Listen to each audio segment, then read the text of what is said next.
Okay, guys, here we are. Chess, no chess, only shooter.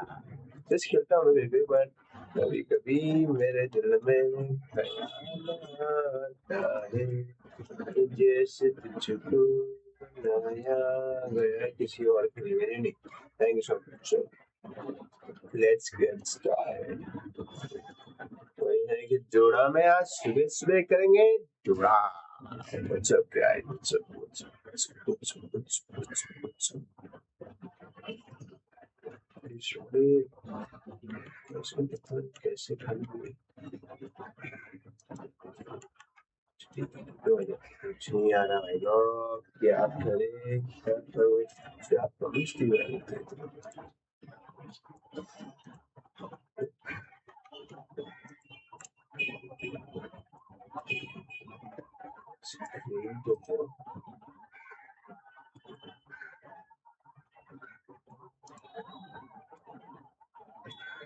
मुझे दिखाना है.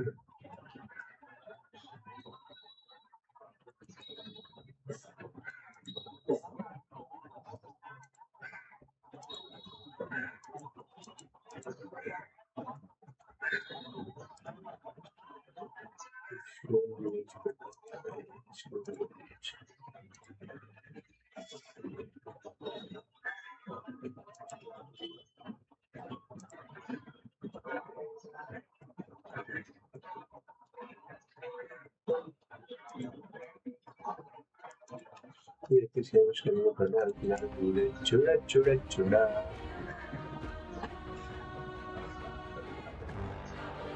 Capista.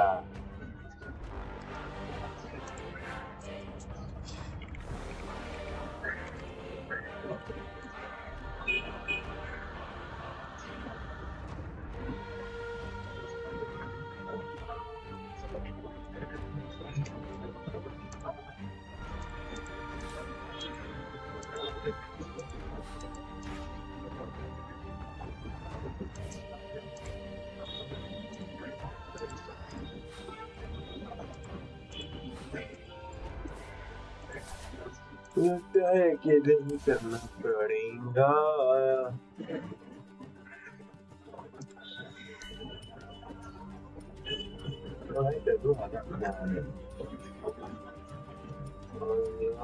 Silêncio é pouco, silêncio é pouco. Anyway.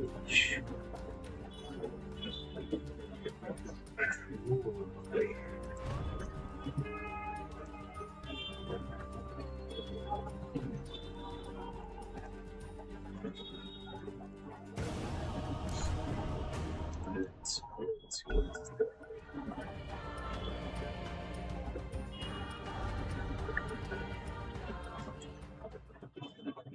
तो फिर आ गया मुझे फोर्ट में ले तो मैं पढ़ रहा कितनी बार पढ़ रहा वो छोड़ पढ़ रहा.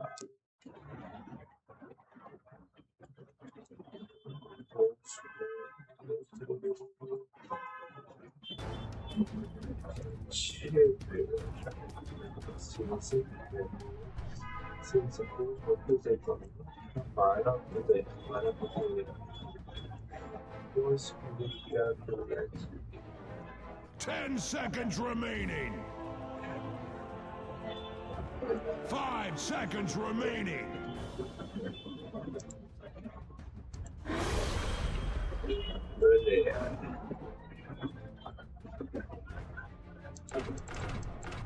इसमें से पहले नहीं सुना कि मेरे को भी मैंने चाहिए जो ये बोला और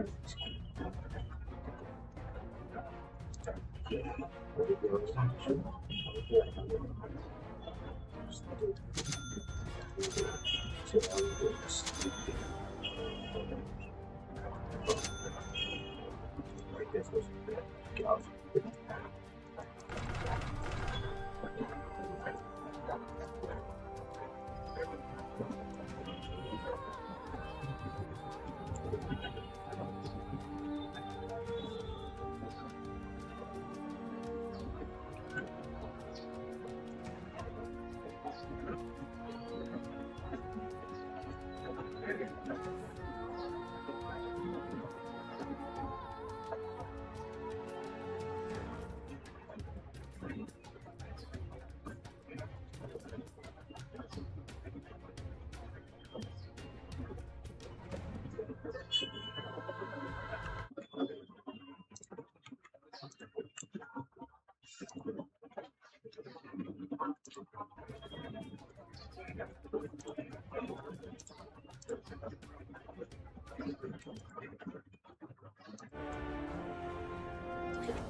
I will.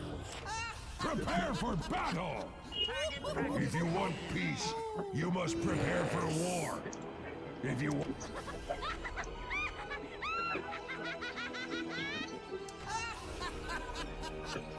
This battle is in a body bag. अभी यार मेरा ये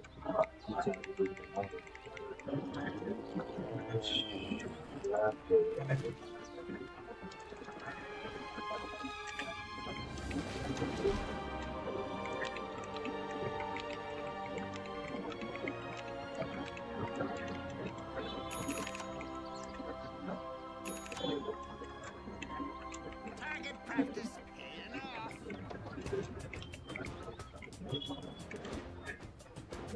30 seconds to battle.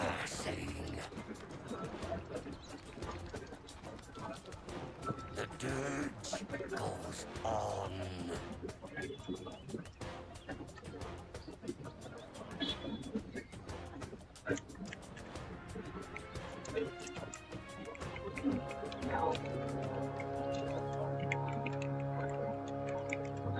Yes. The battle begins! Another corpse on the battlefield. The dead endure.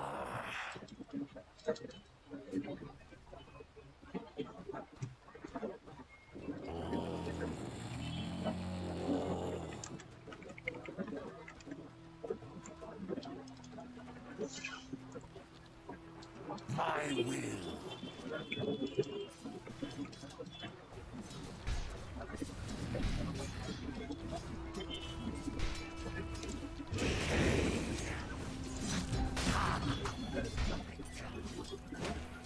My stomach rumbles.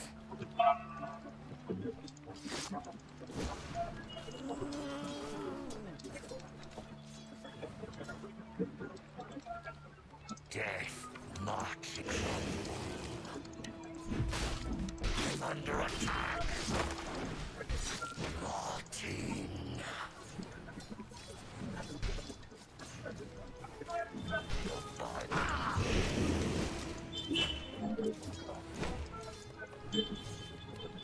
Yes.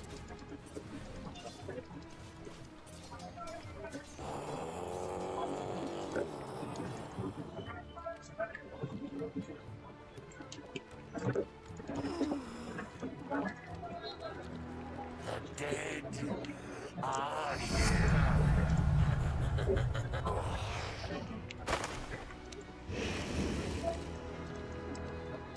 Radiant's courier has been slain. Shambling. First blood is on the ground, and we're already looking for more.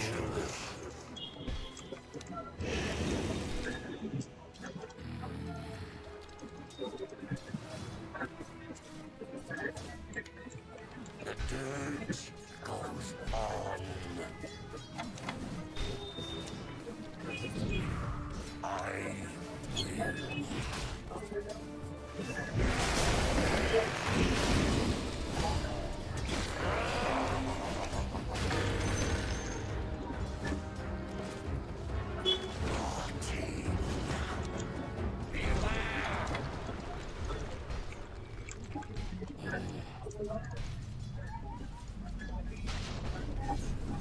Yes. Your top tower is being hacked to pieces! Yes.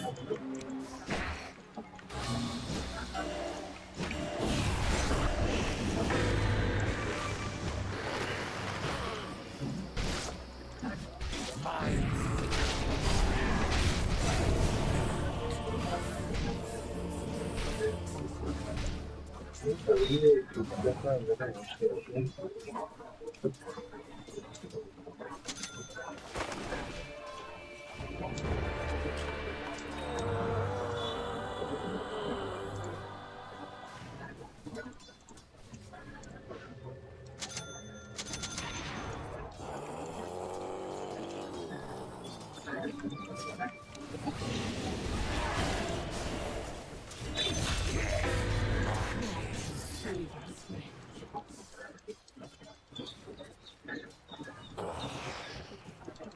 Target practice paying off. the dead fight.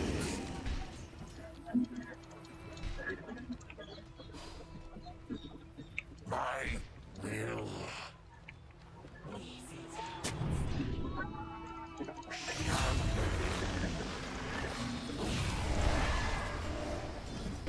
yet.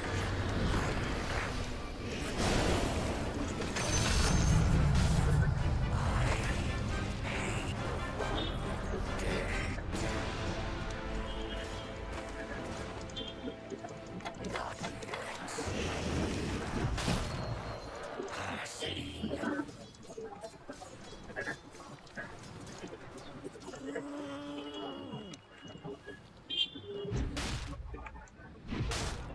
My stomach rumbles.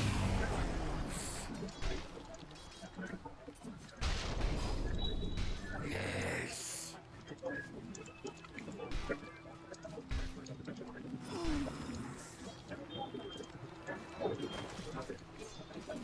Yes. I'm under attack.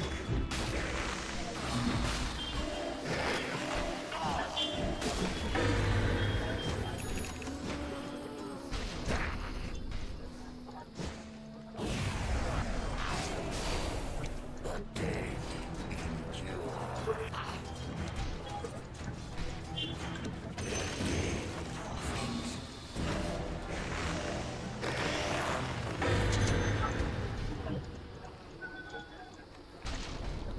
Rotting.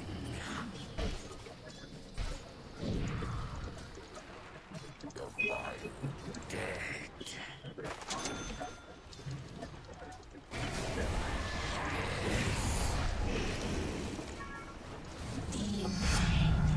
Life.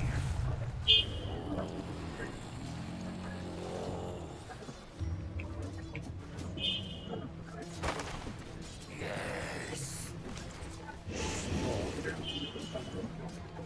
Dire structures can take all the hurt Radiant appears to heap upon it. Shall carry no more.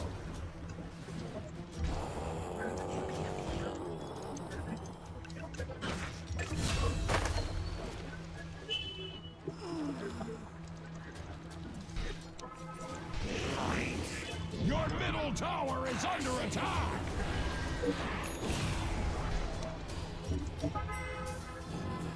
Your middle tower is under attack!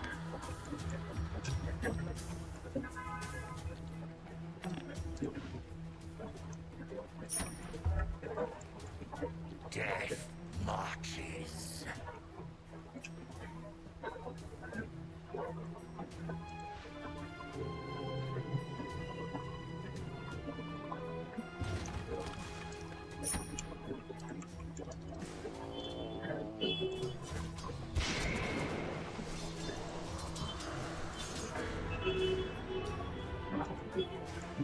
My stomach rumbles.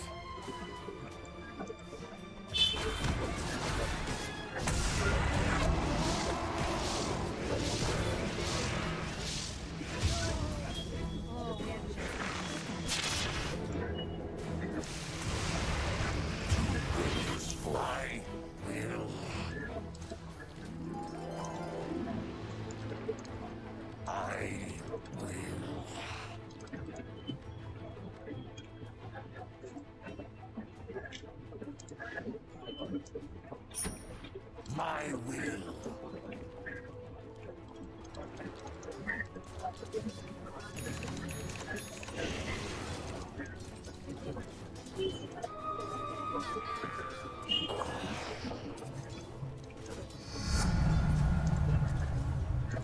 My will.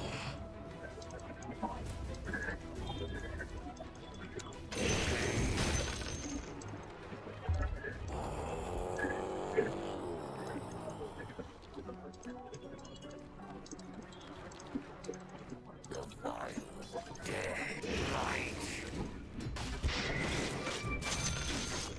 The dead I'm under attack.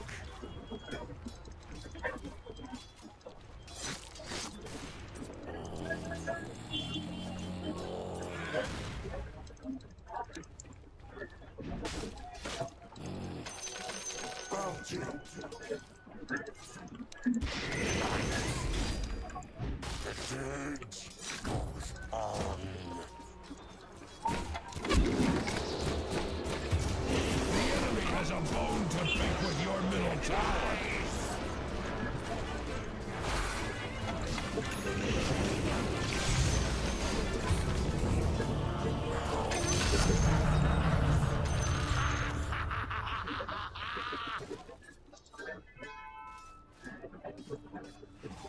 The enemy has a bone to pick with your middle tower.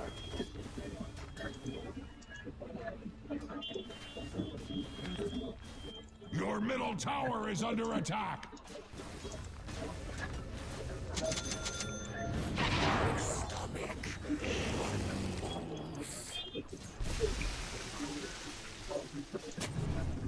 hungry. The enemy's top tower has capitulated to superior force.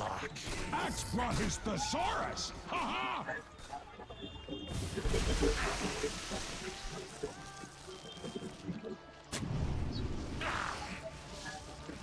Shambling.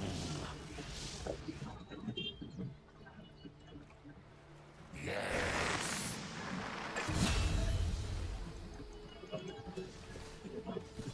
Yes.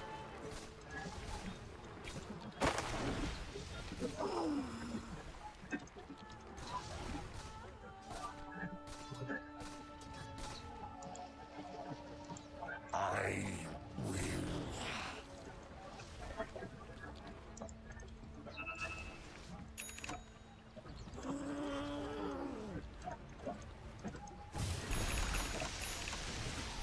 Yes. Axe is glad that your bottom tower is not Axe's problem. Rotting. Your bottom tower is under attack. Like Axe, the dire structures cannot be hurt. Your bottom tower is under attack.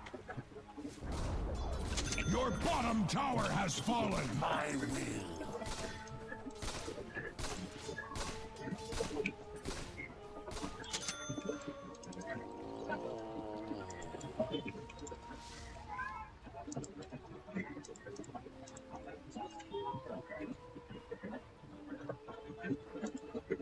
The vile dead.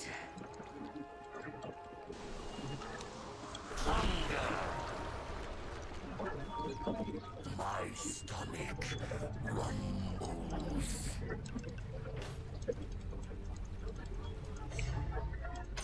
Death tax.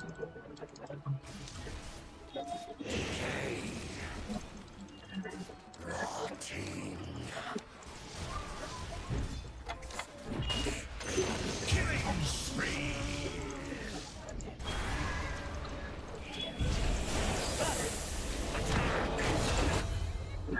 Deployed.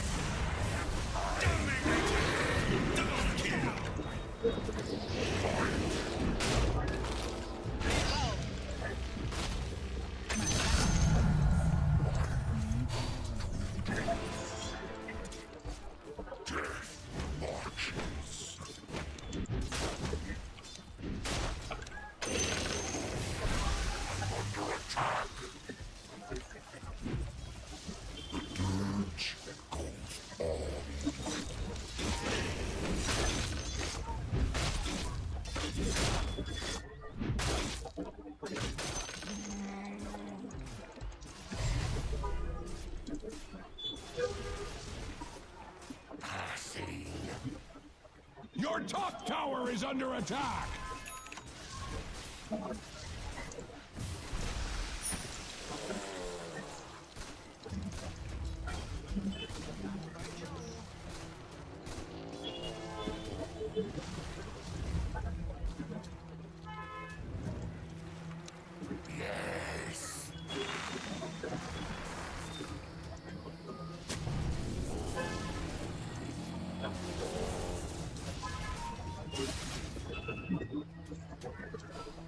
I will.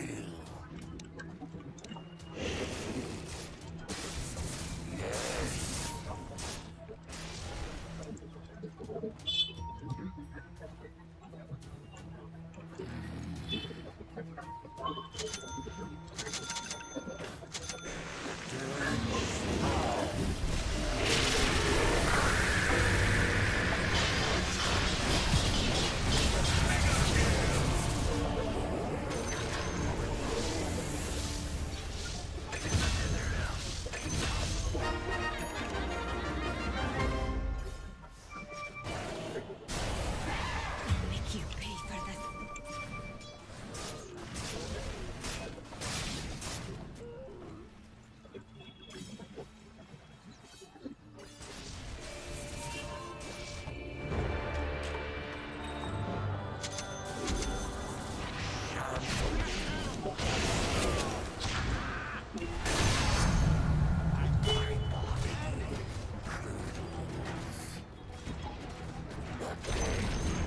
The enemy's middle tower has fallen! That was spectacular!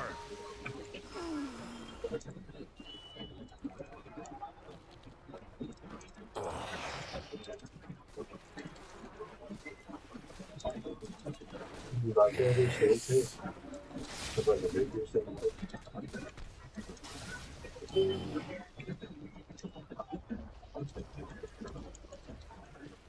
My will.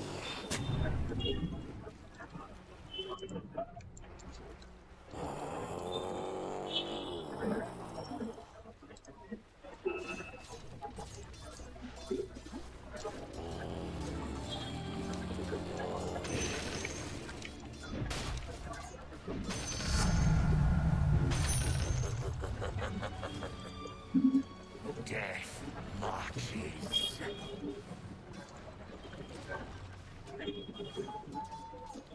Rotting.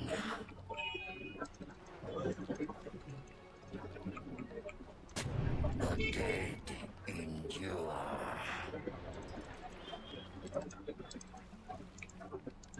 My stomach rumbles.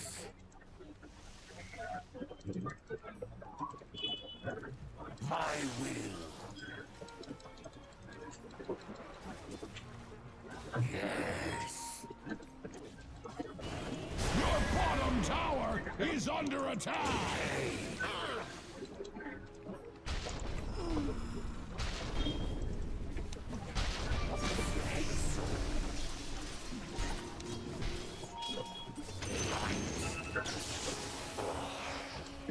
Axe is glad that your bottom tower is not Axe's problem! Your bottom tower is under attack! I will.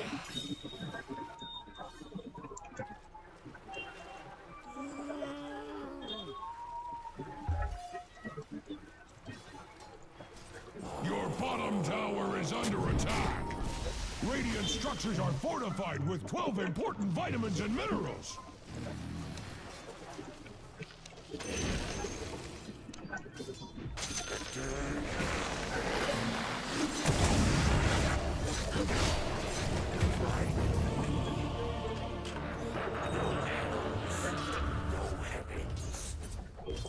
Yes.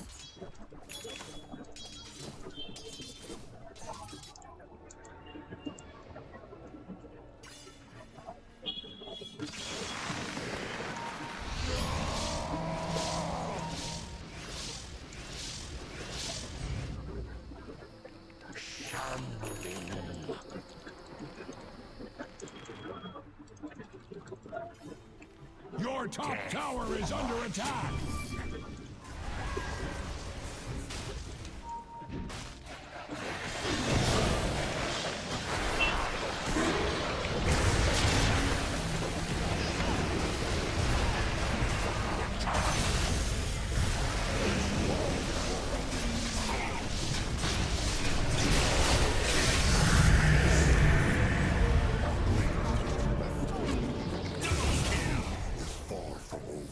Take my advice. Stay back.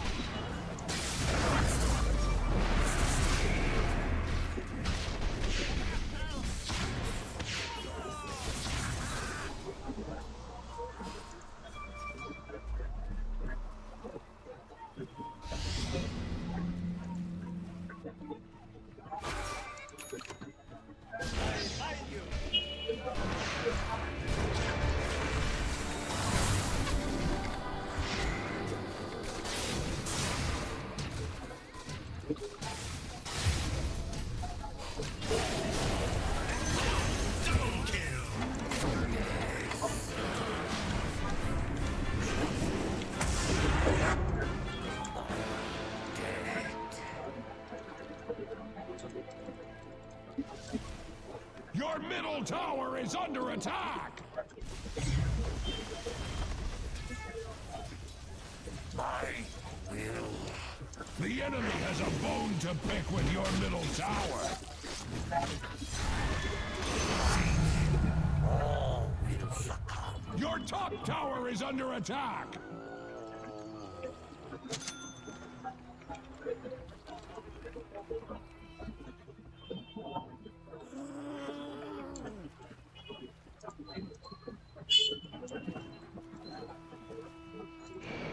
The dead endure.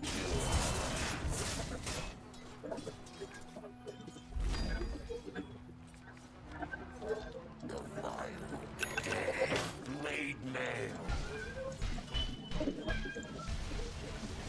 My stomach rumbles. We rely not on fortune, nor team.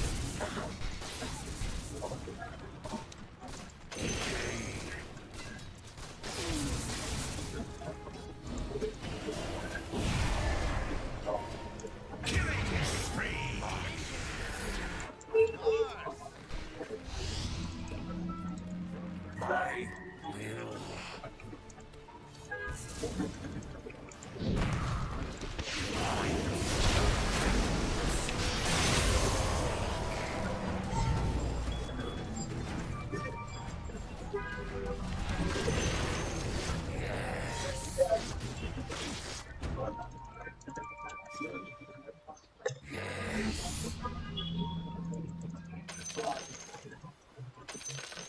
Passing. Life ends.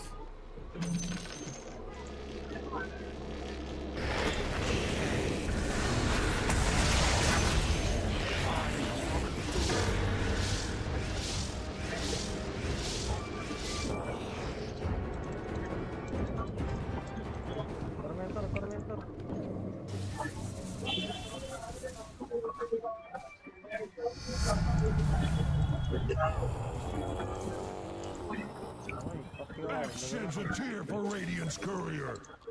Metaphorically speaking, Axe does not actually cry.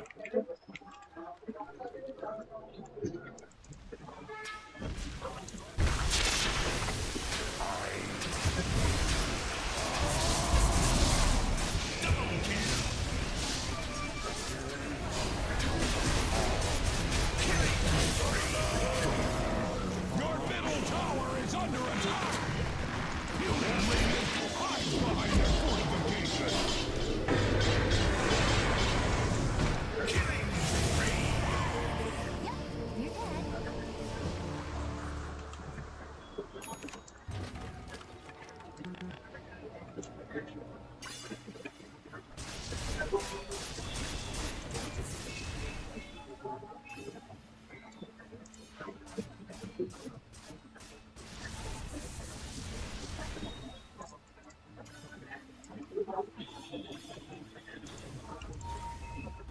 Your top tower is being hacked to pieces!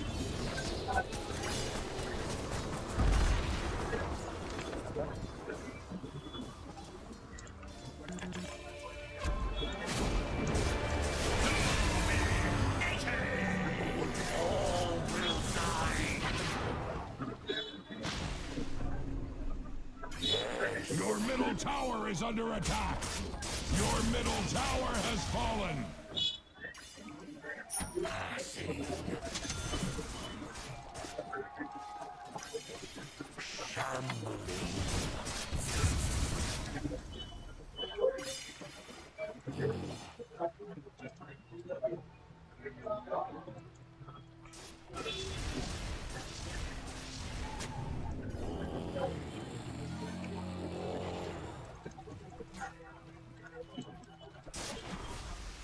The dirge goes on.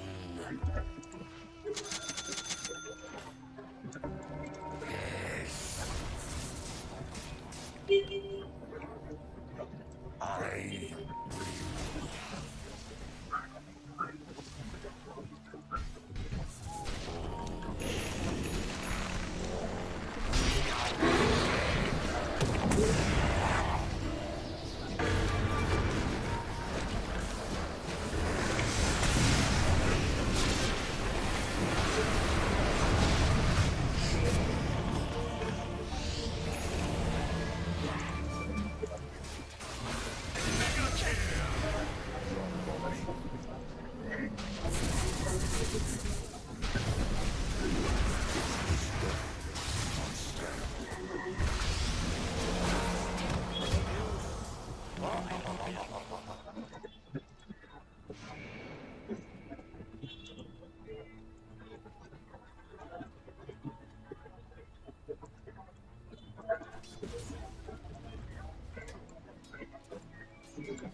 Your top tower is under attack!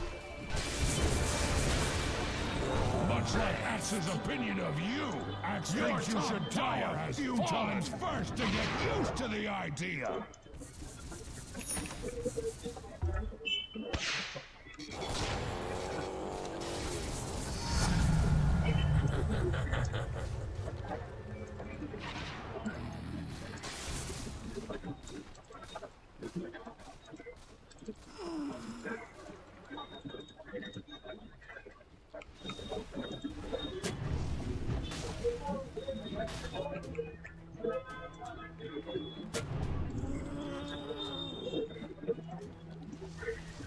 Axe does not pick sides, but your enemy sucks.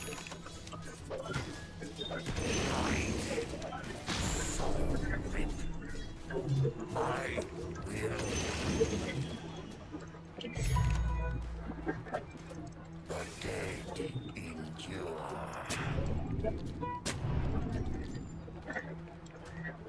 My stomach rumbles.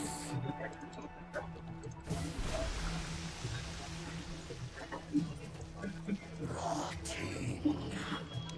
Killing spree.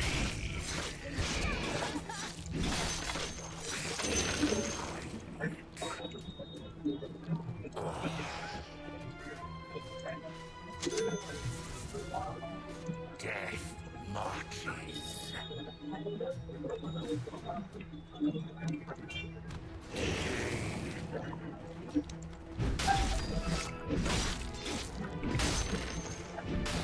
My dead.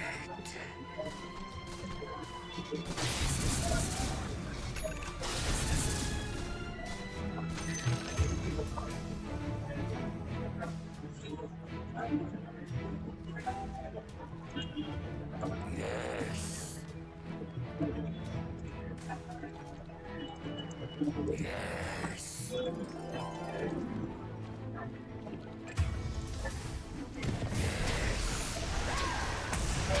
Axe is glad that your bottom tower is not Axe's problem. Tax. Your bottom tower has fallen. Tend to your wounded, or put them out of their misery. The dead endure.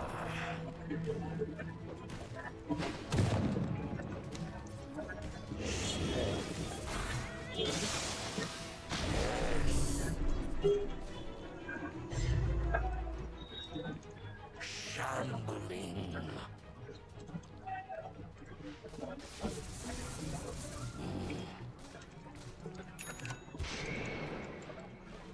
The dirt goes on.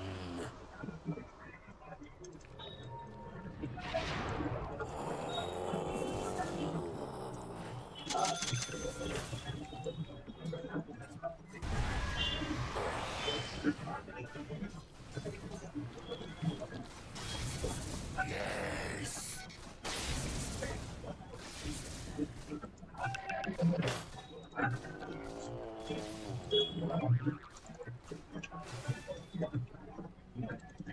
My stomach rumbles. Decay. I master. No mercy. My will.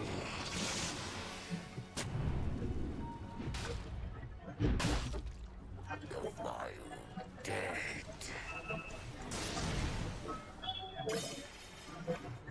Rotting.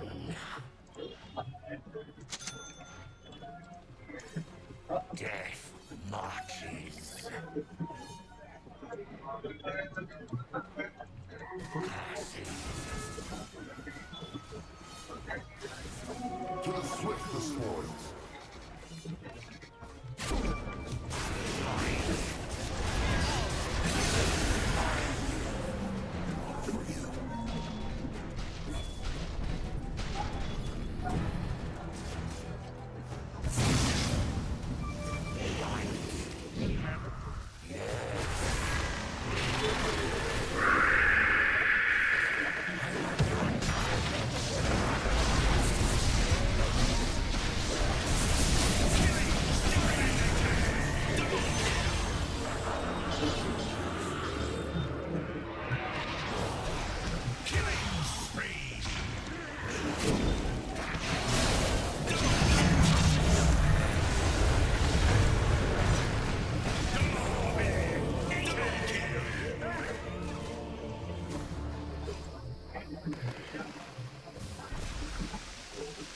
Your top tower is being hacked to pieces!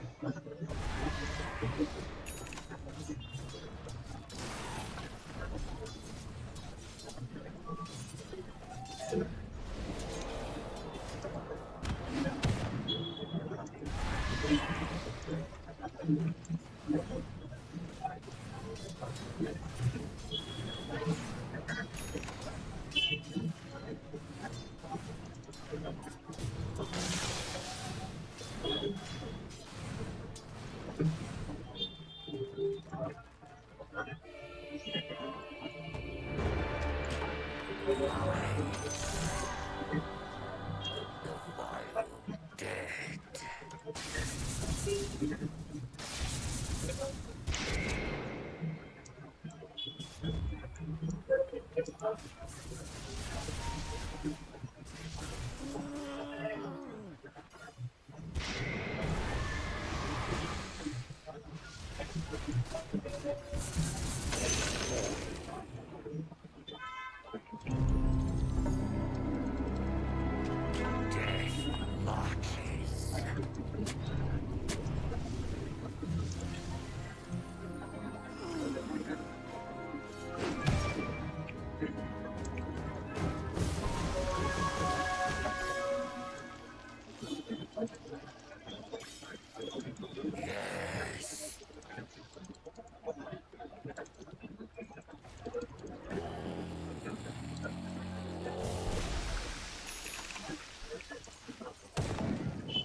on.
Dire structures are fortified.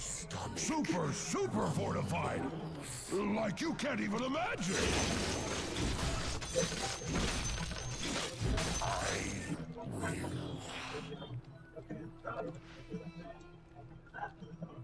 Rotting.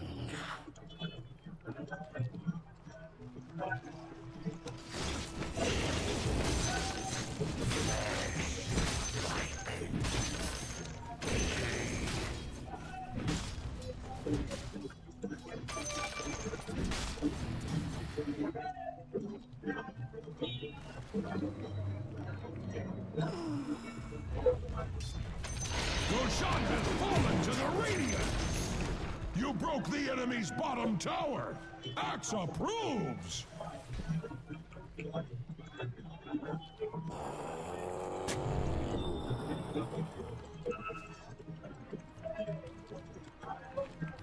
I will. Death tax.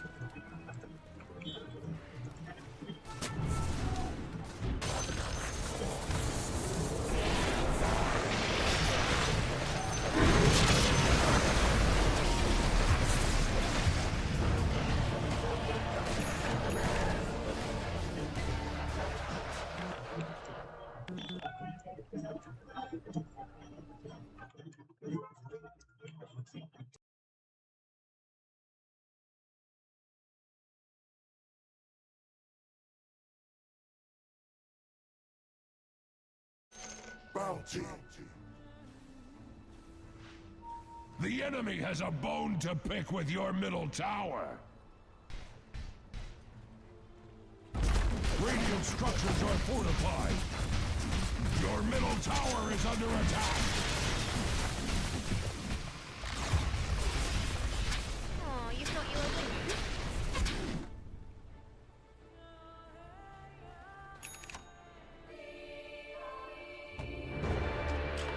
And life goes on.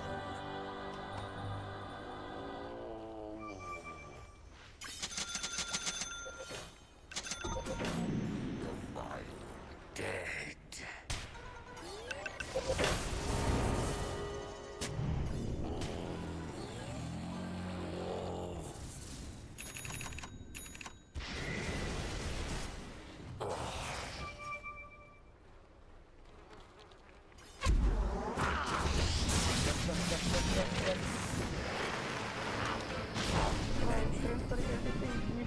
Your top tower is under attack. Death marches. Passing.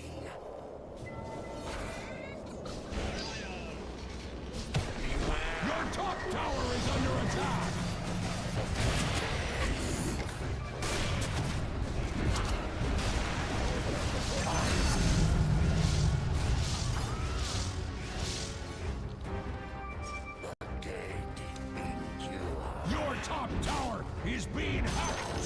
excessive. Shambling.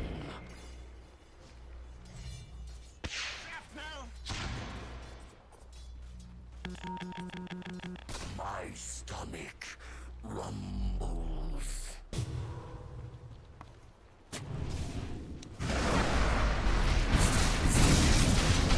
Double kill.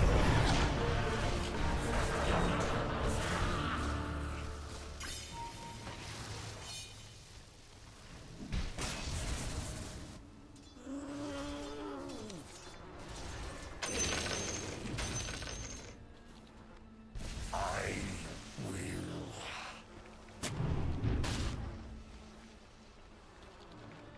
Yes.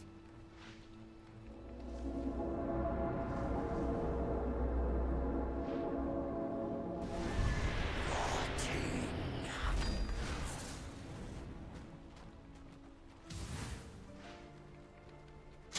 The dirge goes on. The dead endure.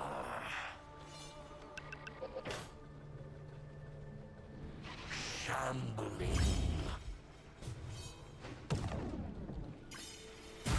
My will. A gift from the goddess.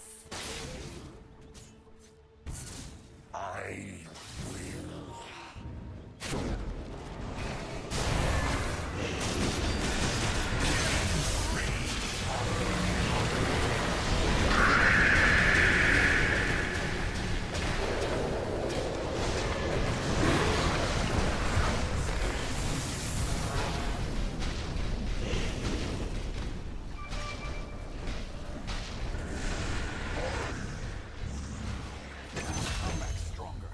That was your warning.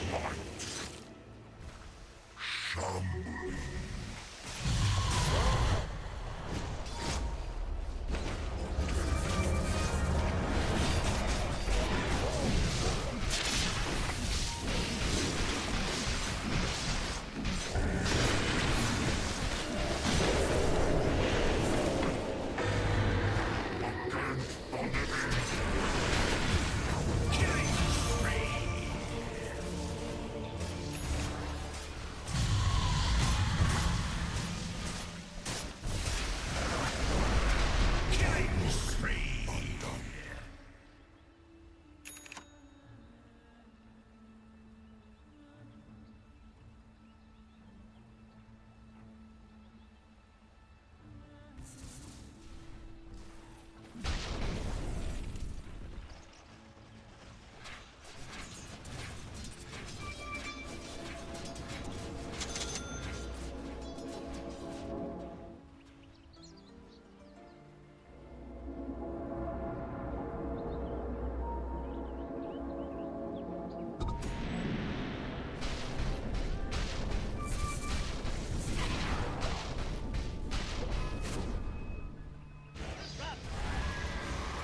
Radiant's towers are fortified, just like ours.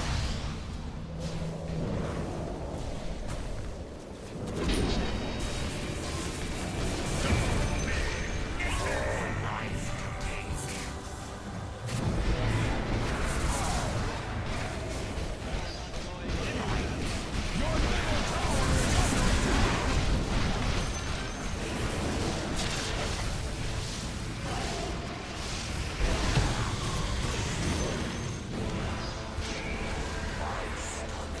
attack.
Take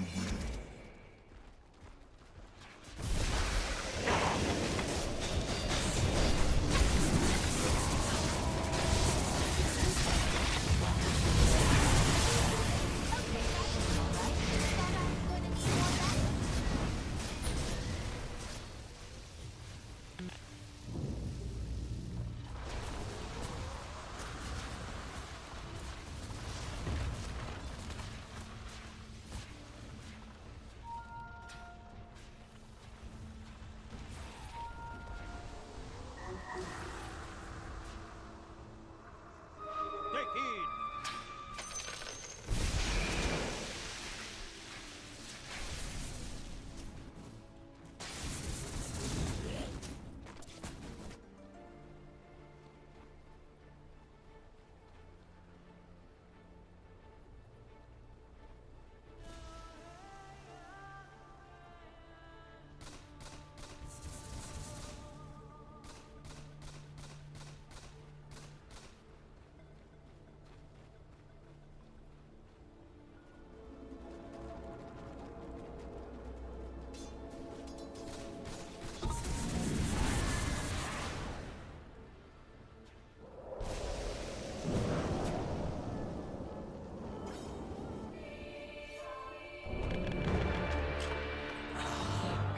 Undead again.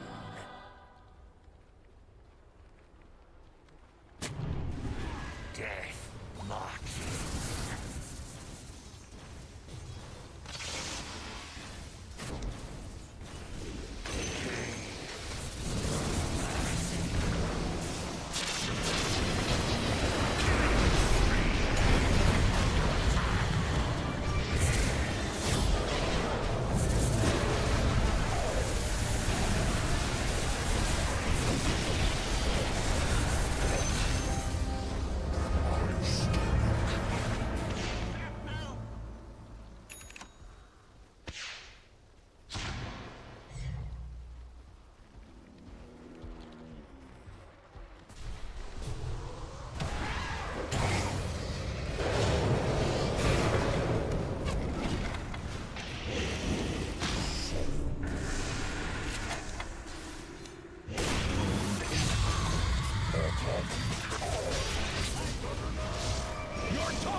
My will. My stomach. Access heart goes up to Diver's courier.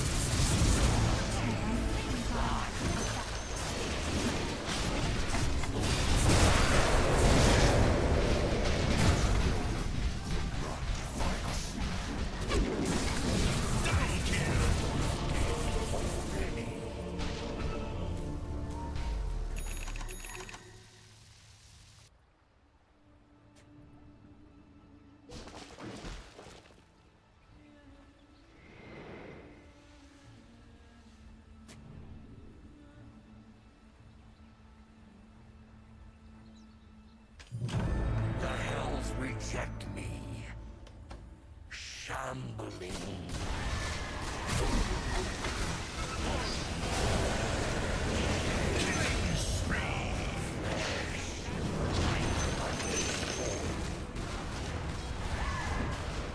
My will.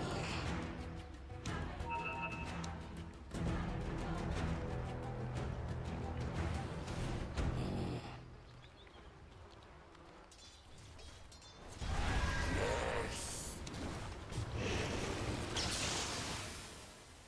The dirge goes on.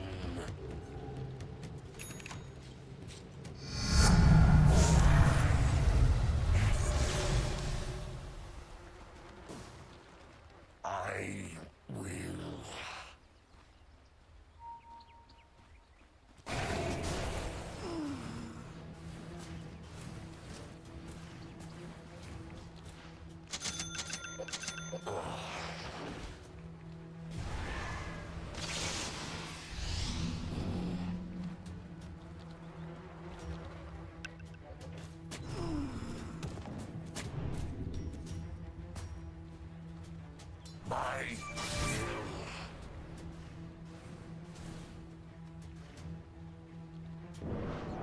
My stomach rumbles.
Under attack!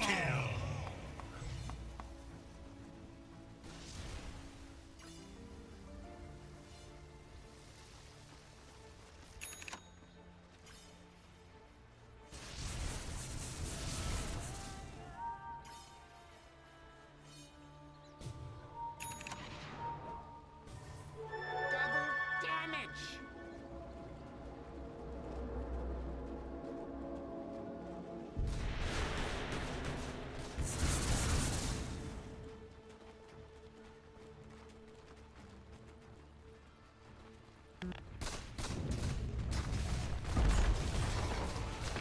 Dire structures are fortified! Radiant's towers are fortified! Just like Axe! The enemy's middle tower has surrendered! Through gravity! The enemy's middle barracks make a nice The enemy's middle tower has fallen!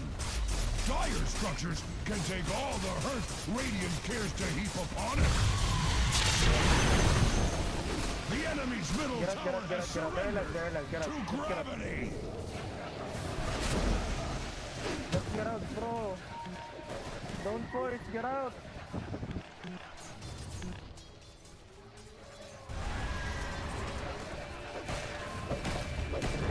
Radiant's courier has been slain! Even couriers are not safe! Ha! Now this is a battle!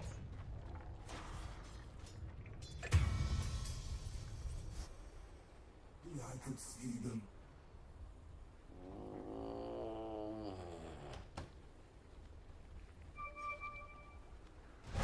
My will.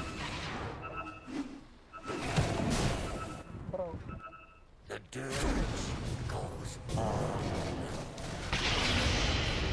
This is the real deal.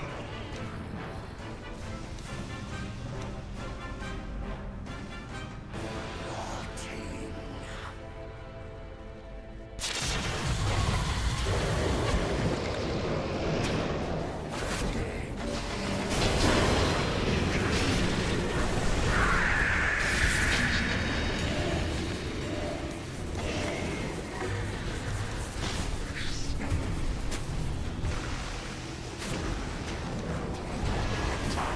Bro, I said don't force. What the fuck is this?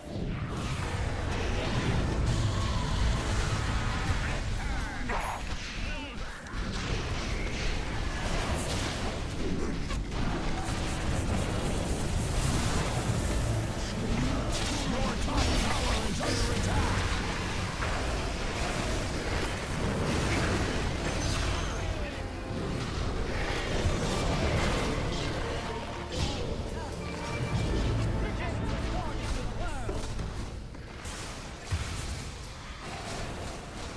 Your bottom tower is under attack!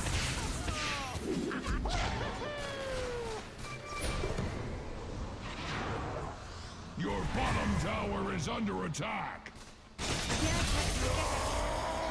An order for you.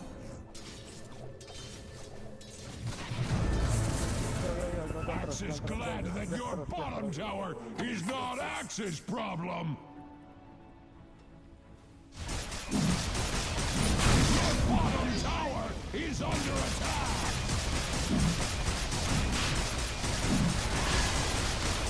You get it, Seth, you get it. Yung bot na kakaila ko. Now pick through Roshan's bones! Your bottom tower is Hey, under support, get the attack! shit, bro. What the fuck?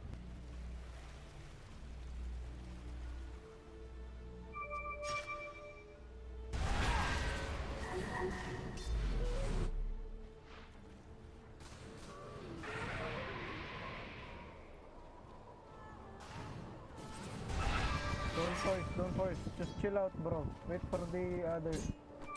Ward up, wards. Put wards.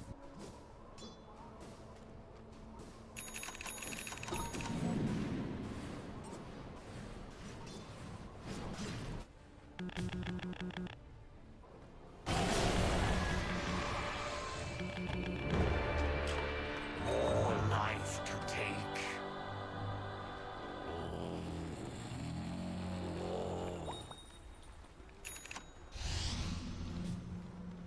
Yes.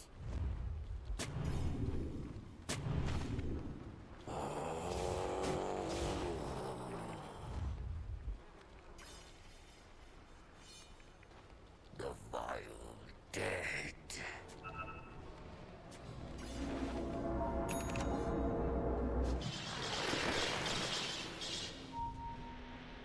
Sentry.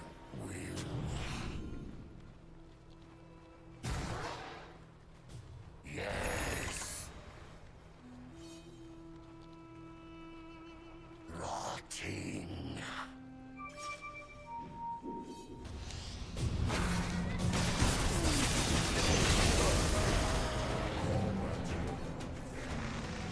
The vile dead.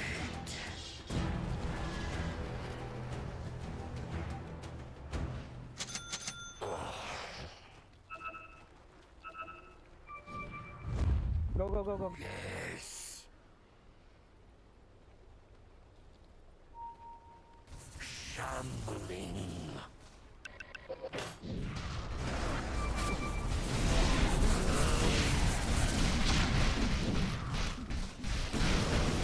I will. I will.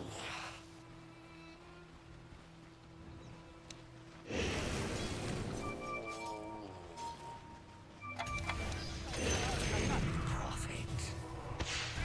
My will.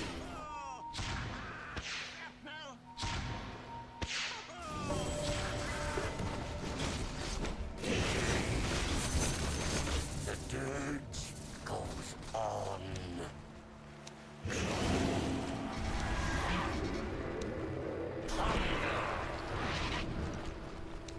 My stomach rumbles. Axe is glad that your bottom tower is not Axe's problem! Your bottom tower is under attack! Axe has seen ruins that look better than your bottom tower!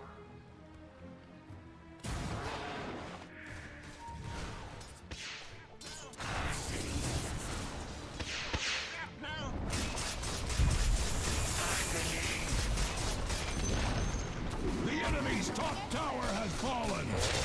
Dire structures are fortified!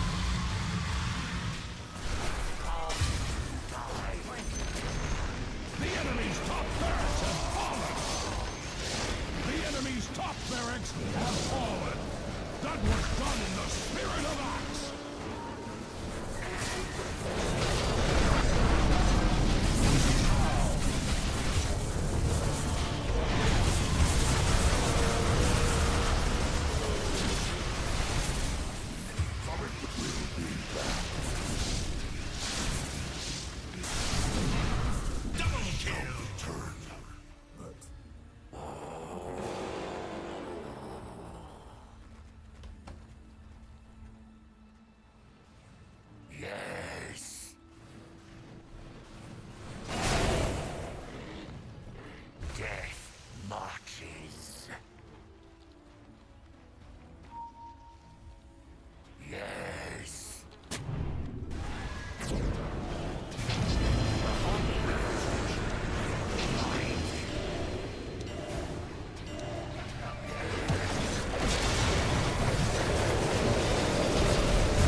Explain to Axe. Why are your middle barracks standing there undefended?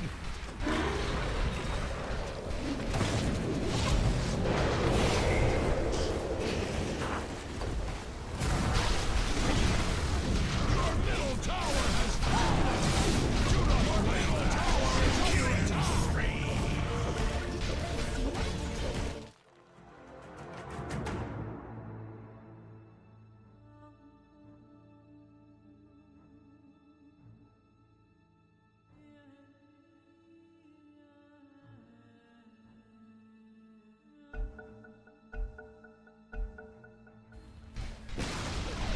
Axe would shed a tear for your middle tower.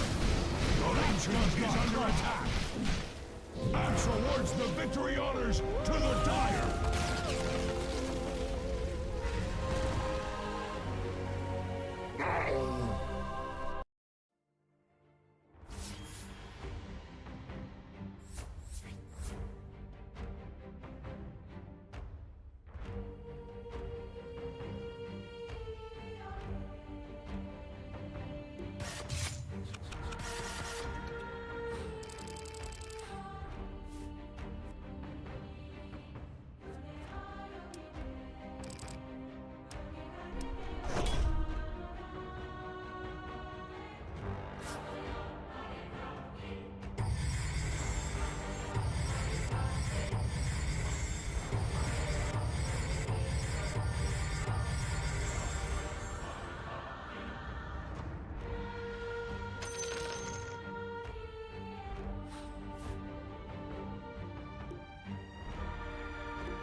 Radiant's top tower is under attack!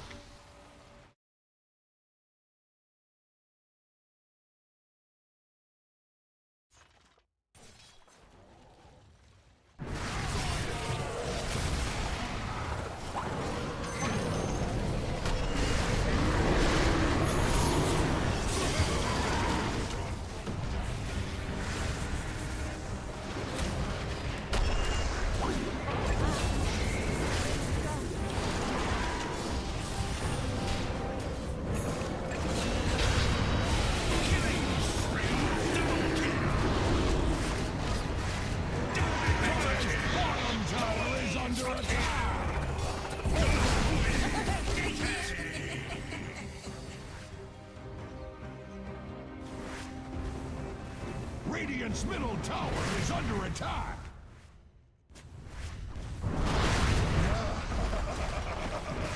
Radiant's middle tower is under attack!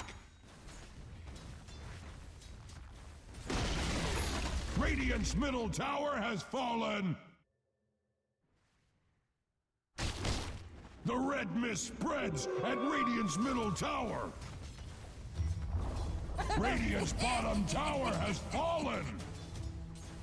Radiant's middle tower is under attack!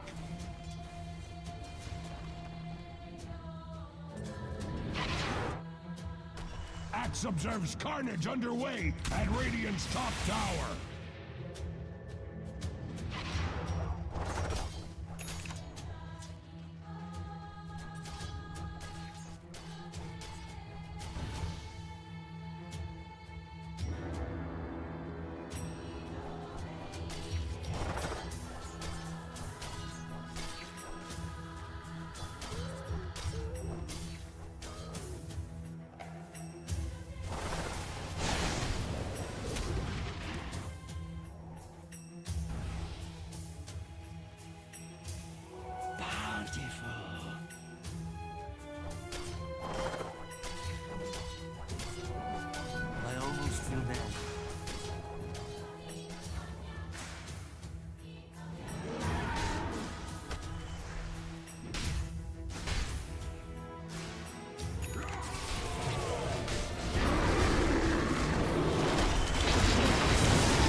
Every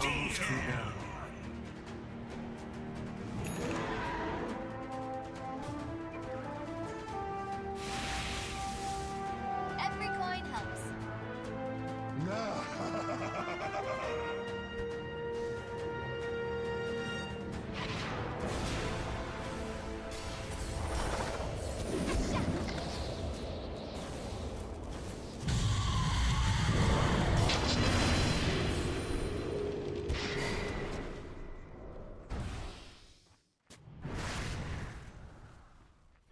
Double damage.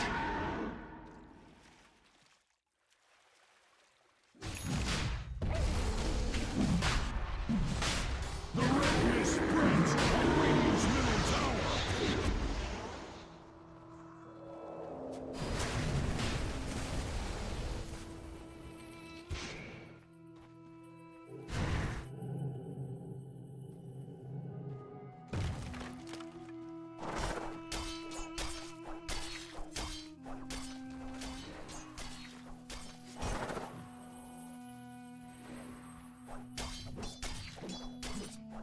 Gold and sweet.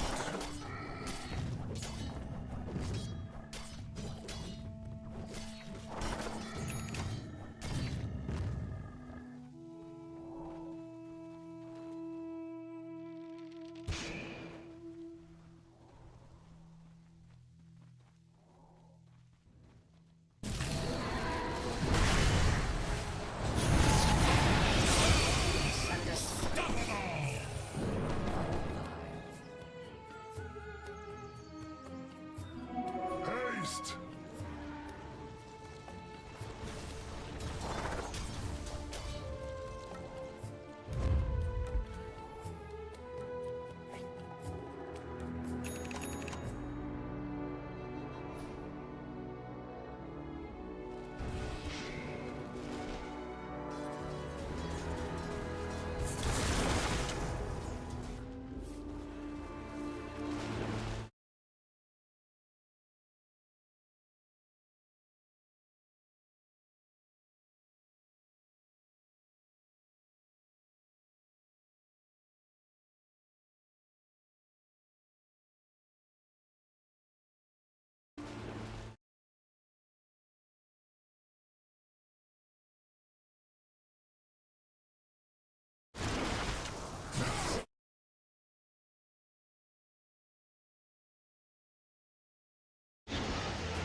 The jungle has everything Axe desired.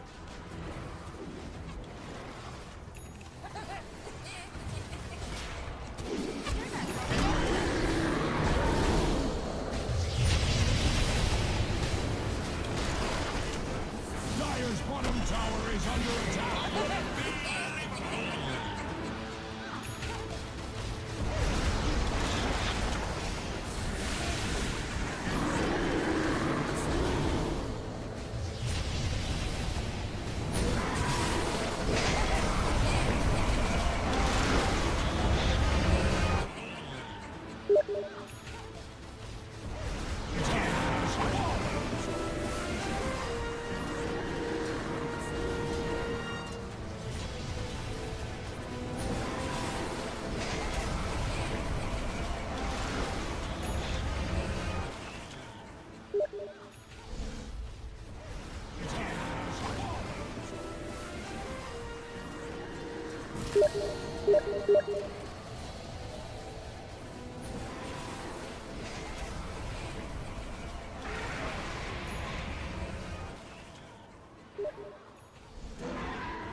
Double damage.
Dire's top tower is under attack.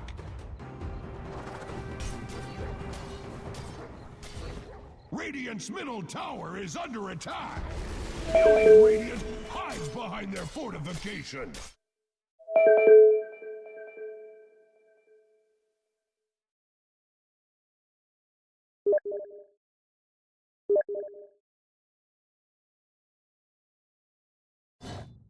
The red mist spreads. Radiant's middle tower has fallen.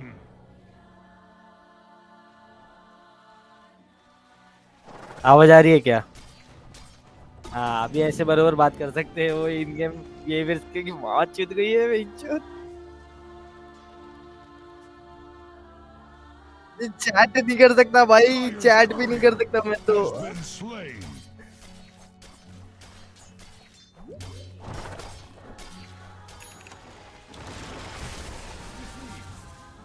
हाँ क्या? अच्छा भाई इसमें अरे ये तो निकाला at least उन लोग ने, ये भी निकाला। नहीं तो तेरे को पता है कि अगर गेम अबेंडन करेंगे ना तो 1000 कम्युनिकेशन का स्कोर कम होता है, वो हटा दिया ये लोग ने। ये लोग एक नंबर। मेरा पता है कंटिन्यू 4 कितना गेम अबेंडन हुआ है पता है? मैं 1 2 3 4 गेम अबेंडन। अरे मेरा पीसी का ग्राफिक कार्ड अपनी औकात दिखा रही है बार बार। वो डिस्प्ले जो है ना ब्लैंक हो जाता है, नो सिग्नल आता है। अभी करवा के आया था, कभी रिसेंट में उसको बनवा के आया था। अभी एक बार तो हुआ, फिर उसके बाद मैंने उसको कॉल लगाया, वो बोला कि एक बार वापस से ट्राई करो। अभी 2 गेम खेला, अभी तो हुआ नहीं। ये तो एकदम सेम कपिल जैसे दिखता है बे। छोटा है क्या? नहीं तू नहीं आया था, उससे मिला हूँ मैं सिर्फ कपिल से। डोंबिवली में टूर्नामेंट रखा था ना मैंने, डीपीएल। हाँ योगेश ने तो कपिल को बुलाया था।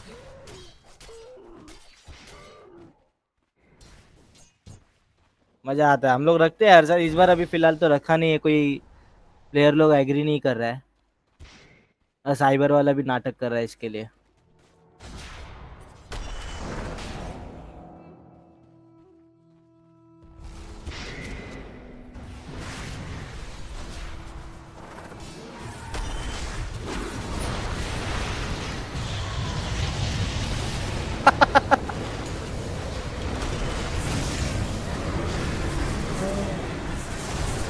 जाएगा थोड़ा गैप लेके खेलने का। जब तेरा एमएमआर अगर हरने लगेगा ना तो क्या करने का पता है क्या?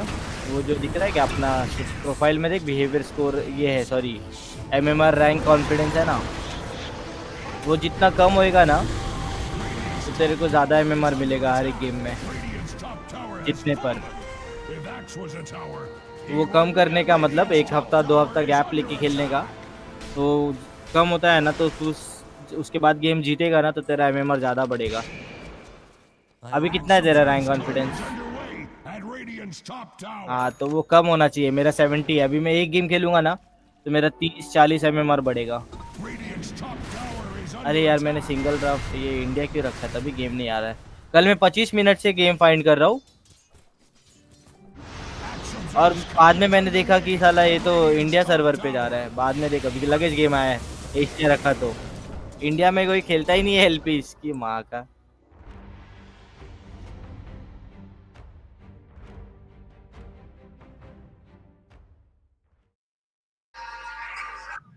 Single drop. हेलो। हाँ अरे मैं क्या बोल रहा है, मैं अरे उमेश बोल रहा हूँ। शॉप चालू है क्या? शॉप चालू है तेरा?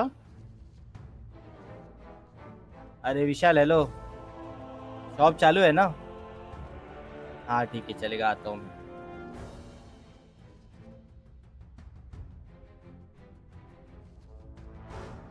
वाइपर लेके मिट जा, वाइपर लेके मिट जा, वाइपर ले मिट जा, माँ चोद दे इनकी। मैं खेलता है सपोर्ट, मेरे को वैसे भी सब फालतू हीरो ही आया है।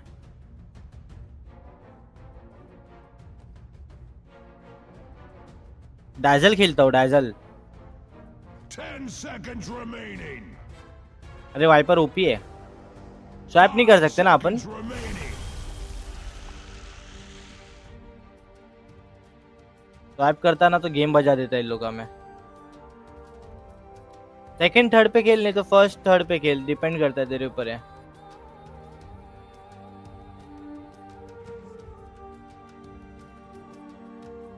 पॉइजन बर्स्ट तो मत ही ले, कॉस्टिक ले, कॉस्टिक ले।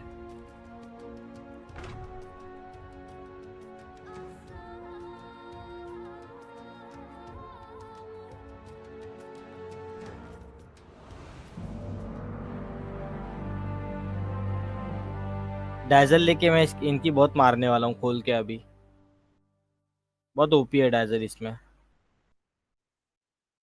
मैं जब भी एक एक एलपी निकालने के लिए जाता हूँ मेरा पीसी का डिस्प्ले बंद हो जाता है।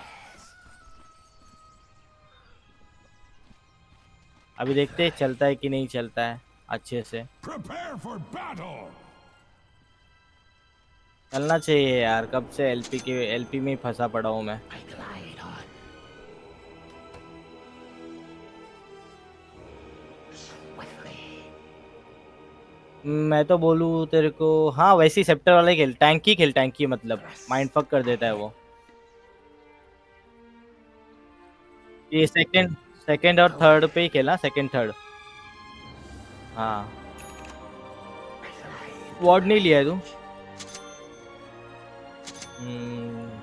मैं बाइक किया, रुक लेके आ रहा हूँ। कुरियर आ रहा है, मरा लगता है कोई।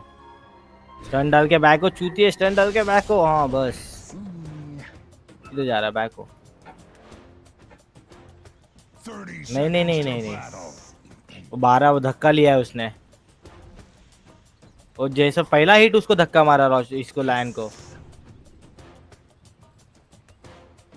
अभी अपन जा सकते हैं, तूने अभी तक मैं लेवल नहीं लिया ना, आजा चल, आजा आजा आजा, फर्स्ट लेके आ, फर्स्ट एक लेवल का। देख देख देख देख, इसका गेम बजा दे, इसका गेम बजा दे।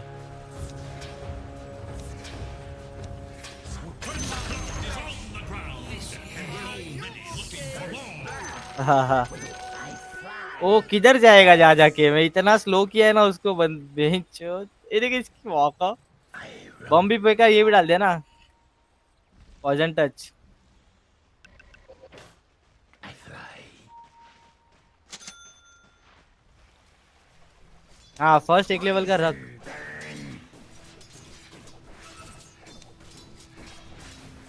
सब लोग मेरे को मारने आएंगे, और माँ की छूत मार दिया, अरे मार दिया मादर चोद ने।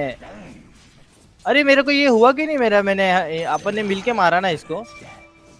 तूने भी इसको ही रखा था क्या, नेक्रो को ही रखा था तूने? होना चाहिए था फिर मेरा कॉस्ट वेस्ट पूरा होना चाहिए था। Fucking shit. अरे वो तो असिस्ट भी होता है।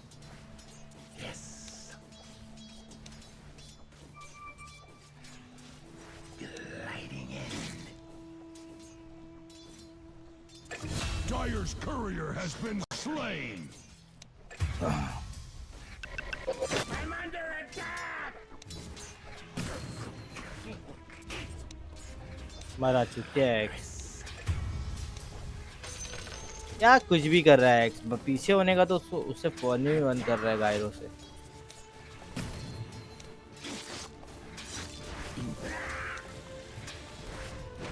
नहीं एकदम लो एचपी पे था।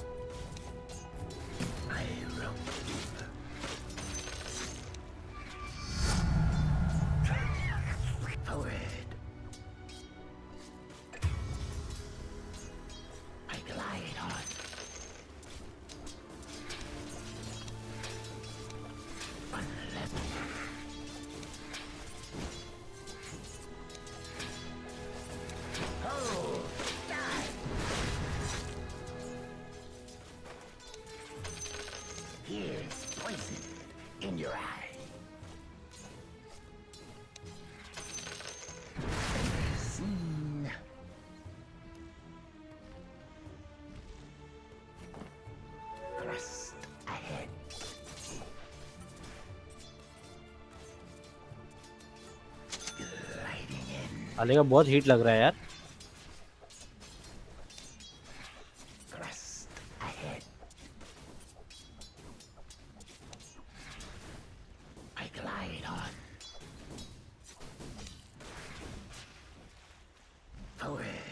कौन है मेरे तेरे सामने? निक्रो है ना। मैं तो बोलते फर्स्ट मैक्स करके खेल, बाद में तू सेकंड थर्ड खेल लेना। नहीं नहीं नहीं, सेकंड थर्ड ही खेल, सेकंड थर्ड ही खेल, सेकंड थर्ड ही खेल, क्योंकि नेक्रो तेरे को हिट नहीं मार पाएगा ना, तो थोड़ा ओपी हो जाएगा तू।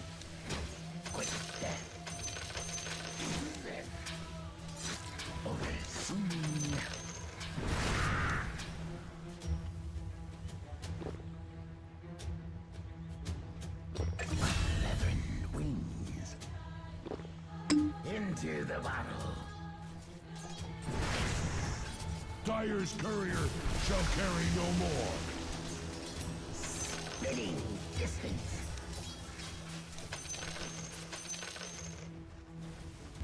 Swiftly. With malicious intent. Top पे क्या हो रहा है? चूतिए लोग दोनों जन धनाधन मर रहे हैं।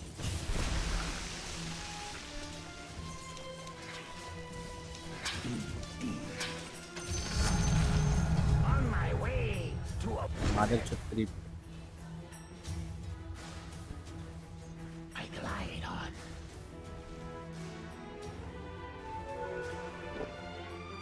Swiftly. Put this aside for now. I fly into a rage. My fangs rip.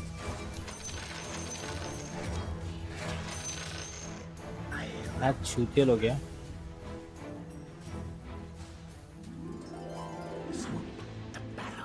Killing spree. Borrowed for later. With malicious intent. Radiant structures are fortified. Double kill. भाई ने ब्लर लिया ही नहीं है, इसके लिए तो इतना ठुक रही है चूतिया। ब्लर लेने का तो क्या, आप तो खेलते रहे लो। चल ठोकम ठोकीला करके आया तू, खेल मचा रहा है ना मिड पे। हाँ खेल। आऊ क्या मिड पे मैं? आ रहा हूँ।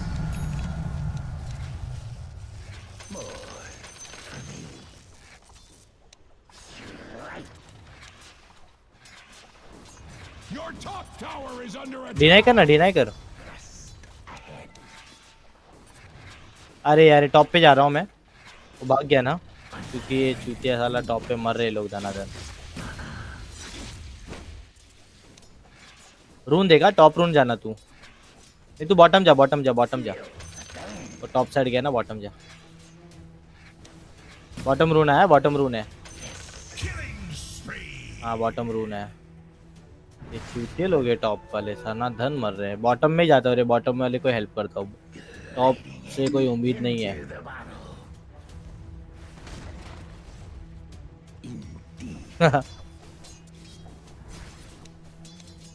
वाइपर को कोई कुछ नहीं कर सकता भाई मिड पे, जब तक वो 2v1 ना हो। 2v1 भी मार देता है वाइपर।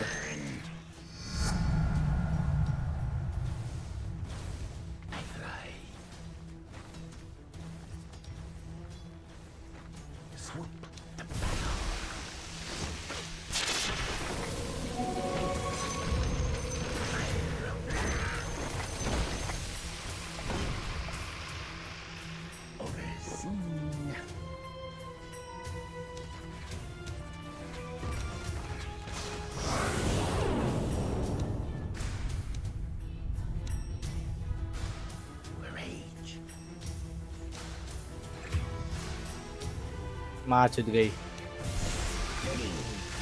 3 जन आ गए बॉटम में, बहन चोद। भाग भाग भाग बहन चोद।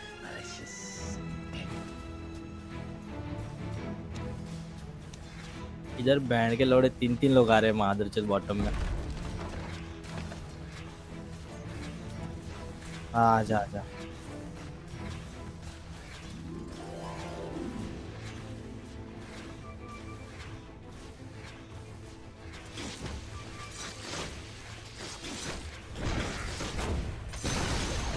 The enemy's middle tower has fallen. इधर क्या मादर चोद, इधर इधर। शिट यार हट।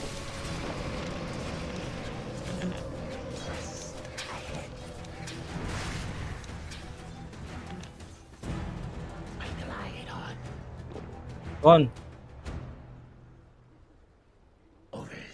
कौन बच्चा? निकरो।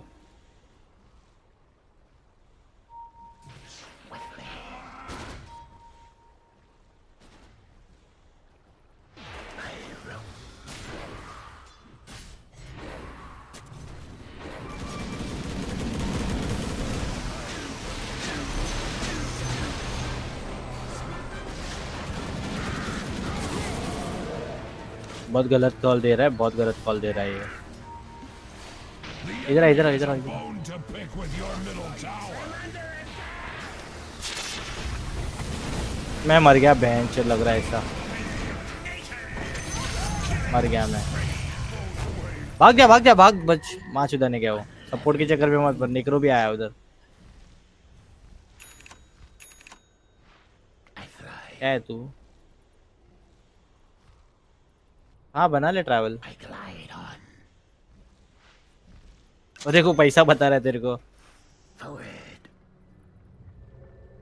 ट्रैवल यार टॉप पे जा, ठीक है?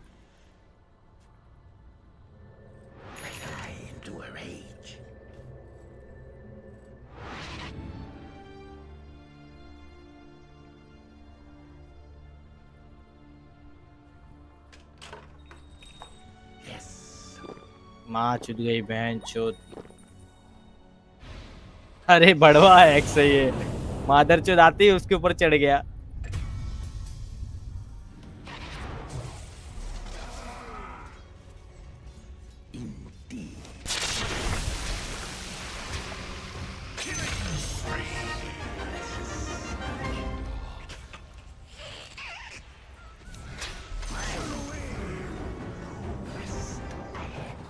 वो चूतिया घर तक छोड़ने के लिए आया था क्या हम लोग को? एक्स का आइटम तो देख जरा। 3 उसने ये लिया है बेंचो, रिंग ऑफ प्रोटेक्शन। इतना प्रोटेक्शन चाहिए उसको।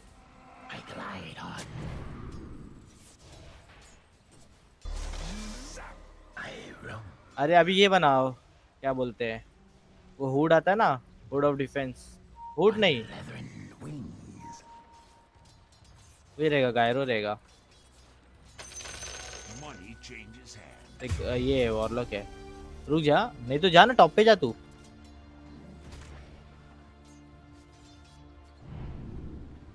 अभी टॉप पे आगे आएंगे ना तो जाना।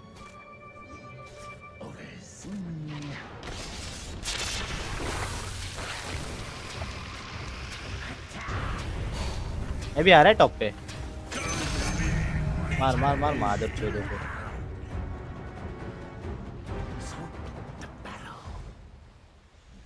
टॉप टावर ले ले, टॉप टावर ले ले। हाँ श्राउड श्राउड बोल रहा था, हाँ बरोबर।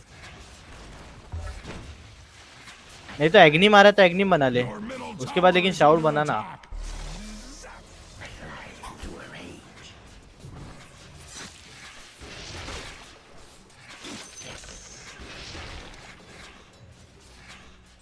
साले मैं उसी के लिए रुका ही था, मैं उसी के लिए रुका था लास्ट हिट के लिए। ले ले टावर ले, देख पीछे से देख देख देख देख देख। आजा आजा। हाँ Glad that your bottom tower is not Axe's problem. पीछे मत दे, तू बचेगा, तू फाइट ले फाइट ले फाइट ले, इधर आ मेरे पास आ। Bottom tower is under attack.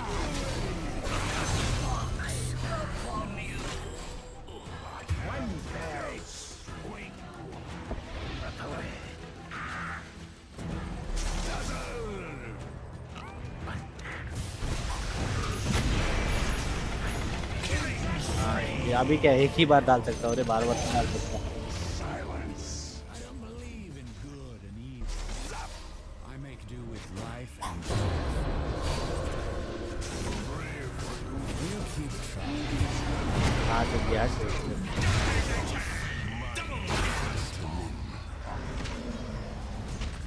ये कैसे इतना टैंक कर रहा है यार ये। Radiant structures are fortified with 12 important vitamins and minerals.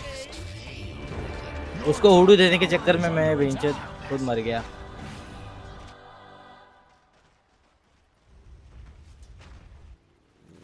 जाना एक्स्ट्रा खेल। Your top tower is being hacked to pieces. इतना आगे ऐसे नहीं जाने का रे बाबा। Your आजा top इधर आजा। tower is being hacked to pieces. Tower has fallen. ठीक है पैक हो।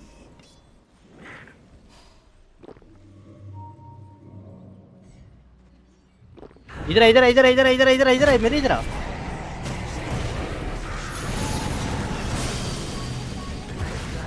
हाँ छिड़ गई बेंच।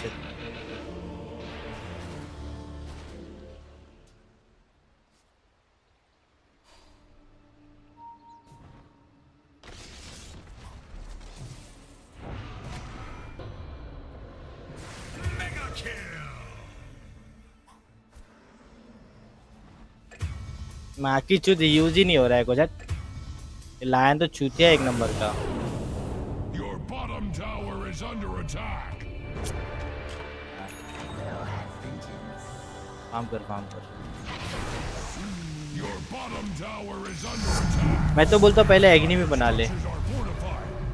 Super तो आइटम ना देख, कभी भी ना पैसा आएगा तो पैसा रख मत, आइटम बाय करते जा फटाफट। पैसा रखते जाएगा ना तो आइटम बाय नहीं कर पाएगा।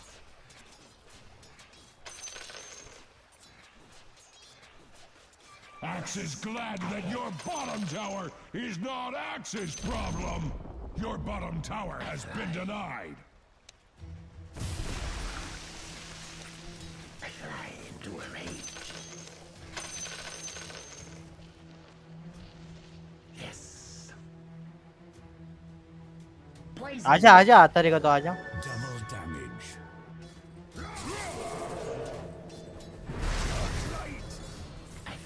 फ्री पे उड़ा दिया वो लोग ने। मर गया चुतिया ये। उतने ही एचपी में उधर घूम रहा है, क्या बोलूं इसको हैंड के लौड़े को। Forward. देखना उतने ही एचपी में उधर ही घूम रहा है। इतना उड़ू बिडू दिया तो बैक हो ना। Thrust ahead.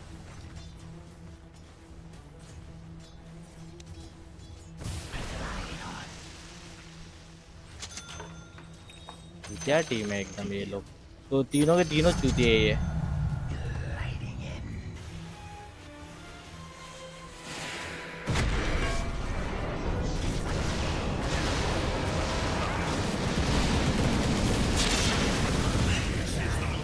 अरे जाना चूतिया।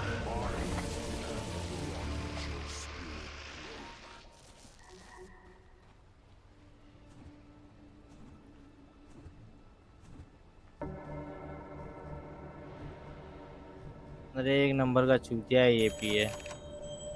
जंप मारने का तो तब नहीं मारा।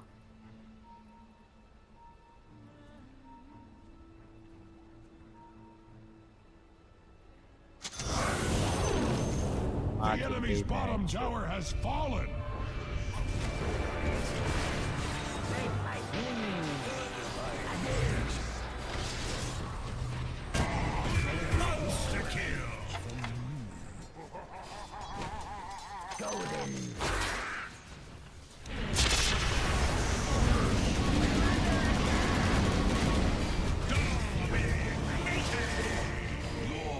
खत्म है गेम। वो 12 बहुत पागल है मादर चोद, बहुत पागल जैसा खेल रहा है वो। ये मेरे पीछे आ रहा है बाबा, मेरे को घर तक छोड़ेगा लगता है।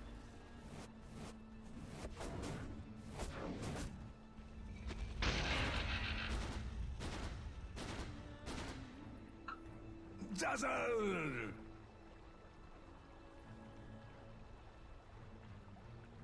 Your middle tower is under attack! हाँ तो जाएगा ही ना, ये सब लेन में ठुक रहे हैं ना ये लोग।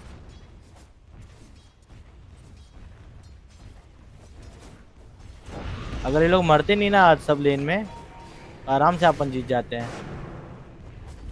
Your middle tower is under attack! क्या कर रहा है ये? Your middle tower has fallen! That was not involved!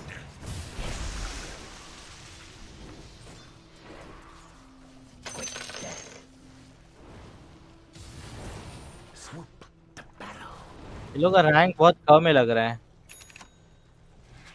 क्या रैंक वाले आए एक नहीं पता। वो नेक्रो, हाँ सिर्फ ब्लेड में ही बनाया ना, अभी वो रेडियस बनाएगा। तो 12 बहुत मार रहा है रे, 12 का कुछ तो करना पड़ेगा मादर चोद का।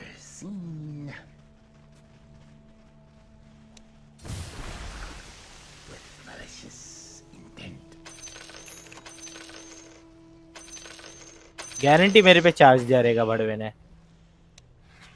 गिरे गिरे गिरे गिरे बाबा, गिरे गिरे माँ चुद गई बहन चोद। एक्स ने ब्लेड मिल नहीं लिया, डैगर बना रहा है, क्या बोलने का उसको, मरेगा ही ना ऐसे तो। ब्लेड मिल और शैडो ब्लेड है उसके पास, कान में डालेगा अपने बहन चोद। बकचोद साला 3 अंगूठी लेके रखा है।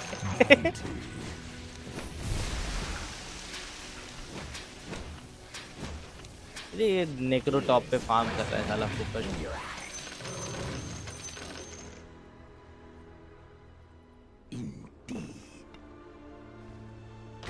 दे बॉटम में देख, बाप रे बहुत फार्म हो गया गायरो तो।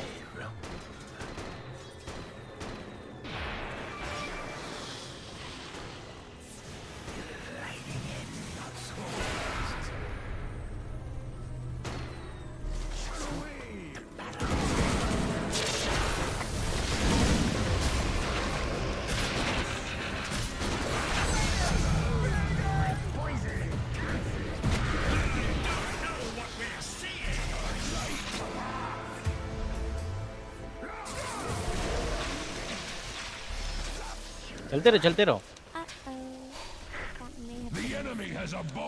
मोमेंट स्पीड है ना उसके पास।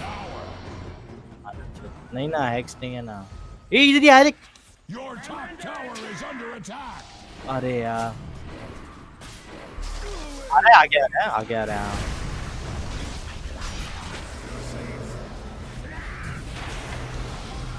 भाग, मैं नहीं मरेगा जल्दी, वो तेरे पे अल्टी डाल देता था, मेरे पे डाला मेरे ने।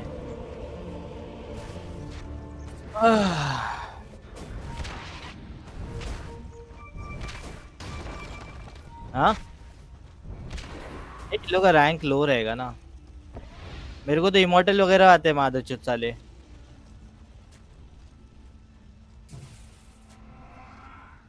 अरे बहुत मारते हैं वो लोग भी, ऐसा दिमाग का नहीं कर देते हैं ना। अब देख इतने स्टन में तो मार सकता है यार इसको।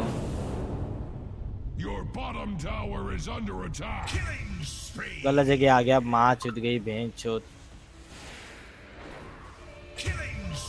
गलत जगह चला गया यार चूते के चक्कर में। तो जब पहुंचूंगा तो उसको दूंगा बेचो। ये क्या नाम है, ग्रेव। चैट नहीं कर सकता ना तू? हाँ सीधा लिगेंड। ये नूब लोग हैं बहुत, ये लोग।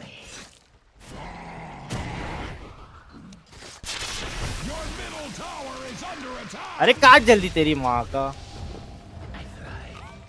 काटने को इतना टाइम लगा रहा है। The enemy has a bone to देखो pick पता है with एक्स your मरेगा middle बिना ब्लेड tower. मेल पे। हाँ, एक्स मर जाएगा ब्लेड मेल चालू नहीं किया तो, और उसने ब्लेड मेल अभी ले रहा है वो। Poison burn. Thrust ahead.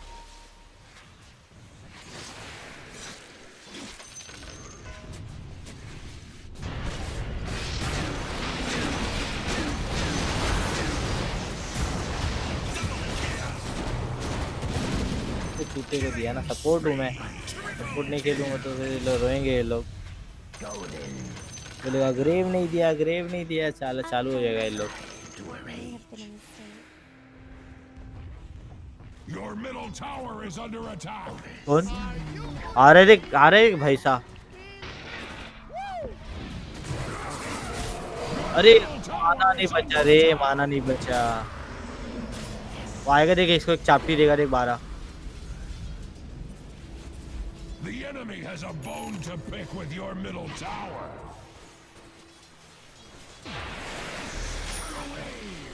मैं मारूंगा नहीं, ये पहले ले लूंगा खुद को। I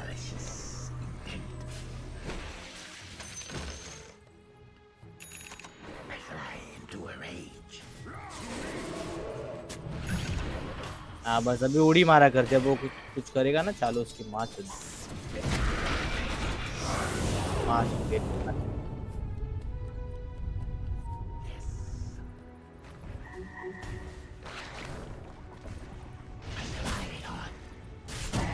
ए बाप रे रे,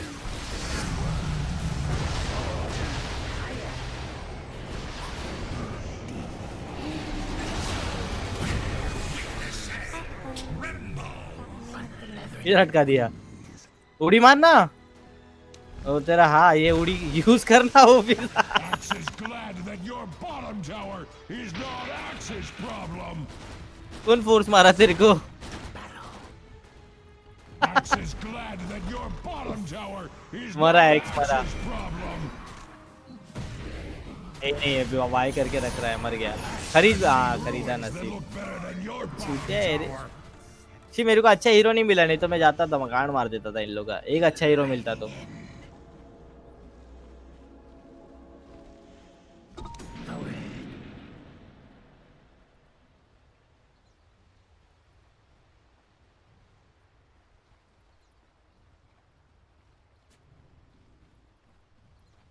Swiftly. 10 बार मरा रे मैं, फिर भी पीए से तो कम ही है। आ रहा है रॉकेट, आ रहा है रॉकेट। जूते को जरा सा क्या विजन मिल जाता है। Swiftly. Thrust.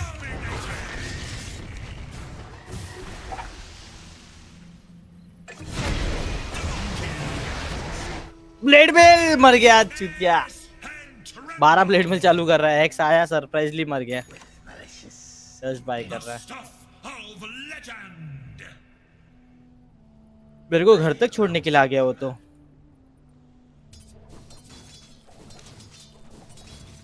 Pursued by अरे चूते हीरो मिल गया मेरे को, बेटा जान इसकी माँ का।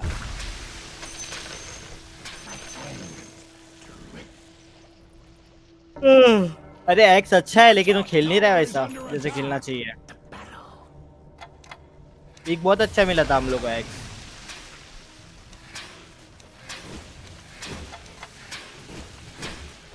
Your top tower is under attack.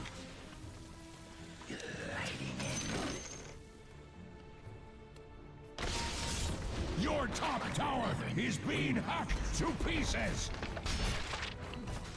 आजा आजा। Like axe, the dire structures cannot be lost.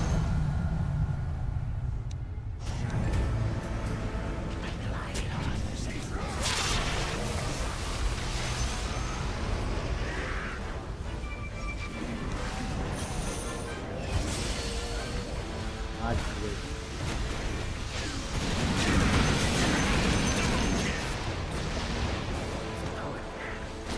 कोई नहीं है, मर गया तू भी। लायन देखना कितना पीछे खेल रहा है। मर गया। फोर्स करता है, स्टन नहीं डालता वो। ये ना ये लोग पक्का पिनोय लोग है, पिनोय लोग की माँ की चूत।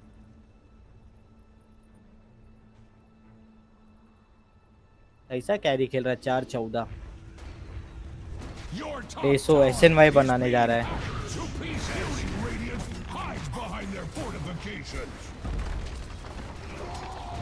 Your top tower is under attack. Your top tower has fallen. Are you going to do something about that?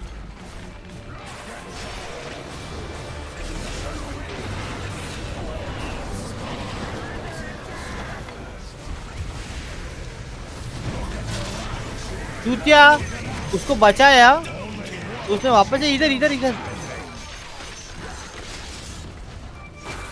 Finger डाल मादर चोद।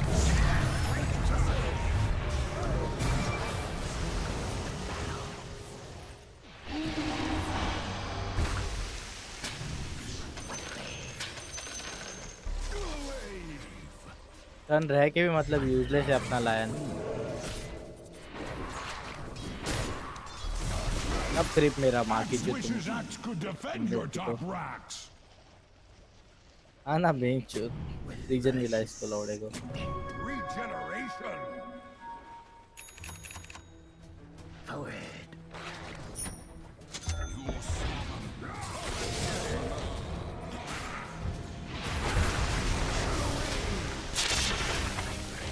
मार मार मार मादर चूत मार।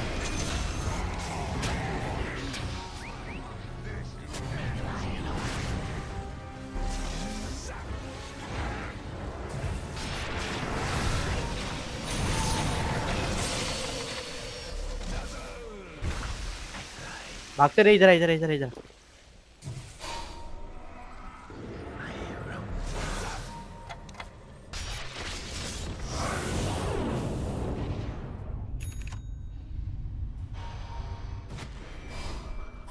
बच गया ना तू।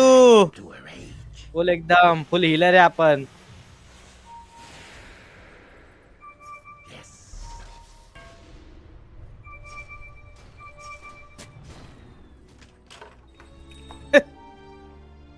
क्या बोलो अभी बता।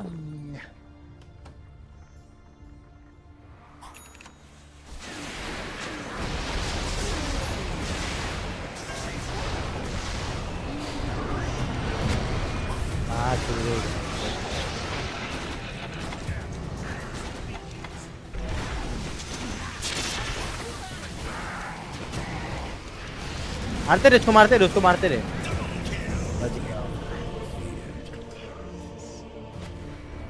ब्लेड मेल भी नहीं चालू करता ना भाई मेरा। ब्लेड मेल भी नहीं चालू करता अपना अपना ऑफलाइन। उन लोग का पिक बहुत अच्छा था रे। मिड नेक्रो अच्छा है। नेक्रो साइलेंसर।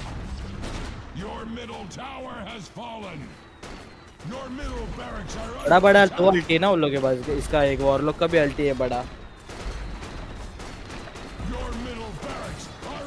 ठीक है ये बड़ा वाला है। Your top barracks are under attack.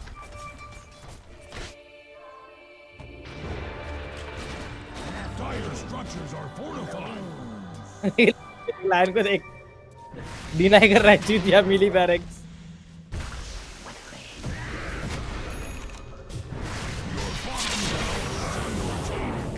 मारा उसको, मार उसको, मार मादर चोद को। मरेगा नहीं, टेंशन मत ले। अरे खुद को क्या मैंने ऐड पे।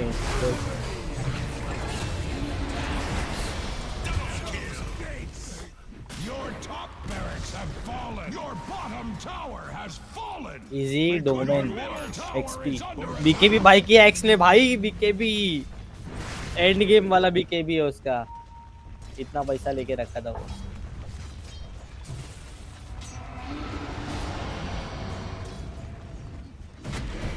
अरे कॉल लिया कर रहे बाबा। मारा बहुत अच्छा खेला।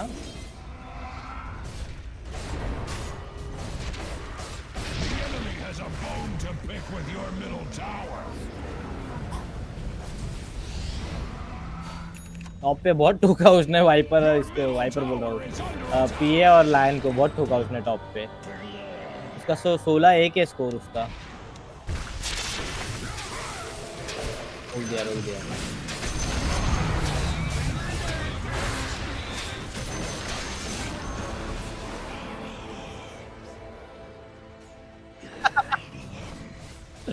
प्रोफेशनल लेवल ऑफ आरएस बोलता है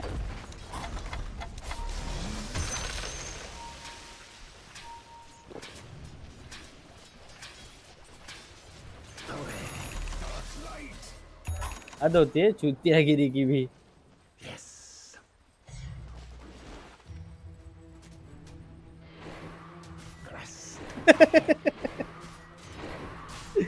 प्रोफेशनल लेवल है भाई कभी भी आरएस कर सकते हैं लोग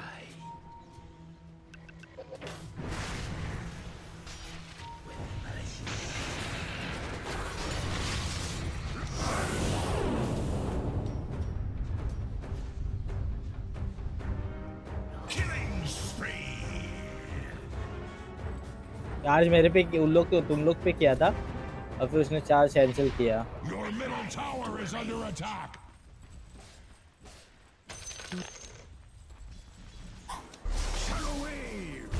कहाँ इतना उड़ी मार रहा है तू भी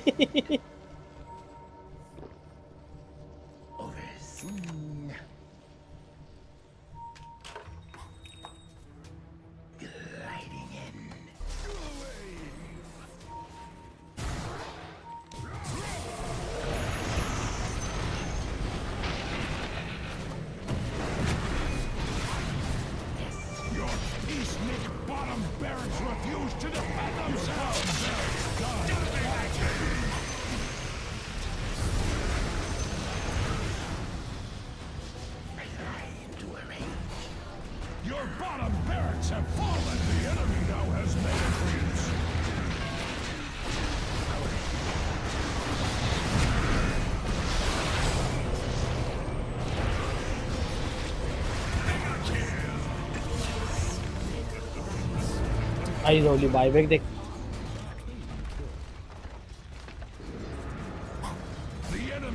इसको बाईबैक करने का है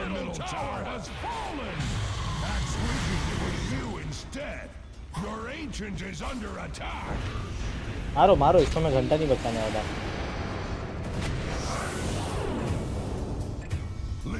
नहीं बचाएगा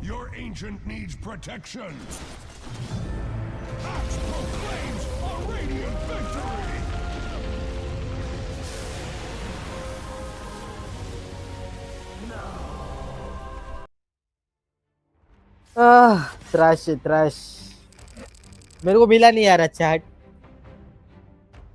एक अच्छा मिलता मजा आ जाता चलेगा अच्छा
10 seconds remaining. 5 seconds remaining.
I'll break their spirits and their backs.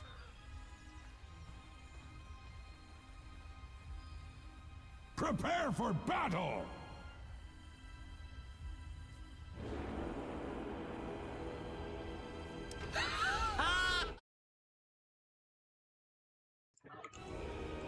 Hello, hello, hello. Hello, guys. Oh, yes. This one, my friends, is in the bag. Indeed.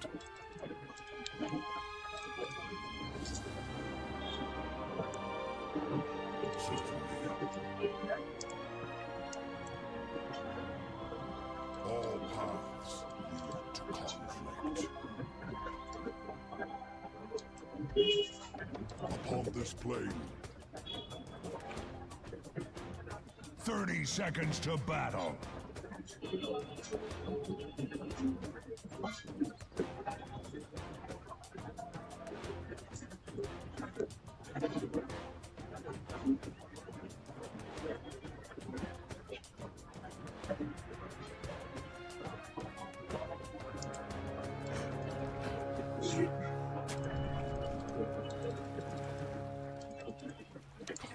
The battle begins!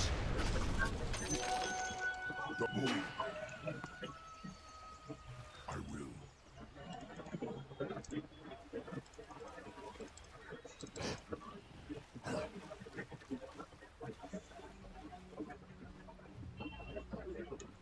I charge ahead.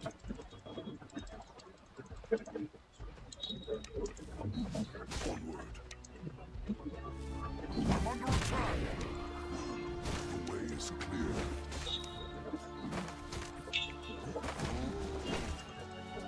Yes. The beast of all worlds. Oh, you fancy it now, do ya? Yes. Dire's courier has been slain. As suggested.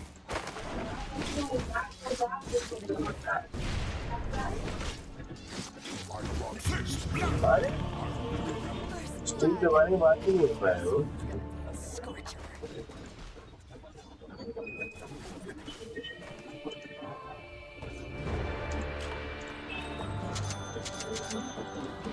Of course. Between the plains. Look there.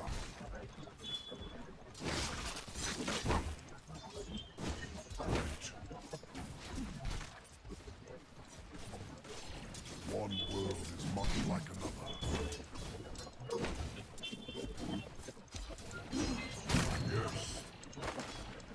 As suggested. No! I have their scent.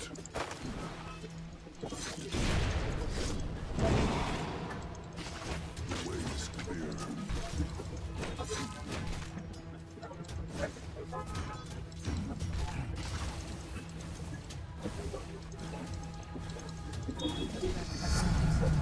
Aggregation.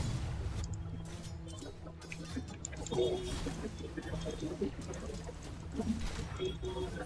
Between the blades. It's all coming together. Correct. Deny. Yes. You'll be dead before you know it. Look there. I will.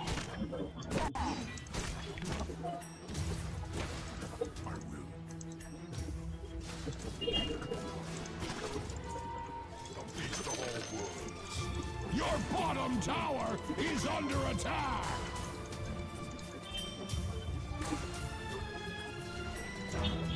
Indeed. Consider yourself denied.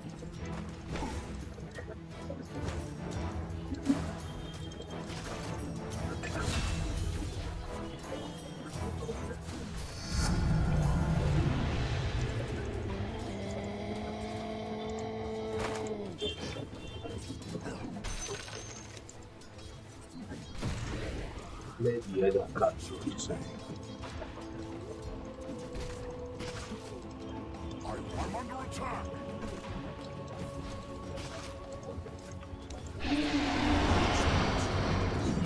Archon.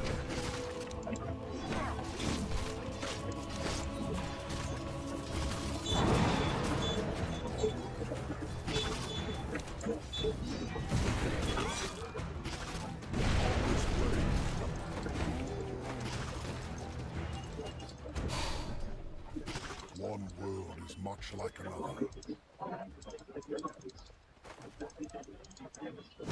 Yes. Endurance run! Oh my god.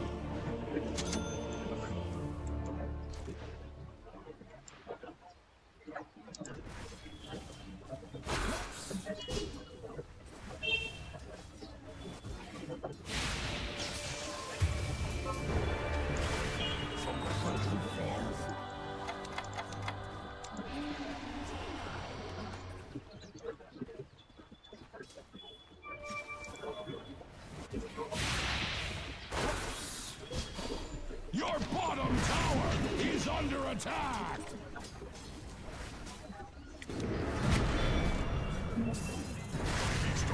Your bottom tower is under attack!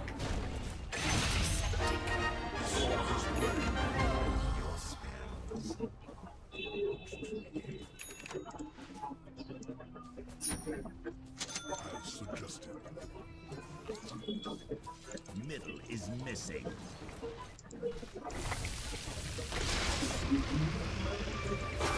I run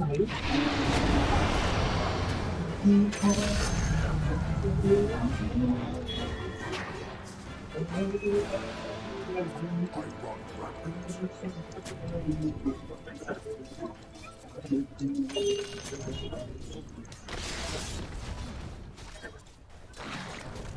Certainly.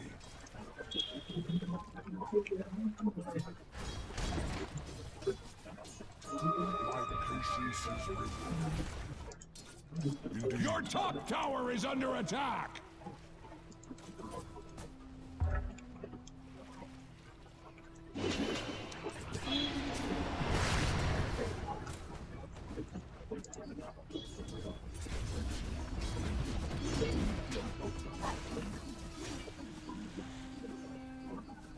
I'm under attack.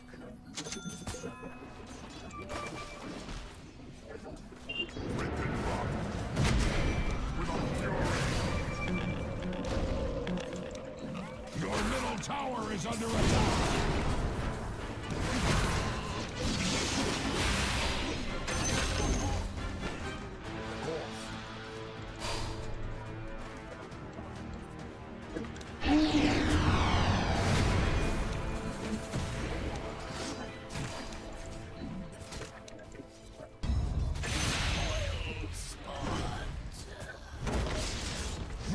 middle tower is under attack!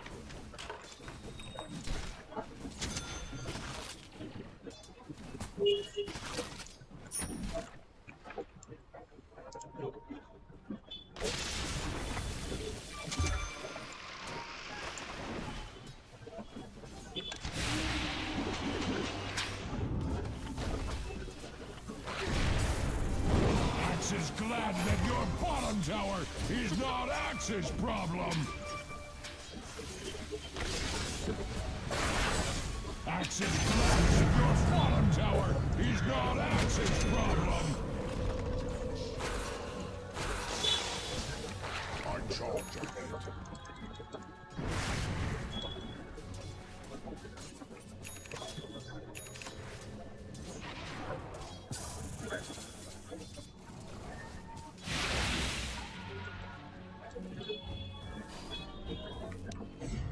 One world is much like another.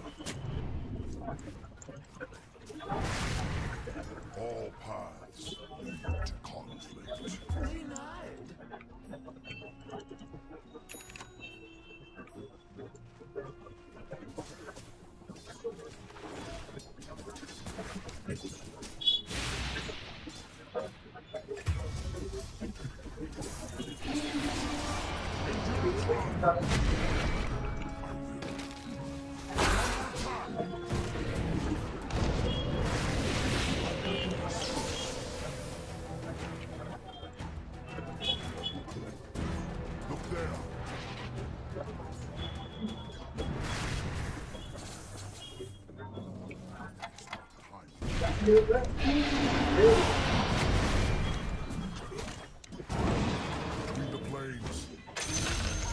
Look there. Between the blades. The way is clear. Killing spree. Double kill. घूमने जाना ना हाँ मैं क्या बोलता हूँ कि अभी इतने से लेके आ जाओ कि अभी हम चल रहे 1:30 बजे वहाँ 1:30 के बीच में तो वहाँ 1 घंटा लगेगा 3:30 में चलो जाओ नहीं निकल चल रहे हैं तो वहाँ 1 घंटा का लगेगा हाँ तो वहाँ से काम करो सीधे फिर वैसे फिर कॉलेज चले जाएंगे मालूम तो हमारे साथ चलो अरे तुम्हारे साथ चलो हमारे साथ चलो वैसे तुम देख के तो थोड़ी में कैसा है फिर चलो ना साथ में तो तुम मिलो कैसे मुझे मार्केट में तुम बोला आज निकल गया हूँ तुम्हें मार्केट में होगा I understand. Your bottom tower is under attack.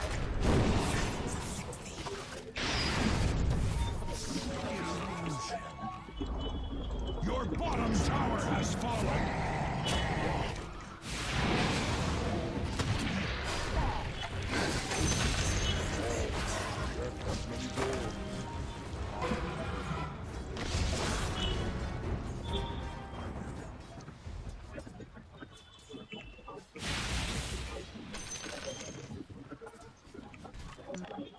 Look there. Of course.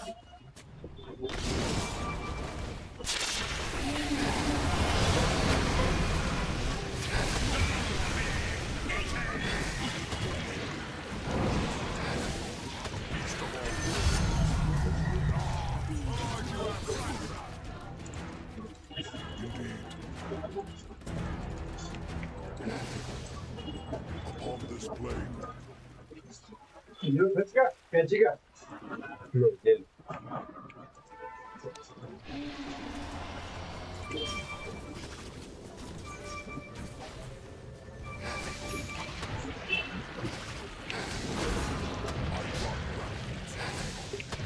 your top tower is being hacked to pieces.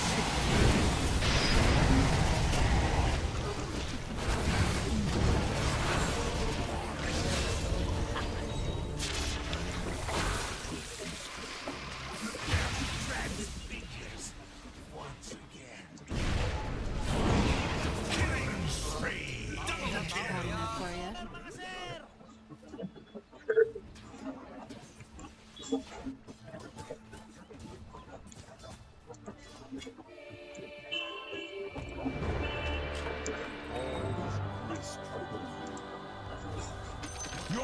tower is under attack.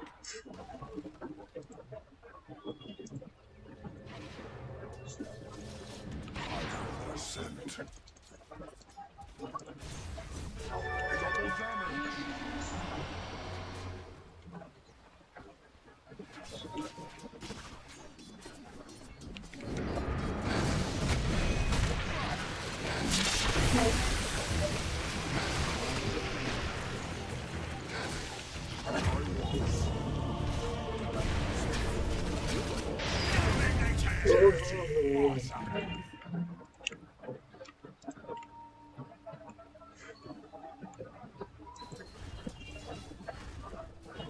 Sorry to disappoint you. It's all coming together.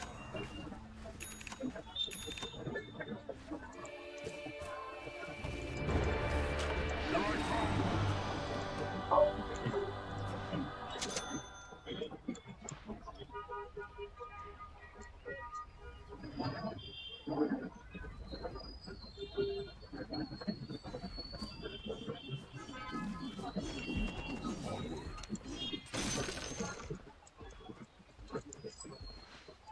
Between the planes.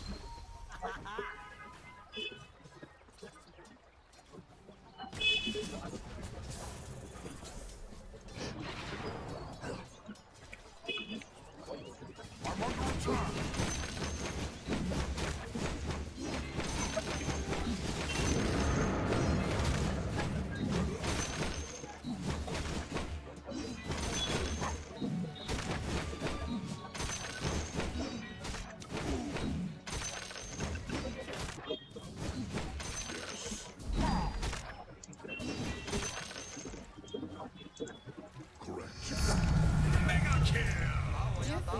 Fire.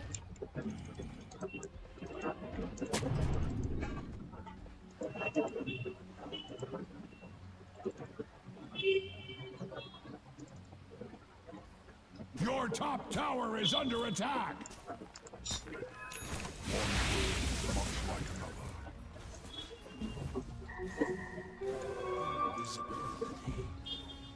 Your top tower is under attack.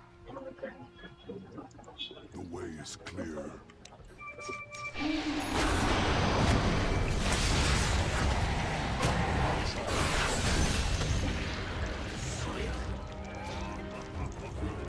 Yes.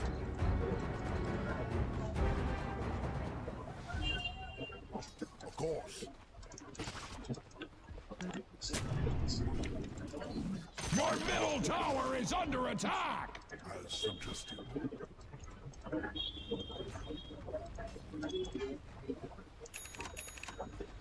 Look there.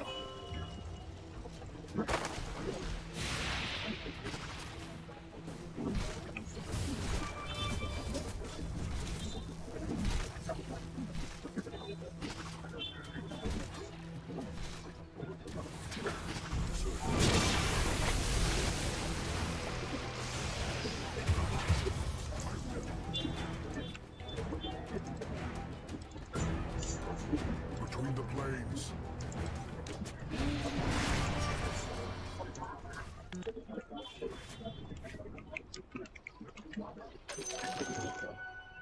Your top tower is being hacked to pieces! Much like Axe's opinion of you, your top tower has fallen!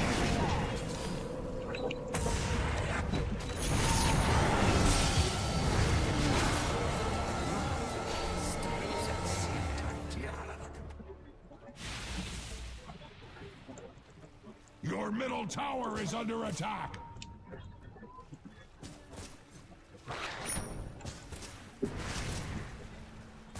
The enemy has a bone to pick with your middle tower. Axe would shed a tear for your middle tower, but Axe does not cry.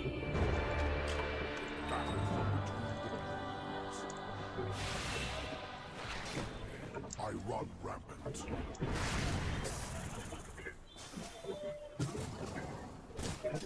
I charge ahead.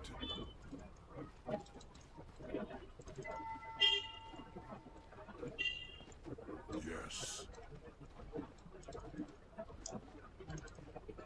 Upon this plane,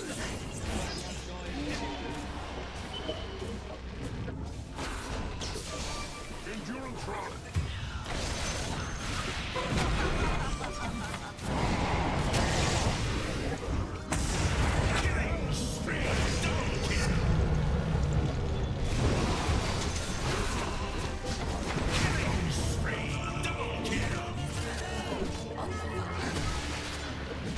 My patience is rewarded. Your bottom tower is under attack.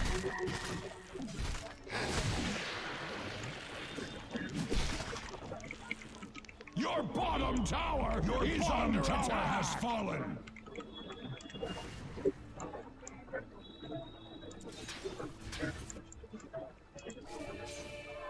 I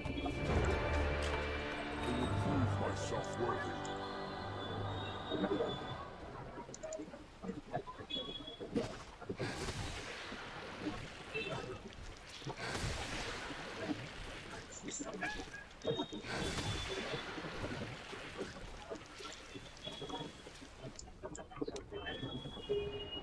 The beast of all worlds.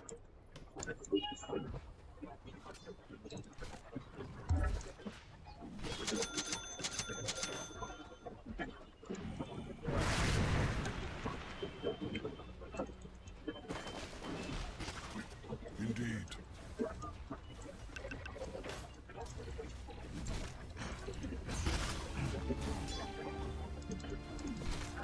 Your middle tower is under attack! All paths.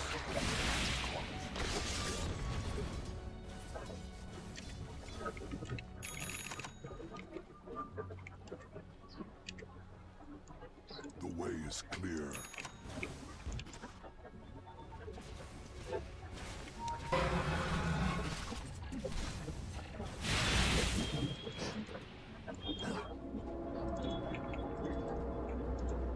Endurance run! Great.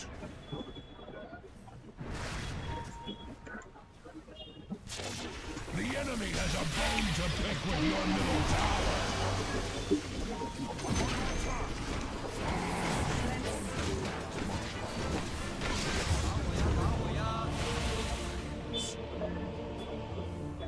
Your middle tower is under attack.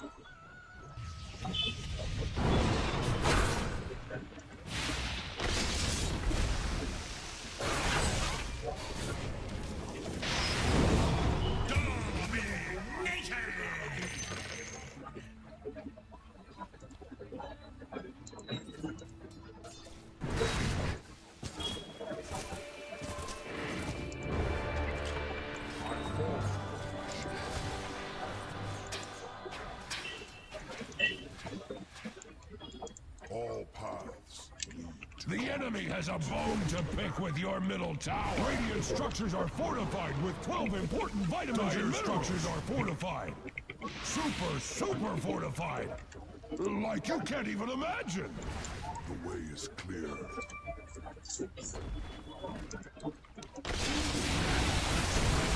Your top tower has fallen.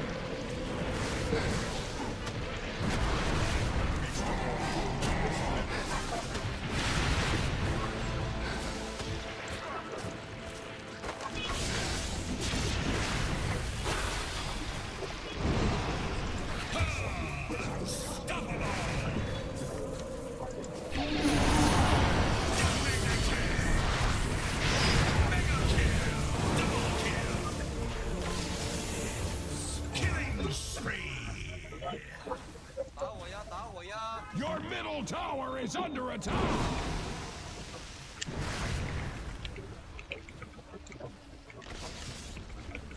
Your middle tower is under attack! Your middle tower has fallen!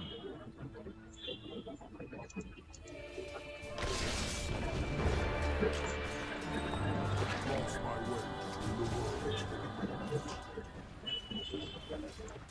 Upon this plane.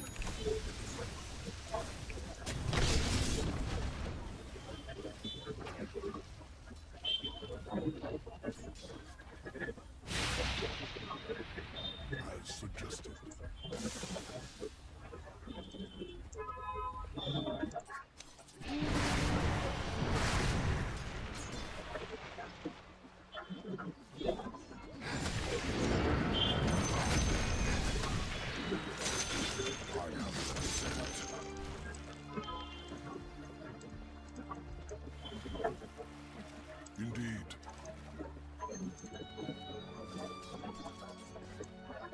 charge ahead. Yes.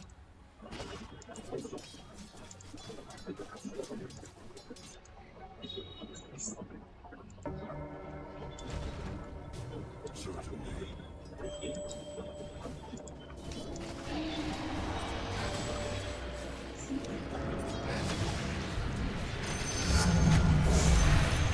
It's all of course.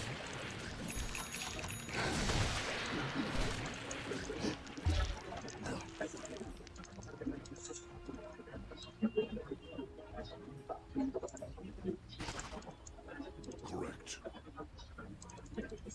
Axe is impressed. Roshan was a worthy foe.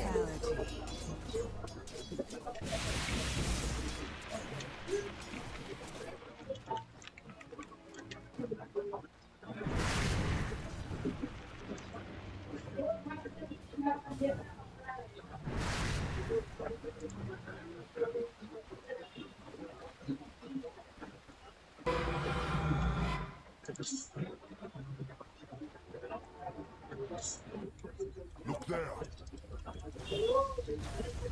Your middle tower is under attack. I run rampant.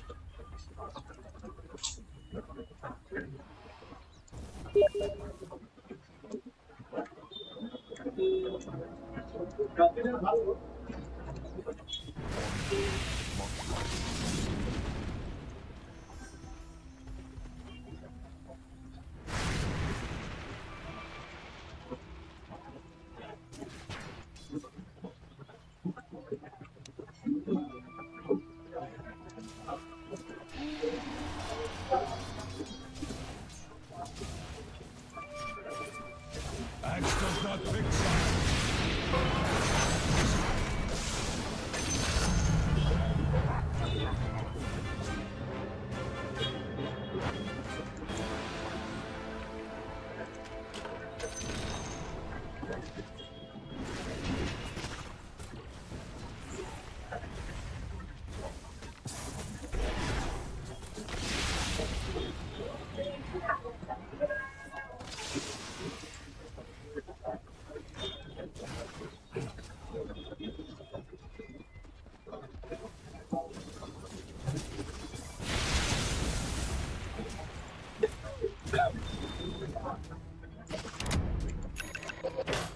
Between the plains.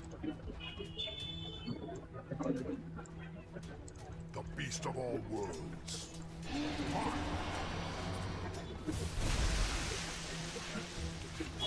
Rip and run.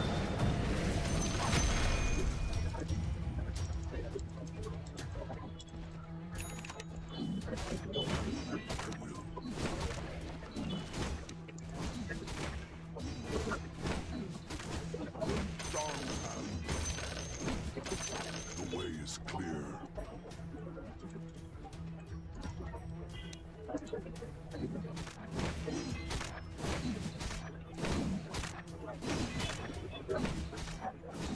Yes.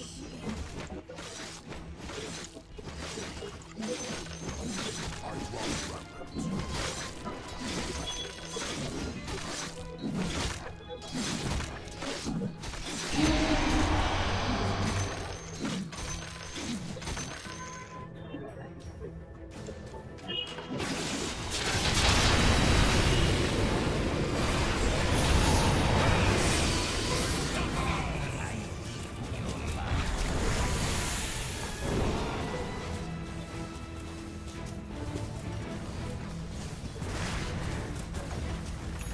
Radiant's towers are fortified, just like Axe.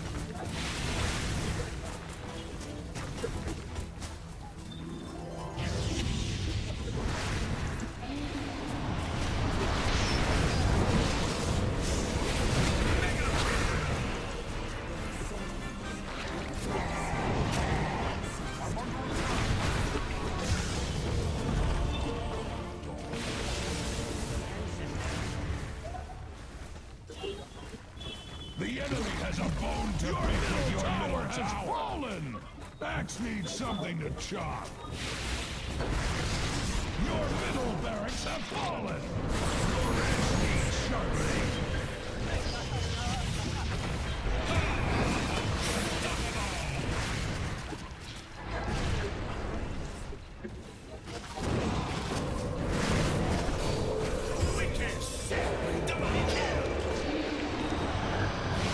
Explain to Axe, why are your middle barracks standing there undefended? Your mid-racks have failed you.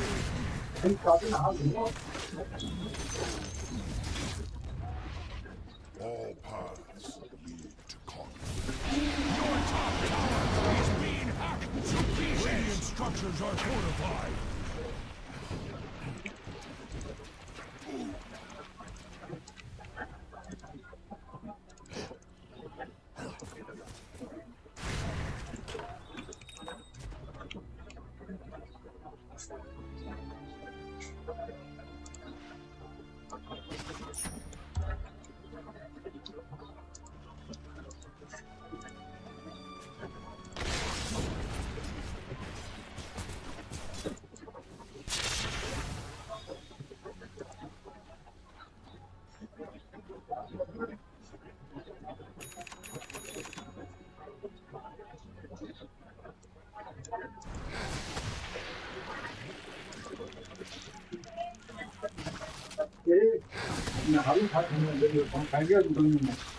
तो मेरी बात सुनो, आगे निकलो, मैं नहा के ready होता हूँ, तुम जब वहाँ से आओ अरे ठीक है, तुम मेरे साथ मत जाओ, जब मैं वहाँ गया तो बोलो तुम मम्मी लेके आना, मैं वहीं मिल जाऊंगा। ठीक है हाँ, दूसरा कि खाना साथ में खा लेना, ध्यान लो। तो कह रहे बोले चीज़ है ना, अभी तुम अभी निकलो, साथ में जाना, नहाने में टाइम लगेगा, कितना टाइम लगेगा? आधे घंटे तो लगेगा, अपना नहा के खा के मतलब पूजा के फिर बैठने खाने में, तुम दोनों खा के निकल भी जाओ।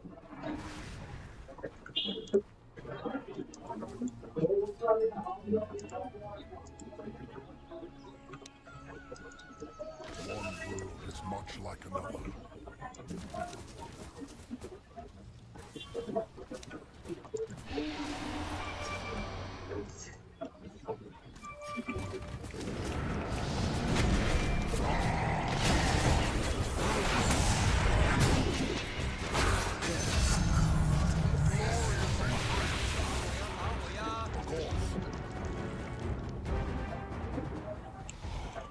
It's all coming together. I have the sense.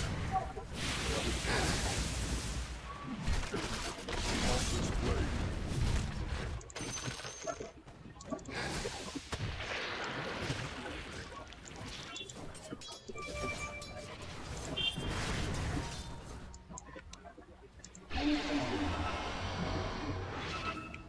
I charge ahead.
Top tower has fallen! We could be worse. Glad that your bottom tower is not Axe's problem. Your top barracks have fallen. Your top barracks are under attack. Your top barracks have failed you. Curse your top barracks!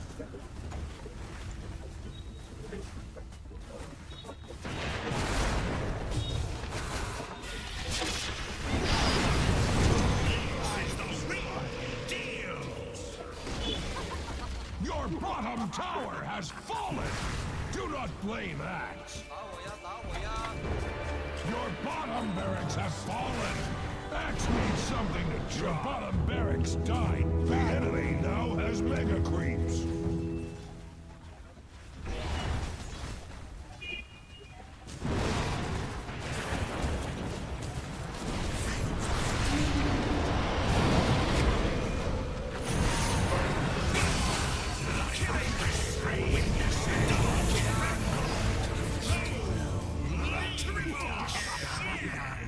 And leave a purulent corpse.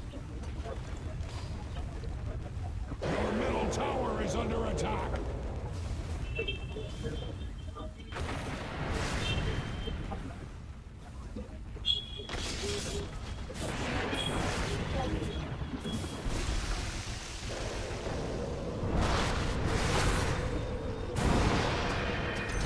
My hands are tied.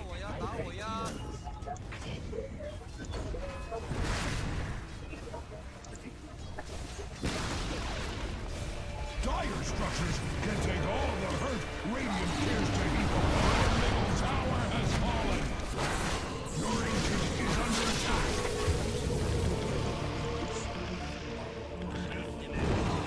Your ancient is under attack. Okay guys, हम लोग मजबूत आ चुके हैं। Coming back, just leashing. So, I think leash should hit Dota. We should hit Dota. God damn it.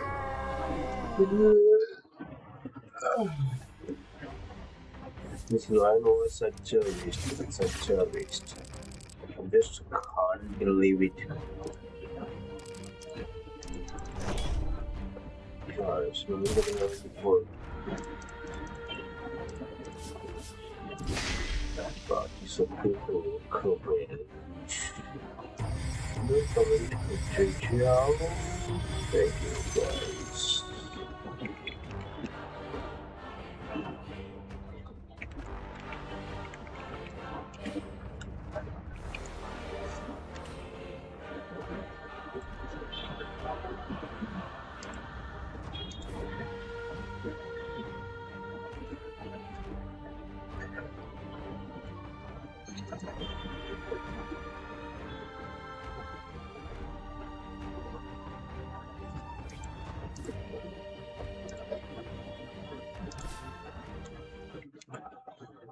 Things were bad things.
Hey bro, you're the man, the greatest chess trainer after Sagar Shah. O Gautam chess समय OP लिखे है भाई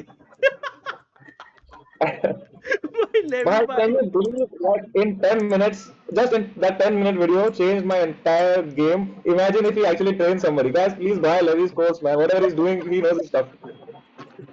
वो चेसली में जाके ले लो दोस्तों उसकी बुक्स भी है वो भी ले लो Yeah, man, that guy is insane. I don't know, like he just knew what they will play and what I should play. He made a video. I'll send you that video. See. आप वो video भेजो, हम लोग मैं उसको देखता हूँ, उसको लगाते हैं भाई लोग देखने को. Call Levi. Yes, guys, I've sent the link to Levi. Levi, bhai, if you are there. Yo, my man. And joining us all the way from the US is the one and only Gotham Chess. Hello, Yeah, you Levi. are a prophet. How did you know they're going to play this? How did you know they're going to fall for this? You are insane, brother. Oh no! Listen, Samay and I have been messaging. We messaged more in the last couple hours than we have in years. You know, he's on tour. He's busy. And when I found out about this tournament, I was like, oh, I'll help Samay, and he messaged me and everything. But life gets in the way, and also there's the field is crazy. It's like 1400, 2200, and I just thought like, okay, we take it easy. Last night I recorded Samay a video.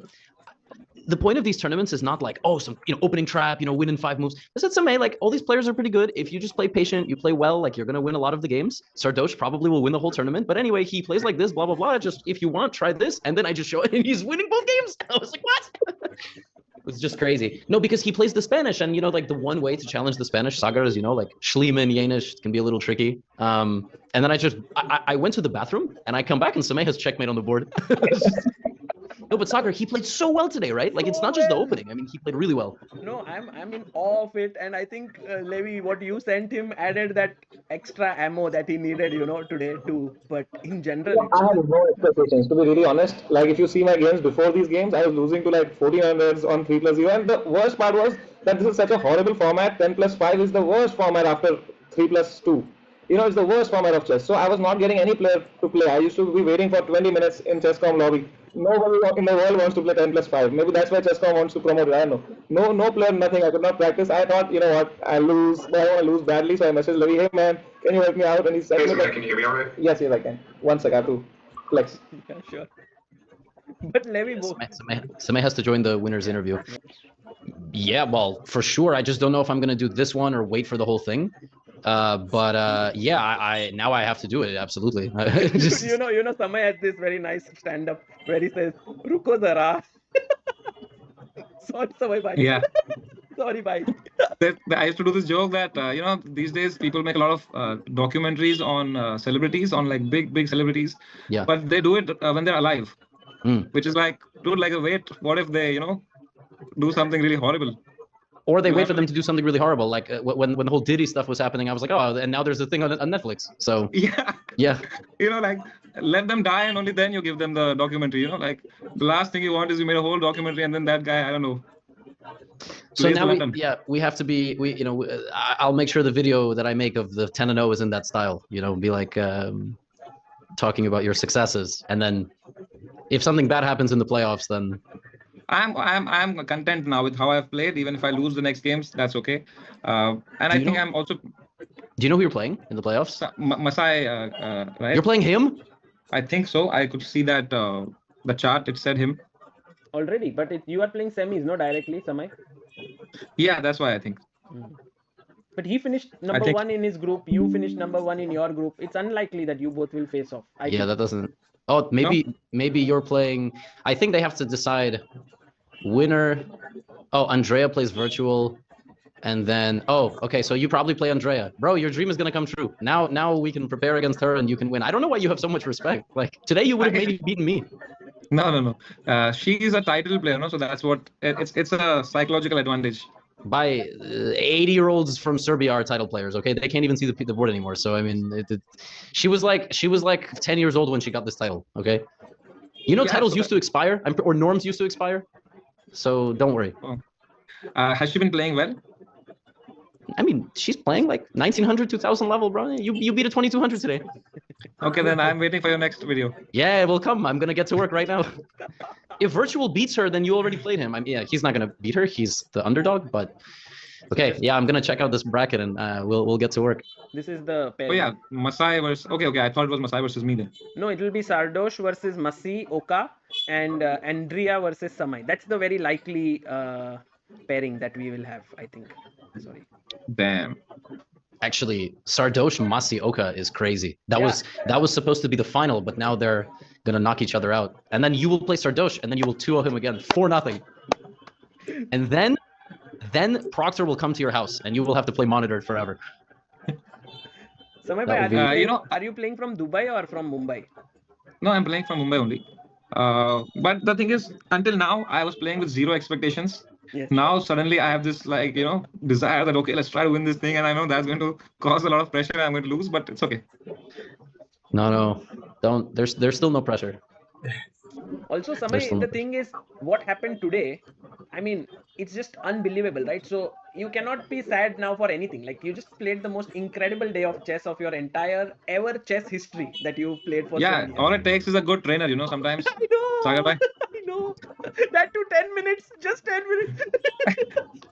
Yeah, I think that was the problem all these years, Sagar, that I didn't have a good trainer. I was saying to the chat, the best thing that happened to Samay is that we didn't train together for this tournament. He's playing so well. Yeah, No, yeah, but like you taught me the square law and all of those things, which actually I used. I used King F8. I used your teaching. I'm still waiting for the day that Lucina comes in my life, but it has not yet come. I don't know why you taught me that, but hoping. It's funny. Yeah, I have a certain thing also when I'm coaching. In general, my whole philosophy is for 2000 and below because at around 2000, people become jackasses. they get to 2000 and then they're like, oh, I know everything. I'm only gonna get the Anish Giri repertoires now. But even up to like 2200, like especially online, but FIDE a little different. You could do anything you want, and you don't need end games. You don't need you don't need the traditional stuff. A lot of old grandmasters, like they try to get the students playing all the right openings, the Spanish, Nightorf, all this. It doesn't matter. You show up, you play F5, move 3. You've never seen it before in your life, and you win in 25 moves. This is the Gotham school of chess right here. You just need a. Yeah, I couldn't believe it because I thought I was messaging you and you weren't playing the game yet, and then I go and I see the game. I'm like, what? So, just amazing. Levi, if very Samay helpful of you, man. Thank you so much. Yeah, if Samay reaches the finals, then I will message you. Then we will see the finals together, maybe. Yeah, we can co-stream. When is it? Is it the 5th or the 6th? It's day after tomorrow, I think. It's my birthday, so you have to become the champion on my birthday. Whoa! For no pressure, Samay, no pressure. Please don't put any pressure on me, man.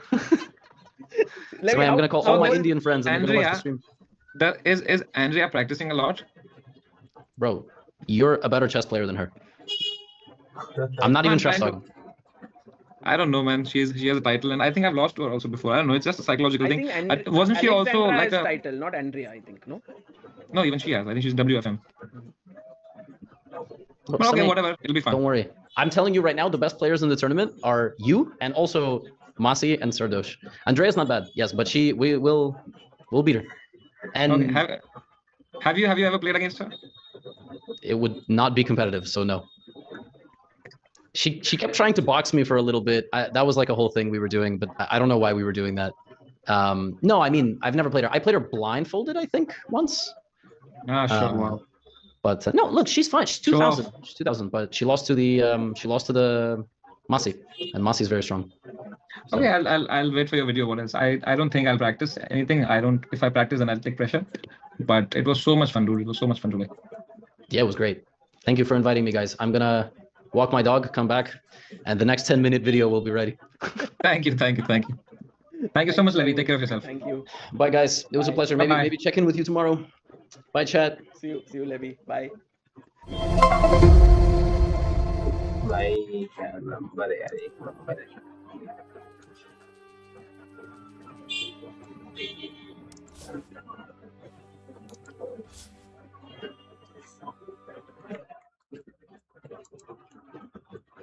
एक number.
attack!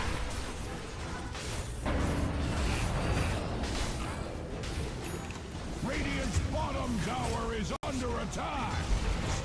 Dire's middle tower has fallen! Radiant's top tower is under attack! Radiant's towers are fortified, just like Axe.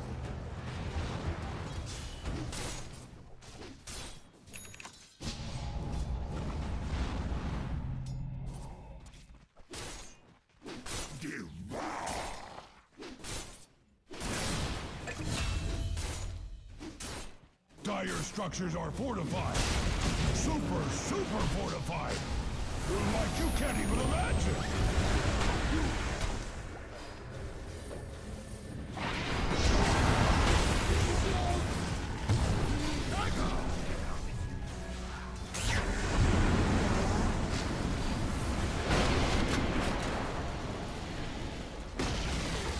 Radiant's bottom tower has been laid low.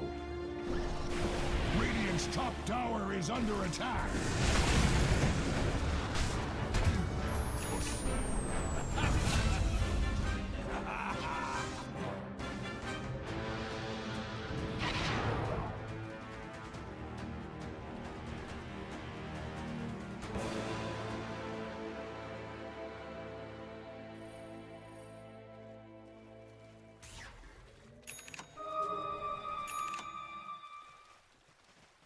Axe observes carnage underway at Radiant's top tower.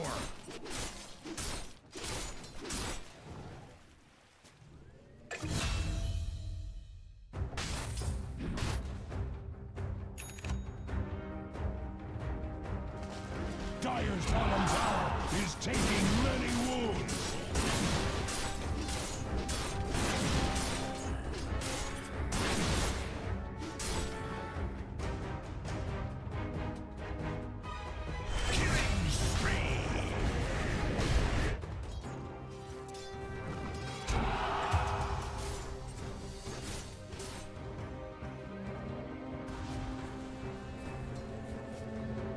Radiant's top tower is under attack!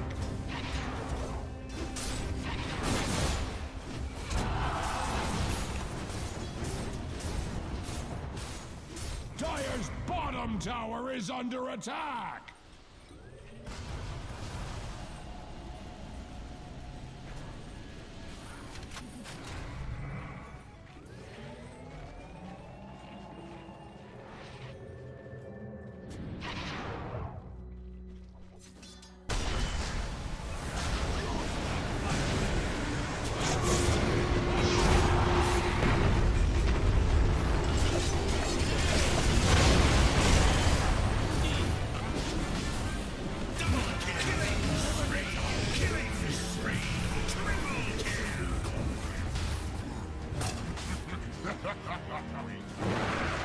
Radiant's top tower is under attack! Radiant's top tower has fallen! Tend to your wounded, or put them out of their misery! Axe observes carnage underway at Radiant's top tower. Dire's bottom tower is taking many wounds! Radiant's top tower is under attack!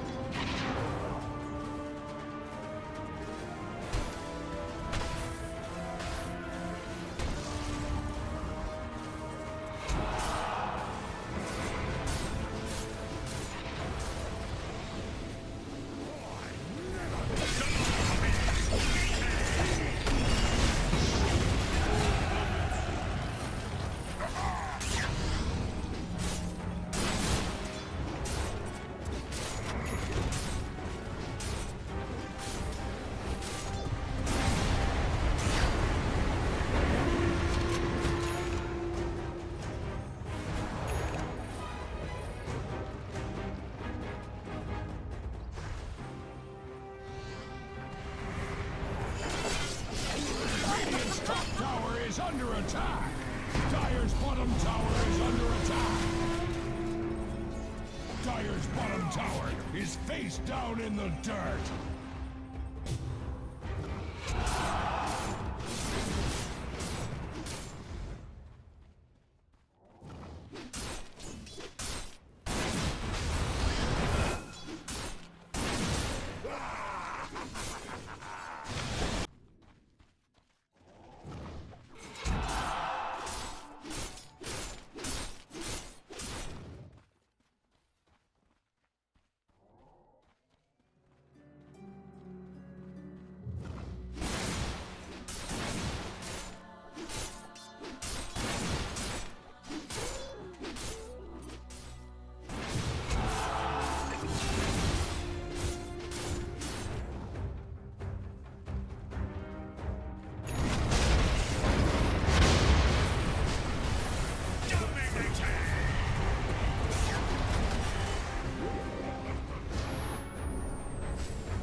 Radiant's top tower is under attack!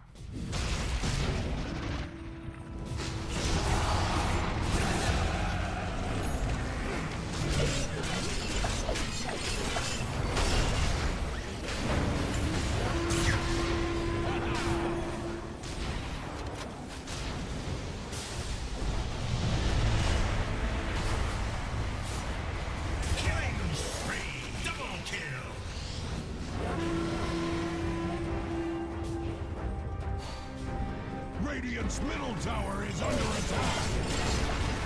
As Radiant's middle tower falls, Axe's middle finger rises!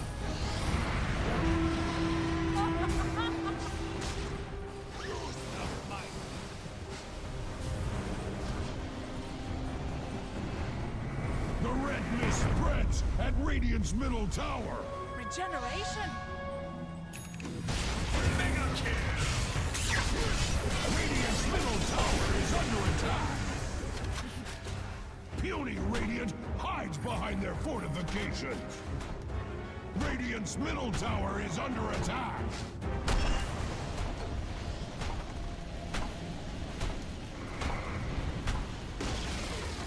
Radiant's middle tower has fallen! Are you going to do something about that?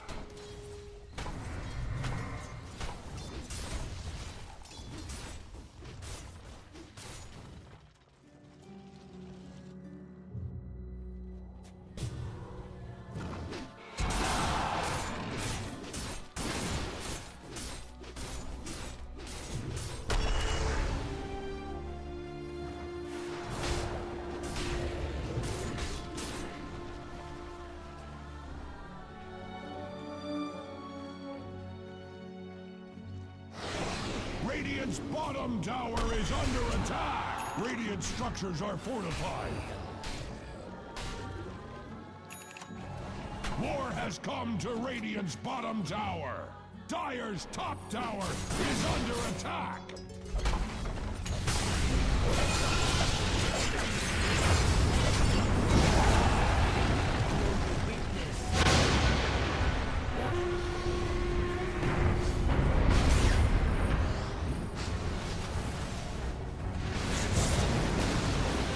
Radiant's bottom tower has fallen!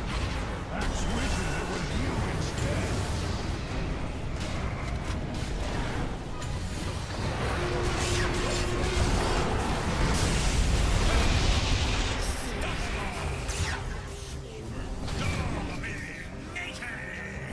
The red mist spreads at Radiant's middle tower!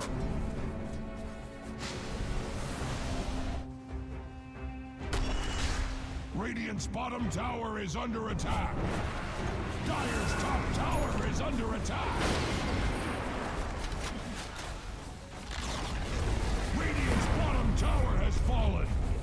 Dire's top tower is under attack! Radiant's bottom barracks have fallen!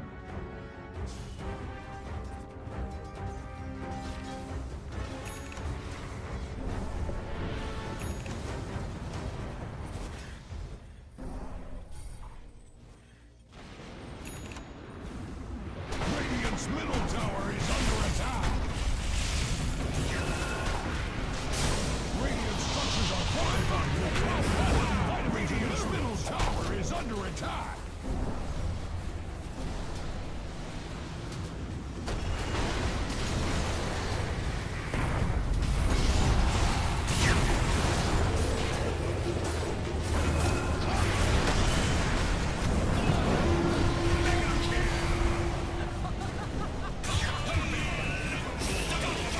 Radiant's middle tower has fallen! Axe would never whine like Radiant's middle barracks! Radiant's middle barracks are under attack! Axe is tempted to join the fray! Radiant's middle barracks have fallen! Pity! Radiant's middle barracks have fallen! As Radiant's middle tower falls, Axe's middle finger rises!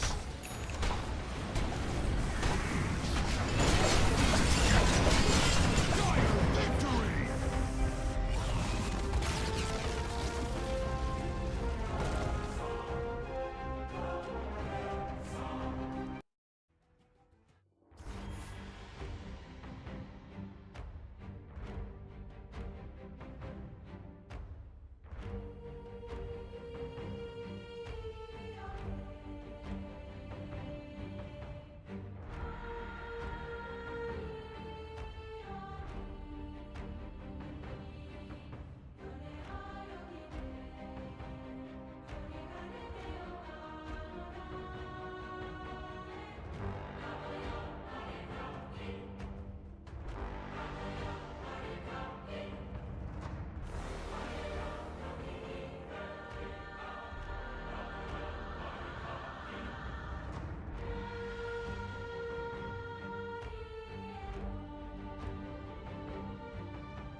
Much like cordwood before axe is axe, Dire's tower is under attack. Just like axe. Dire's middle tower is not what it used to be. Dire's for certain can take all the hurt Radiant cares to heap upon it. Dire's top tower is under attack.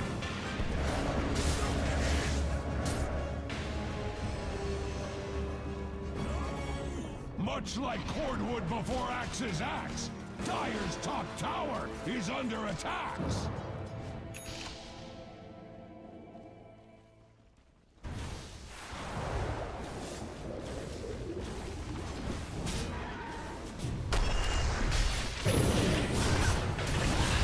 Dire's bottom tower is under attack.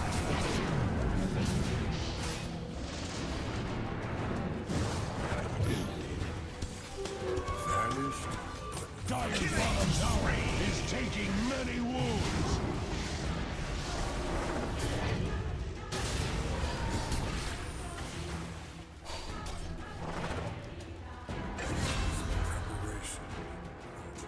They did say alive or dead.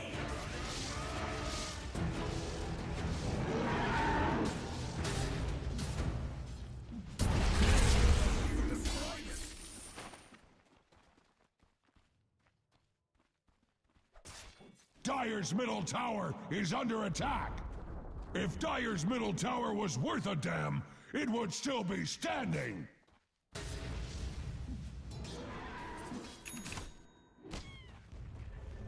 Dire's top tower is under attack.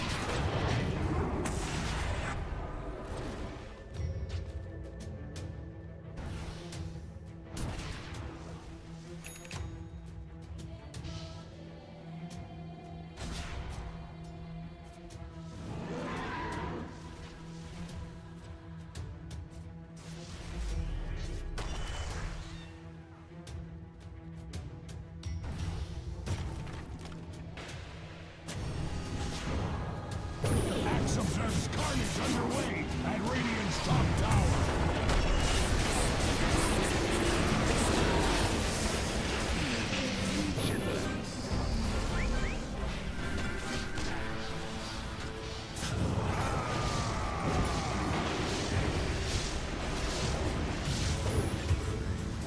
Dire's bottom tower is under attack. Radiant's top tower is under attack. Dire's bottom tower is under attack! Axe observes carnage underway at Radiant's top tower. Dire's bottom tower is taking many wounds.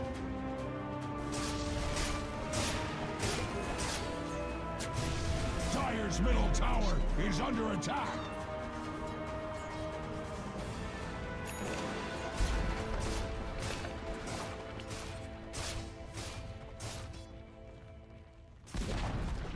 Heaven or hell, Dire's top tower is in one of them.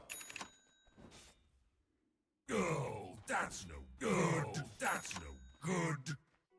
A bubble from the void. The red mist spreads at Radiant's middle tower.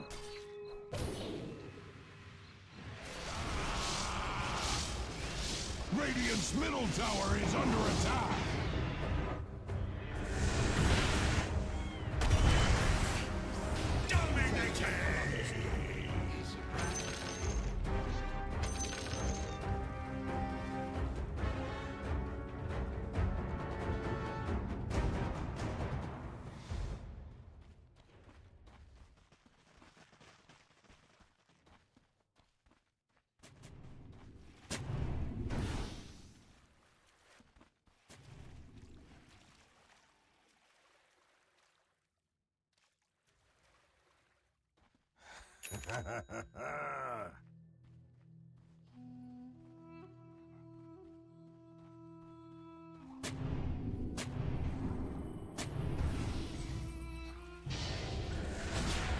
Of them all.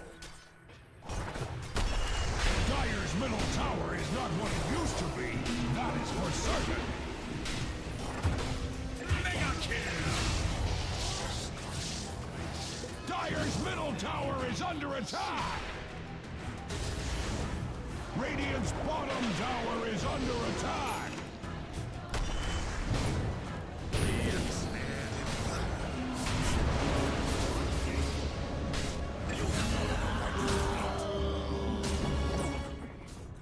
Radiant's bottom tower is under attack.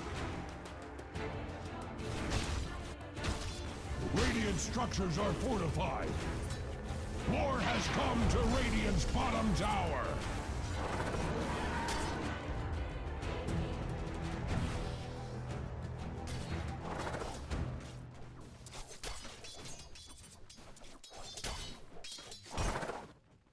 Dire's top tower is under attack.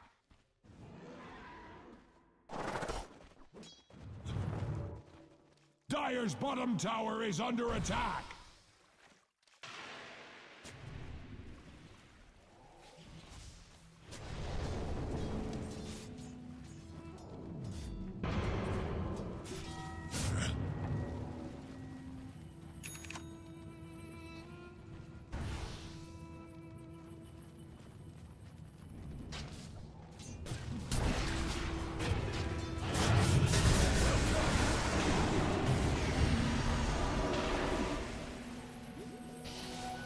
Soldier's fortune. War has come to Radiant's bottom tower.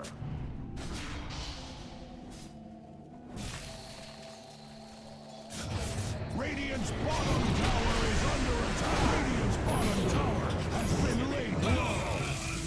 Unstoppable!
Radiant's bottom tower is under attack.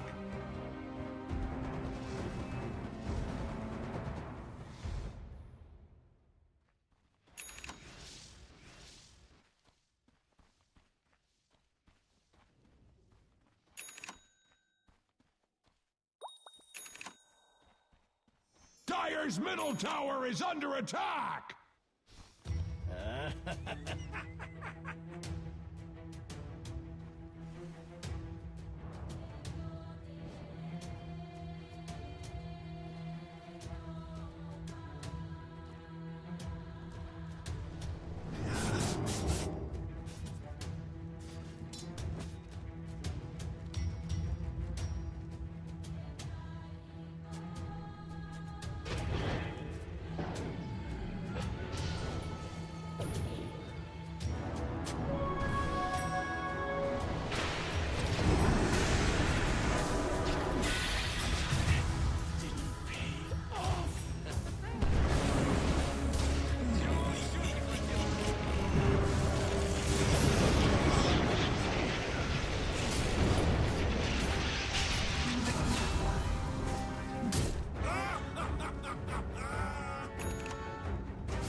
Gold and sweet.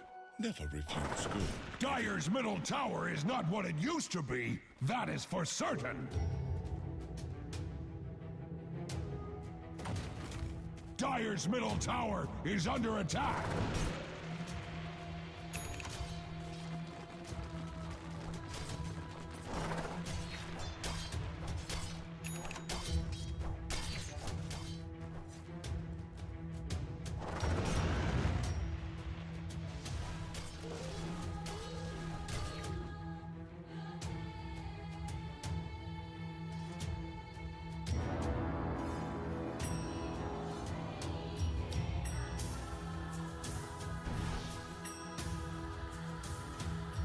Radiant's middle tower is under attack.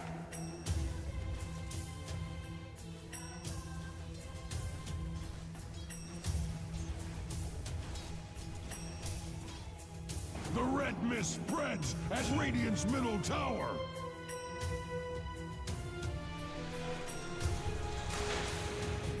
Radiant's middle tower is under attack.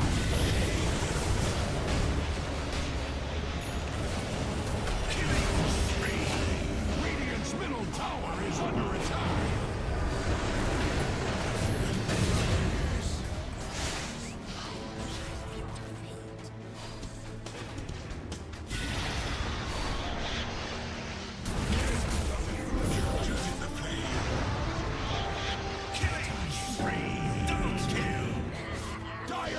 Tower is under attack!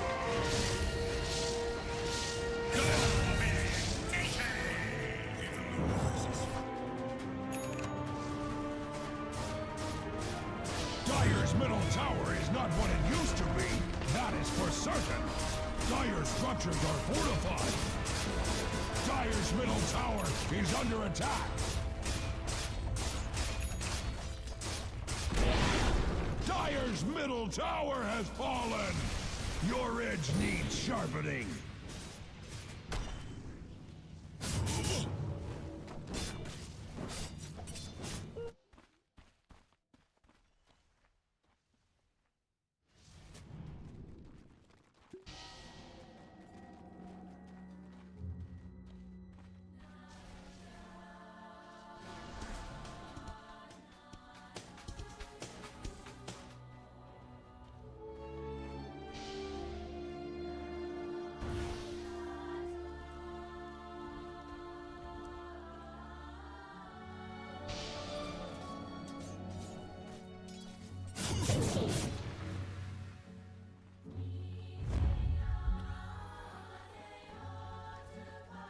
Dire's middle tower is under attack!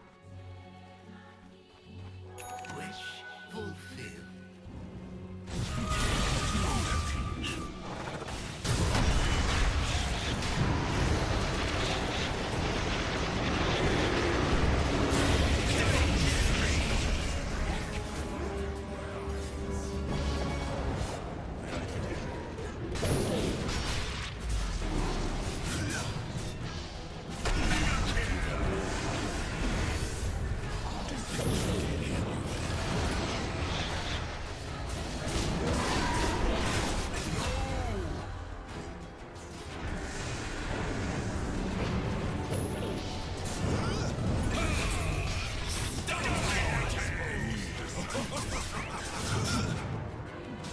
What leathermancery is this?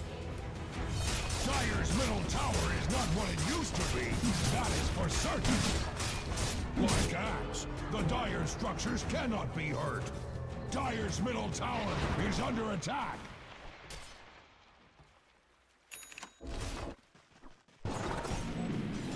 Dire's middle tower is under attack! Dire's middle tower has fallen! Axe was not involved.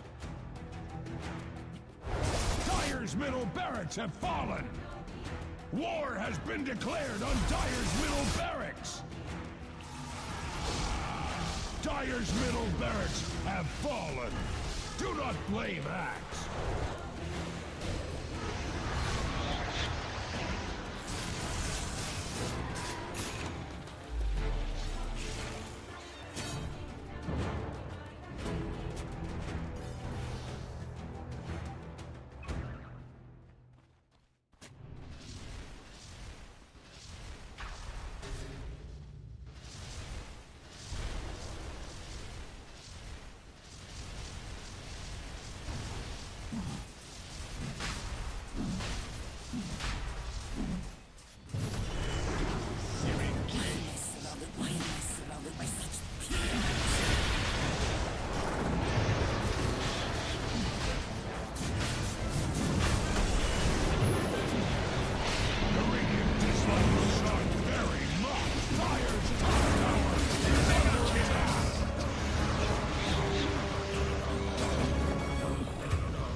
Much like cordwood before axe's axe, Dire's top tower is under attack. Dire's top tower is under attack. Dire's top tower has fallen. Axe wishes it was you instead.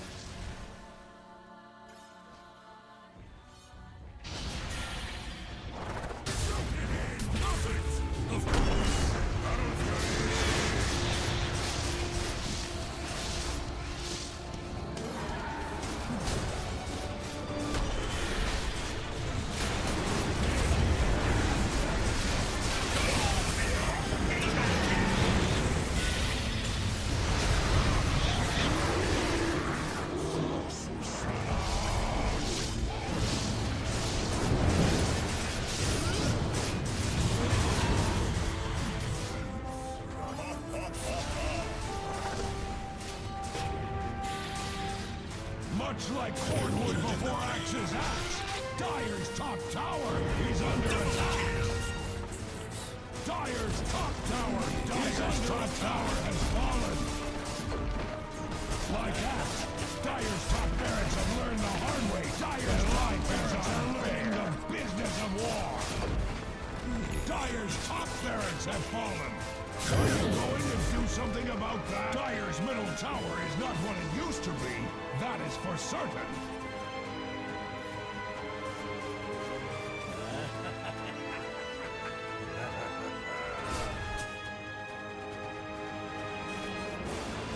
Dire structures are fortified. Dire's middle tower is under attack. You can't even imagine. Dire's middle tower is under attack.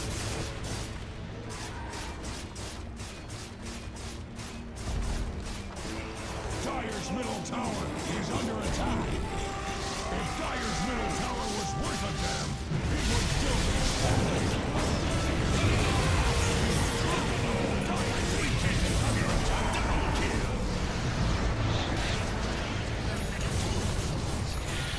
Dire's ancient is under attack.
Radiant's middle tower is under attack.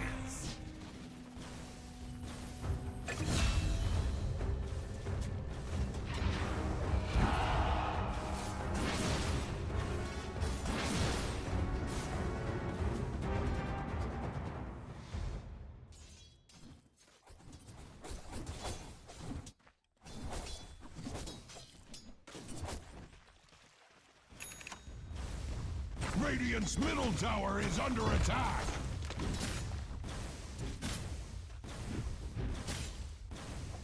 Hey, it's Ghatkoper. As if heroes don't.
Got it. Thanks be to you.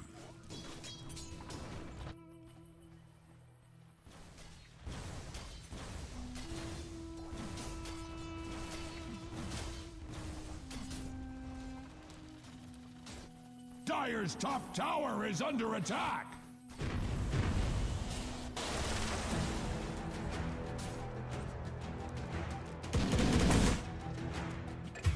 Dire's middle tower is not what it used to be. That is for certain.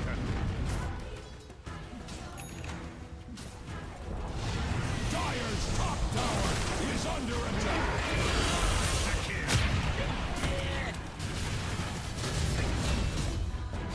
Much like cordwood before axe's axe, Dire's top tower is under attack. War has come to Radiant's bottom tower. Killing spree. Godlike.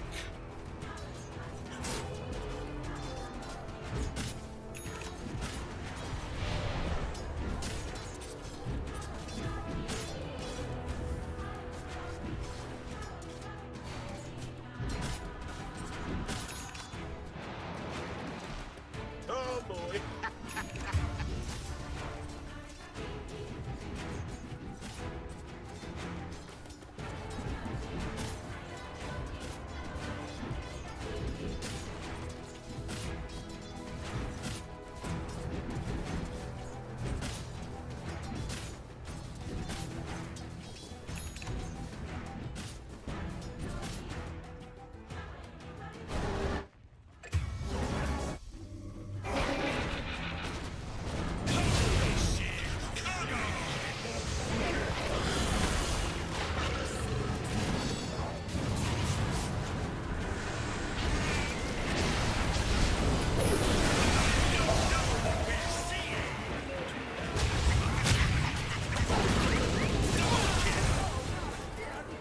Dire's bottom tower is taking many wounds.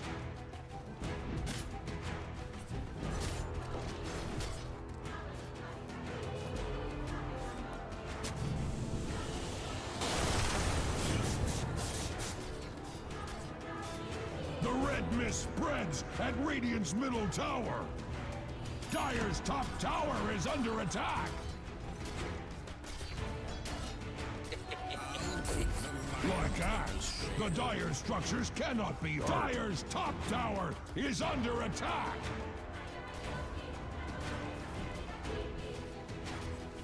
Much like cordwood before axe's axe, Dire's top tower is under attack. Dire's top tower has fallen.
Damn, that hurt.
Dire's top tower is under attack.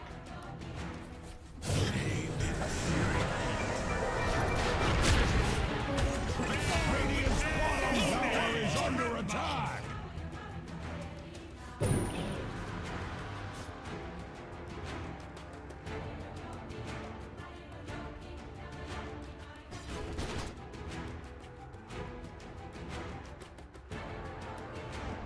Radiant's bottom tower is under attack. Dire's middle tower is not what it used to be. That's for certain.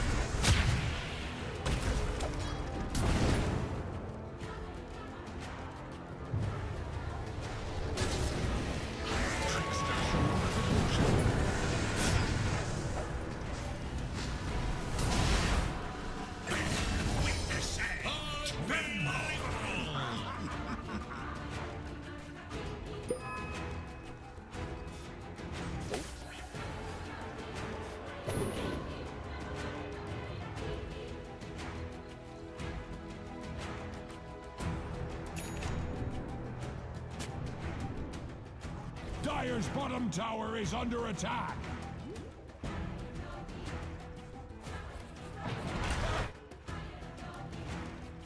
Dire's bottom tower is under attack. Killing spree! Unbelievable!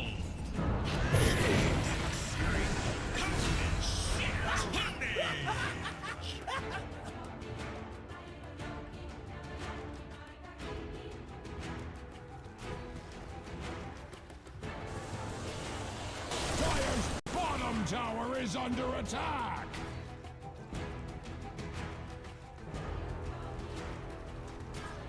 Dire's bottom tower is taking many wounds.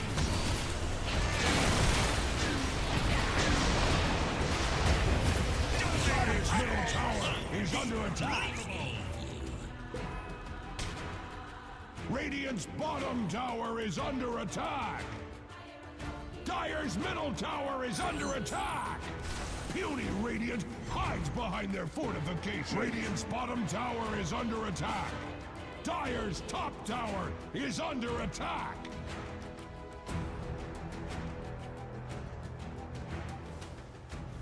Dire's middle tower is under attack.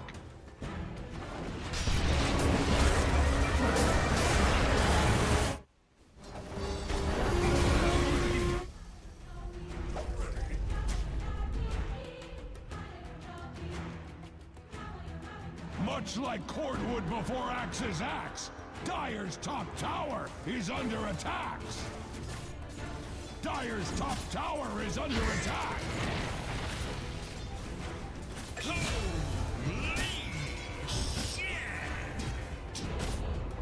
Heaven or hell, Dire's top tower is in one of them.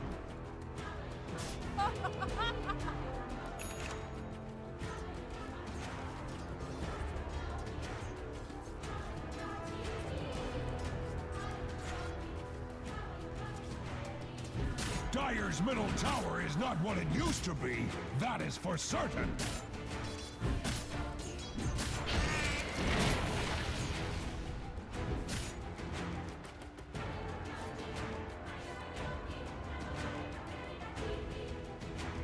Dire's bottom tower is under attack.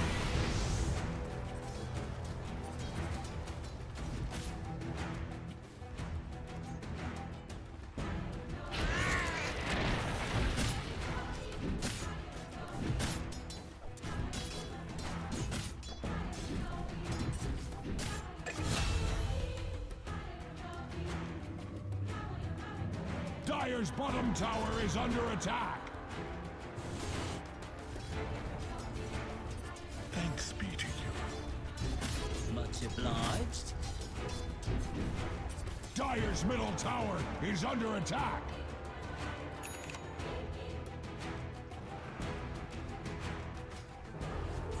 Dire's middle tower is not what it used to be, that is for certain. Yes.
Dire's bottom tower is under attack! Don't know what we're seeing! Double kill! Dire's bottom tower is taking many wounds. Dire structures can take all the hurt Radiant cares to heap upon it. Dire's bottom tower is under attack! Radiant found the weakness in Dire's bottom tower. It turns out, if you hit it enough, it will fall.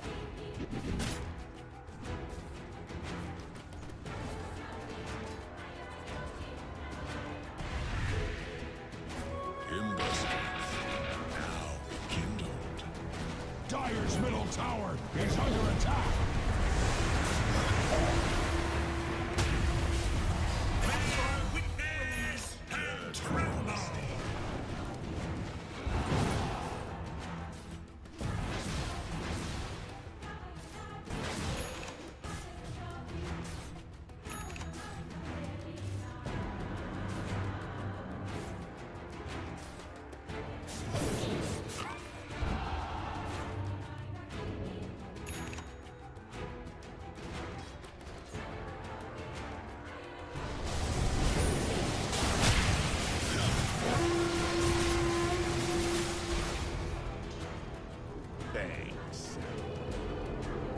Thanks for that.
This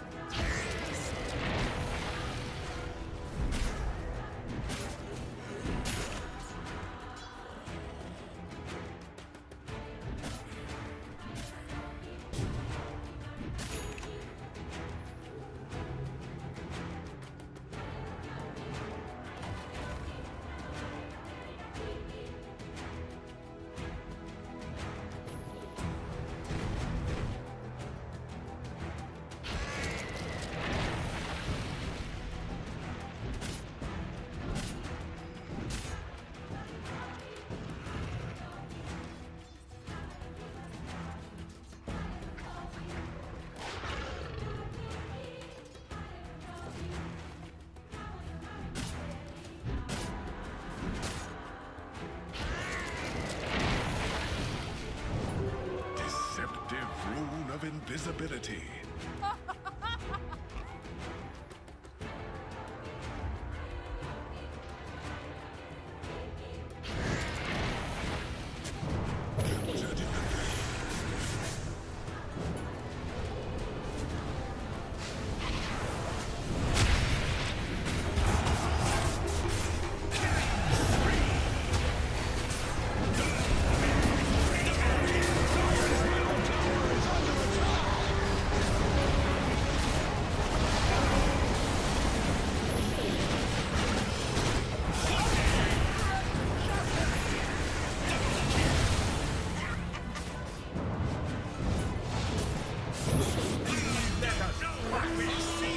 Dire's middle tower is under attack!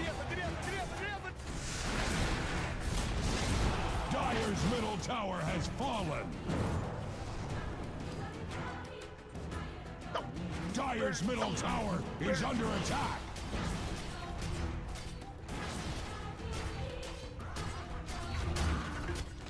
Dire's top tower is under attack!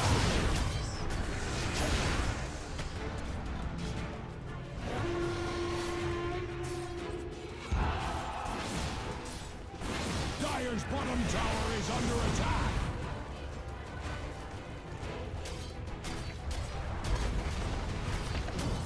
Dire's structures are fortified! Dire's middle tower is not what it used to be, that is for certain!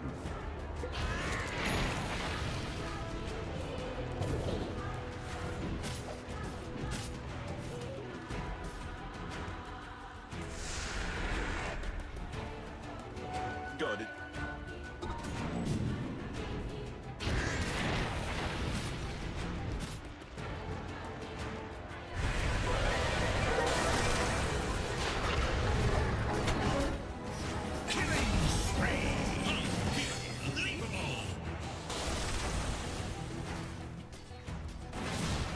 Much like cordwood before axe's axe, Dire's top tower is under attacks!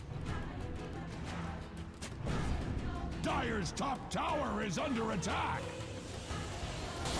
Rune of haste.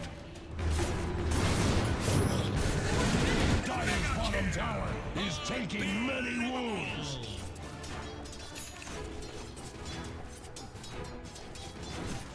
Dire's bottom tower is under attack.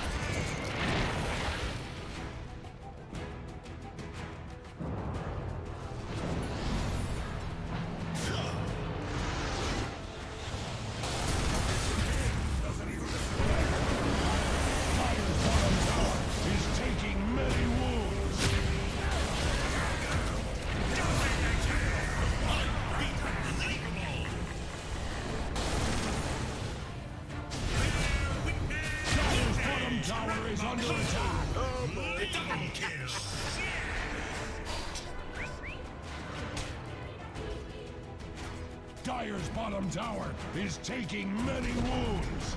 Dire's bottom tower has fallen. Dire's middle tower is not what it used to be. That is for certain. Dire's middle tower has fallen.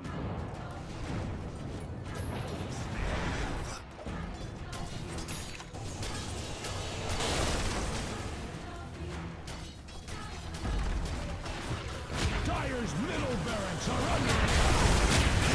More axes called for. Unlike that, ever. Dire's middle barracks are under attack. Dire's middle barracks have fallen.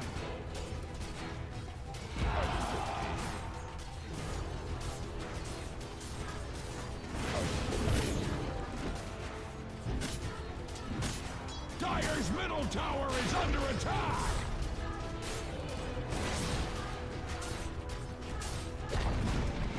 Dire's middle tower has fallen!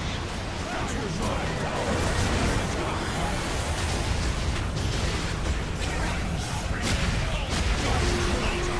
is under attack!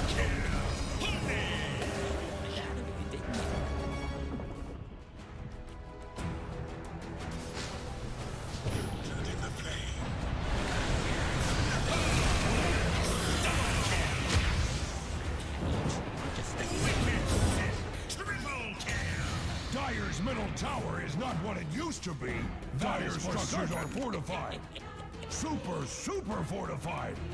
Like you can't even imagine. Dire's middle tower is under attack.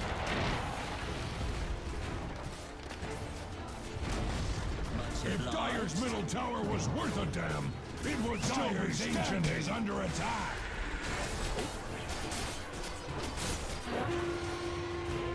Axe speaks true. Dire's ancient is under attack.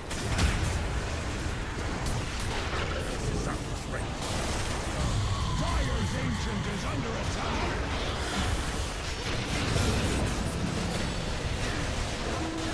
To the radiant for spoils. Shayna's axe get a cut. Thanks for that. See you later, nerds.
Dire's middle tower is under attack. War has come to Radiant's bottom tower. Dire's middle tower is under attack.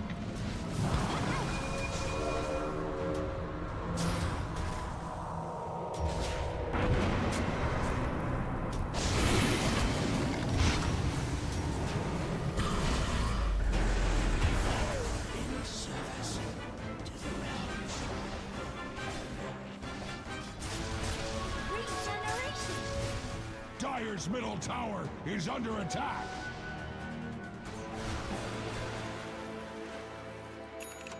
Dire structures can take all the hurt Radiant cares to heap middle tower is not what it used to be.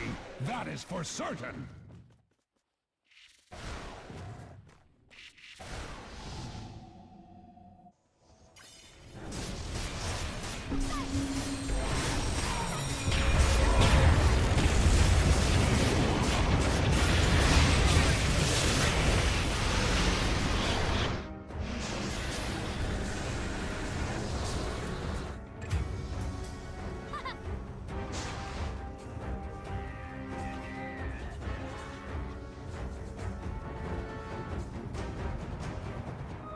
Just what I need.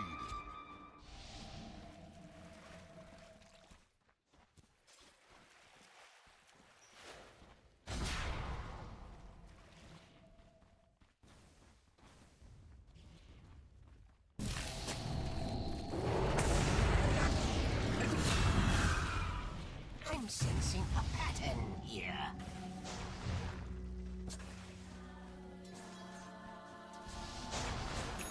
Radiant's middle tower is under attack.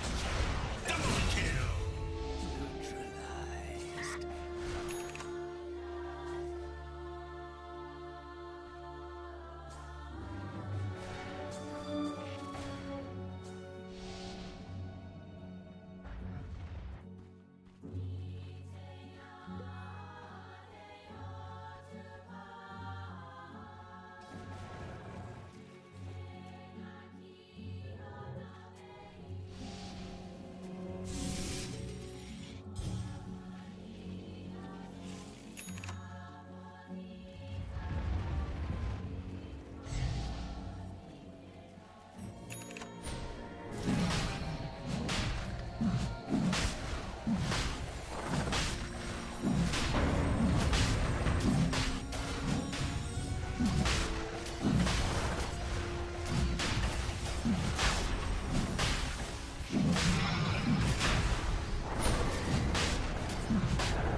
Dire's middle tower is not what it used to be.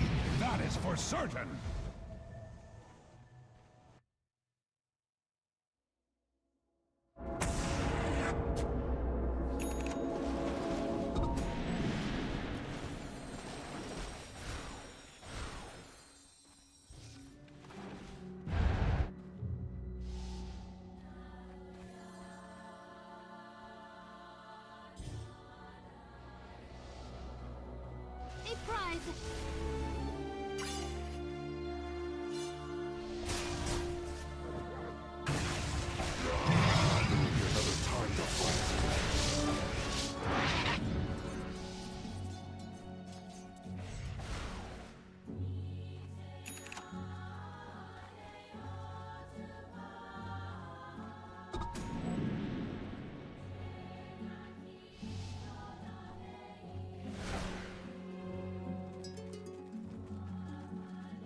Much like cordwood before axe's axe, Dire's top tower is under attacks.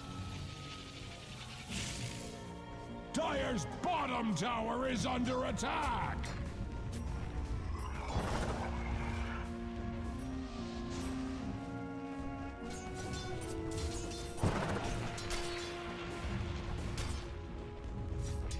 Dire's bottom tower is under attack.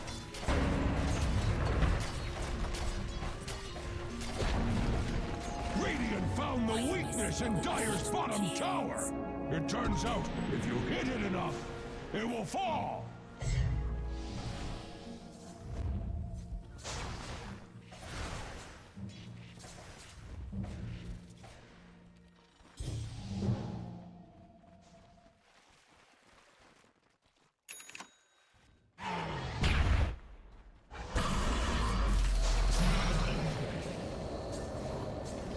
Dire's middle tower is under attack.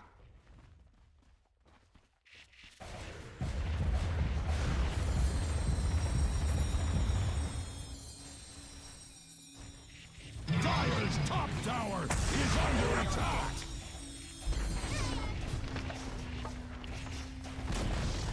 Dire's top tower has fallen. Your edge needs sharpening.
bottom tower is taking many wounds.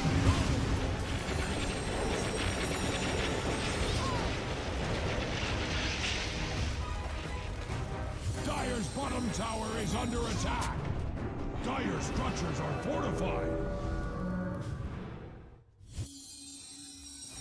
Dire's bottom tower is under attack. Peons.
A gift from the tempest of battle.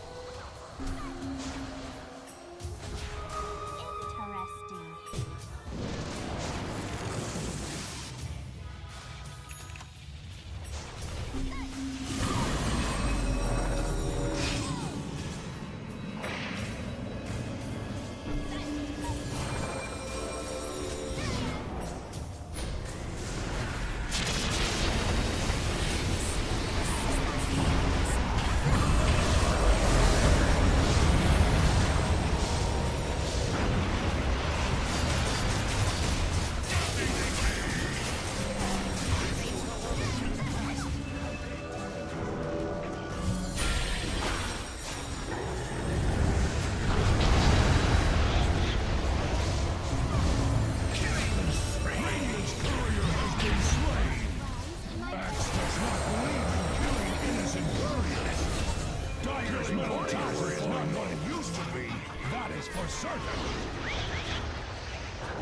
Dire's bottom barracks are under attack! Time to channel the inner Axe. If Axe was a barracks, Dire's bottom barracks have fallen! Barracks. Like Axe, the Dire structures cannot be hurt. Dire's top tower is under attack!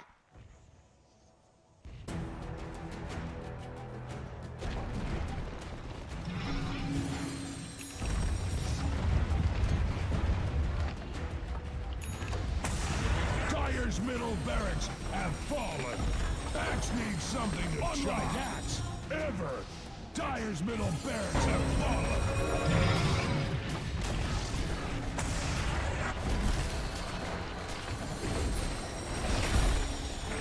Dire's top barracks have fallen. Like Axe, Dire's top barracks have learned the art of Megaquake. Life is unfair.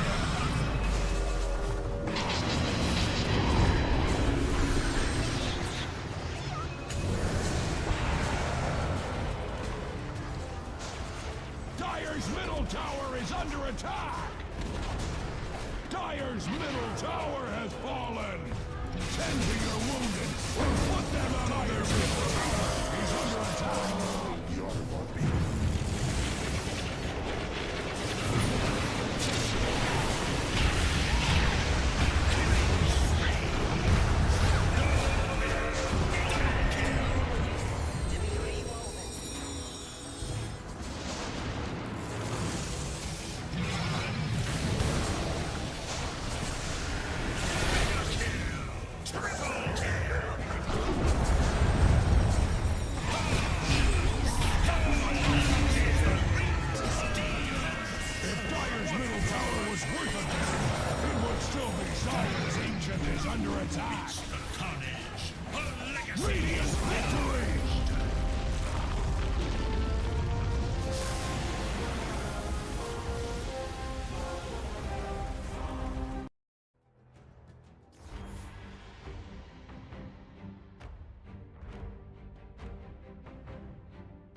Hello guys, I'm back. I'm back.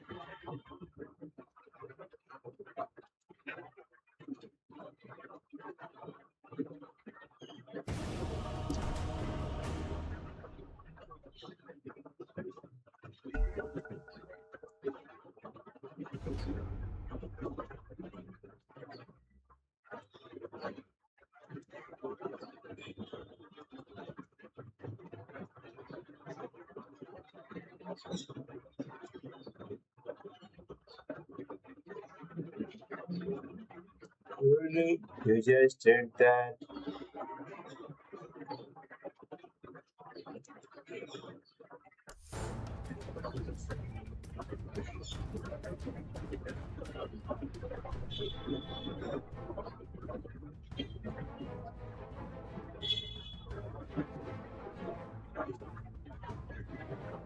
Ten seconds remaining.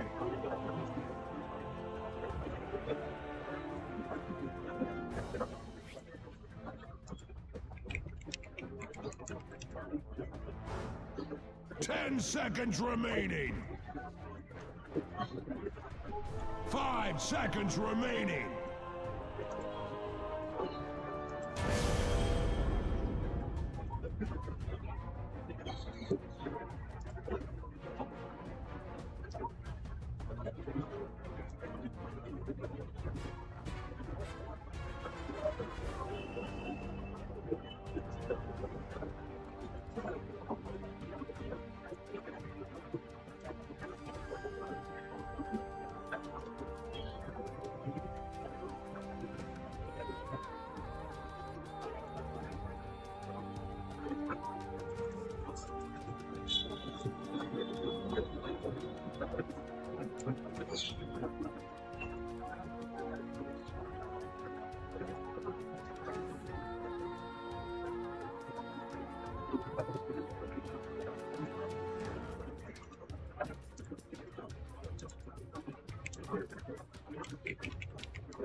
That's fantastic, guys. That's fantastic. This place appears like a vision in the mist. Prepare for battle!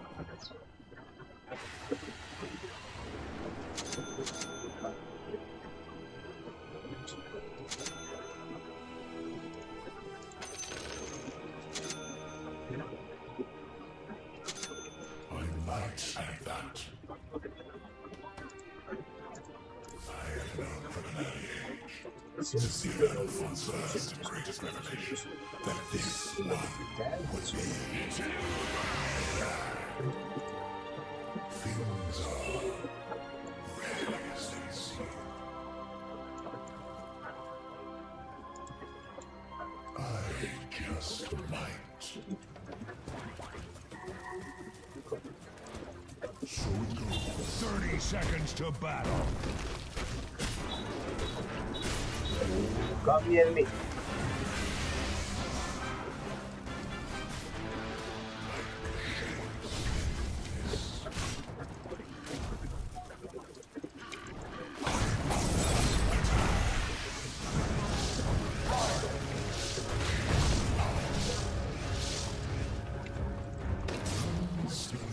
The battle begins!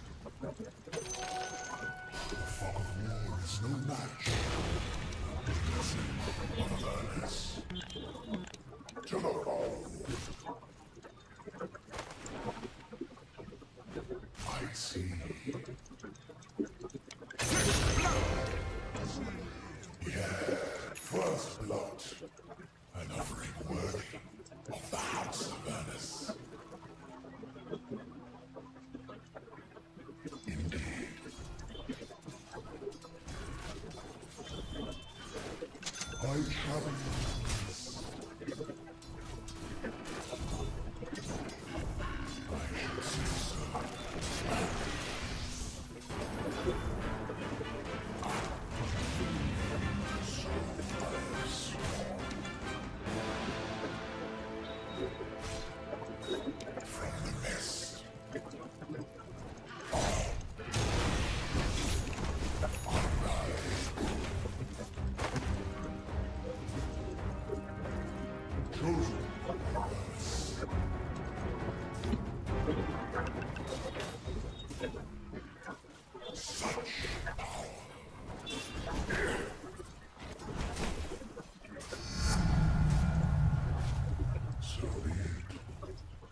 Travel within this. I see.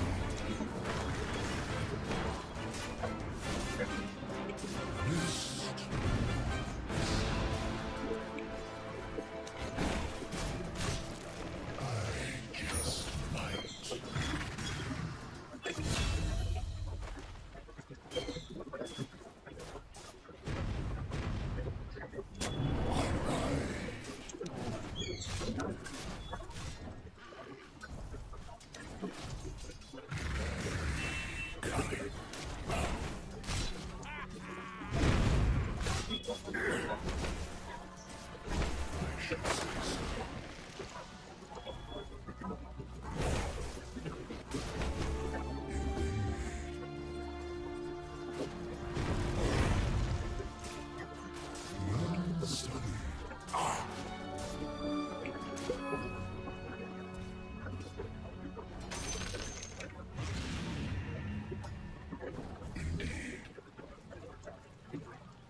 I just might.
I see the way.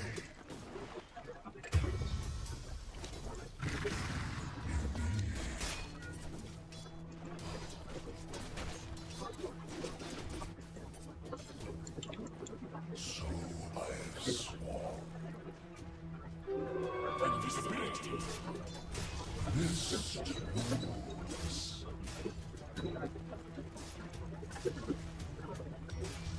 So be it. Like shapes in mist. Chosen. Wait. Radiant structures are fortified with 12 important vitamins and minerals.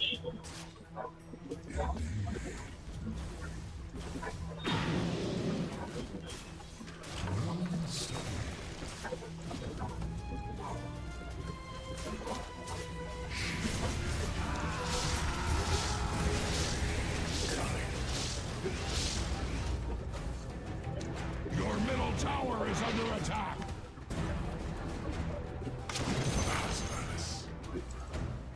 I might say that. Such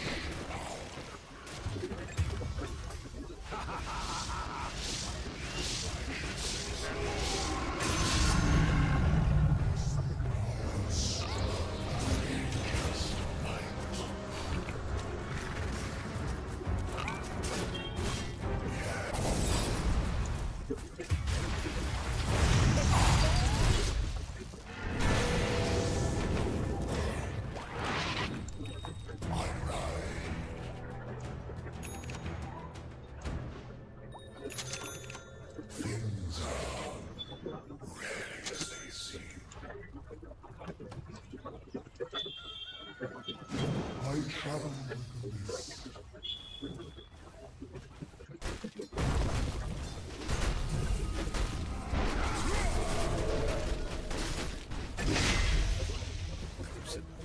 I see.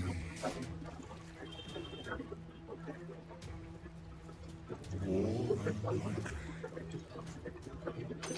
Tribute to my house. So it goes. As counsel. I see the way. The enemy has a bone to pick with your middle tower.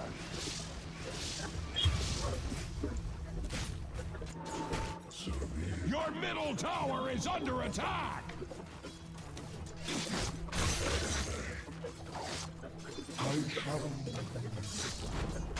Axe would shed a tear for your middle tower, but Axe does not cry. As counsel.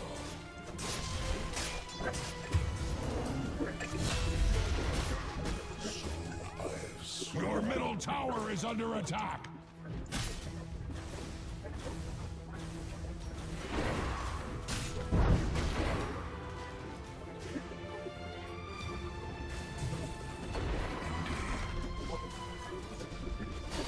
I see.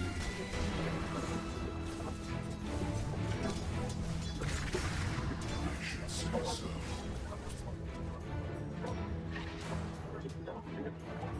Chosen of us.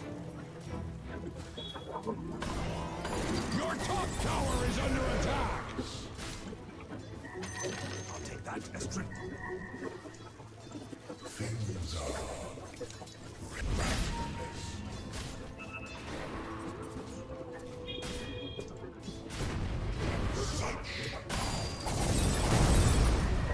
Your top tower is under attack.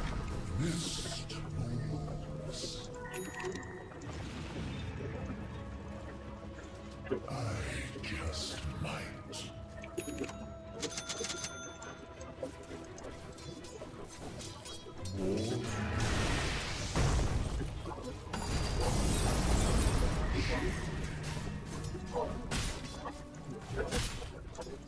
You deserve nothing.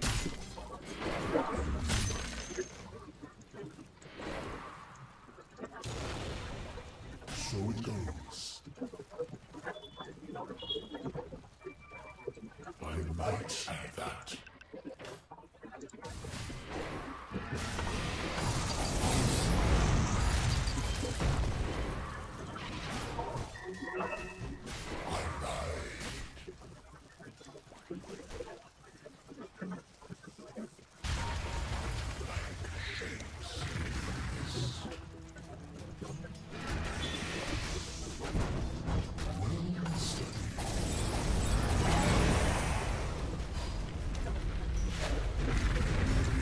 Your bottom tower is under attack.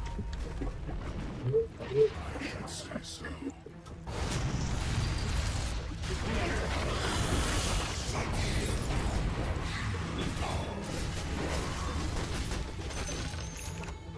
So I have sworn.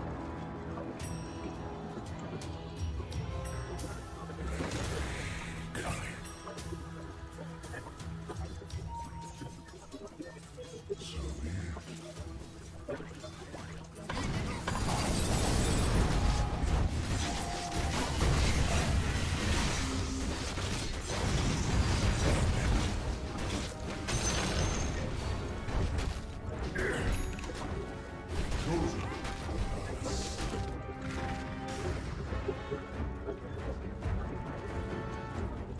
As counsel.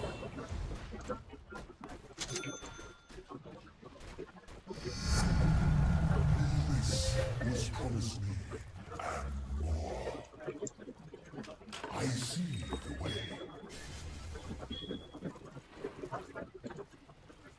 Like shapes in mist.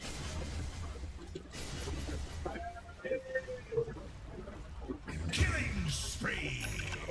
Arcane boots. Killing spree. Rarely as they seem. The enemy's middle tower has fallen.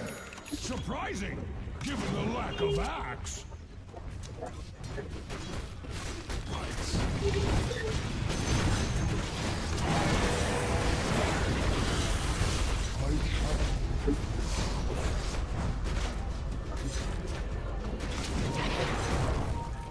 Axe is glad that your bottom tower is not Axe's problem. Puny Radiant hides behind their fortifications. Your bottom tower is under attack.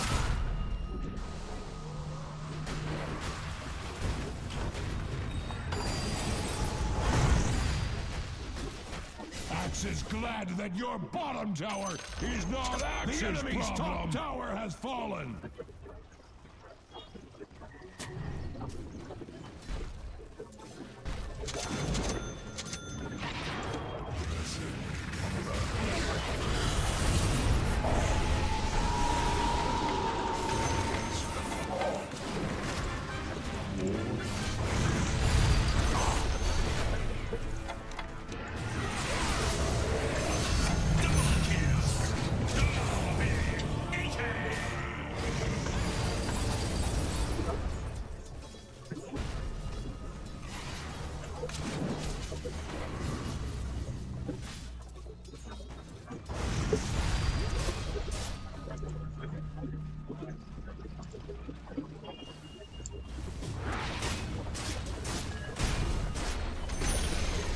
The enemy's bottom tower has fallen!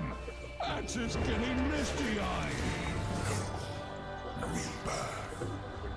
Your middle tower is under attack! A few times first to get used to the idea! Yes! Your top tower is under attack!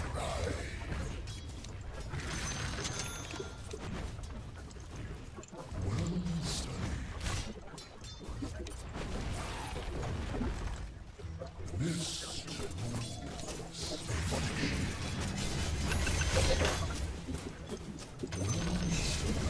took an axe to your top tower?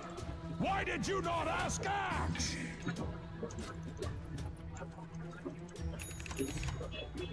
Mist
moves.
Take that as tribute.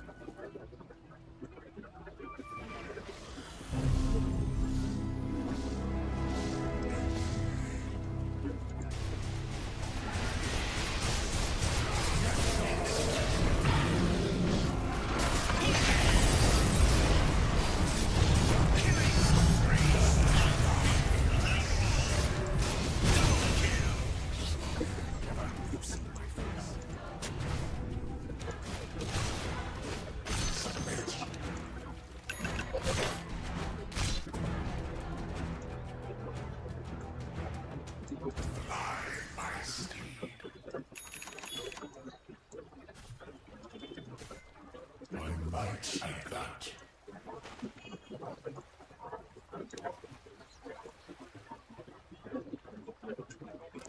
I see. Radiant's towers are fortified, just like ours.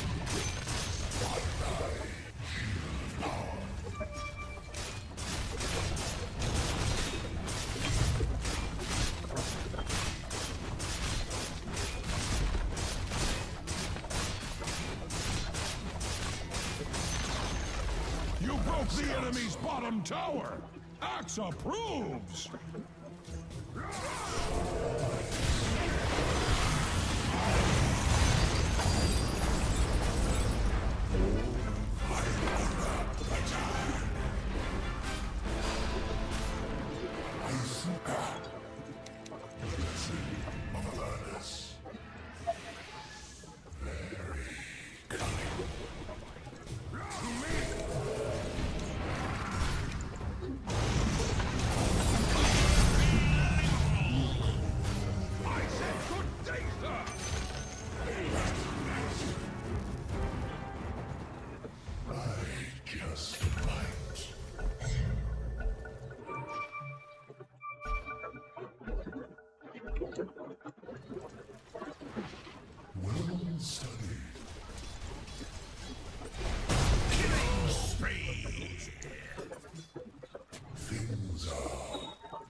The enemy's top tower has fallen! The bottom tower is under attack!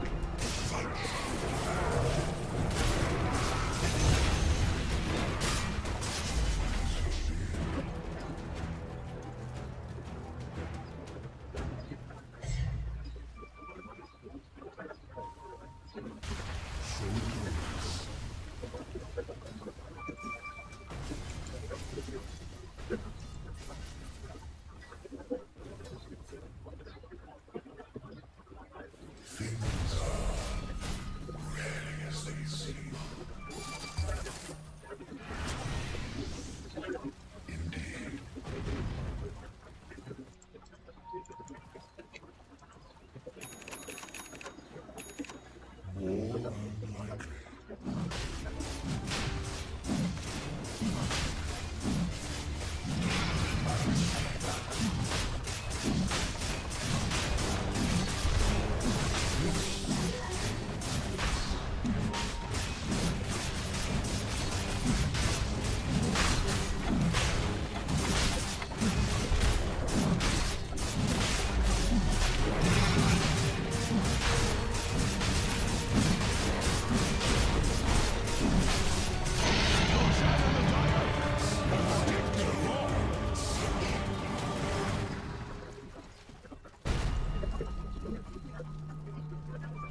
are fortified.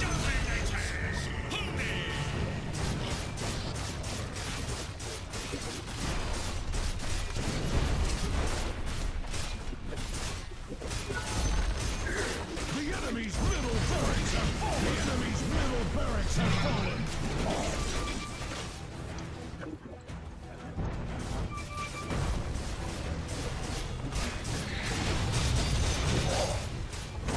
Radiant structures are fortified with 12 important vitamins and minerals.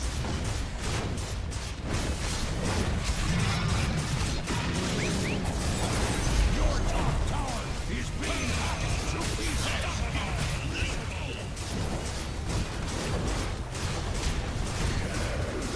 Your top tower is under attack. The enemy's bottom tower has fallen. Your top tower is being hacked to pieces!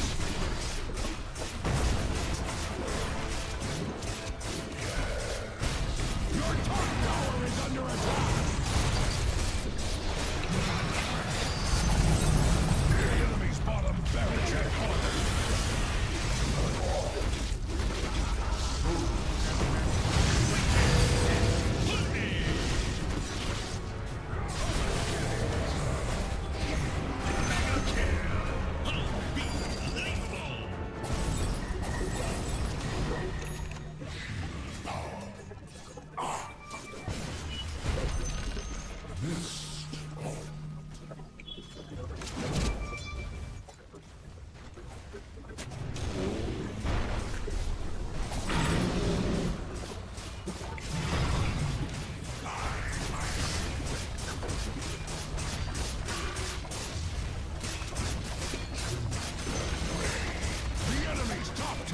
Has capitulated to superior force! Axe blockers their orders!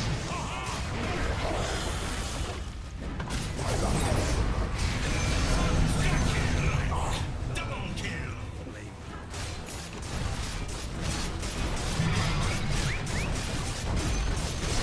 The enemy's top barracks have been abolished! The enemy's top barracks have fallen out of mega creeps!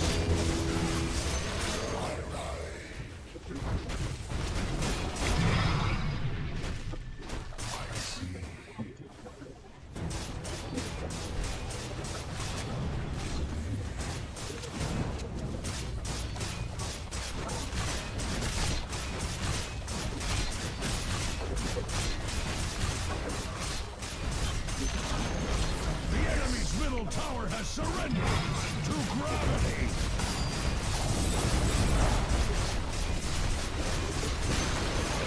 The enemy's middle tower has fallen! More like that, please!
Ten seconds remaining.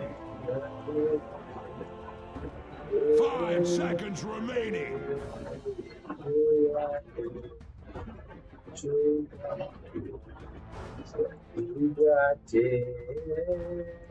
10 seconds remaining. 5 seconds remaining.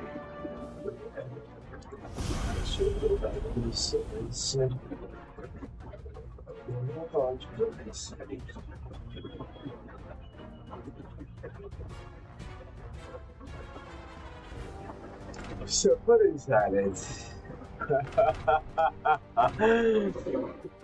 you're like, guys, we are alive.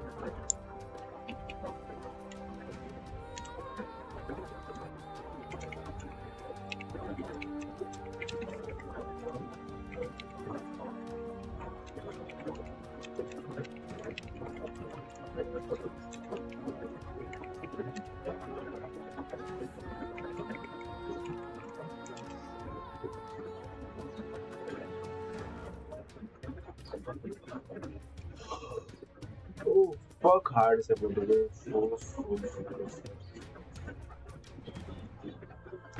कैसे करेगा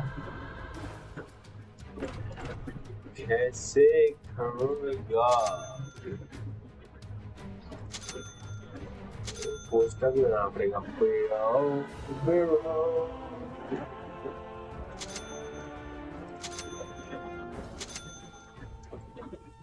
अभी जो poster ये होता है start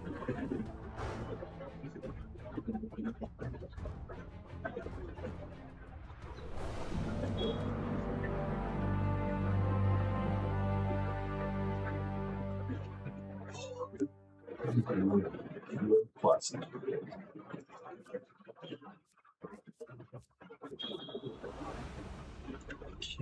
bear the gift of silence. Silently. Prepare for battle! Say, this one is in the bag. I go.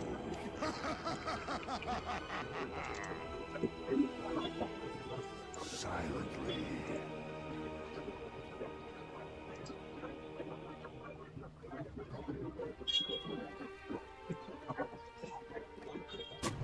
Step ahead.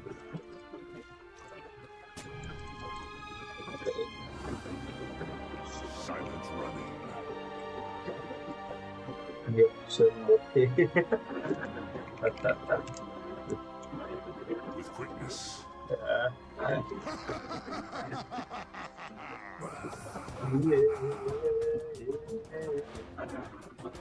30 seconds to battle. Super rare video boss.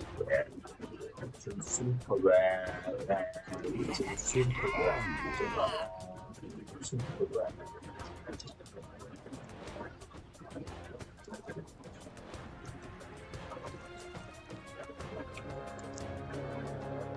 Yes. Not a whisper.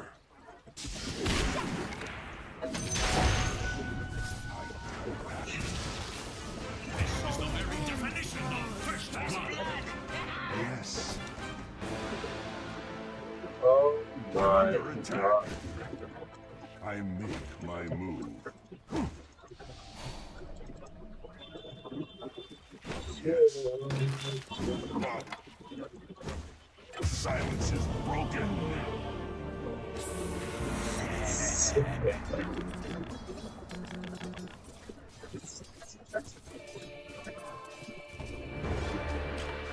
I hear the call once more.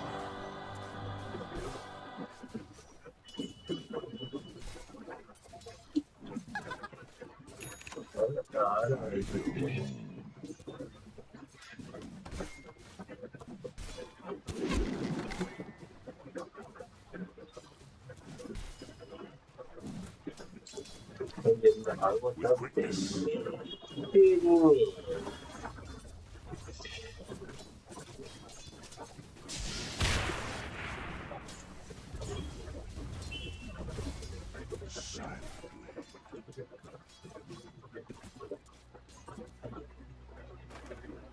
I go. Silently. Not a whisper.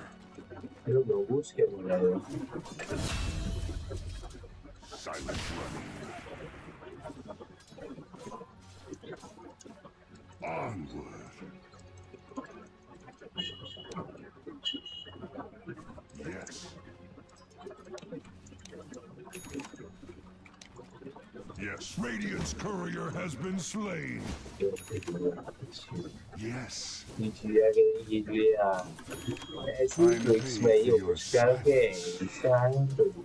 Step ahead.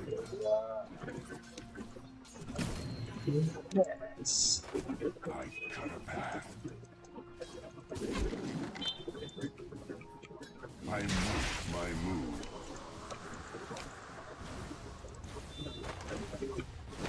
I go.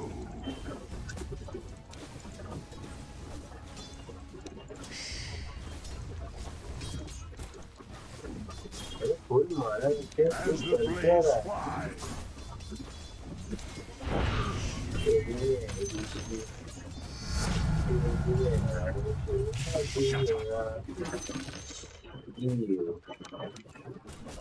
Hear me out. I go.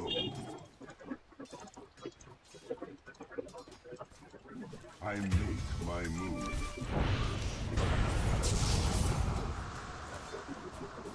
Onward. Radiant's towers are fortified, just like Axe. Yes. The enemy has a bone to pick with your middle tower. With quickness.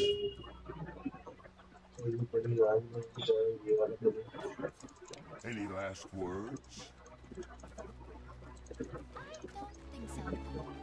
Not a whisper.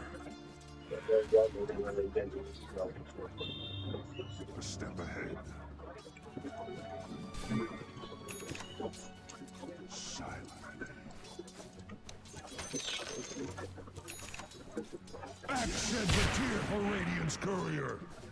Metaphorically speaking, Axe does not actually cry. I'll cut you down. Silent running.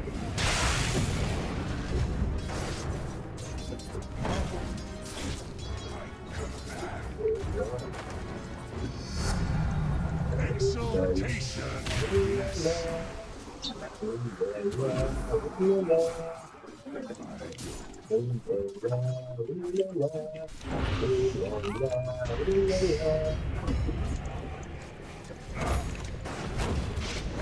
Your middle tower is under attack.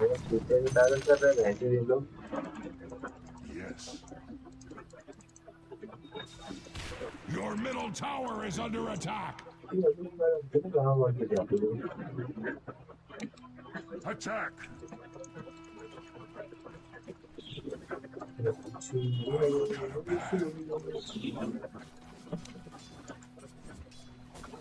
Shush.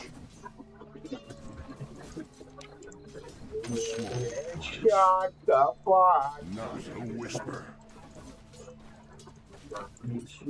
I make my move.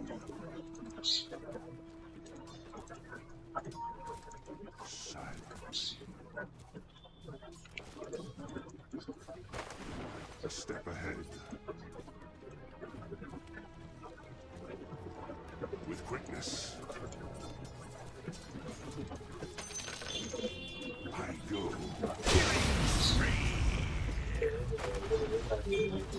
Silently.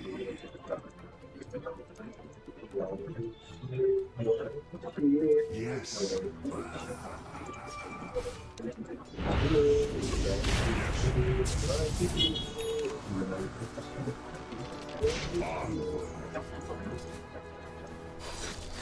The enemy has a bone to pick with your middle tower.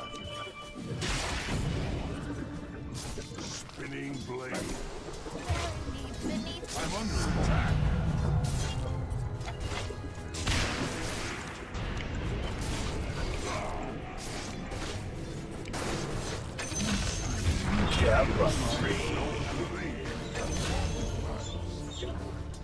Look out before I run. Your top tower is under attack.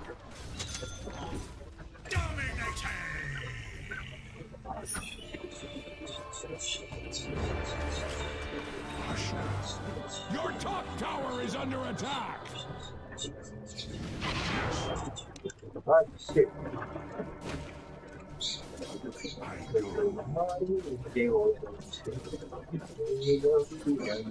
Yes. You will be true. Silently. Your bottom tower is under attack. Yes. I make my move. And that's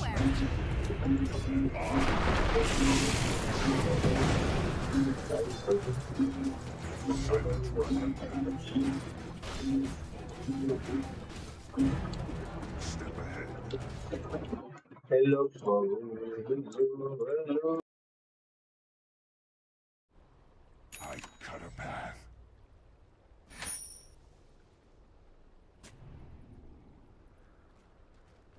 I go.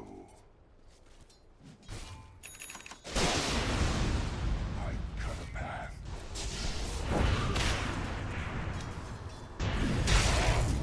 The enemy has a bone to pick with your middle tower. My heart. Your top tower is being hacked to pieces.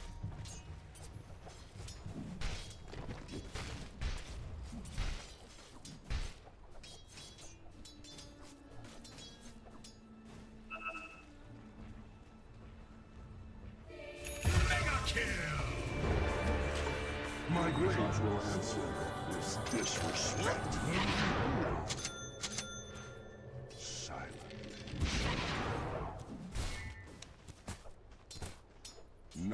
whisper.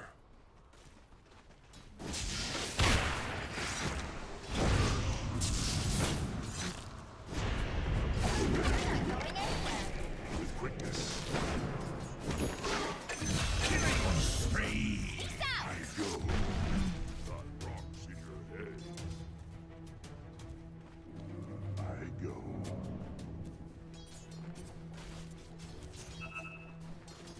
A step ahead. Yes. Silently.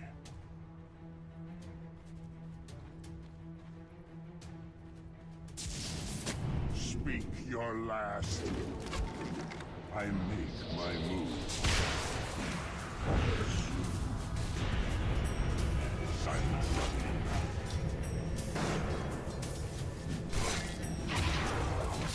With greatness. I've got my ear.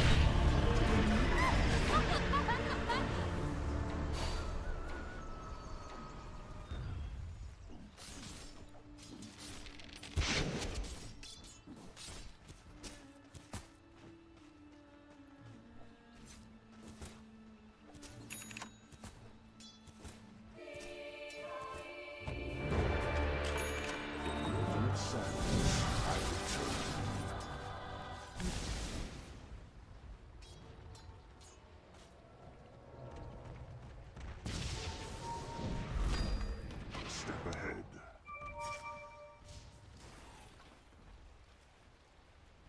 Silent running.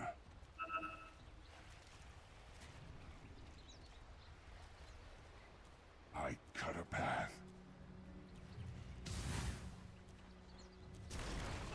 I go. Yes.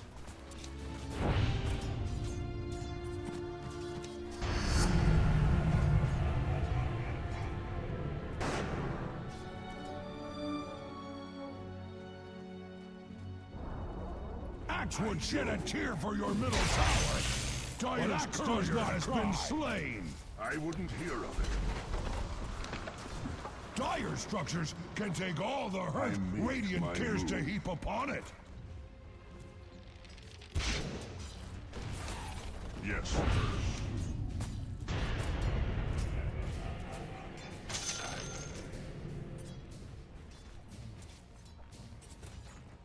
Your top tower is being hacked to pieces. Silently.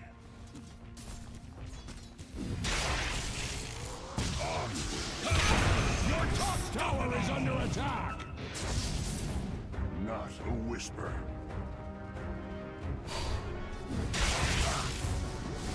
Yes. Radiant structures are fortified with 12 important vitamins. Your top tower is under attack. You were real. Still be alive.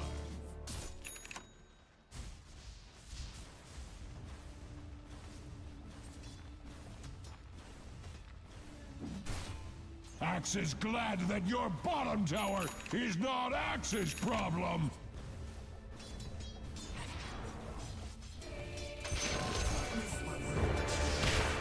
Look who's back.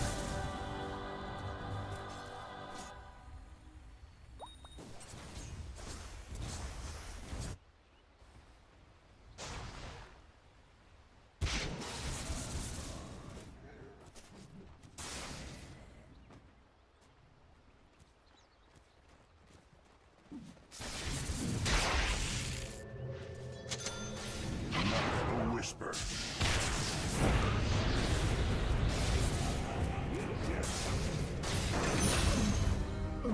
Pain. Meet ugly. Ugly. Pain. Yes. Silently. With quickness. I cut a path.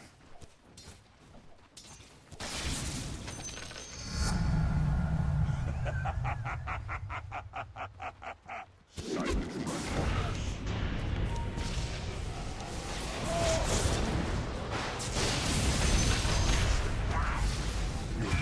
Very kill, my friends.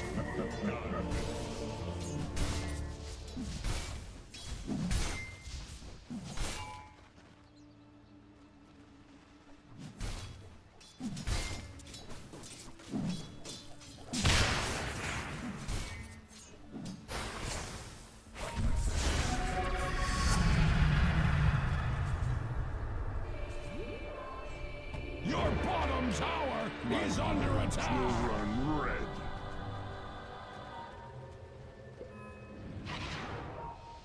Your bottom tower is under attack! I go. Axe is glad that your bottom tower is not Axe's problem. Yes. Your bottom tower is under attack.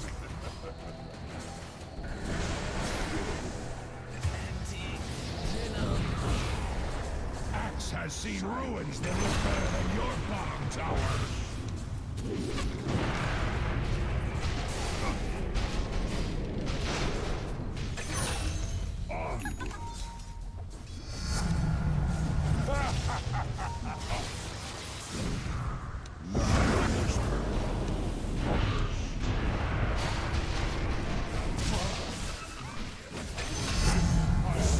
No sound escape. I strike.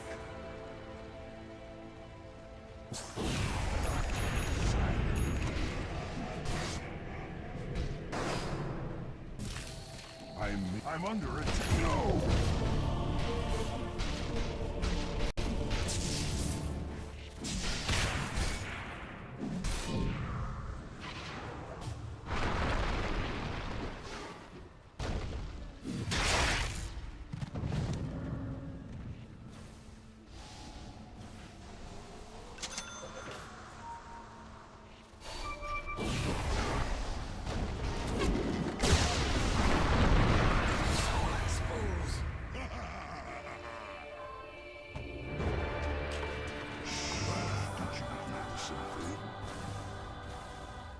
Shut it! Your top tower is under attack! Yes.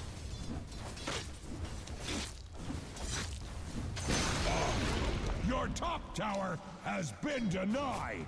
Do not miss this chance to push your advantage! It's not time yet. I go. Coin for me. Catch this!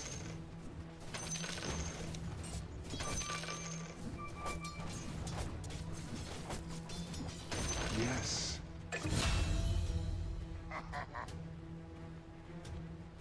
Silent running.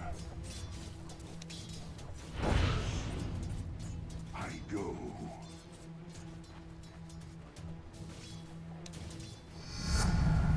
There is less to be heard.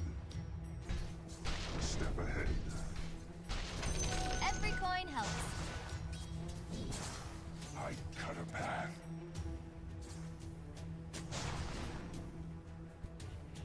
Yes.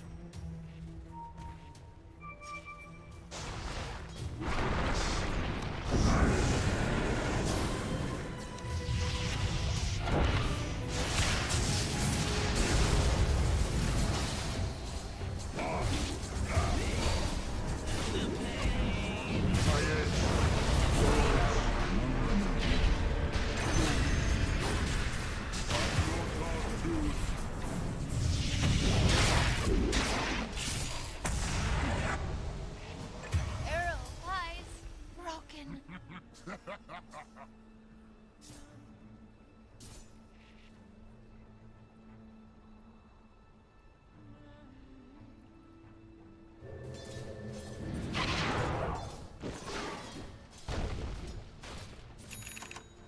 Your middle tower is under attack! I return. I cut a path. Cut to the chase. Your middle tower is under attack! Yes. I go.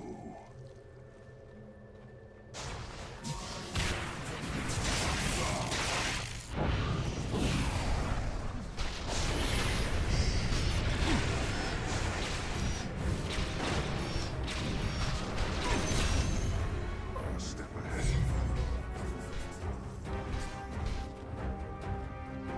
With quickness. Silently.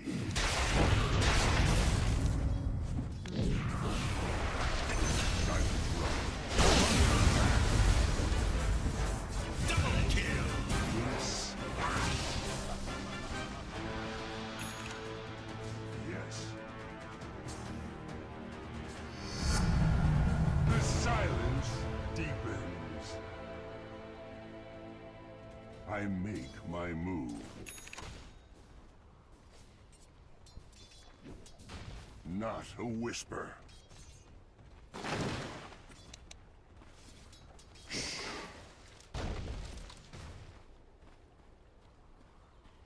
I cut a path. Your top tower is being hacked to pieces. Onward.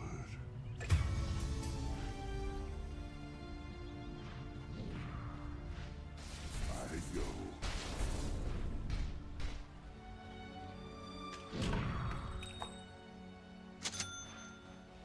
With quickness. Yes. The enemy has a bone to pick with your middle tower. I make my move.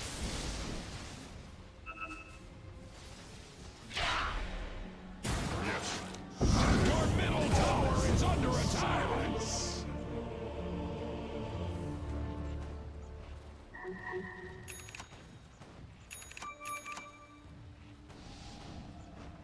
I'm seriously tired of this place.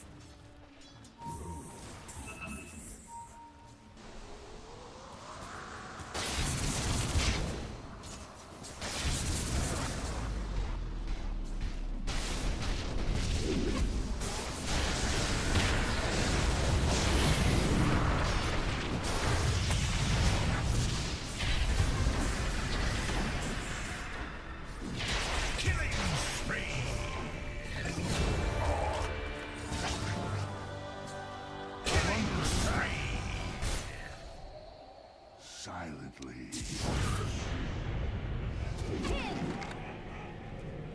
Silent running. Your bottom tower is under attack.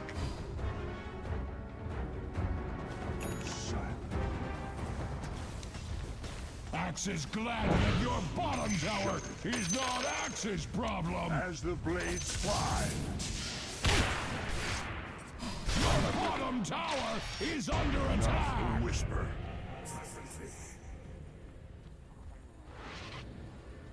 Yes. Your top tower is under attack. I go. Silently. With quickness.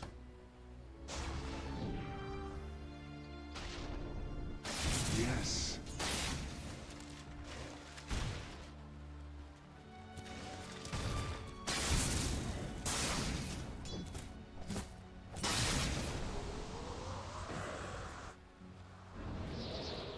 Like Axe, the dire structures cannot be hurt.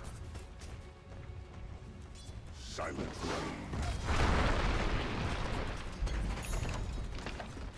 Silent. The enemy's top tower has fallen. Yes. I cut a path. Small price. Onward.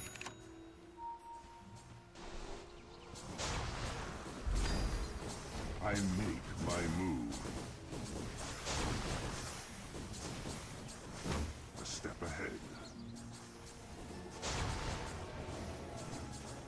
I go.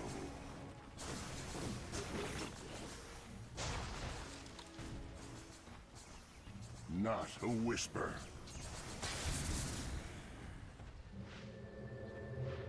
I go.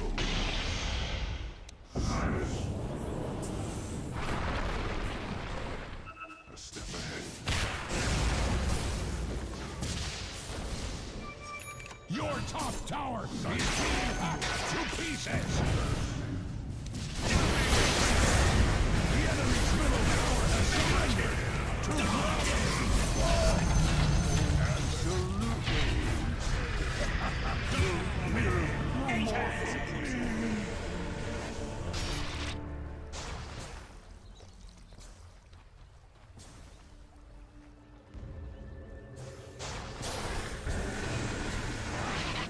Jax's heart goes out to Dyer's courier. You would have made a worthy slave.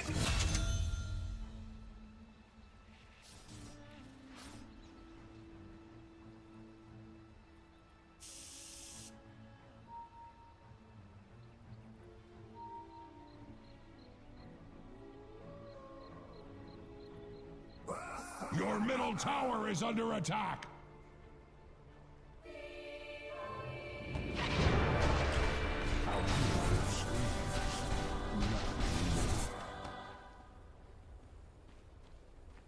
Onward.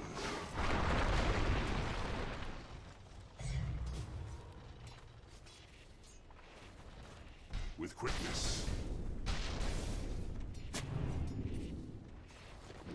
Silently.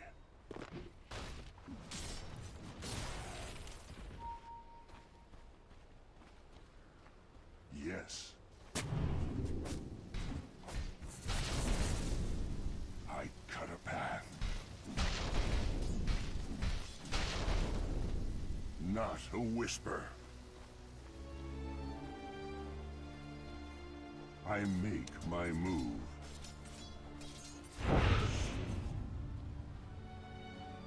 Silently.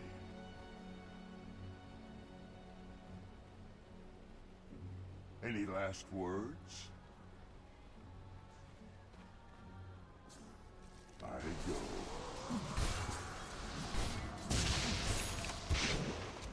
Yes.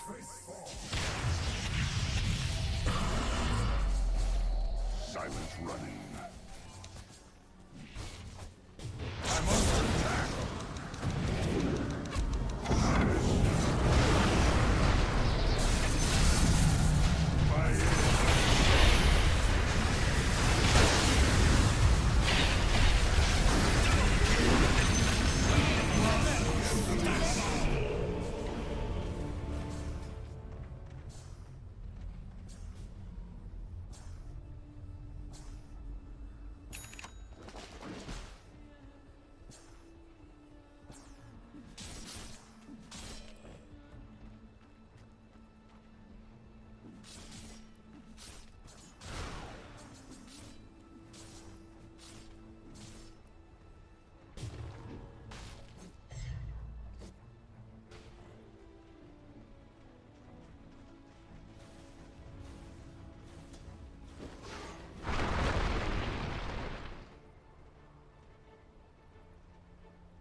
The grave was too quiet. Not a whisper.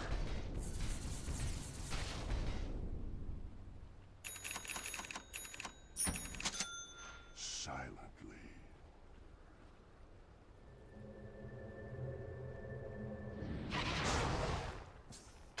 Force is mere fantasy.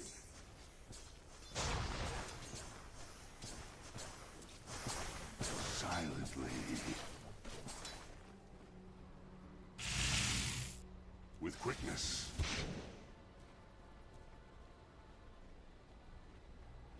I make my move. Onward. Dyer's courier Soon has been die. slain. Yes.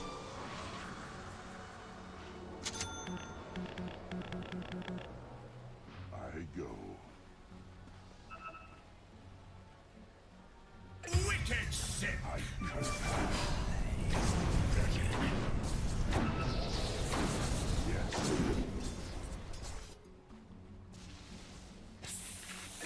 Monster kill. Double kill. Yes.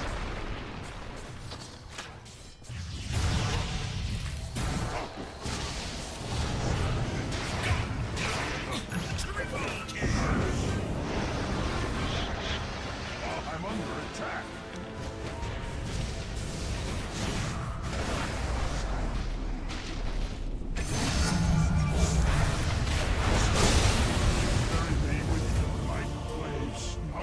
Your middle tower is under attack! Dire structures are fortified. Super fortified. Like you can't even imagine. The enemy has a bone to pick with your middle tower.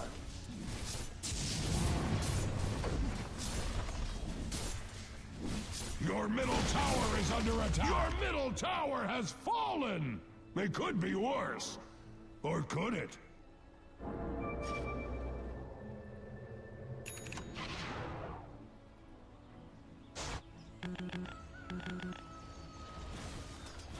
Axe is glad that your bottom tower is not Axe's problem. Did you hear something? Yes. Not a whisper. Yes.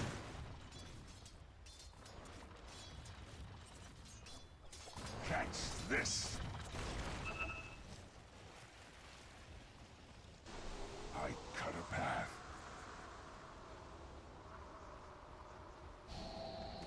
I go.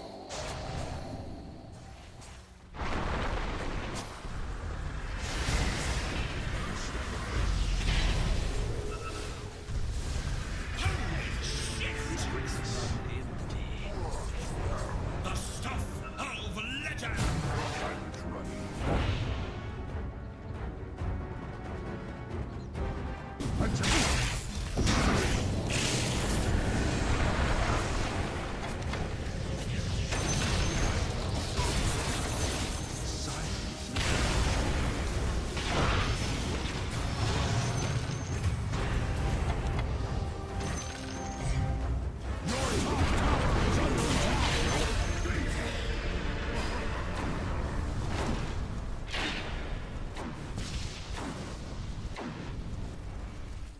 Your top tower is under attack!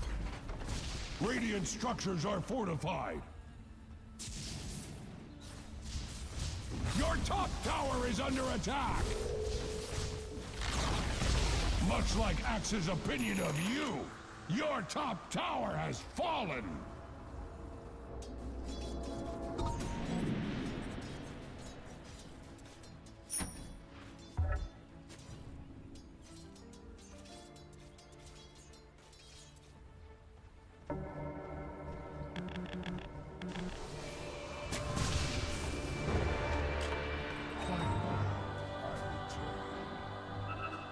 Axe thinks you should die a few times first to get used to the idea.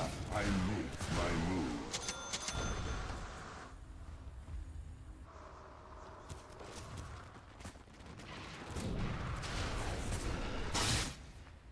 I go.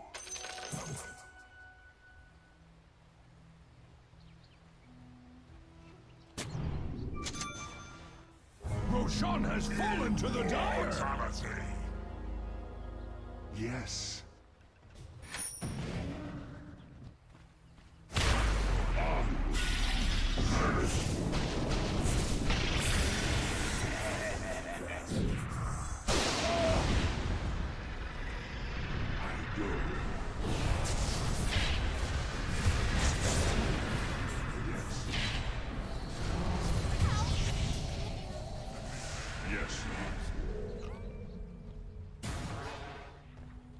I make my Your move. bottom tower is under attack! I cut a path. Your bottom tower is under attack!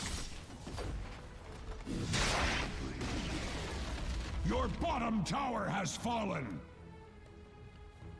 With quickness. Your bottom tower is under attack!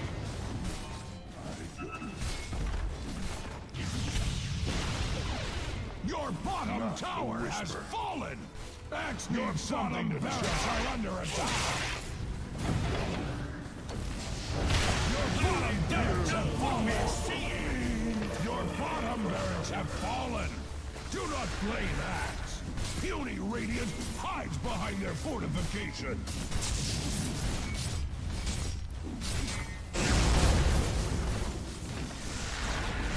Your middle tower has fallen! Your middle barracks are under attack! Your middle barracks have fallen! Your middle barracks have fallen!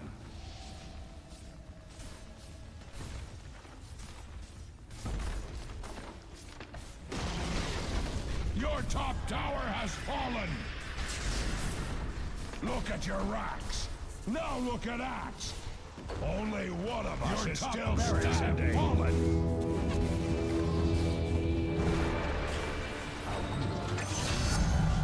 Let no sound escape.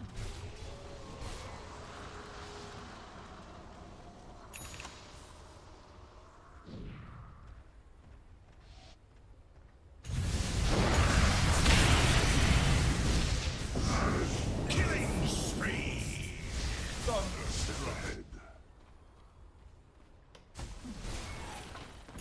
Silent.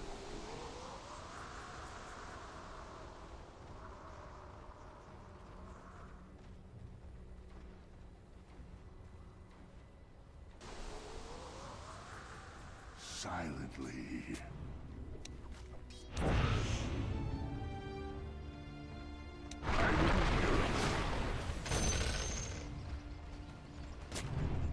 With quickness.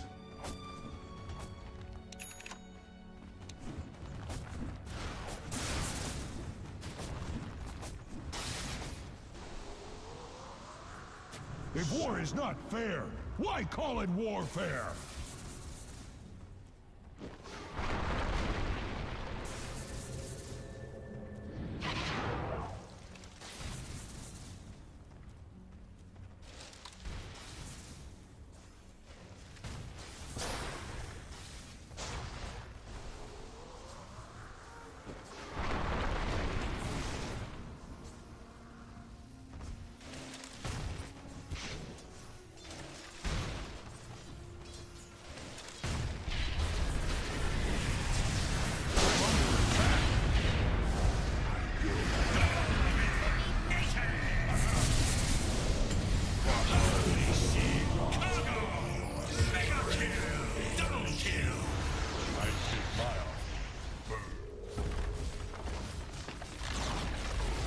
Would shed a tear for your middle tower. Your middle tower has fallen.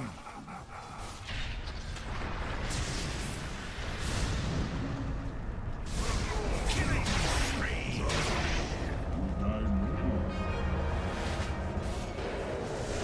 Axe awards the victory honors to the Dire.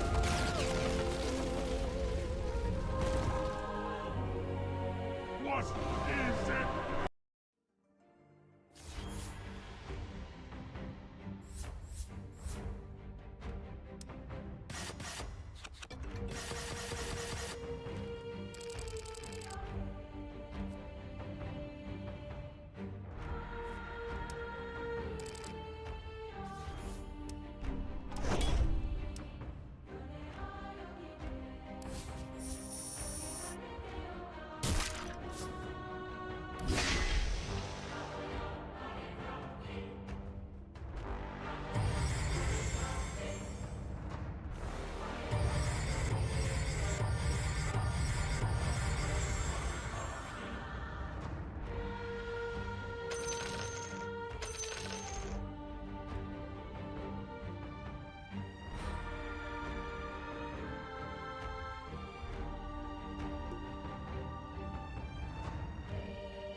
10 seconds remaining. 5 seconds remaining.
Promises are dangerous, mortal one.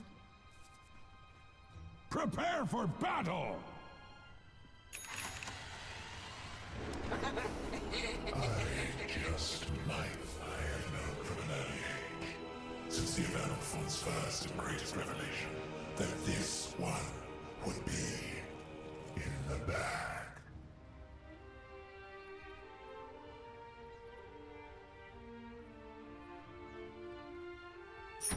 As counsel.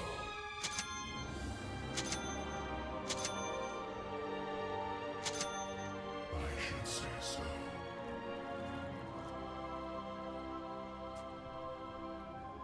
Indeed.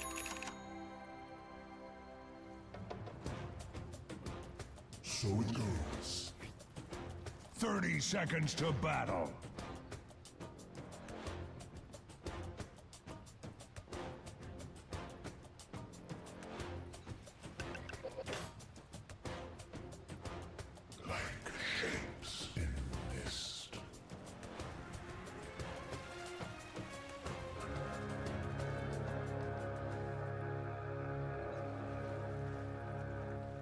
So be it. The battle begins! The fog of war is no match for the mist of fate. I might add that. I might add that. I travel with the mist.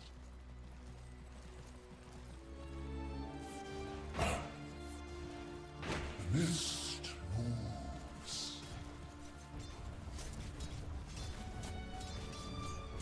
More than likely. I should say so.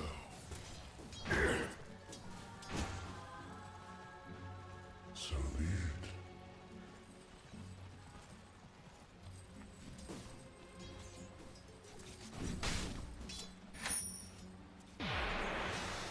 I see the way.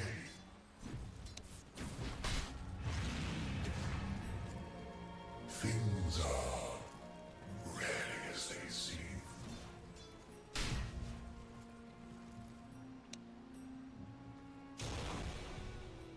Right onward. Well studied. I just might.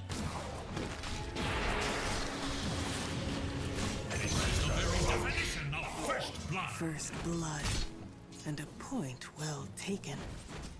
Indeed. Yes. Look on the Lord.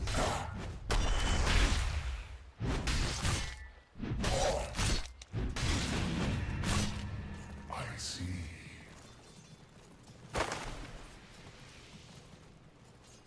Like shapes in this.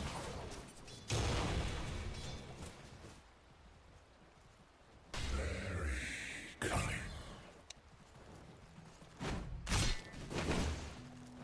Chosen of Avernus. So I have sworn. So it goes.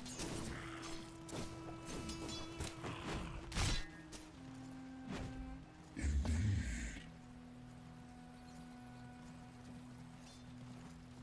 As counsel, I am under attack.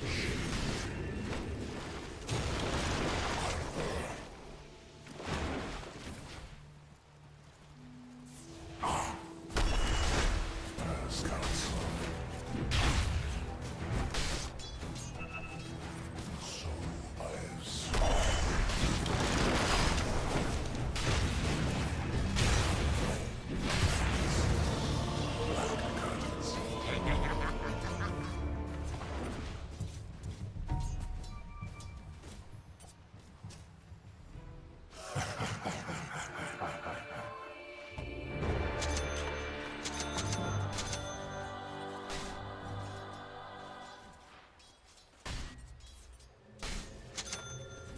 Such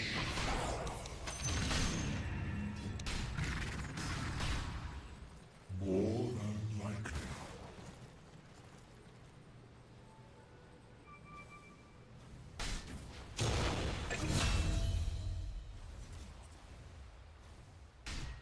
The mist. Double kills. I should say so. I see.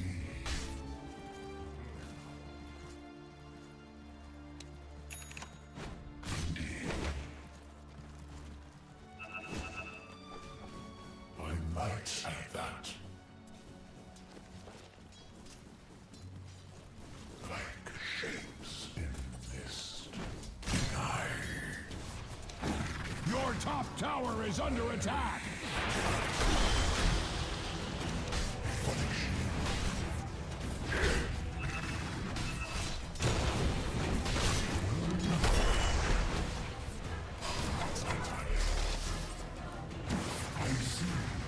Your top tower is being hacked to pieces. Things are rarely as they seem.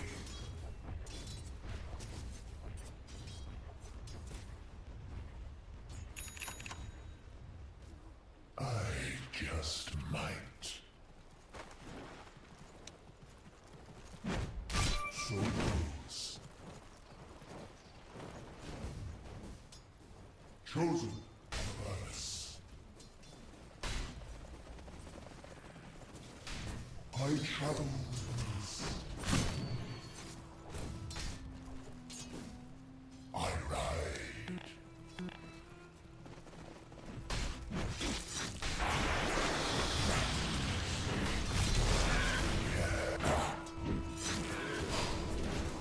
No, no.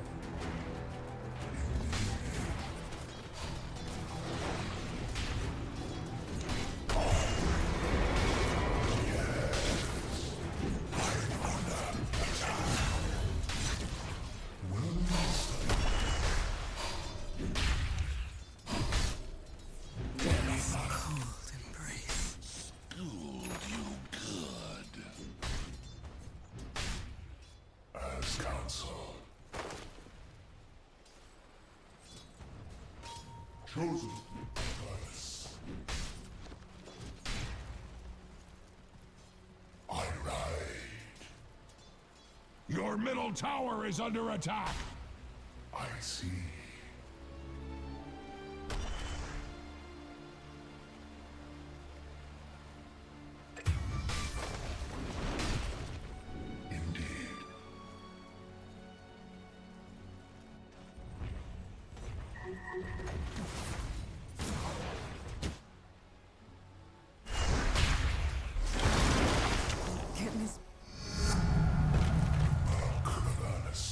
Floods my veins. Your top tower is under attack.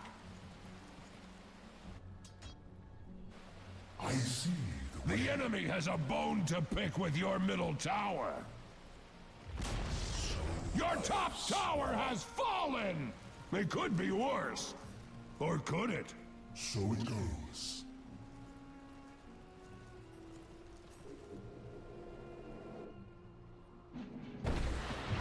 Like shapes in mist.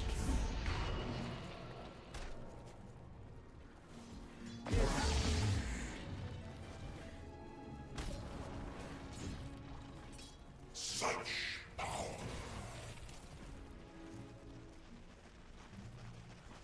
So be it.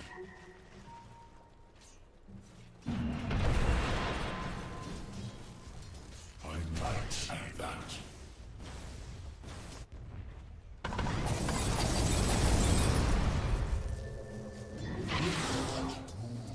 Moves. Power.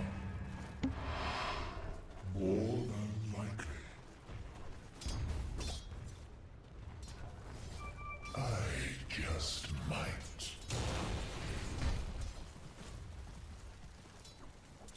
Things are rarely as they seem. All this was promised me, and more.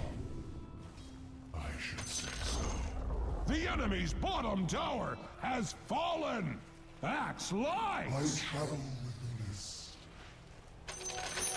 Just what the doctor. I see.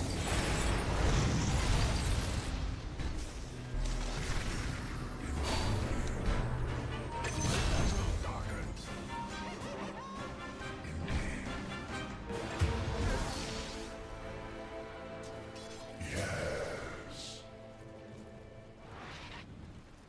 Your middle tower is under attack.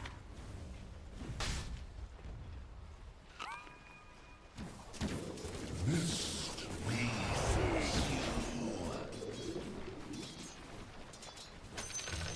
more unlikely.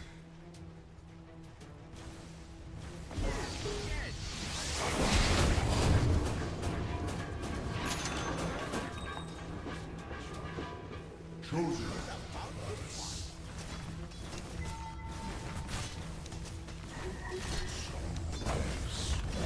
Radiant structures are fortified with 12 important vitamins and minerals.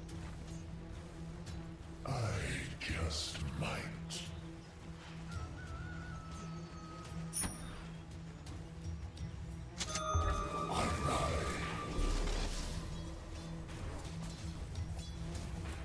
Like shapes in mist.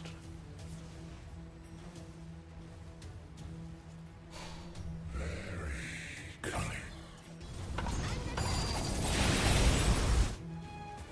Things are rarely as they seem.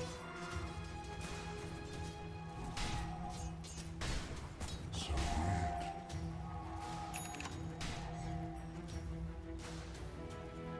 As counsel. I see the way.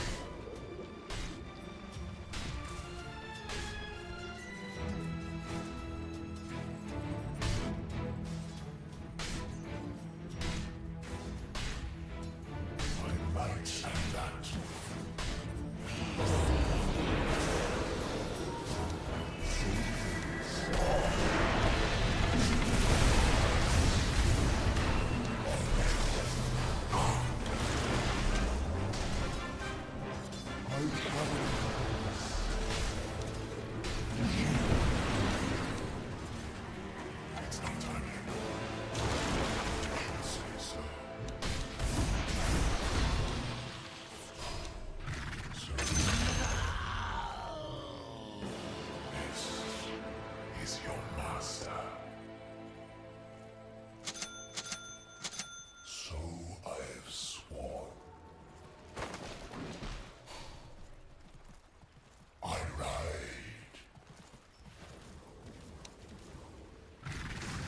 I see the way. Your top tower is being hacked to My pieces! soul to overflowing. So it goes. Tribute to my house. I travel with the mist.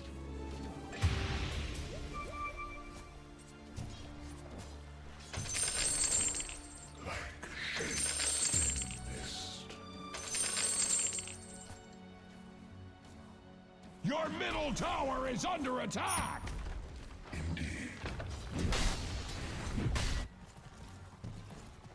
The mist. Your middle tower is under attack! Your middle tower has fallen! Your edge needs sharpening! Killing spree!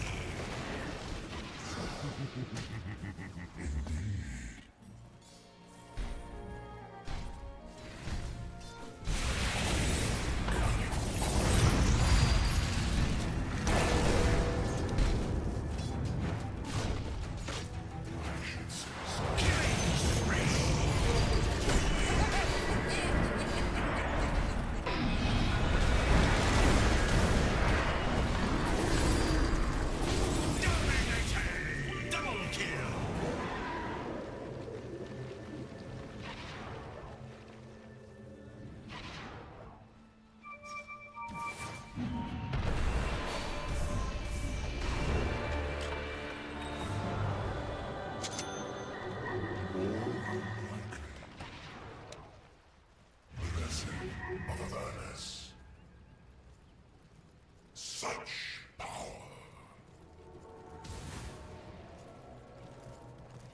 I see.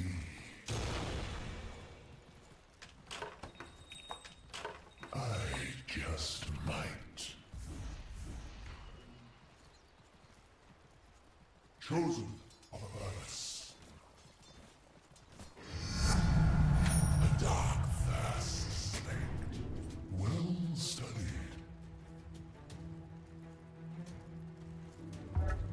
I might say that. Things are rarely as they seem.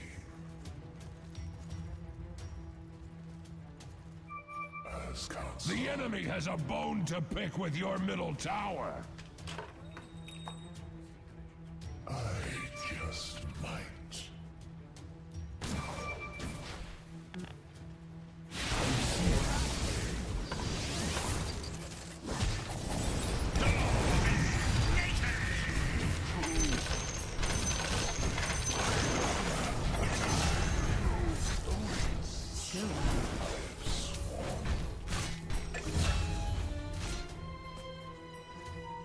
As counsel. Another triumph.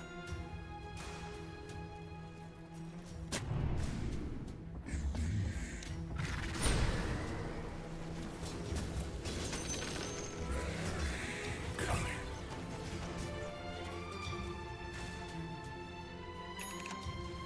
More unlikely. Some Puny Radiant hides behind their fortifications! chosen of Avernus. I travel with this. I ride.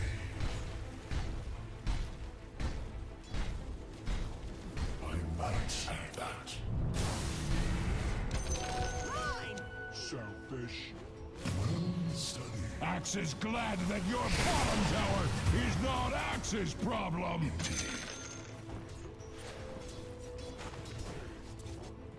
I should say so.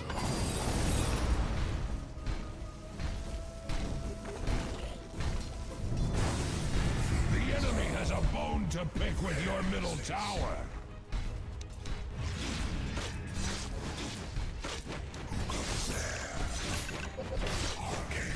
Your bottom tower is under attack!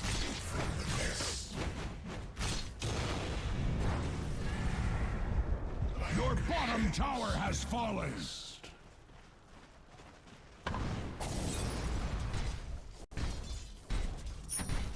Such power.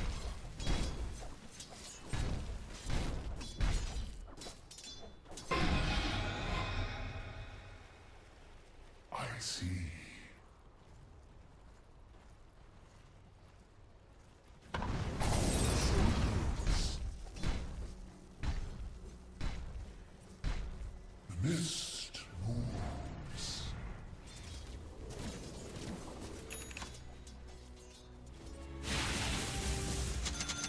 Yes. Well studied.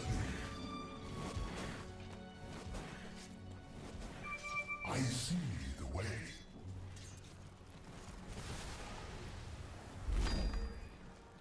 I ride. I'm under attack. I should say so. Look at me close. I'm not ready. This shows me. I travel with the mist. Regeneration. The mist moves. So it goes.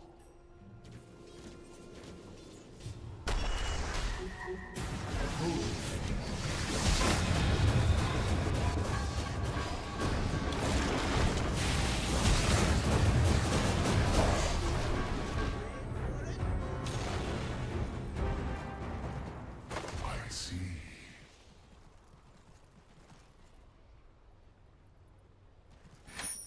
I just might. A photic shield. More unlikely.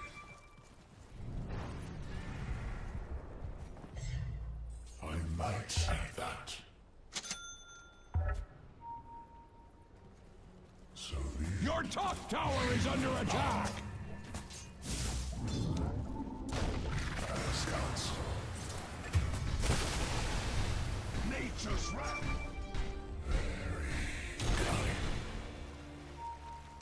Shield impenetrable. Things are rarely as they seem. Armor melts away. Run down. Indeed. Such power.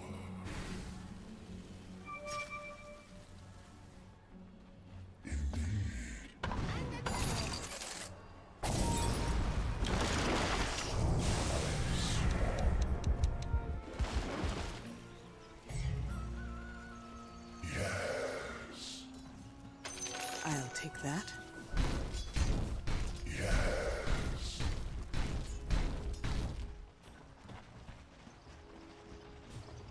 So be it.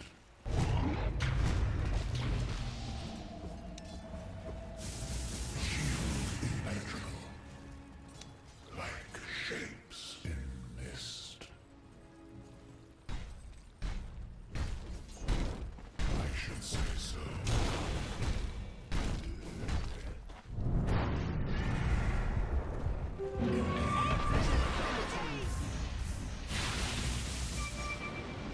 So it goes.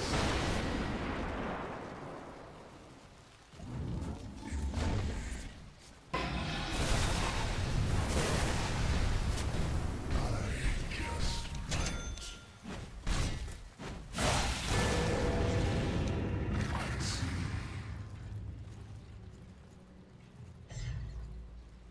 Scouts.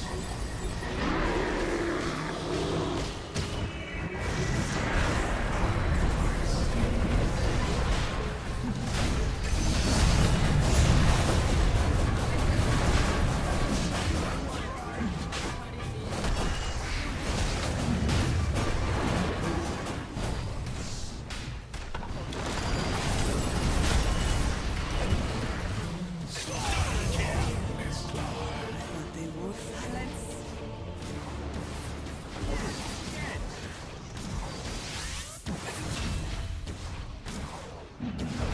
Killing spree! Double kill! Drow had one less.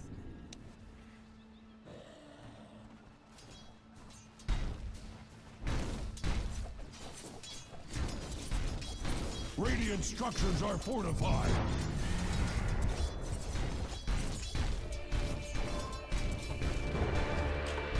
Life and death have lost a little of their mystery. Your top tower is being hacked to pieces!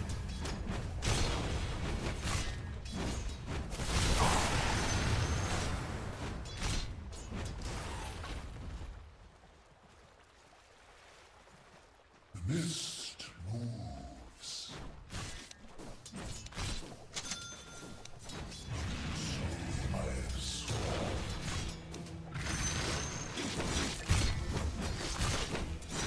I travel this.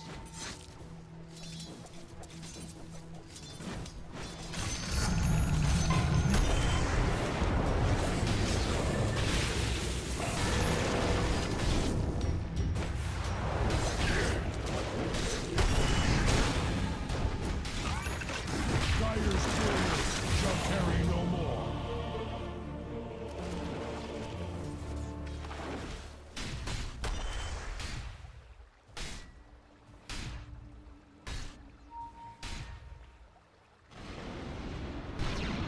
Your top tower is under attack. Killing spree.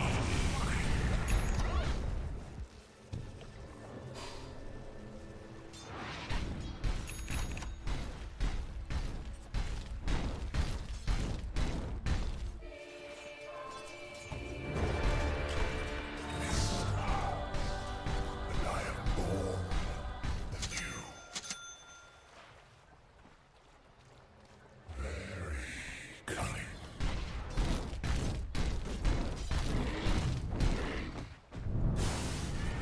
I see the way.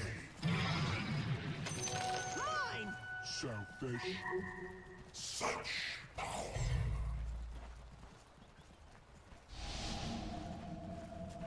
I ride.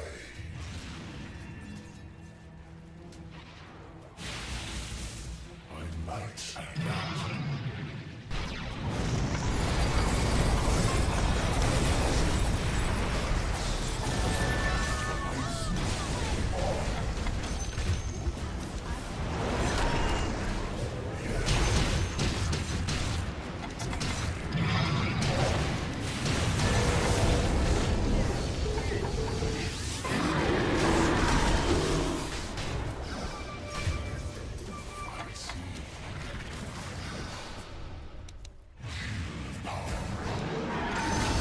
Your middle tower is under attack.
So be it.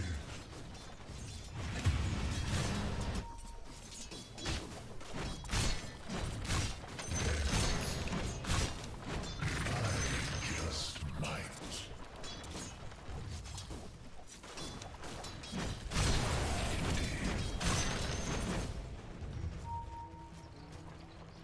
Like shapes in mist. Axe is glad that your bottom tower is not Axe's problem. Things are This will give them the envies. chosen on us.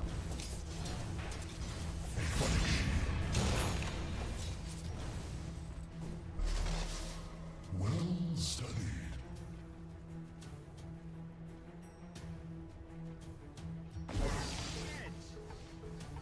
Such power.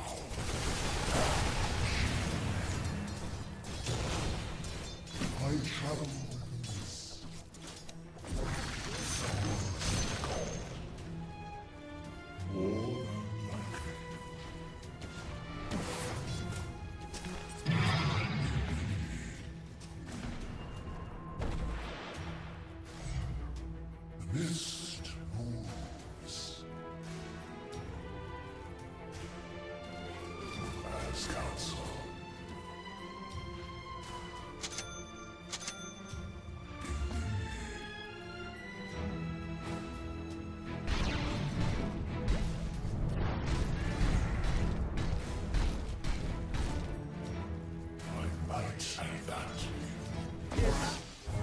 Archon has fallen to the Radiant! So it goes.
The enemy's middle tower has fallen! I'm not ready.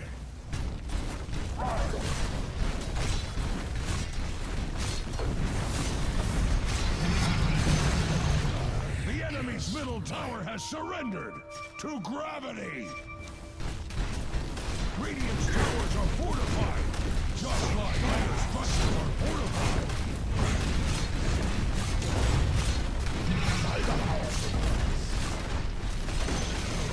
The enemy's middle tower has fallen! Would have been faster with axe! The enemy's middle barracks make a nice pile of wood. Your bottom tower is under attack! So I have sworn. I see.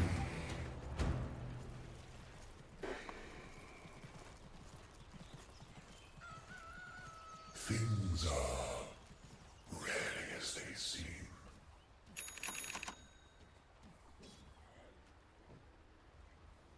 I should say so.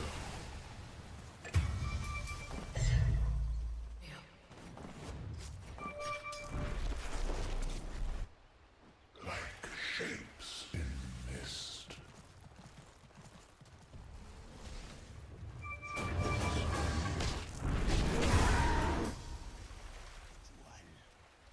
This I'll take that.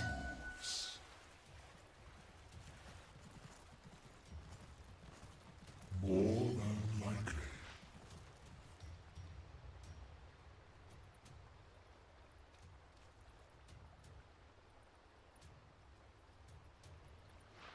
Well studied. Very cunning.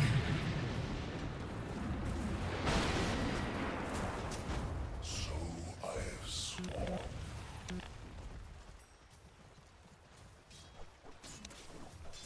Just might. Chosen. Your bottom tower is under attack!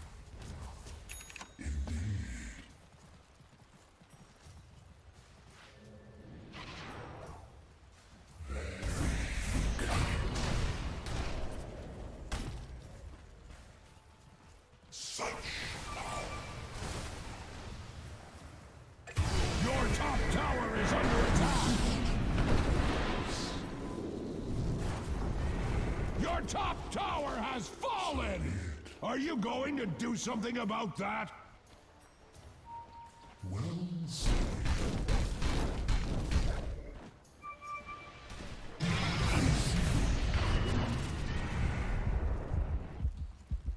Your middle tower is under attack! I see.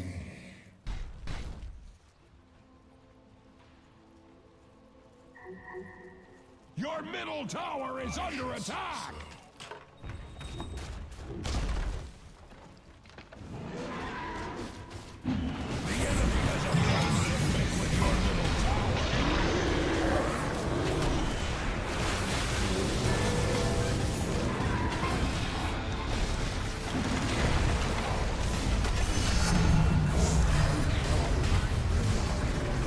Your middle tower has fallen! Mega kill!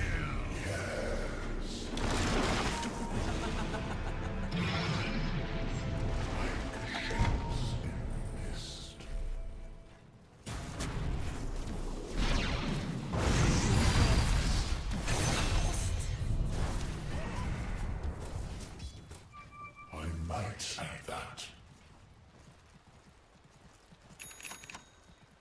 Things are rarely as they seem. Your top tower is being hacked to pieces! I ride.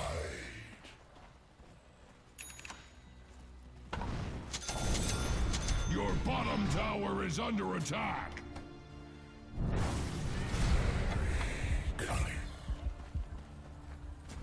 Your bottom tower is under attack! The enemy's middle barracks have fallen! Surprising, given the lack of Axe. Axe is glad that your bottom tower is not Axe's problem!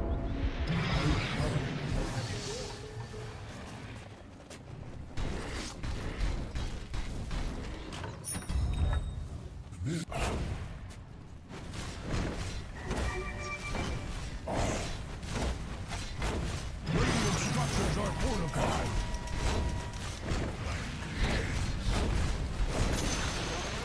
The enemy's top tower has capitulated to superior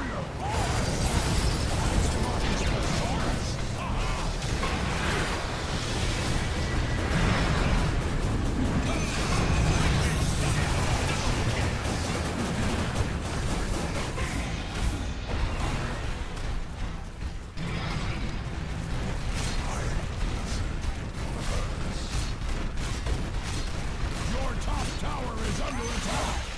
The enemy's top tower has fallen! Oh, good day, sir, indeed! Your bottom tower has fallen! Tend to your knock them out of their misery!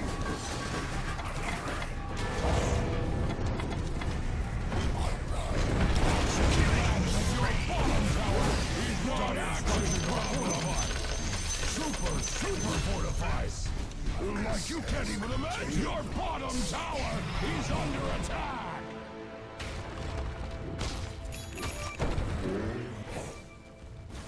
Your bottom tower is under attack!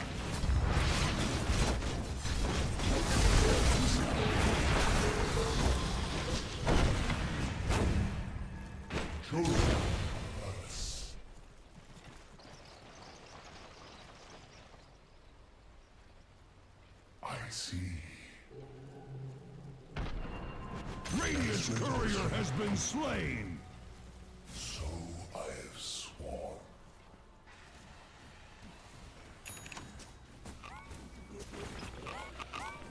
I might say that.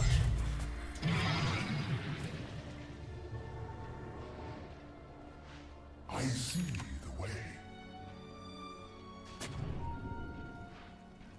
Things are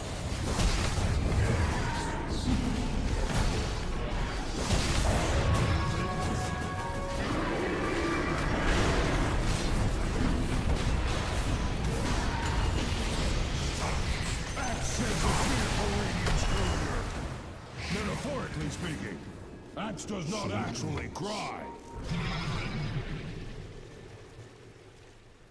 indeed. The enemy's bottom tower has fallen! Axe is getting misty-eyed!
barracks have fallen! The enemy's top barracks have been abolished!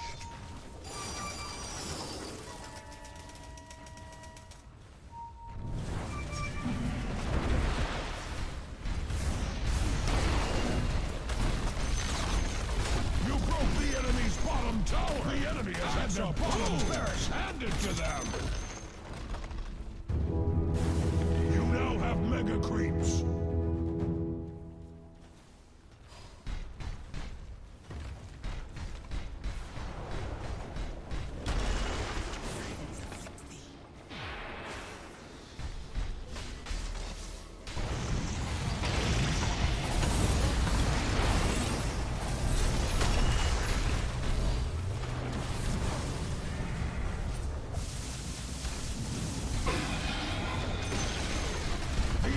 Middle tower has fallen.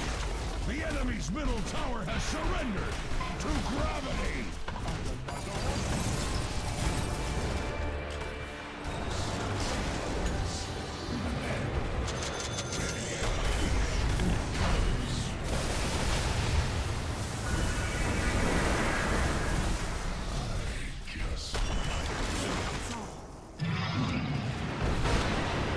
Push, through.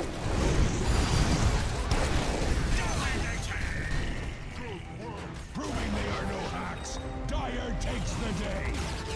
Not that there's anything wrong with hacking. Artists of time. A butter blow.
Radiant's middle tower!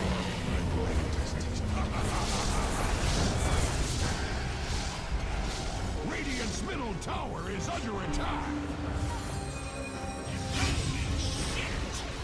Radiant's middle tower has fallen! Radiant's middle barracks are under attack! Radiant's middle barracks have fallen! Radiant's middle barracks have fallen. Pity. They were not. Radiant structures are fortified with 12 important vitamins and minerals.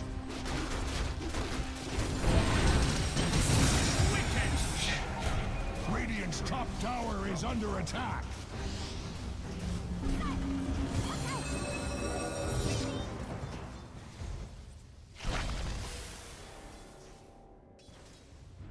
Radiant's top tower is under attack!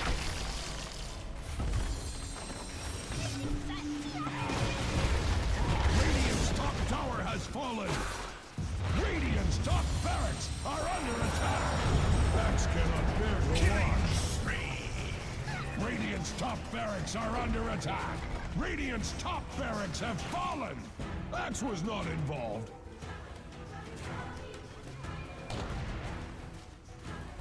Dire structures can take all the hurt Radiant cares to heap upon it. Radiant's middle tower is under attack.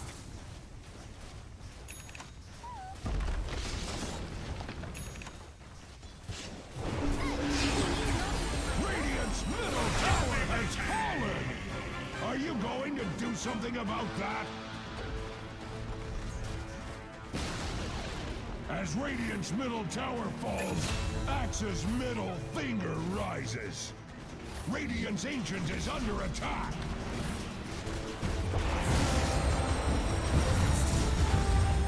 Axe cannot help but notice that Radiant's Ancient is under victory.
Hello.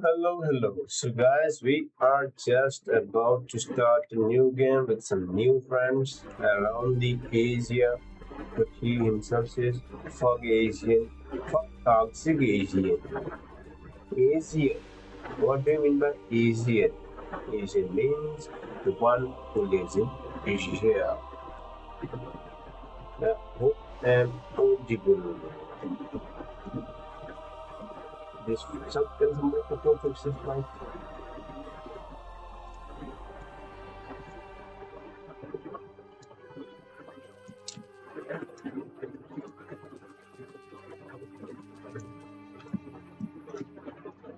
No.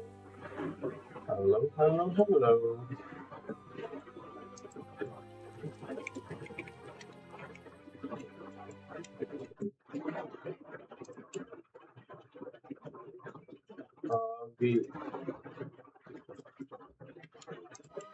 Are we doing it? Are we doing it? Maybe this is possible, like watching that is.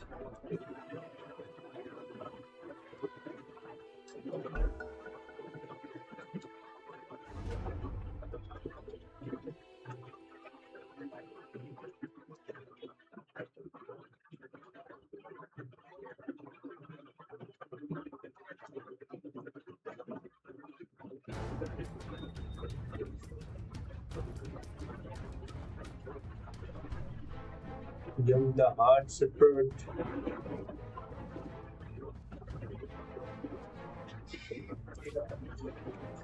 10 seconds remaining. 5 seconds remaining.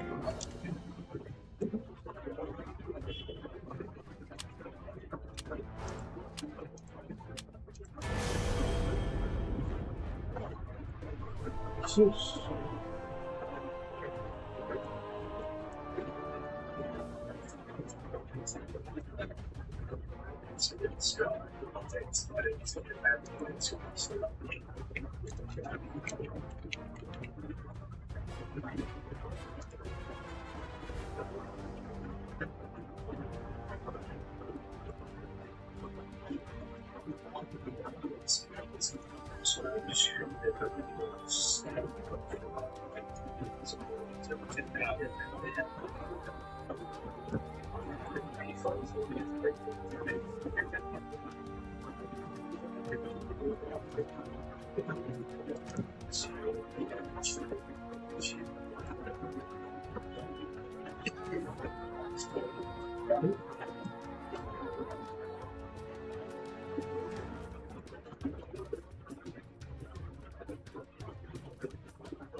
Things are rarely as they seem.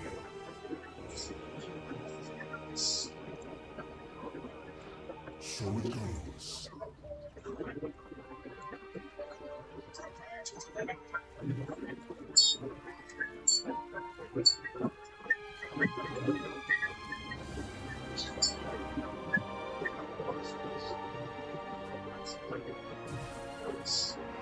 As counsel. I'm traveling with this.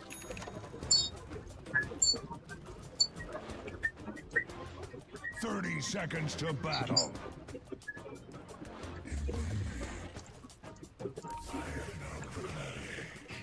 Since the event of Fun's first and greatest revelation, that this one would be in the bag.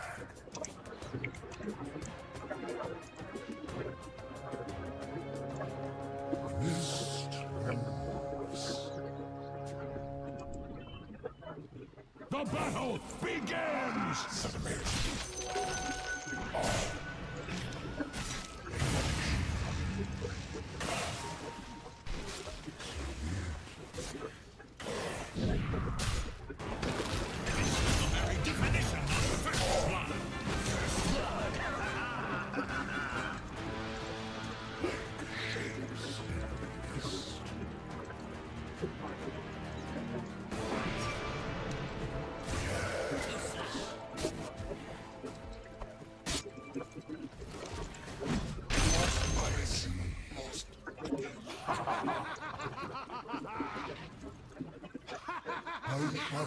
Radiant's courier has been slain.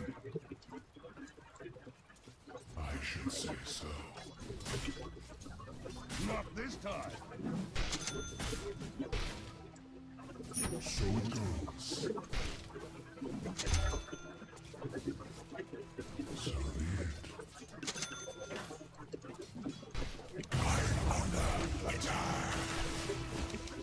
I just might.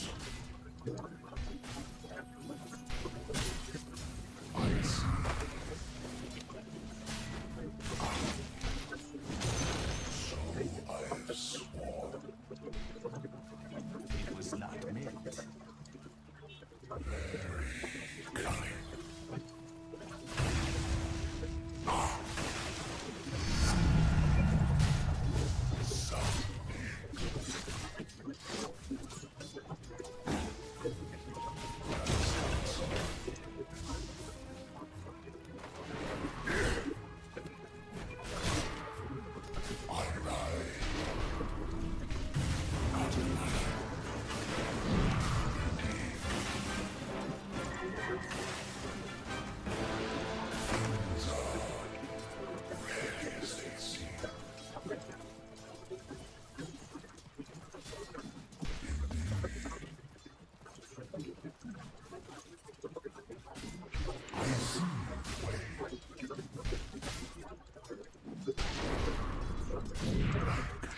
Axe sheds a tear for Radiant's courier.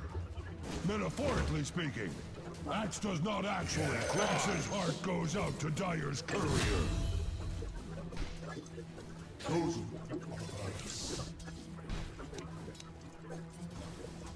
Dire's courier has been slain. Even couriers are not safe. Ha! Now this is a battle!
So be it.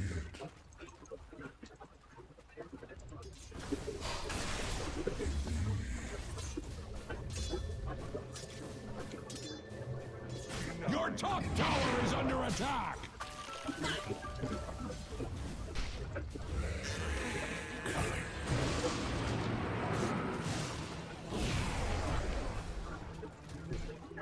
I just might.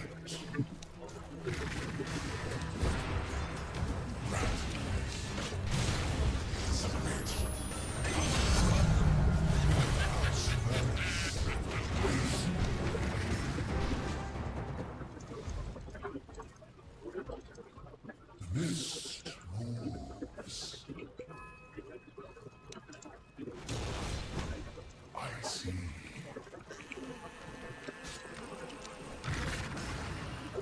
More than likely.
As counsel.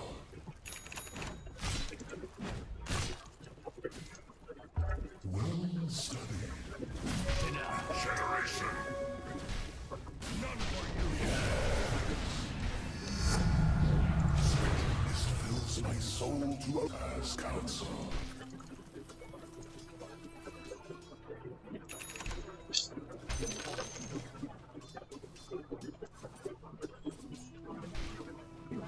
I travel with this. I just might. So be it. I might see that. Your top tower is under attack!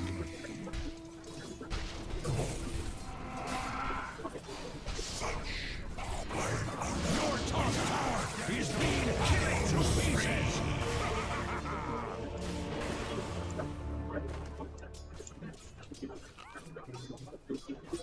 Your top tower is under attack!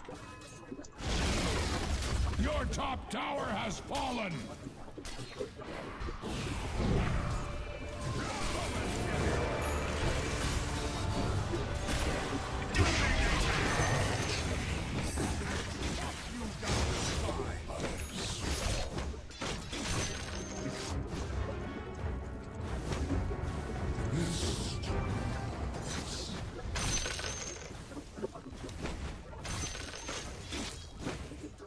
Chosen. Double damage. Your top tower is under attack!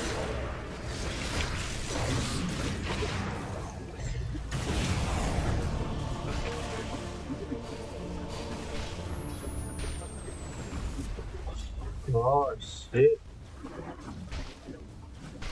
This is a good opportunity to learn.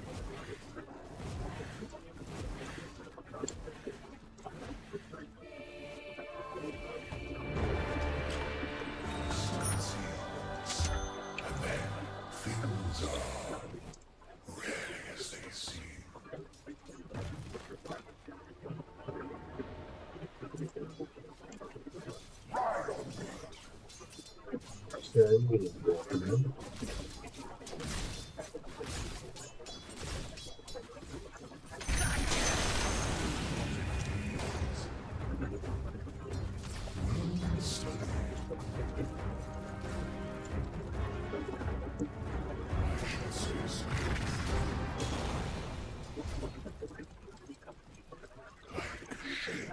Your middle tower is under attack.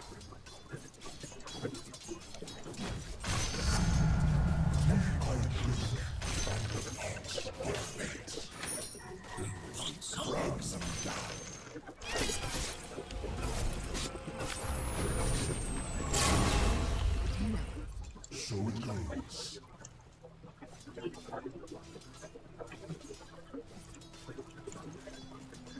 Mark me well. Yes.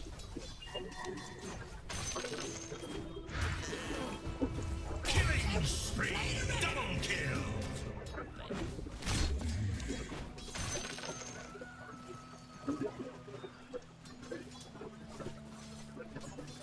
Your bottom tower is under attack.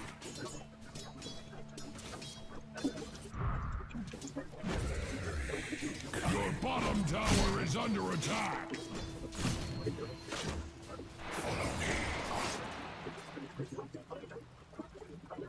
Axe is glad that your bottom tower is not Axe's problem. Axe is glad that your bottom tower is not Axe's problem. Axe has seen ruins that look better than your bottom tower.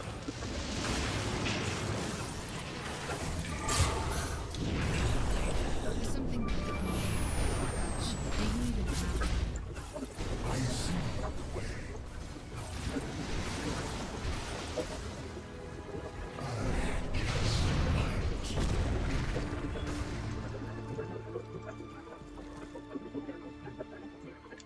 Goodness.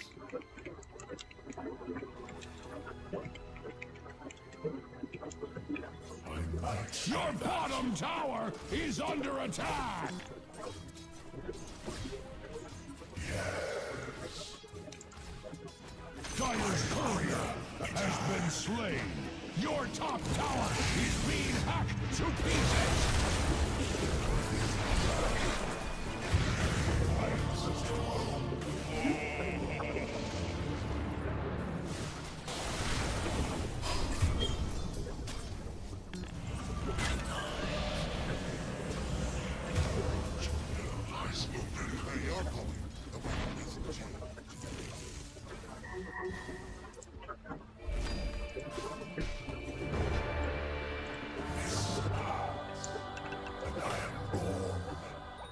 The enemy has a bone to pick with your middle tower.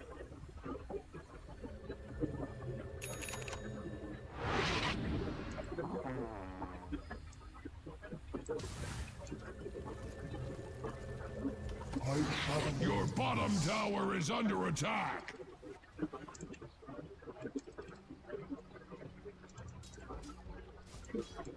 I see.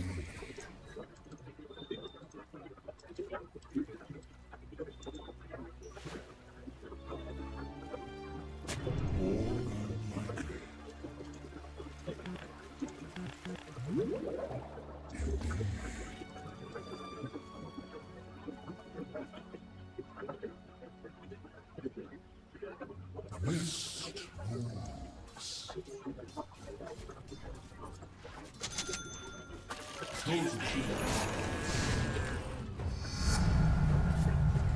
Monster-like shapes in mist. Such power.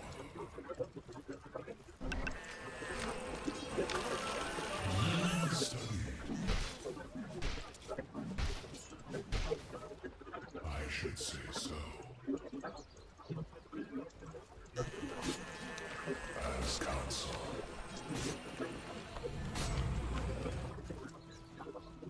You have called death upon yourself.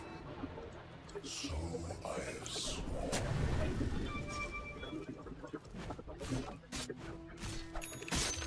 Very cunning.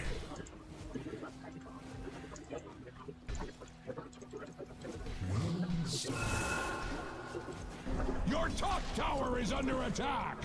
I see the way. Yes.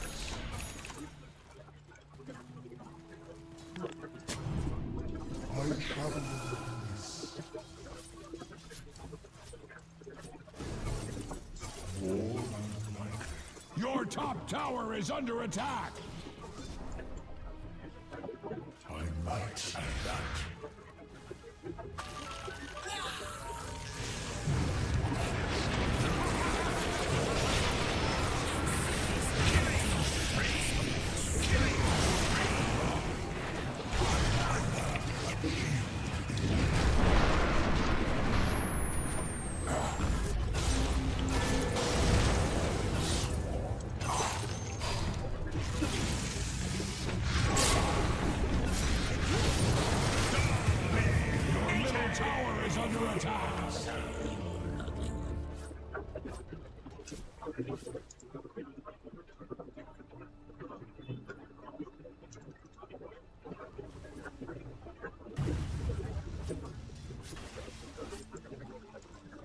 Your middle tower is under attack!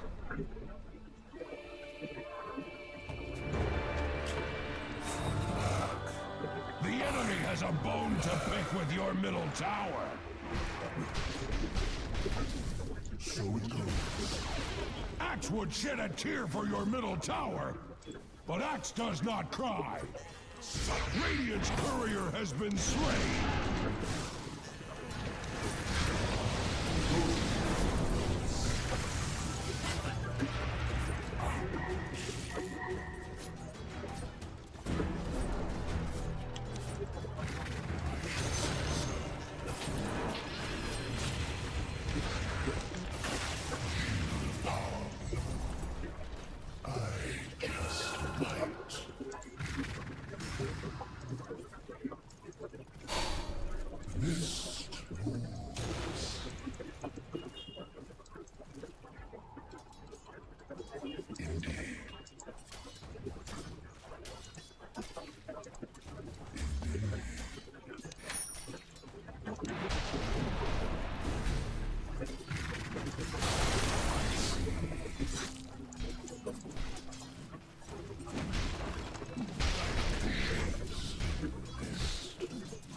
Radiant's courier has been slain.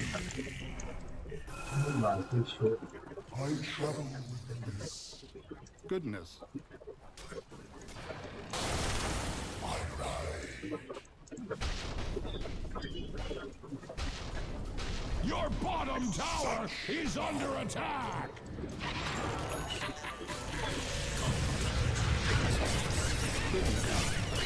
Mega kill!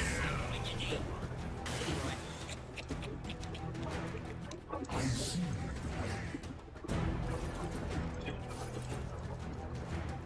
I might say that.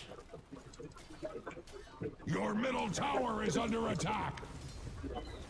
Like shapes in mist.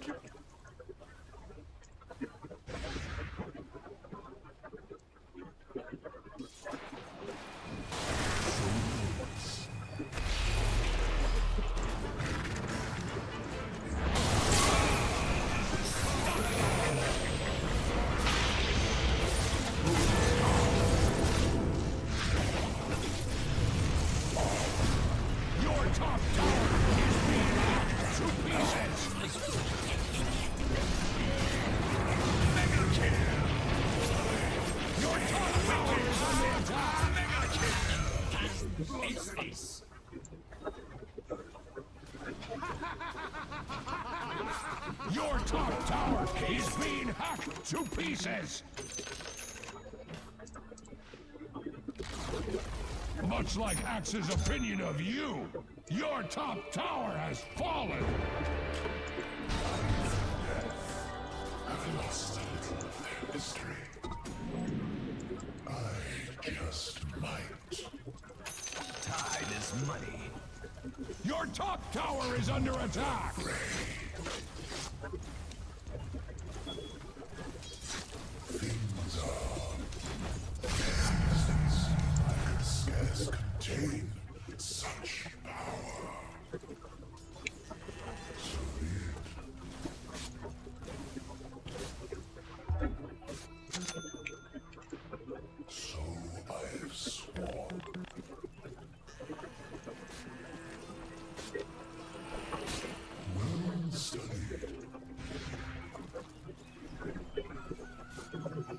Mist, tribute to my house. Indeed. You have caused death upon yourself. I see. By what rights do you tread here? As counsel. Submit.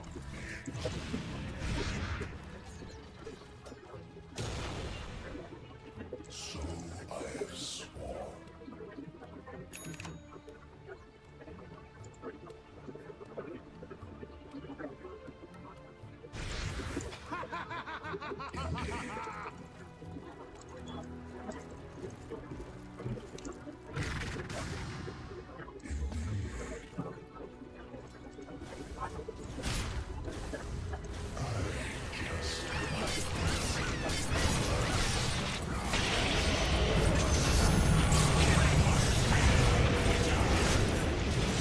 Axe is glad that your bottom tower is not Axe's problem.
Your middle tower is under attack.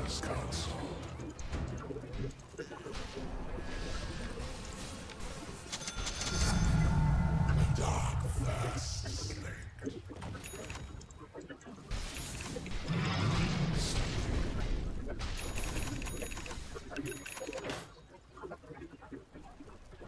More unlikely.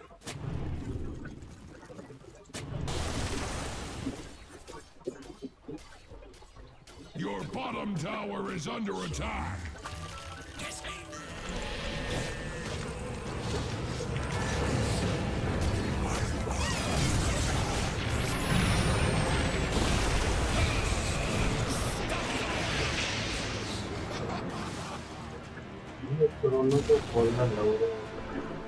Your bottom tower is under attack.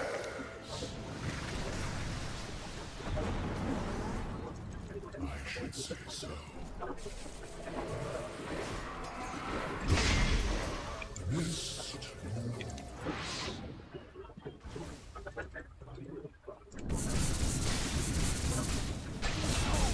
I travel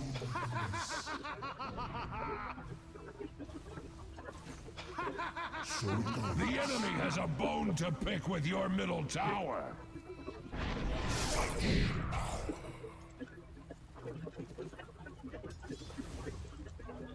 I should say so.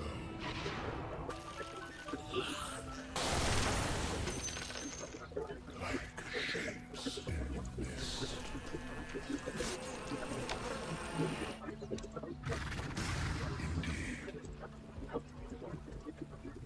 Your bottom tower is under attack.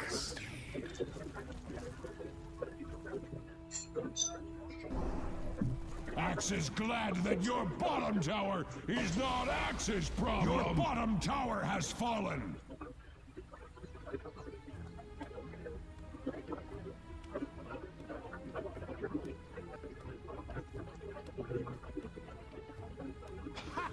Your middle tower is under attack.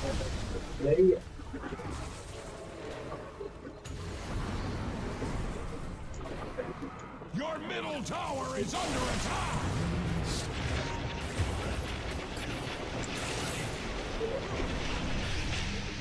I might say that. कुछ नहीं क्या करेगा आज सिक्का भी देगा सब लोग Axe is glad that your bottom tower is not Axe's problem.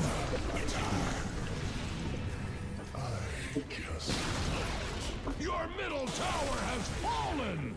It could be worse. Or could it? Chosen.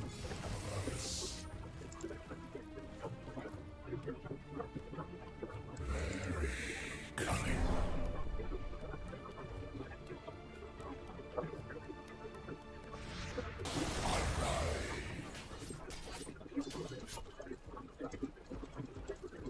More than likely.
I'm seriously tired of this place.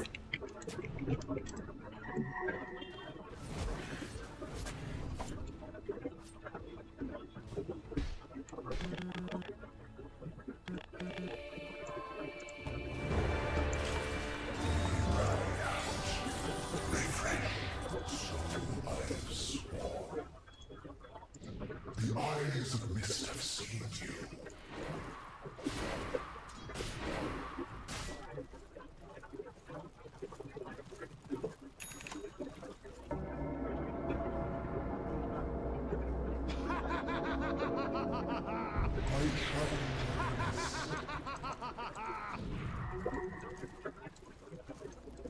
Axe does not pick sides. But Axe is on your side.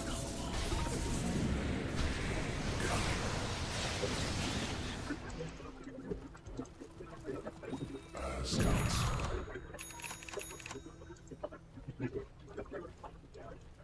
I'm seriously getting tired of this place.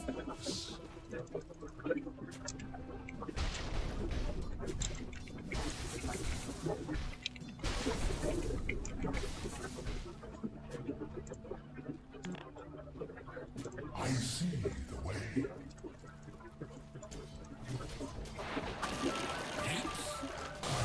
Just might. I should say so.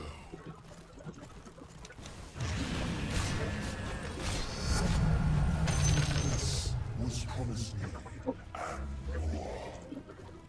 So it goes.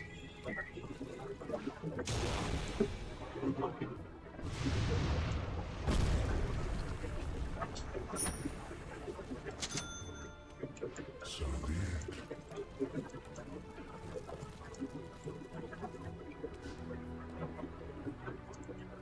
I'm seriously getting tired of this place. So I have sworn. I'm under attack. Roshan and the Dire never did get along.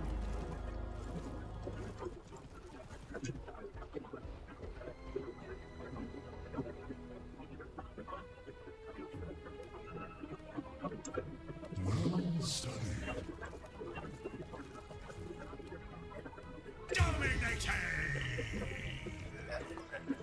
I'm seriously getting tired of this place. To me, me!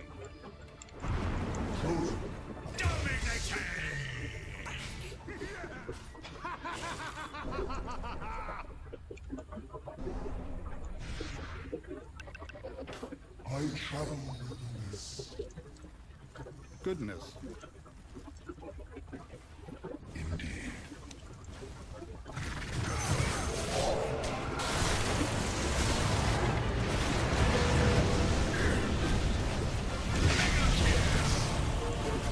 All must die! You first!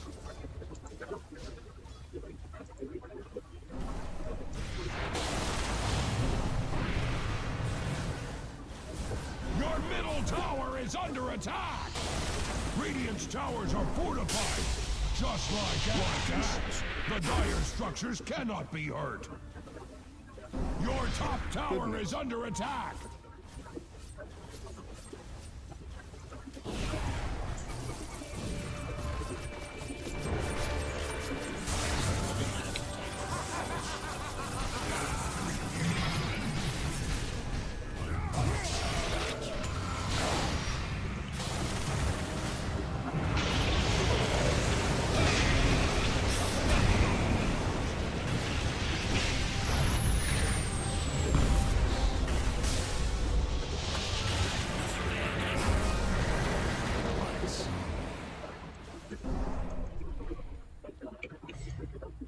Things are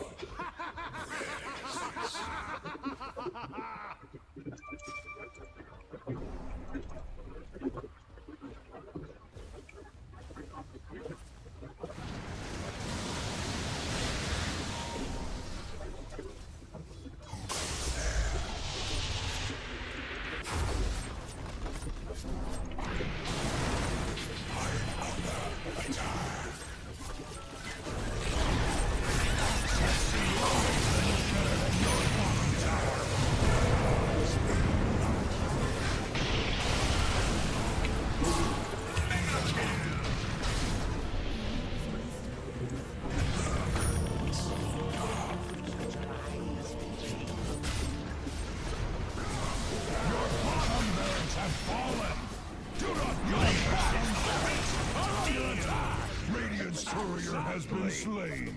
Goodness. Your bottom barracks died badly.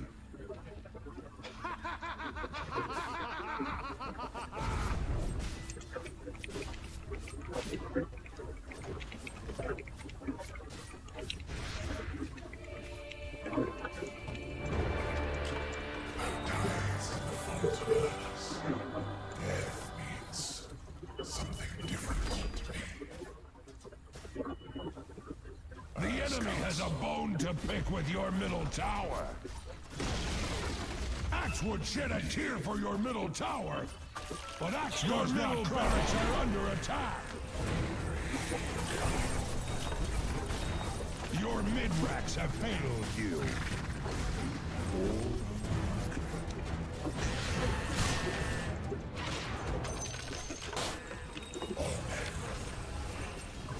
Your top tower is being hacked to pieces!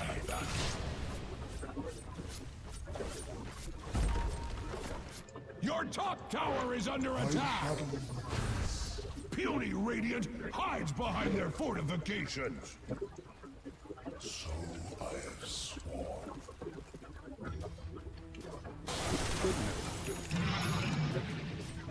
Yes.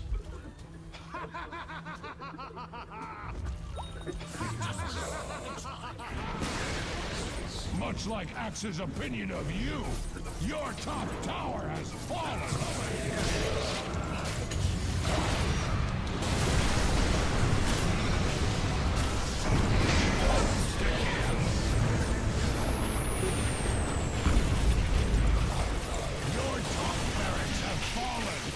Tend to your wounded, or put them out of their misery!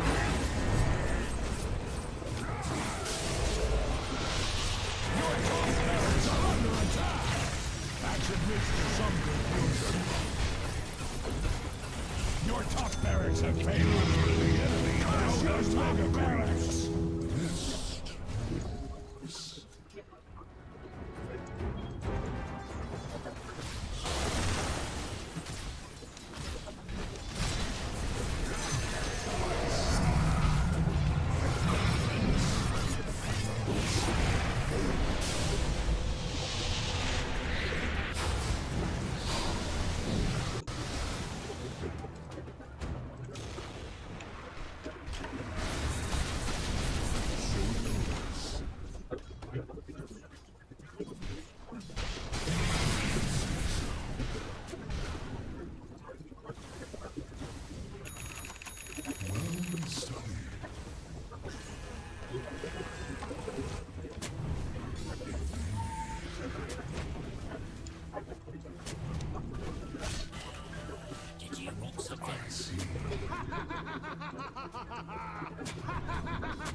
should say so.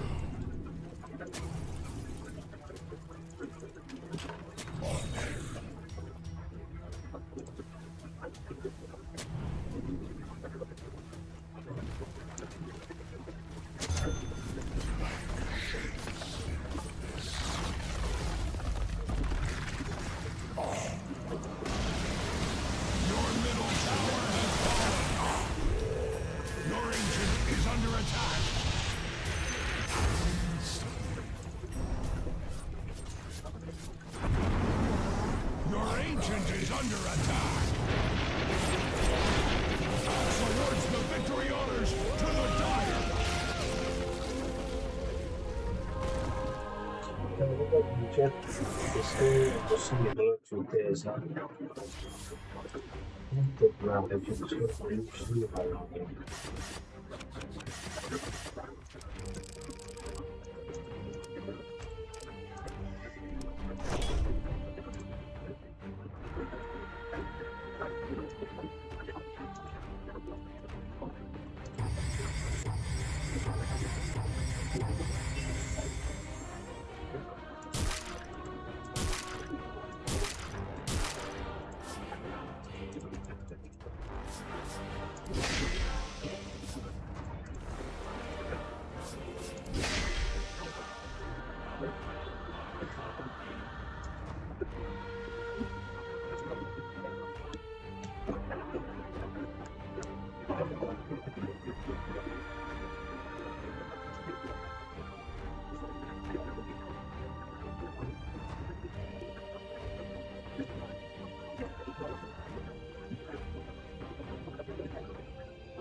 Carnage underway at Radiant's top tower.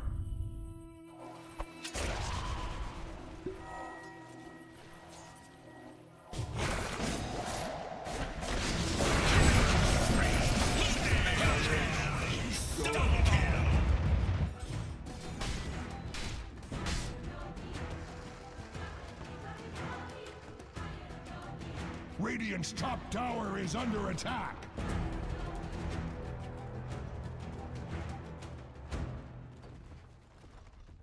Radiant's top tower is under attack.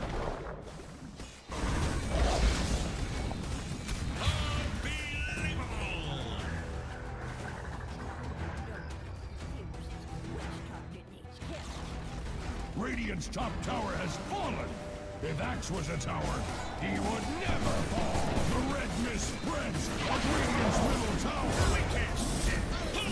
You are, without a doubt, one of the stupidest looking things Radiant's I've ever middle seen. tower has fallen. Axe would never whine like Radiant's middle barracks have fallen. Axe wishes it was you instead. Radiant's middle barracks have fallen.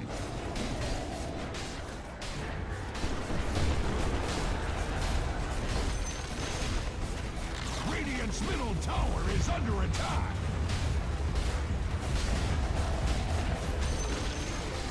Radiant's middle tower has fallen. Radiant's Ancient is under attack.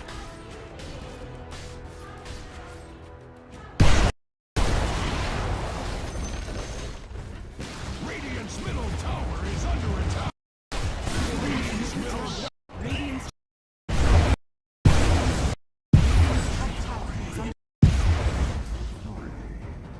Axe observes carnage underway at Radiant's top tower.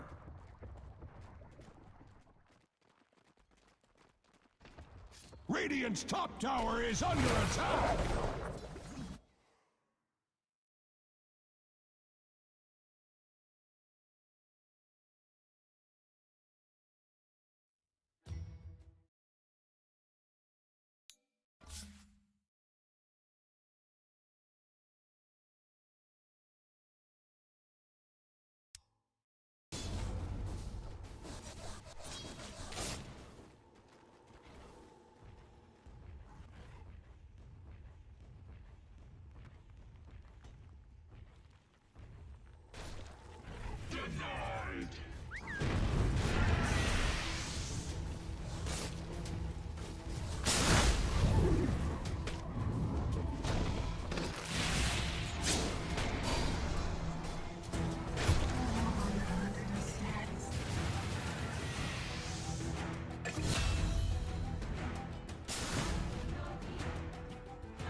Dire structures are fortified.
Dire's top tower is under attack.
Radiant structures are fortified.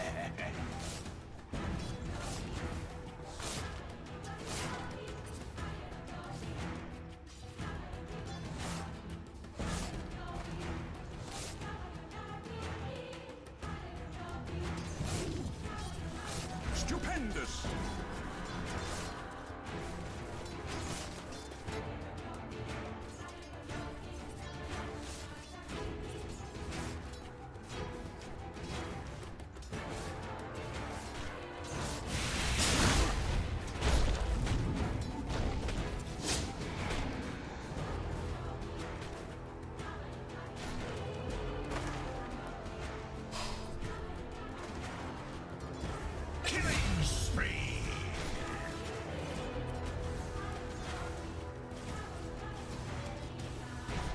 Much like cordwood before axe is axe, Dire's top tower is under attack.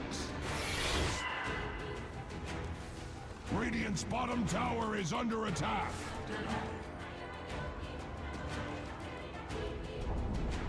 Dire's top tower has fallen.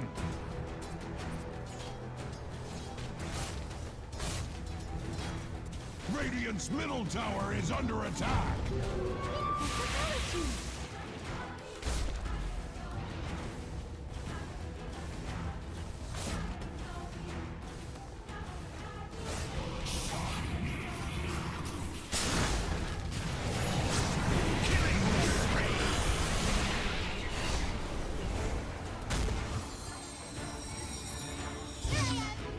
War has come to Radiant's bottom tower.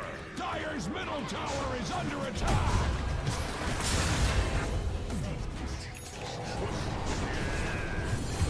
Dire's middle tower is not what it used to be. That is for certain.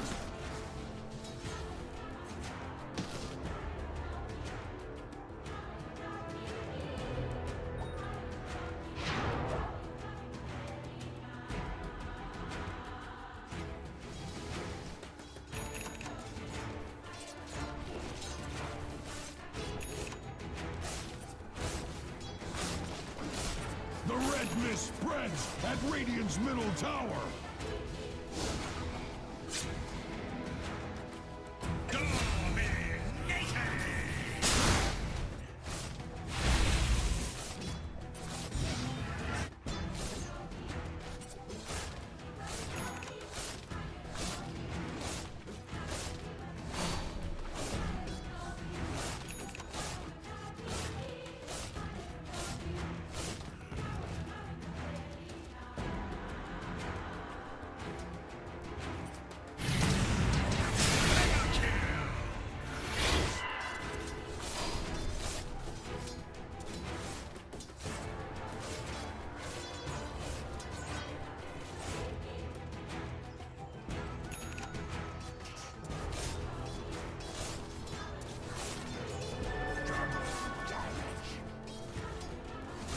Dire's bottom tower is under attack.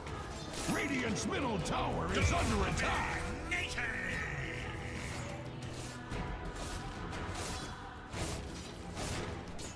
Dire structures are fortified.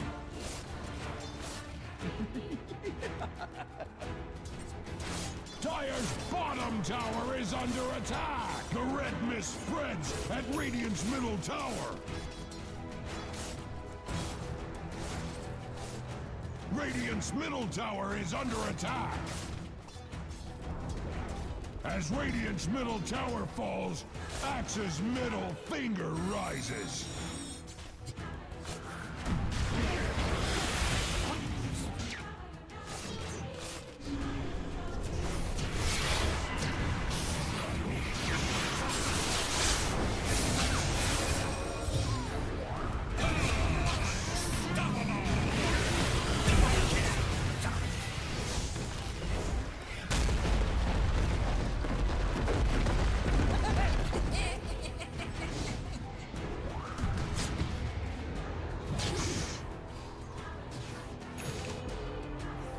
Dire's bottom tower is taking many wounds.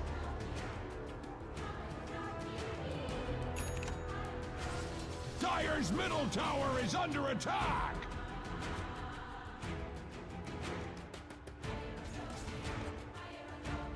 Dire's bottom tower is under attack.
Like this, and by using the sniper shrapnel here, it basically allows them to put all of this power into their opponent from range. Very crucial things to point out. We have the Spirit here from Elder Titan. This is going to lower Omar's magic resistance closer to 0, which basically makes the Kisses damage, which is launching from all the way over here, and the sniper damage from all the way over here. They're doing this from safety, and the one here that does go in is the Mars. This guy's got the Blink Dagger, and he's got a BKB, so he knows that if he goes in, he can also secure his escape with his BKB. And once they see this, this is basically the last range advantage that Enigma Galaxy has, because they killed the Clockwork first. Nobody else can gap close like him. Troll does it here by running from the side, but he has to do this really elaborate, basically run all the way over this position. It takes time to set this up. He can't just react to the moment. So with just simple a cookie and a Hurricane Pike, he gets out, and now all of a sudden Ghost is kind of just in, and the only hero still kind of in danger was XXS on the BKB. So once this fight kind of goes disjointed, they just have to leave. This is all because of the range advantage and because Extreme Gaming managed to kill the one good jump that Enigma Galaxy had first. They get Roche for free. And then the other fight that matters is this one here by the tier 2. They do the same thing. They basically swing in from the side, trying to hit the back lane. They need to kill some of these heroes for free if possible, and they use their jump to kill X-Nova. Very crucially, not using the hook shot when they went on him, which is kind of helpful. He can save that for a follow-up initiation on a different hero if he wants. But unfortunately, with the Aegis being on the Chaos Knight here, he ends up being the guy that gets jumped, and very crucial here, XXS lands the Hex on him, which he layers it with his next stun, and then there's a third stun that guarantees his kill. So the Troll just simply doesn't get a good fight because he didn't safety pop his BKB and because XXS had that really, really fast side device. So range was so important in that fight and in this game, and Extreme Gaming used it to their advantage. That they definitely did, Purge. Thank you so much for that one, of all the breakdown, everything from that start to that finish there. And I loved just how many saves that I had kind of overlooked that this sniper really had. We talked about two bodies being in front, but of course that Snapfire just being so handy in the utilization of more mobility backwards. I think what makes Extreme so scary with Sniper is that they understand better than any team that Sniper is this thing that you dangle in front of the enemy team. It's like, oh, you have to get him. Okay, come on, try it.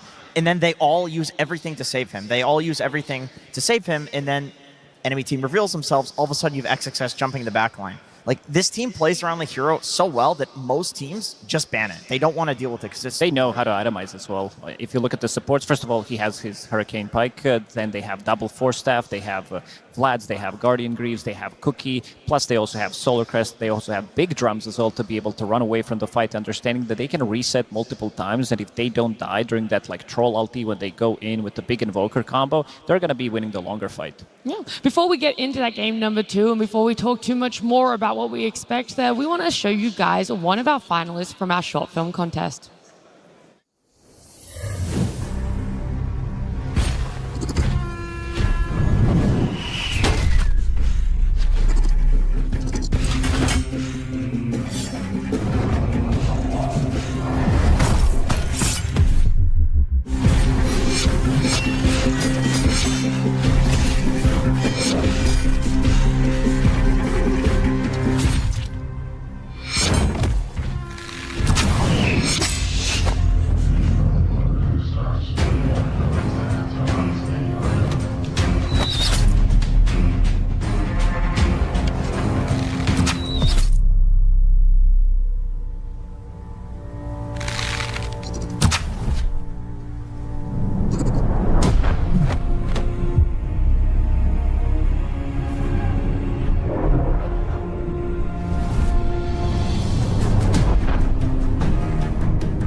What a fantastic show. That was sad. I feel like I felt every emotion from, like, you know, hype about this battle to absolute sadness around this armadillo.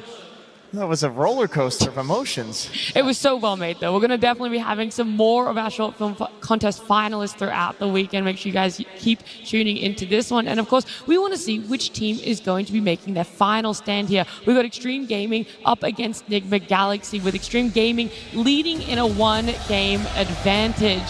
Both teams taking back to the stage after having us talk, whether it's on the side of Extreme Gaming, how to keep ahead of the curve here, whether they're going to be picking up even more heroes, if they can try and get their hands back onto that sniper. Enigma Galaxy, is there an answer, or is there a straight-up ban against it? I don't know. What do you guys think? Is it worth leaving it in and trying to counter it?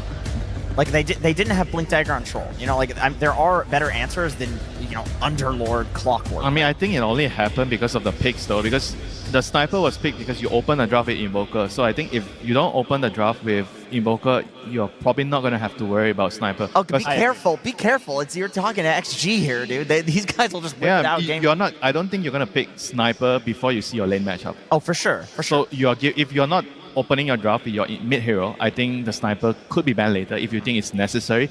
But I feel like the ban initially is not what I would do. I would just try to maybe restructure my order, my sequence. I'll pick my mid hero later, and if I really need to ban it, then I will ban it. I agree with that. The thing is, though, they value mid lane dominator builders for Sumail right now. This looks to be what NGX thinks is like the strong thing in the patch. And I feel like Sniper's probably good against all of those. Like, he'd probably beat Muerta as well, right? In the last 5 games that they did play, they did pick Sumail's hero 4 out of 5 times. Yeah, but the thing with the Muerta is, it's different because Muerta is a flex pick. So when you pick the Muerta, you don't really feel like, oh, it's really going to be mid, and you're going to pick your sniper right away. Yeah, but they also opened up with the double Nature's Prophet, which is also a flex pick. So they might need to, you know, maybe open up with an offlaner or just the straight up position 5/4. Yeah. It also goes back to those bans, right? For Extreme Gaming, it was very targeted against Enigma Galaxy. They went for like the Marcy, the Muerta, the Bane. So whilst it wasn't necessarily targeting what Sumail likes to play, it is taking out all these things that I think have been the good openers, the strong foundations on the side of NGX. Yeah, the foundation is going to be very, very crucial here. Who's going to be on which picks, which side. You're going to definitely have to plan everything around that. And I do feel like maybe it's more beneficial for Nigma to be on the second pick. Normally, I would say it's easier to be on the first pick side, because now the more I think of it, because both teams are very, very focused on getting their mid matchup. So being on the second pick side means that you can decide based on what they are opening, and then maybe you can 9-pick Sumail's hero without fearing that, oh, there's this sniper. Because I don't think they are going to open number 8 with sniper. Now, so they're going to pick something else, and then if you think Invoker's open, it's a good game for it, then you pick the Invoker at 9, and then you ban the sniper in the second phase right away. So I think in this sequence, second pick is probably easier for Nigma to plan around. And if XG has last pick, you're just not letting sniper in the last ban phase through. Yeah, I agree with that. Okay, so it feels like there's a couple of solutions there. We'll see exactly what they've been able to bring up for themselves, because it brings me great joy to say we've got a game number 2. Extreme Gaming versus Nigma Galaxy. Game 2. Our lower bracket run for Nigma Galaxy could end short here. They've got to bring everything they possibly can to the tables. Extreme Gaming, they've been waiting for this moment to bring out those gotcha picks, get that sniper on these hands, and now looking towards the bans. It's not changing up too much in what we saw for that game number 1. Shadow Demon is also out now, but this also allows Nigma Galaxy to potentially take the Bane for themselves on the first pick if they want to, because I think they've been playing very good, but also banning Mars, which means that Beastmaster's not going to be in the pool, and this hero has looked amazing. He is undefeated at the TI main stage. We did have the stats for it, I believe 5 out of 5 games. It allows you to be played from 2 different roles, and it gives you so much tempo. Yeah, I think if Earthshaker looks like it's going mid, even just in general, like Queen of Pain would be really good to come out here. I think Noob plays an excellent Beastmaster. I know it's been played a lot more mid, and Sumail can play it. He was one of the first people actually to start experimenting with Beast mid. The Shaker, like, we have seen the counter to it, and it is dominating it in lane. The Shaker not having a very good win rate on this main stage. A lot of teams have come up with ways to bully him out of lane, but also be very proactive on the spots of either blocking the Ancients being stacked or just taking another call with them to try and steal it. I think the main idea here to exploit this hero is he's after all a melee hero in lane, right? So you have to be able to pick a good matchup to pressure him. So I assume with the next ban, they are definitely going to more or less remove the Quap, because the Muerta is already banned. So those are the 2 main heroes that are going to pressure the ES in the lane. I'm not sure if there's a third one. Both of those heroes also follow the Earthshaker, because of course both teams are aware that this can go position 4, position 3, or position 2. You know what? If Quap, you can go to any of these lanes. If Quap is banned, could they just use Sniper for themselves to pressure the Earthshaker in the lane? I like it. Because you think about it, right? He's going to go Ancients, and Sniper is going to take your tower. I think that's like a fair trade, you know? Like, I feel like that would actually make it difficult for the Earthshaker to play the game. What about a Helm Dom Sniper mid from Sumail? Are we going to see I think we're overcooking it here. You think we're overcooking? We'll see. We'll see if we're overcooking. I'm going to listen to Lacoste on that one. Okay. Yeah, it might be a bit too much. I'll listen to Kuro. I'll see what Kuro picks. Alright, we'll be interested. Nigma Galaxy, they did ban out the Bristleback, which did give yesterday Extreme Gaming a lot of speed. This is also Battle Fury Bristleback, which is pretty uncommon. It's a good matchup into it the is. Beast. It is. And also the other good matchup is definitely Gyrocopter, something that Beastmaster doesn't like to play, having that flak, making sure that you can pressure him in the lane as well. Yeah, I was looking at the past for Extreme Gaming. It's mostly been in that off lane for this Earthshaker. So you guys are right. You kind of want to hold up a little bit about exactly how you want to open up. If you want to put all your stocks into the fact that it is going to be going a mid Earthshaker, some more bans, Gyro coming out there, Bane too. And it leaves Extreme Gaming going for the Waller. I like it. I mean, this is a Beast lane counter. You Fatal Bonds the wave, and that will hit the board. That'll hit Beast. So if it's played in the off lane, which I feel like it probably is here for NGX, Warlock will do well against this. It's also very hard to like initiate a fight against Warlock ulti plus Fatal Bonds. You roll someone, the rock's gonna come on top of you and then get hit by some 2-3 man fatal ball and Yes. fight instantly turns on you. Okay, so they're doubling down on NGX and saying, well, you want to fight us? Okay, we're going to pick another S-tier team fight. Circles on circles, you know? Yes, yeah, classic Dota. Classic TI. More circles. This is a really, really good pick here. It counters both Earthshaker and Warlock. I mean, Warlock does not like at all against This has to be Snapfire from Jin-Q again. It's just too good to pass on. You're playing against Beastmaster, easy cookie against Aurora. You have a follow-up from Warlock, a Fissure. So you can choose how you want to be taking the fights, prolonging them. Great against Phoenix Egg, great against Clockwork and his cogs as well. So it feels really, really good. That gives you a team fight. I think the one pairing that we've seen in the previous game, Snapfire plus Mars, now you can do the same thing with the Earthshaker. Yeah. The only issue with that is it does make the support duo a little bit weird between like Snapfire, Warlock, like who's actually running the lane with the off-lane Earthshaker also might not be so ideal, you know. So if they are going for a Snapfire, maybe I would lean more towards the Shaker being like a mid-hero. I think they could, I mean, they could also go like Snap Puck, something that's like really, really active on the mid lane that solves the issue with the supports running around and doing stuff together. In your tongue. Yeah, and the Puck also definitely exploits, right, the fact that you have a Phoenix Clockwork support duo. They don't really have the best lockdown against the Puck here. So there you go, the Puck for Snapfire. And this is just going to mean that this game is going to be all about the team fight again. Punishable by the Sniper again. I mean, yeah, Sniper. I think they have a couple of good options. The Sniper definitely. Not sure if Sumail wants to bang it out. I think Void Spirit could be really good, very elusive. Yeah, but if you do, okay, actually maybe. Either that, if it was the different teams that did have these drafts, I would say that XXS would probably pick up Slardar against this matchup. It's very good. Like the two supports, you can easily 3-shot these two supports. They don't have much armor. Oh, Ghost Medusa. Right away. Yesterday they did pick it 2 times on 18. Okay. It did work out really well for them. It's fair, yeah. I mean, they have this, you know, pick where they get the 2 bans, so they want to pick the higher priority thing. This means, I think they agree with us that there are like 3 or more options that are good for mid lane to pick against Puck. Yeah, so yesterday they banned what, Anti-Mage and Darkseer, right, when they picked the Medusa here. So that's going to leave what other carries against Medusa. Yeah, they also did Animage and Juggernaut in the second game when they picked up the Medusa. Oh, Ame Jug. I mean, if he can find any excuse to play it, he will. It kills the egg as well, and it's good against Beast and lane. We actually saw Warlock Jug lane as well.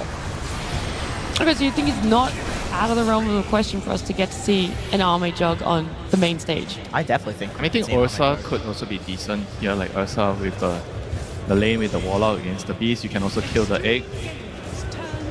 I think those are decent options here. They have a couple of very good heroes here to pick here for XG side. It's all about like thinking what are your priorities. Like, do you want more of a better lane or do you want more of a better late game against this Medusa? I have a wacky one to throw out there for Sumail. Ricky Maru counters the Puck in lane. You can't cookie when Ricky gets the Aghanim Shard. Good at killing the supports. Game and Gladiators did try that against Team Liquid, game number 1 in the Grand Finals last year, and it looked really good for the first 15 minutes, and then they just crumbled. It's good. A lot of these that we are mentioning can work out, but... Is it where the Ricky could potentially fall off, the Beast comes online, and then you're going to have your Medusa online? Is there enough power spikes throughout the thing is, rest? the Ricky with the Beast and the Medusa doesn't feel like they have the best synergy. It's very good against their opponent's heroes, but it doesn't really work with their own lineup, which I feel like that's going to be my primary concern with the Ricky. Yeah, NGX definitely does need some sort of spirit type hero that's running around and doing things with the supports right now. Or they, once again, can all in and go for Sniper and just say, okay, we're going to dominate you in lanes, go late game, and then, win the game that way. Which they have done. I mean, they did the Medusa-Muerta duo. This is not a super common, scaling cores in your 2 and 1. But I just feel like more likely you're going to see like something like a Void Spirit. Void Spirit just with the Axe is going to counter basically the entire lineup. Yeah. The current 4 heroes. Yeah.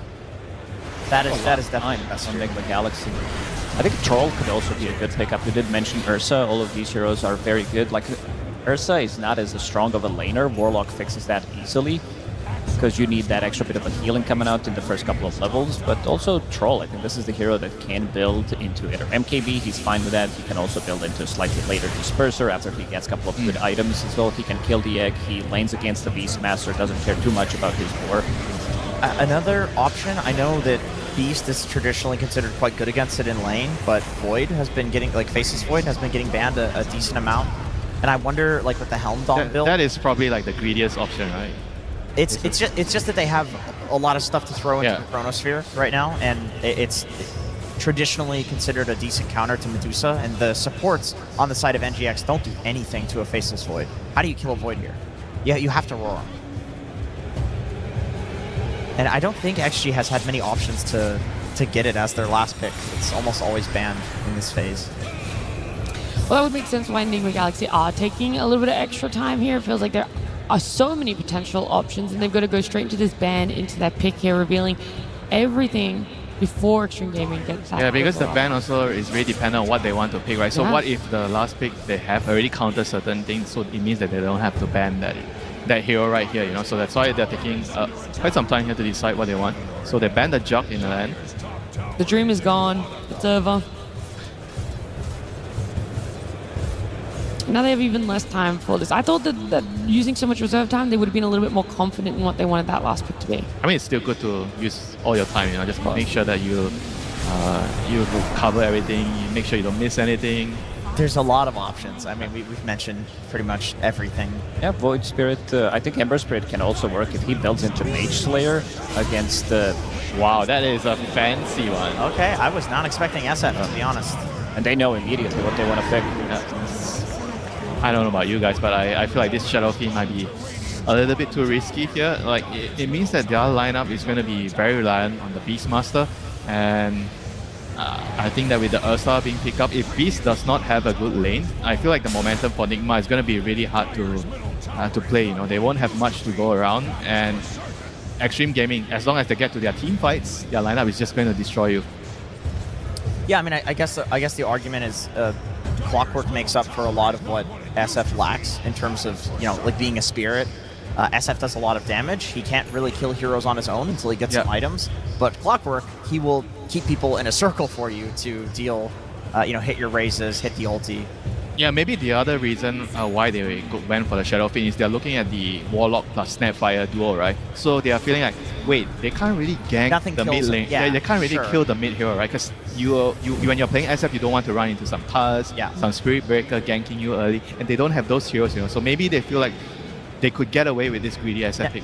Now that you say that, I think that's absolutely it. Sumail has had like some of the best solo lanes mid. If he can just get a 1v1, I think he's really confident. Like, yeah, guys, I'll get to the point that I'll have the items and I'll be able to carry the fights. Sure, hoping for less resources offered from the side lanes, make them a little bit stronger to cost. Is that then going to be profitable for Enigma Galaxy? A potential for that game 3? I think they want a slower game. I don't think they want to rush things. They're having Shadow Fiend and Medusa. You have Phoenix. Beastmaster needs a little bit more time to come online. So, again, same as yesterday when they were playing against Tidebound, I think Omar will need to do a lot of work, and he did a lot of work yesterday. I definitely hear a lot of people cheering for Extreme Gaming, so I feel like we should quickly talk about their draft as well and what we see how that's playing out.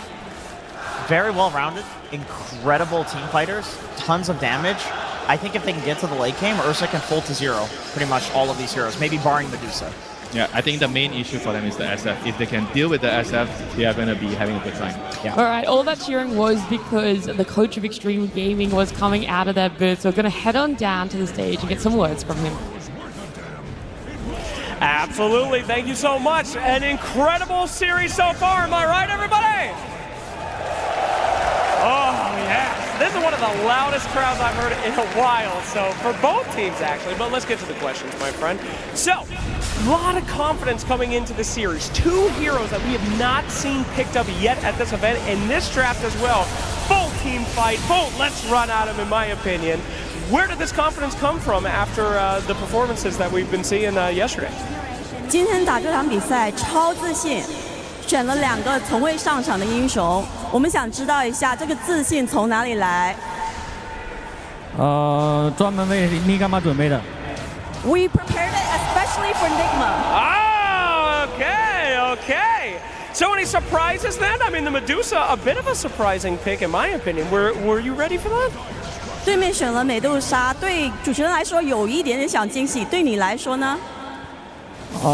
预料到他们不是选美杜莎就选德鲁伊吧。With them, if it's not Medusa, then it's Lone Druid. Fair enough, fair enough. All right. Well, I did want to give you an opportunity. As I said, incredibly loud crowd, especially over here from the fans of your team. I want to give you an opportunity to say something to them cheering you on. 现场那么多粉丝在支持，为你们呐喊，想有个机会让你们就是跟粉丝说一些。谢谢大家支持，我们会冲上去的。Thanks everyone for your support. We will go all the way up. All right. Well, let's see if they can do it again in this game as we get into game number 2. And as we get into the action, first blood, it's going to be going the way of Samael as he's ready to step up to the mid this game on his Shadow Fiend, of course, coming through as that final pick from Nigma Galaxy this game, folks. And it feels like he does have to do quite a bit, right? Especially with Omar making that quick early little swing around, finding XXS. They've got their early game prepared. Look at the double ward block as well, looking to get themselves to an advantage at the start here, giving Sumail a good time versus XM in particular. So let's see how he's going to be able to do with a pretty much free bottle right at the start of things. So Sumail is going to be going toe-to-toe with XM here.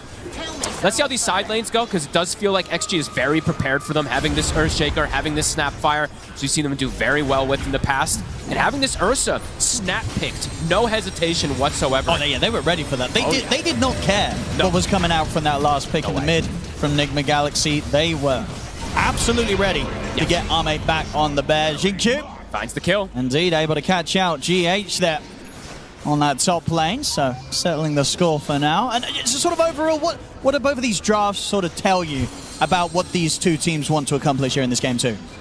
For XG, feels like similar to last time, just team fight, team fight, team fight, right? They have so much that's going to be coming together. For Nigma, a little bit more of a slowdown, but pick and choose your battles around that egg in particular, and if Omar can find the catches. But I do have worries, I gotta be honest, just because their only real team fight early is gonna be coming from the Phoenix, and there's a Snapfire.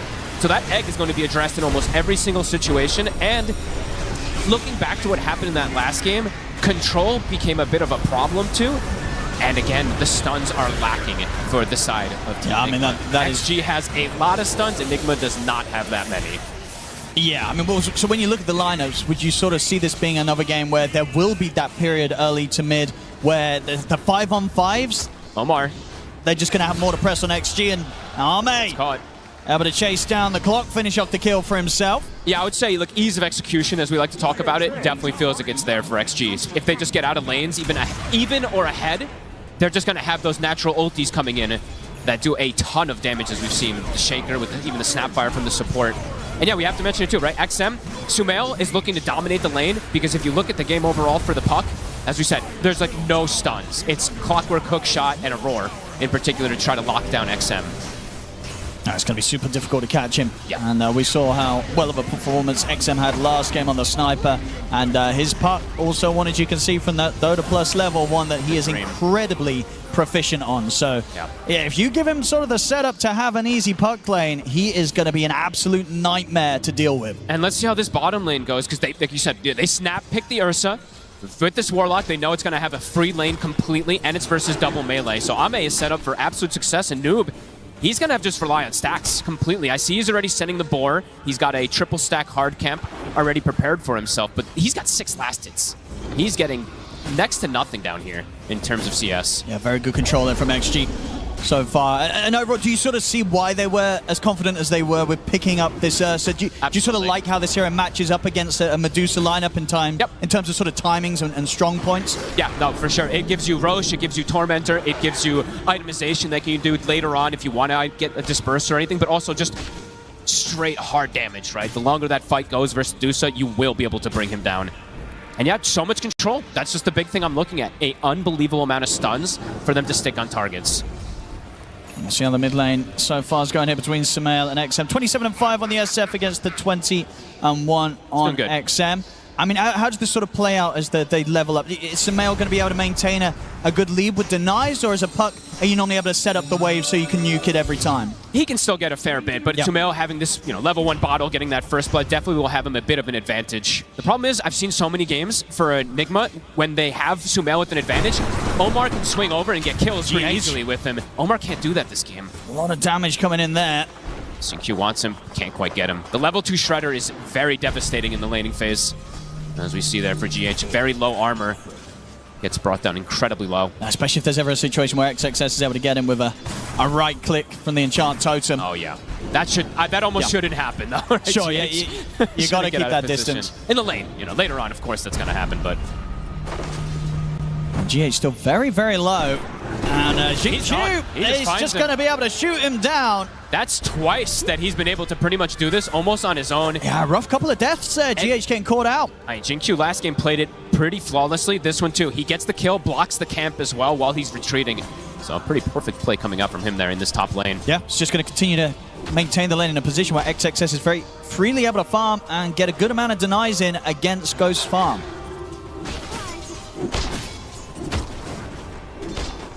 So far, slightly favorable early signs here from Extreme in the way that they're maintaining the lanes. It's going to be a lot of eyes on what Sumail can do from the mid on his SF. Sumail and Omar to set that tempo in particular, to have that game for Ghost so that he can sit back and farm. Constant fissures. Yeah, proving difficult now for really GH to have a sort of say in this top lane. Each time, Xingqiu pushing him away. So I mentioned this last time, the way that they had their lane setups. This time of course, it's GH still playing that 5 position, but not having that matchup where they have like a ranged hero with the melee hero, the Clockwork with the Dusa, which is a pretty strong hero, versus Earthshaker too. So interesting that they decided to do this and just keep it very standard rather than adapting in any way. As we see, XM has the haste rune. Can't look to toy with Sumail a bit here. Yeah, knows that he's at no threat at all. Yeah, Raindrop's going to be blocking a lot of that damage. Sumail down to his last Raindrop charge. XM still has the 3. Could see a rotation at some point. Xingqiu will finally de-ward the sentries that were placed from the start that we mentioned from Omar, although they were about to expire. Not the same move happening from X-Nova. He is a Warlock versus a Clockwork, so it's very difficult for him to get over there and actually place this sentry to block the camp. So Noob, he will have those camps to go back and farm to, or maybe he gives them to Sumail. We'll see. Maybe they are all just about buffing up Sumail as much as possible in this early game. Yeah. Since he doesn't have access on Noob, so he actually can't clear that neutral. And XM is... they cannot let this happen. This is a huge stack. They cannot let XM take this stack. I mean, I mean, if they allow this to happen, it's devastating. Sumail's got to get over it. He's got a haste rune though, so XM can toy with them a bit here. He got a couple of the creeps, but Sumail should be able to maintain the rest of the stack. And D comes in just in time, because losing that would have been quite painful for Enigma Galaxy's early game. Yeah, that would have been devastating. Now we do see Sumail 1,200 gold advantage over that puck at the moment here. Now it's Sumail so far, getting the stack, getting the first blood, top lane, GH dead again. He's just getting caught off guard with the damage. Just this little Shredder plus a Fissure, it's just too much for him to deal with so far here. This is going to set XXS up for a very quick Blink Dagger timing. Even with the fact that they did block those camps, it kind of doesn't matter because of how much he's getting from the lane. Oh, and he's going to have... This is the off-lane Shaker, and he might actually have a pre-10-minute Blink Dagger. That is devastating. Ame in the mid lane. Ame's ready to head over. They get the silence onto the two of them. Ame getting the swipe stacked up onto Sumail. Sumail's able to get the Requiem off. Phasing's there from XM. See if he can jump out in time with the orb. He can't. He can't escape them. They'll get bonded here, the 3 of them, and Ame's ready to step back in, Cookie forward. Sumail will get taken out. Xingqiu shoots down Omar. As XG bringing in the numbers there to contest this rune. Short, they lose their puck, but it's Ame, the carry, turning up and getting involved positively. Very cool move. I feel like that reminds you of Spirit that used to do that one, right? The 8-minute, they bring the carry to the mid lane at times. Ame, knowing that he can get involved into the fray. They do lose the puck, but they shut down the SF here. One time down. Noob in position to try and make the return to the bottom lane a bit more difficult for Ame, but he should still be able to safely make his way down here. Ghost is getting absolute free farm up here too. That is being said though, XXS is, as you said, gonna have that Blink Dagger at one of the earliest off-lane timings. Omar maybe continuing to get in under the tower if Noob's able to get this Creep wave pushed in. Xnova has the book at the ready. He can pop 6. We're going to try and set things up here. Arme turns towards Omar. We'll have to hold back in the cogs for now. Enigma Galaxy stepping up the pressure. So eyes on the Warlock. He's a little low on mana now, but he can consume the Grimoire to drop that Golem if there is an aggressive play. They won't push forward on the side of Nigma. They're still very difficult to push the Ursa out entirely. Smoke play now to be coming in, so they want to continue to just bring more numbers down to this bottom lane to try and take this tower off the map as early as possible and potentially find kills on top of it. But Extreme, he's consumed it. They're going to turn up for the defense. There's the setup. Straight away they go for Noob. They'll get the roar up, but the enrage is there. Noob continues to run, but the kisses are coming in. The final hit connects. Noob's gone. Xingqiu landing the shots perfectly to bring down the Beastmaster. I mean, Xingqiu also kills the Dominator. He also cookie saves Xnova. What more can this man do? He's doing so much in this early game on the Snap. 4-0-2 already. Insane. A flawless opening here from him on the Snapfire. And I think perhaps Nigma was maybe saying, hey, Warlock's not quite 6 yet. Maybe we can make a little aggressive move. He eats that Grimoire, has the Golem, drops it, and as you said, the last kiss touches on top of the Beastmaster. Lands every single one of them there, Xingqiu. In the meanwhile, Echo was used on those neutrals. XXS Blink is done. Also 900 gold up on him. Top of the net worth for this Shaker. Oh, nice touch there, GH. Easy 100 gold. No. Very nice. And has got the 6 now. So Supernova to rely on, but as you mentioned, it's not an easy game to get that egg off successfully. No. Xingqiu, especially with the start he's having, right? He's going to have good positioning in most of those fights to go for that egg. Mid tower, getting whittled down. I mean, they're trying to hold it, but it's a lot of damage already being done here by Extreme. Kisses in 40. XM, he knows he can push the limits because he's playing versus no stuns. And Xingqiu will claim that tower last hit. It was a very rich Snapfire. At the same time, the pressure will continue from Enigma Galaxy on the bottom lane. They will take the tower there. Sumail has to make that trade. Since he did end up, he can't go back to that mid lane because very likely could get set up on. Does go bottom, gets the tower at the least here. Dire are scanning. We'll see where XM wants to go next. Starting to shift his attention up towards the top. Kisses in 20. Ghost does show himself. He has a big wand, so it does feel safe to show himself up there. Should be ready with numerous TPs though, Enigma Galaxy, if they do want to try and turn up and defend if the dive comes in. Omar needs that 6 very badly for the team. He needs that hook shot available for them to have an initiating force at the moment, because for them to actually walk into fights at the moment, very difficult. They literally would just have to walk into them, while XG, as we see now, have 3 different ways to start fights, especially with that Blink Dagger being done. Both carries, though, continue to be in pretty perfect form, right, for the opening of this game. Ghost and Arme getting the entrance into the action. Oh, nicely done there from Omar. As they would hope for in terms of the timings. We've got the Battle Fury pretty much done here on Arme. So 12-minute Battle Fury for the Bear. And as you can see on Ghost net worth, he's in a perfectly fine position as well at the moment. A few hundred gold ahead of that of the Bear. So both carries should be pretty happy. Both having the dream, essentially. Can they look for a setup? It looks like they're making a move bottom. It's right on Noob. They get the setup, and Xingqiu straight away ready to bring in the damage. They just drop the Echo as well. No hesitation. He wants that extra money. Xingqiu gets the last hit again. Mega kill for the Snapfire. I mean, the way this top lane's gone, sure, we talk about the fact that Ghost has still managed to find the farm out of this lane. But the amount that the duo of Extreme got between the two of them is set up for XXS and Xingqiu to just really get the ball rolling between the two of them. The supports are very rich on the side of XG. And Xingqiu, we saw what he was able to do that last game with early timings, early shard plays. So far, having a very flawless performance. The support's definitely struggling on the side of Nigma. XM still falling behind a little bit from the mid lane. Absolutely.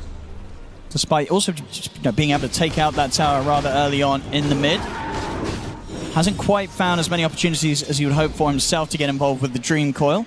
Whereas on the other side, Sumail on the SF, that step ahead and ready to look for opportunities himself as they're coming in with the smoke again. They want to try to set up perhaps for a tower push here, but it is into a lot of ultis. Kisses are still cooldown 50, same thing for Echo, but the Golem and the Coil is at the ready. Here's the smoke. Goes to Noma in position. XXS is going to step up, but easily able to back off as soon as he's aware of what's going on. They turn towards Arme instead. They'll get the enrage off. Starts to stand his ground against Omar. In fact, they're just able to kill Omar off. So Enigma Galaxy seeing if they could sort of trip Extreme up, but Extreme were pretty ready for them to turn up in that position. They got the tower at the least, right? So showing up for that. But do end up losing Omar again here after that first hook shot reveal. Ame will take that. Almost a Blink Dagger finished. Starting to get these scary tools versus something like that Shadow Fiend, who is very vulnerable to heroes jumping him. Double Blink's going to be finished. Double Blinks and a Puck who can just appear on top of you very early. So they're just going to drop the Golem here onto Ghost. TP's immediately coming in from Nigma Galaxy, though, so the Golem won't be able to do much offensively. A bit wasted, but they're looking to go back in. Ghost. They're still going with the kisses. Ame's closing in. They'll force out the Stone Gaze, but the damage in for these kisses from Jinkyu and Ghost so low. They'll fuel him up. They're about to sub XM. He's there ready and waiting for them. Shots off the escape. Comes in with the coil. Oh, they were so ready for that. He doesn't get the wand off. Ghost got stunned. Now GH, we'll see XM look to chase him down as well. He's not going to go completely in for the dive play. He's already got what he came for there. I mean, that was just so smooth from Extreme. They had no idea he was coming from that angle. Really starting to build up the early lead now. Extreme 11-2, 4K lead, taking out these towers. And that blink is done now for the Ursa. Sumail's game just feels so difficult, Owen.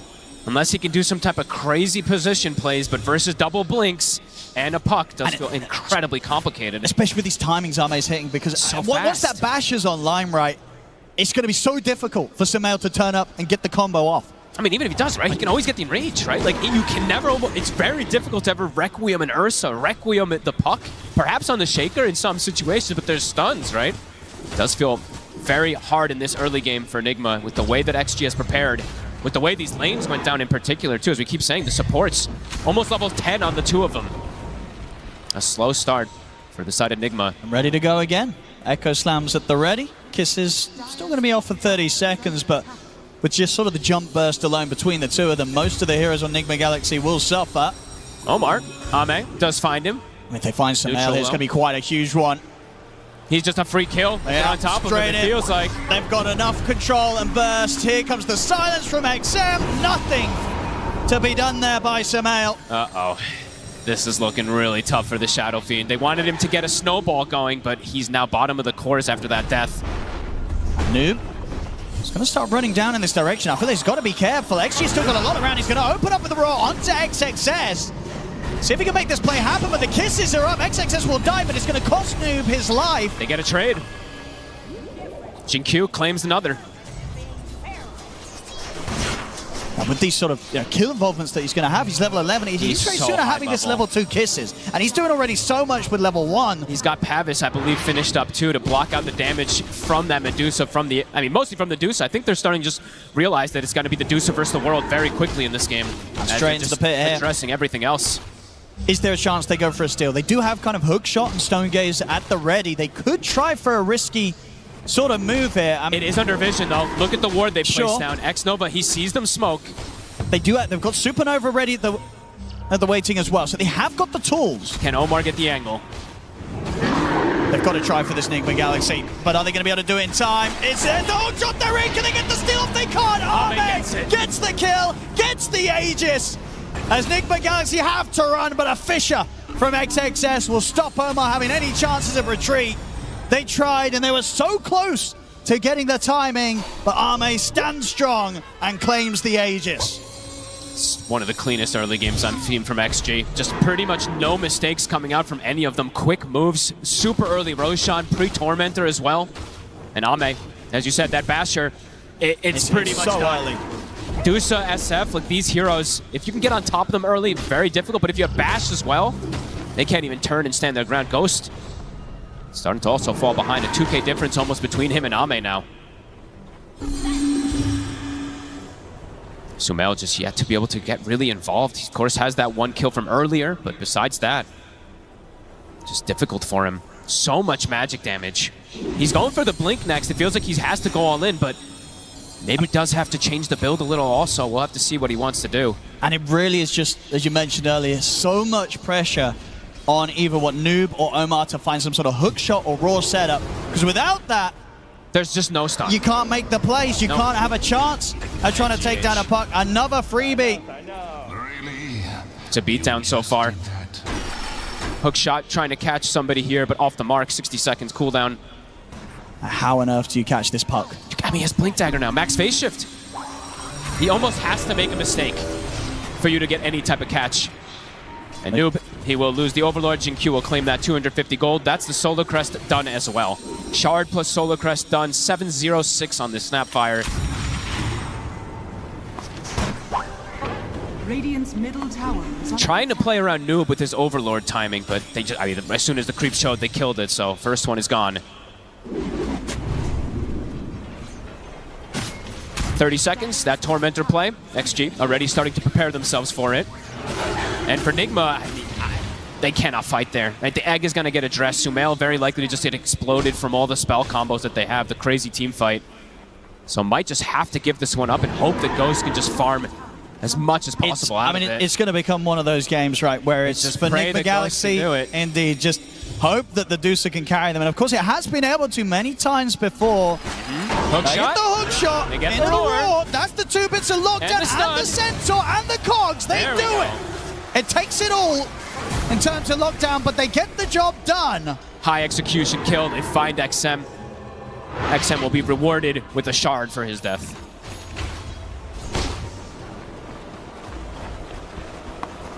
Arme ready to continue to push on. 2 minutes on the Aegis. Not a lot that he fears right now. At least Nigma's able to find something there. Sumail also has the Blink Dagger done with the Arcane Rune. Oh, look at the items that come in, though. This is the issue, right? Because they're having such good times on the offlaner, too. XXS now has a BKB. So if he does try to go for that setup with a Requiem, it might just get countered. Noob might be in trouble here. Oh, yeah. There we go, straight away. Very dead. As soon as they see him. Another one for Jin-Q. He even gets the Overlord creep. He's just getting so much money. Nah, he is having a ridiculously good timing on the Snapfire. This is crazy numbers already. I mean, best Snapfire first 320 minutes 806. I think ever that I've seen. And yeah, going for the blink. I mean, once that's there, it's pretty much going to be impossible that you ever get the air golf. Yeah. He's always going to be able to blink in, Little Shredder in from a safe spot. And potentially just the saves too, like Blink Cookie and Ally. But yeah, absolutely, just positioning being crucial there. Omar, Sumail, they're looking for the wraparound. Trying to catch them off guard here. They get the Omni Auto X over, but it's kind of awkward. And in fact, he's going to get the chance to live. He's away now. They get the jump in onto Sumail. The bash comes through. They have the Invis to protect him for now, but the Dream Coil Snap holds him in position. Sumail will be able to get away, but GH is dead. Nigma Galaxy have to retreat. They can't even kill the Warlock with their combo. Name diving in under the tower on towards Ghost. That's the carry dead. A true disaster for Nigma. XG, a masterclass. Literally 0 mistakes, it feel like. And tier 2. And a tier 2 probably to fall here too. Starting to fall indeed. I mean, getting so much done with this Aegis on Arme. Nigma Galaxy, they tried their chances there. Yeah. But it just didn't work out. They couldn't lock down and kill this Warlock. And even if they do, very likely they all just die immediately afterwards too. So an attempt there from Nigma, but quickly answered from XG. BKB is about to be done after all the rest of his pickups that he already has. He is massive on this Ursa. I mean, Sumail's game just feels actually impossible. Coming on towards the top lane, Sumail and Noob, they got to get out of here. Power Ranger TP is coming forward. Immediately killing that Overlord. The kiss is to Scout. And they're going to be able to find him. The Fisher comes in. You can't escape Jin-Q. He's always ready to spot you out and just do the damage. It's like, what do you do against this Snapfire? Don't give him it. This is actually insane what he's able to do so far this game. Nigma can literally get nothing going their way, it feels like, right? Even when they got like one of the kills, it wasn't a free kill by any means. The trade ended up happening on bottom. I believe that was the last one that they were able to find. The moves from XG just too fast, and yeah, the BKB done for the Ursa. Sumail hasn't been able to find this Requiem combo, and he may not be able to at all in this game with the items that they've been able to pick up already. XG. They've got to be careful down in Nigma Galaxy. XG are coming in from multiple angles. XXS, he's got the BKB. They're going to try and burst him. They get him with a hook shot, but the BKB's there, straight into the Echo Fishers. He locks down the two of them. XM ready to come over as well as the Dream Coil's there, catching out Sumail on the retreat. As Sumail nowhere to run once again. XG take him down. Arme deals with GH off to the side.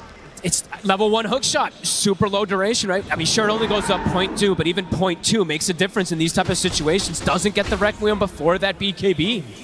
And these items, they got them too fast, Owen.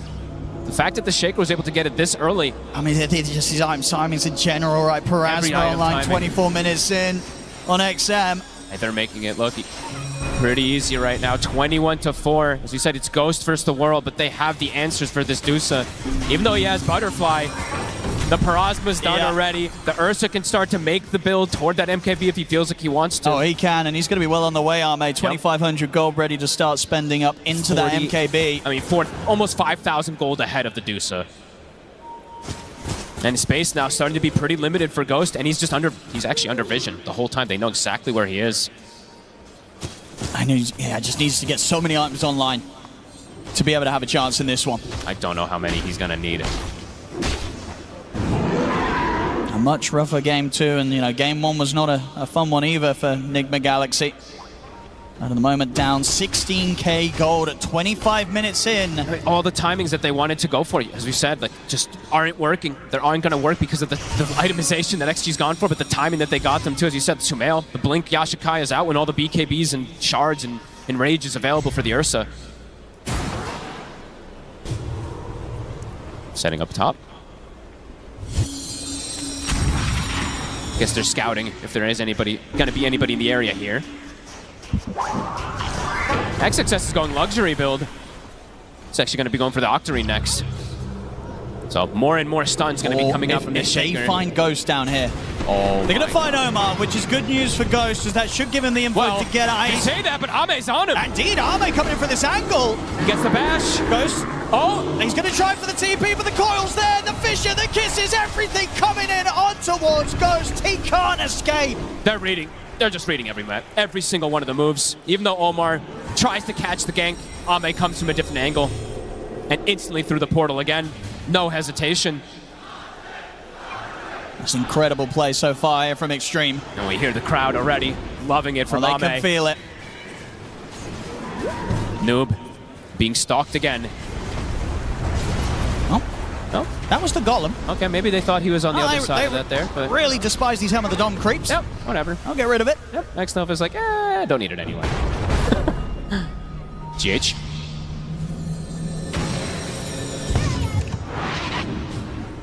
There we go, as you say, Octarine, 26 minutes in. One of the fastest ones I think we've seen. Has to be, I think, right on these offlane Shakers. Because usually they build Kaya in between. Usually it's a mid Shaker as well, too, so.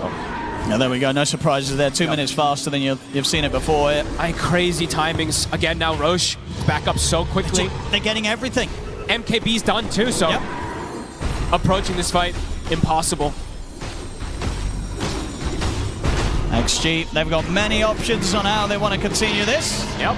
They can keep farming it up. They can try and run it down the lanes. They're that strong right now that whatever they do, for Enigma Galaxy to find something to do in response, it's just going to be so difficult. It feels like this is one of those games where Ame is unlikely to die.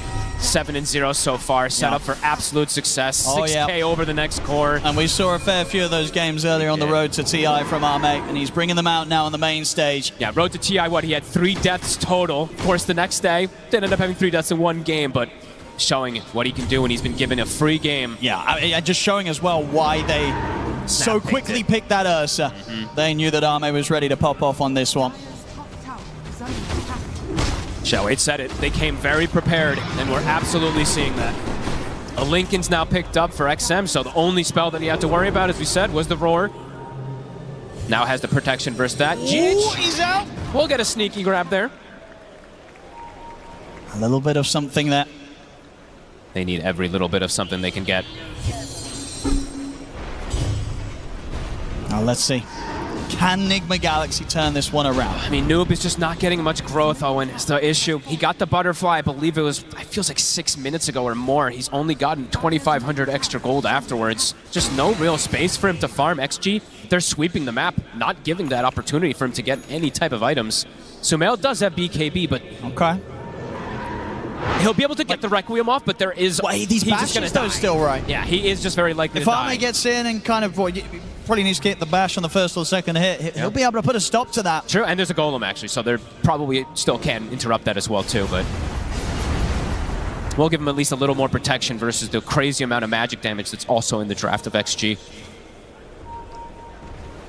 But one of the more uphill battles, it feels like, for Nigma, as Ghost just now getting surpassed by the offlaner of XG as well. They still just have to do their best to avoid Extreme Gaming completely. Yep. Try and build things together so that they can scramble together some sort of semblance of a team fight and defense on the high ground, despite this huge lead that Extreme have against them. That feels like it has to be at the high ground. Anywhere else, I mean, even at the high ground feels almost impossible at this point, but that just has to be where they look to pick that fight. Ame, he's in, the banner's down. Ready to get damage done. Still 2.5 minutes on this Aegis, so a lot of time for Extreme to amp up the pressure. Stopping that Sunray. And Nigma Galaxy, yeah, what have they got? It's 2 minutes still on this Aegis. The Ursa's fully buffed up. Trying to hold on here in the competition. And at the moment, just having to watch Ame tear apart their barracks.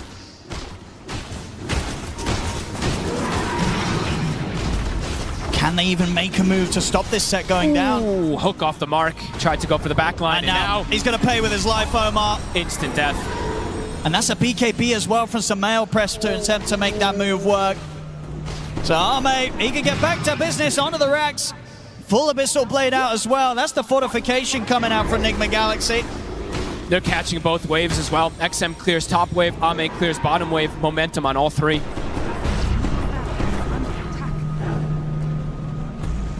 Backdoor will kick in, but the top wave coming in shortly. The jump. And he's ready to dive! Instant kill. They're truly making it look easy, Owen. They really are. They definitely seem set to make quite a run potentially in this lower bracket, XG, if they keep up this level of performance. And how do you stop? There's still a minute left on the Aegis. You have no BKB for Sumail for 40 seconds still. Ghost steps up. At any moment, it feels like XG is just ready to close this. Yeah, they know how to push their advantage very, very well here. XG not getting slipped up at all. Kisses. And they get the catch in on the tree line. They look towards Noob. The Ghost Scepter will buy him enough time to back off. So he'll survive the jump this time round. Ghost. Another tier 3 gone, Ame. Moving in onto the Medusa. Ghost has to be careful. Mana's falling low. Buildings are dropping. Ame, Aegis, 20 seconds. Trying to slow him down here with the Fire Spirits. The range tracks is gone. Got what they came for. Looks like they are going to respect the fact that Nigma Galaxy are all up and that Ame's Aegis shortly about to leave his hands. Just playing it as safe as possible. They just got a ton of money pretty much on everybody. Almost a full Aghanims on the puck. Ame, soon the Swift Blink. How close is Ghost to sort of the next item? He's still not close, Owen. He's not farming. He can't. 800 gold or so until he has the Skadi complete. Just even then, he really needs that Daedalus on top of it to have the chance of doing enough damage to scare or threaten any of Extreme's lineup. And speaking of Extreme, the fake back. Oh, they're ready to go again. They're looking to close this game out. Samael might just be caught here. Stepping up straight away. Abyssal Blade into the damage. Samael's out for a hot minute. No buyback. Godlike for Ame. That's Extreme. Playing the final, well, sorry, the second set back. They've still got the bottom lane to deal with, but they're ready to sweep around and go for that straight away. Just clinical. And no need to head back right now as Extreme coming up to 30k gold. They're coming up to 1,000 gold a minute in this game. One of the bigger and earlier advantages that we've seen grow on this main stage. At 30 minutes in particular, right? Having that almost 1k per lead is crazy. Ame. GH won't find him this time. The tower's gone, the final set of barracks exposed. They jump into the tree line again. XM catch the silence in on towards Omar. Not enough damage to kill him off. Ghost starting to push forward. Attempting to hold them back. We'll get them off the racks momentarily. 10 seconds until Samael's back in. Ghost was able to at least finish his item. His damage still not quite there, but at least something to give him a bit more protection. And Extreme continuing to play it careful. They know how close they are to moving on here. They don't want to let this slip away from them, regardless of how far ahead they are. Now, they can still look to just play the constrict game, right? Look at the ward coverage that they've got. They see absolutely everything. So if Nigma does want to step outside, they will know instantly.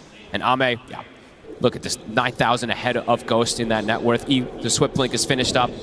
Immediately goes to the Tormentor.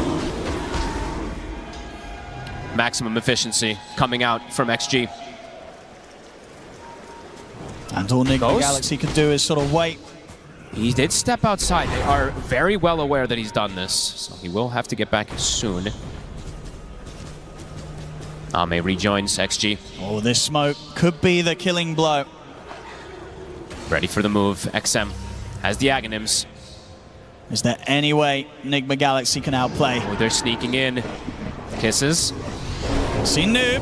Ame tries to make the jump on a GH. He'll get the dive off, so they'll avoid the initial jump from XG. Final racks.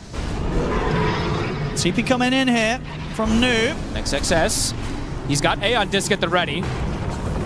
Just say you're ready to put that together if necessary. The call comes in, they make the jump, that's GH gone. And Ame, he's in onto Ghost. The slap comes through, the hook shot's attempted, but Ghost, he's gone. Samel, he'll go for the Requiem, but the bash comes in. He's dead. Noob will get the roar up, but he's the last one left alive on Nigma Galaxy as XG deal with him as well. It's game over. Extreme knock Nigma Galaxy out of the International, and in incredible fashion as well in this game too. A complete just mismatch of skill and performance in this one, Fog. This was one of the biggest stomps we've seen here on the main stage. A total beatdown. I mean, everybody, right? Everyone on XG did so well. Their draft as well. Xiao Wei coming in, mastermind. I mean, Xingqiu, it's hard to give the MVP to anybody, right? But this Snapfire performance, absolutely ridiculous. Yeah. Just covering all their bases and not letting Nigma get any of their timings they wanted. I think that's pretty much what happened, right? Sumail, he gets the early first blood, gets his bottles, having a pretty good lane, but can't actually get anything off of the floor afterwards. Just, yeah, clinical performance from XG. Yeah, as I said, the Extreme's going to be terrifying in this lower bracket for whoever ends up facing them in their upcoming series. And yeah, this game too, we heard it, as you said from Xiao at the start, right? They were prepared for Nigma Galaxy. They knew exactly what they wanted to do, what they wanted to draft against them, and how they wanted to play. And we really saw them bring that out to a T. It was perfect in this game too. So much stun, so much control. They make it look kind of easy, right? When they have these type of stuns, just so that Ame can just kill anybody he wants. Unbelievable performance from Extreme Gaming. Yeah, a tough, rough series here today for Nigma Galaxy. They did well to get it this far, but they won't be making any further steps here at the Internationals. Extreme Gaming take the series 2-0 and are ready to move on. I'm here with XXS from Extreme Gaming, and my first question is, how fun is it to play Earthshaker in front of a TI crowd? 首先，恭喜获得本场比赛的胜利。我们想问一下，在主舞台上，在 TI 的观众面前玩旱地者小牛有多爽？我觉得现场的氛围太好了。当牛头选出来的时候，大家都很兴奋。我很喜欢这种氛围。I think the atmosphere in the stadium is awesome. I love the atmosphere when we picked Earthshaker. Everyone's clapping. I love it. Brilliant. I mean, you guys came so well prepared for this series. Why did this aggression just work so well versus specifically Nigma Galaxy? 能看出来本场比赛之前做了很足的功课。你觉得这种非常暴力的打法，为什么针对 Nigma 特别有效呢？我觉得我们只是拿到自己比较擅长的阵容，发挥的比较好，所以赢了他们，就这样。I think it's more of us picking our comfort heroes and making our strategies work. It's more of that. Worked extremely well for you guys. And I want to ask as well, what did you learn yesterday from your series versus P-Vision that you're able to take into this one and just take it so dominantly? 我们还是想问一下，从昨天的比赛，在 P-Vision 上面有没有学到任何东西带入了这场比赛当中呢？昨天我觉得 PV 的带线，然后把我们搞得有点晕吧。然后我们今天比较注重一下带线和就是一些处理。I think we were a bit knocked off by P-Vision's lane pushing yesterday. So today we learned from that and we took care of it. Excellent stuff. XXS, you played so well in this series. Hamburg, China, they may be down, but they are not out as they stay in the international. Make some noise for XXS and Extreme Gaming! The arena having a lot of fun seeing Extreme Gaming continue here in the lower bracket. A lot of chanting, and I mean, in that interview there, we heard about it. It wasn't so much what they prepared for NGX, but very much having those comfort heroes look cost. And I mean, the sniper coming out, can you get any more comfort than that? And then in that game number 2 as well, we saw them just feel flawless. Yeah, Amazur's also another classic. These are the heroes that they love to play. Jinkyu on the Snapfire, on fire pretty much throughout the whole game, being paired up with either. You see this Earthshaker with Ursa, just to have +1 so that he can be grabbing the kills, and it was pretty much flawless. We said that Enigma Galaxy, they need to take it slow, and they took it slow, but you know what? Extreme Gaming, they wanted to end this one quickly. That was a nice little tidbit about the lane pushing. Like, that was very honest from him, because I do think P-Vision, you know, we saw it yesterday, the way that they're using the Dom creep is very oppressive. So, I mean, this was not a close series, legitimately. So whatever they learned, like, that worked out. Yeah, Extreme Gaming getting to bounce back like that. We get to see them progress, but unfortunately, it does also mean that we have to say goodbye to Enigma Galaxy. Yeah, thanks, Nat. I am here with GH, legend of the game. That's for you, bud. I realize you've just lost this series, bitterly disappointed and to go out, but have you guys had fun at TI? You've been incredibly entertaining to watch. It's always super fun to play in front of such an amazing crowd, to be honest. Having everyone who supports us here. So I would like to shout out all the crowd, all the supporters, all the fans. We truly love performing for you guys. They love watching you as well. So other than that, what has been the highlight of this TI for you and the team? I mean, for me, honestly, I'm just extremely grateful to be here in the first place. It's such an honor, such a great experience, surrounded by so many good, great players. It's just the overwhelming feeling. The standard this year does seem very high. How far do you think XG can go? Because that was a hell of a performance from them. I believe top 6 teams are all contenders for the top 1. So they could go all the way, they could do anything they want. Fair enough. I'm going to let you get back to your team in a second, but I just want to say, can we get a huge round of applause and a cheer for GH Enigma Galaxy for entertaining us at this wonderful TI. Thank you, GH. Back to you guys.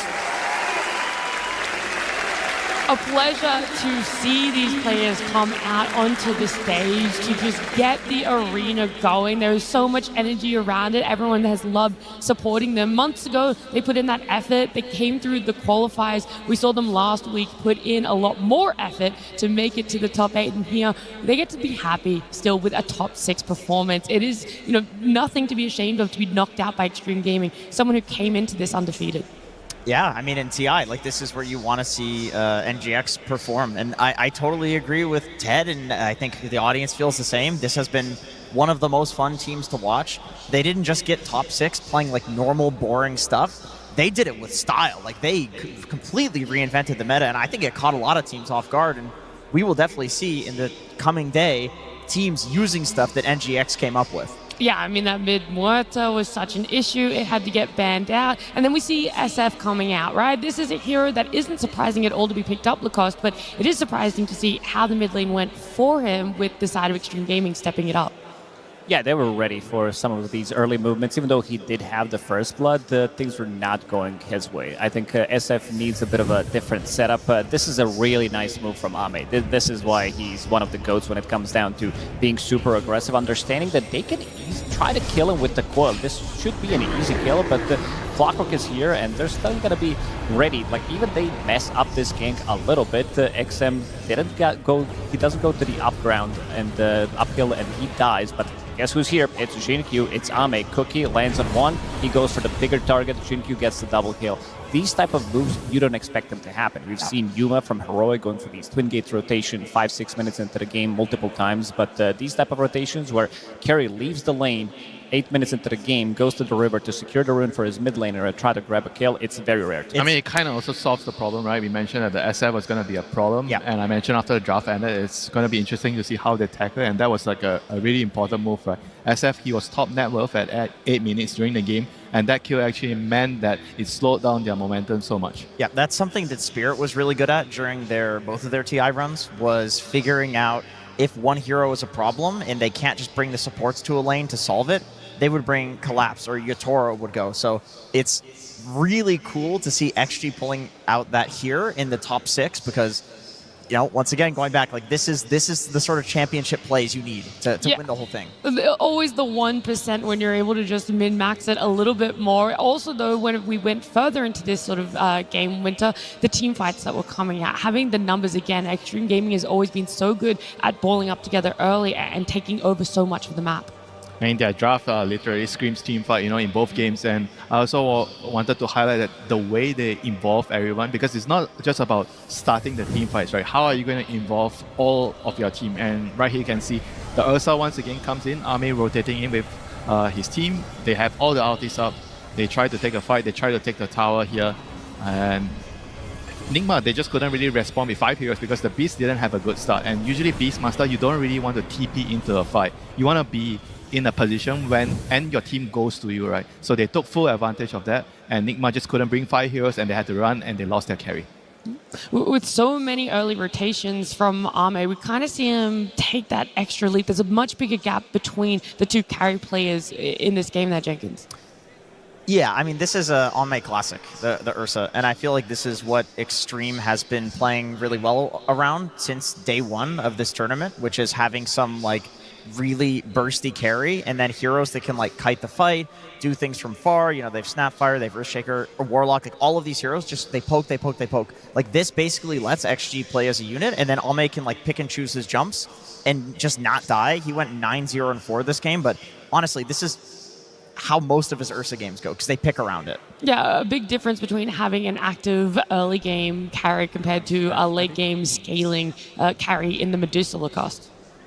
Yeah, I think Ursa did a lot more Medusa, also a bit of a slower hero on the side. She needs 2 items to come online, and we can definitely see the difference. Even though Ghost was farming really well, but also you have Shadowfin. Like I think the problem was between Shadowfin and Medusa because both of them are kind of needing other heroes to go in, and the hero damage at this time, all of that is from the laning stage as well. He did join in one of these earlier fights, but Ame, like he's ready to take the fight. This is the best hero in the game to take objectives. They took the first Roshan, they did take the first Tormentor as well, and this time around they're trying to go for a kill. Again, this is not the target you want to initiate on. This is your Warlock. He still gets the rock, even though Shadowfin's not going to die because they're going to be losing the vision of him, of that Glimmer Cape, but still Ame, he's ready to join in. They have so many stuns, so many ways to disengage a team fight. Pre-BKBs, you have this Earthshaker with the Fisher, with the Enchant Totem, and you can see the big difference between carry-to-carry matchup once they left alone, where Medusa's still not ready to take the fights with her like 3-4 items that she wants to have.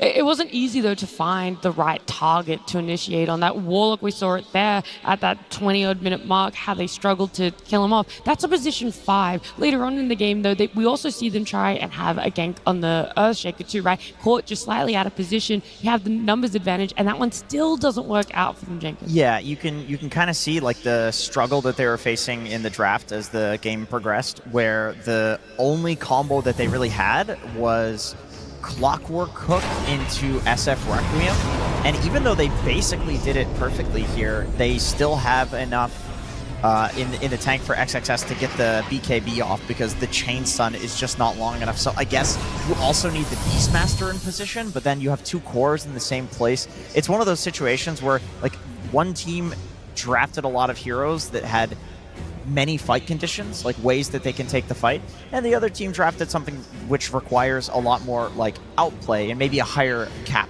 I think if you look at the score, it tells you the story of the game where both of the supports are trying to make something happen because all 3 cores are really not having a fun time. They did die 8 times on both of the supports. Noob didn't have a good time at all. Every single time Snapfire with the Earthshaker paired up with the Coil. Very easy to execute combos once they go on him. He doesn't have much of a defense. And they managed to shut him down. He was the playmaker who was supposed to take care of the map. You did talk about the Clockwork and the Shadow Fiend, the combos that we've seen that they missed executed the 2 times as well, but Ame standout player for a good reason. Yeah, the 2 moves that he made just now in the highlights, the gank in the mid and the top rotation, those are the 2 moves that kind of just cemented the lead, for Extreme Gaming there. And especially like the Ursa, I think same can be said for the other side, on Nigma Galaxy side, when they had the Beastmaster, I felt like he lacked that carry gate rotation, right? And not to say it's Ghost's fault, but as Medusa, you generally do not want to You can't do that, yeah. And so maybe you have to go back to the draft. Maybe it's probably better for them to enable the Beastmaster, because like I said, with the SF being in the pool at the end, it means that a lot of the responsibilities of the momentum of the game falls on the Beastmaster. And if your Beastmaster doesn't have a good game, you don't enable him, it's very difficult for your team to move around the map. And because he wasn't really the overall last pick, they picked the Ursa to kind of win the lane. And you don't help him, so how is he ever going to get into the game? Right, I mean, he's overall first pick, and they didn't flex him out of offlane. Like, it was very clear throughout the entire draft that Extreme expected the Beast to go offlane. They picked an entire lineup that countered Beast offlane, and then NGX felt like they still had to run it offlane, but then they have this whole game that they need to play through him, and it just results in this problem. It probably, I think, went differently because they saw the 2 supports, right? They were caught between 2 minds. So either we go with the original plan to enable the Beast, or right now we try to abuse the fact that they had these 2 supports, which doesn't really offer a lot in the early game, and we pick a greedier mid, right? So in the end, they went for that, and it clearly showed why it didn't really work out. Yeah, a lot of symptoms that came from what could have been a very simple fix, but that's all in hindsight. Nigma Galaxy now out of the international here. We're going to take a look at our bracket because Extreme Gaming's day is not over. Whilst they have won this elimination best of 2, they are going to have, best of 3, they are going to have to play later today as well. And that is going to be the winner of either BB Team or Heroic. So it's a long day for them, a lot of time between, and maybe time to reset. Lacoste, it's a really fine line of resetting but preparing too. Oh, for sure. They did manage to reset after the Road to TI playoffs, where they were kind of undefeated. Everybody was starting to try to figure out what Extreme Gaming is doing. They did lose to P-Vision yesterday, which was one of the game was competitive. The second one, they couldn't figure out what P-Vision's doing on the map. Very annoying team to deal with. And now they have a couple of series left to figure out who they're going to be playing, either BB Team or Heroic. But Extreme Gaming, they're definitely resetting, and you can see them powering up. This is pretty much Extreme Gaming from Road to TI. All right, we would be talking about these teams, what's to come, what their time is going to be filled with, and we have a little bit of time to fill with you guys. And so over the last few days at this international, we got to catch up with everyone and ask them about who they think is the best mid laner. Hello and welcome to the International Hall of Fame. This year we asked every single one of the 80 players competing at our event to rate the very best TI winners in history by position. So we've got your carry, got your mid, got your off laner, we've got the hard support, and we've got the support. Gentlemen, let's turn our attention to the mid laners. I want you to cast your minds back to TIs of yore and perhaps of yesteryear and choose who you think has been the most impactful and bestest mid ever. The best TI winning mid player as selected by the players, the Hall of Fame. Oh. This is a really tough one, I think. Oh, really? It's Miracle, end of the show. You're saying Done. Miracle, end of show? I know it's Miracle. I know Miracle's #1 on that list. I think there's a case out there for Dendi. Okay. I think if people want... Okay, this is a bold one. Look, I love Dendi. You know I love Dendi, but come on, brother. You're saying Miracle? What are you saying? It's not what you think. Let's be clear. What do you think the players said? It's Dendi. It's not Dendi. Who is choosing? In terms of multiple TI victories, Oh, yeah? it's Thompson. Oh, that is a good... But Right? Because they're swapping out the mids on Spirit, you know? That's true. They're throwing them around. It's Miracle. It's a joint first. Oh. Really? Yes. Yeah. Joint first Oh. pick, Joint Miracle and first Sumail. place. You're saying Miracle Sumail? is I would guess that Sumail is the other one. You are incorrect. Really? It is Miracle and Thompson. They're just Redlers. We're all the same. The pro players are just us. Yeah. When you think about Miracle and Thompson as joint firsts, they're worthy joint Hall of Famers, I would say. Well, what is it about these two guys that elevates them above everyone else? I think they're just the most iconic mid laners we've had. Both of them were a step ahead of their competition. Sumail, probably the largest skill gap there's ever been in like roll-to-roll matchups at a TI. I think that Thompson was also ahead of people, but in a more creative aspect. He wasn't necessarily mechanically that much further ahead of the rest of them, though he was a god in that regard. I think it was his brain was that further ahead. He had the galaxy brain, yeah. It's funny because they're all so different too. Like those three mid players, despite all being there, are quite different cases. Like for me, Thompson is not only because he won TI twice, but it's this idea of just like all the different ideas he brought to the game. And he seemed crazy sometimes. Yeah, of like course. you'd be watching him, be like, what is Thompson doing? It's like, oh, he's destroying. And it's not just heroes. It's not just like the items. I feel like that's what we talked about a lot. But like the way he played, like they were just psychotic. Like he would dive behind that tower, and the buds are there, and they're rolling in deep. And it just kept on working. It was mad. And it was very, very impressive. And I think that's why we remember it so well. Thompson, he's the man that's going into the fountain once again. Bathed in the glory of the Radiant. Thompson, he just does not give a crap. Do you have anything to add to this? Style. Style. One word. Style. I think it speaks for itself. Okay. That's what mid lane's about. Mid lane's about style. That's why every mid laner who plays it, they play it because they want to style on some dude. And they got style. The one thing that's weird about it is that Miracle has a couple more of those like standout moments where he had the enemy team in the palm of his hand. Literally outplayed 5 guys. Yes. I think that's what it is, yeah. The reaction time was all about Miracle, the bar start from Kaka. It'll connect, follow up, Fidget, but KP, he'll get the sun up the map, 7 was in the middle of the field, Darcy, corded off, Miracle, the echo is left there from GH on the Omni side, and damage outputs Turbin with the side, SCC is gone for 2 minutes. That's what gives him the most credit, is that he was like the individual. And the buds were there like helping him out, but Thompson was more of like a gelled into the team thing, I think. Like they played a lot around him and you saw the success together as a unit. But when we think of Miracle, you think of just like some giant 25-0-7. Can you think of a play or a moment each for say either Miracle or Thompson where you would thought, holy crap, that's the Thompson Invoker, that iconic moment where he's casting a billion spells and outplaying everybody in that team fight. Yeah. Yeah, thank God that wasn't against me. Yeah. Seb, can he keep this man alive though? He doesn't have the Black Hole back up. You have an Anna with a big gust sending him back. Tornado, Thompson, he's in with the back of the beat. Somebody was coming down. Thompson with the save, gets both of them. Thompson Invoker. As far as Miracle goes, there are too many highlights to think of just one. Okay. That's entire half of YouTube's video list is just Miracle highlights. Even now, it's all just Miracle highlights. Yeah. That's what half the Dota audience is still watching. Miracle TI highlights. ended, they started loading up the Miracle 2016 highlight reel. Miracle highlights and Thompson builds. That's what people want. All right, well, thank you, gentlemen. That was mid. Well, don't go uploading, and searching for those highlight reels just yet. TI is still going. There's still space for some new mid laners to carve their name in that Aegis, and of course some moments for themselves as well. But that was our casters talking about who the pro players had voted as the best or most memorable mid laners. Do we have any differing opinions on the panel about it? I mean, Miracle has been such an iconic mid player. It's kind of hard to go against him. Yeah, those are pretty good ones. Yeah, I mean, I have a Miracle biased one. Okay. Of course, I want to say SCA mid. You can still do it, Winter. Nah, but they're totally spot on. Both of them, like Thompson and Miracle, they definitely change a lot of players' mindset in the mid lane. How you're supposed to play, how you're supposed to lane, what items are you going to go, how are you rotating. They definitely started a totally different trend. Yeah, and now we see, mid lane, just exactly how it is played out, how much more support is given around it, what the teams like to do. It's very indicative of their playstyle as well, and two teams that have extremely unique playstyles or hero pools are the two that we're going to see next. We have BB Team up against Heroic, and I mean Heroic coming out with these Pudges. Obviously, they also love their clockwork. We've seen them with the off-lane Phoenix too. It just feels like you can never put this team in a box. They always go above and beyond expectations in any regard. Yeah, to me, this is the most fun team to watch of the tournament, and it's not just because they pick Pudge. It's because they create so much chaos in a game that they make their opponents, no matter how skilled, they will make their opponents make mistakes. And Dota, where there are no mistakes, is boring. You just see objective to objective, and the game ends.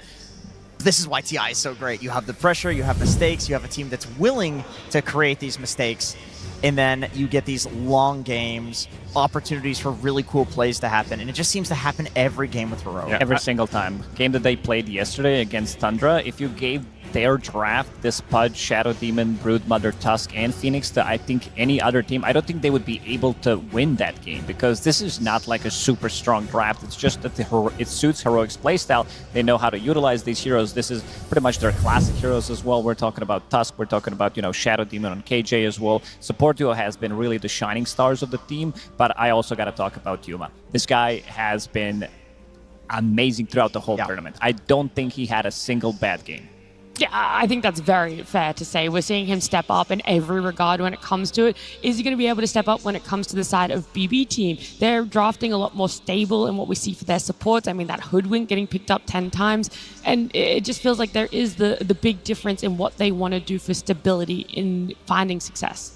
Yeah, the dynamic is definitely going to be interesting between the two teams, where one team is just trying to make everything chaotic, whereas BB team, I think they have to try their best to ignore the other side, what they're doing. They have to focus on what they are doing and just make sure that, oh no, we see a random Schofield walking around, should we kill him? Those thoughts should be blocked out and just focus on our objective. Are we getting the Tormentors? Are we going for Roshan? Are we getting a tower? Don't just go after Schofield every time you see him doing something silly in the game. I will say for BB team though, the one word I would use to describe this team, even if they have just lost the series, is confident. Okay. And I think that is what could potentially break the chaos of Heroic. As much as I love the chaos, I think the BB team could be so confident that they're just not swayed by the Schofields running around. They find the answer to the Broodmother coming out mid, or they just ignore it and let it exist. I didn't think I was going to say this ever, but you know who's the stabilizing factor in BB team? Is it Pure? No, it is GPK. Like, this guy has had tremendous years. Like, maybe before a couple of years back, he would be on the flip coin side, but I don't remember last time this guy did something that was like game throwing or anything. Like, in most of their games that they played, he's the most stable. He's the one leading the charge in a game where they're losing 5,000-10,000 gold behind. He is ready to pull it back with his puck performances. This guy has a massive hero pool, plays those heroes to extreme, and always fun to see. Like, this guy has some really nice moves. One of the most talented mid laners we still have. I feel like he changed a lot after the break where they were trying out Kiyotaka. And then it was that swap. It was during that swap, and then when he came back, got angry. He came back and he's like... A vengeance. Yeah. He had something to prove, and I know that they've still got a lot to prove when it comes to being on this TI stage. So let's bring him out.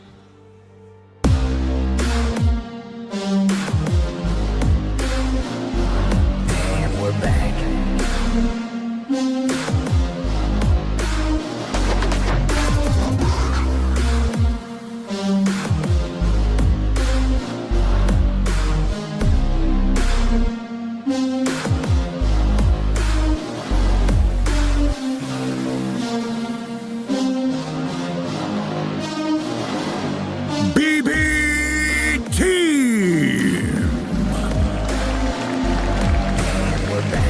Game number 3 seems to be where this team loves to go, making their series so far on the TI main stage go the distance. They have been one of the most entertaining teams that we've gotten to see when it comes to gameplay and execution. But someone else that loves to bring some chaos and some energy is, of course, their opponents.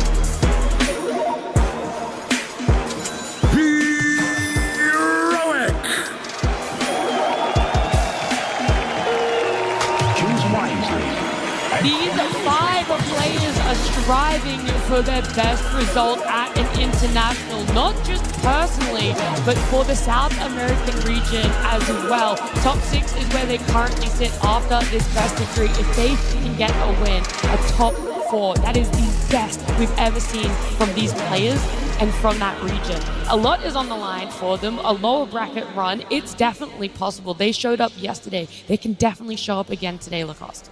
Oh, they definitely can. This is a team that is super explosive, and when we talk about South America, Thunder Awaken, they did reach that 5th, 6th place at TI11, infamous 7th, 8th place Beast Coast, Heroic TI13, and Beast Coast and Infamous during TI9 and TI11. So for the region, this is pretty massive. Having a team that is doing so good at the TI main stage is just pretty impressive, and doesn't seem like they want to stop. I also think that this matchup might be a bit of a different one for BB Team, because I mean, they did meet a couple of times throughout this year. BB Team did win every single time, but I think Heroic powered up. This is the team that learns a lot from their mistakes after the loss that they did have earlier, and all I'm seeing is a completely different mentality and a completely different playstyle than any other team that we still have left at TI. Yes, for these players, you know, their best results at previous TIs as well, but also how many they've been to. So quite a lot of them playing at 4 TIs, including this one. Miro, this is his 3rd one. So there has been so much growth already in previous placements for them. But Pure, he's the standout one there in terms of having achieved so much already. I feel like he's one of those players that just would not be happy going out here now. This elimination, I think, means more than anything to...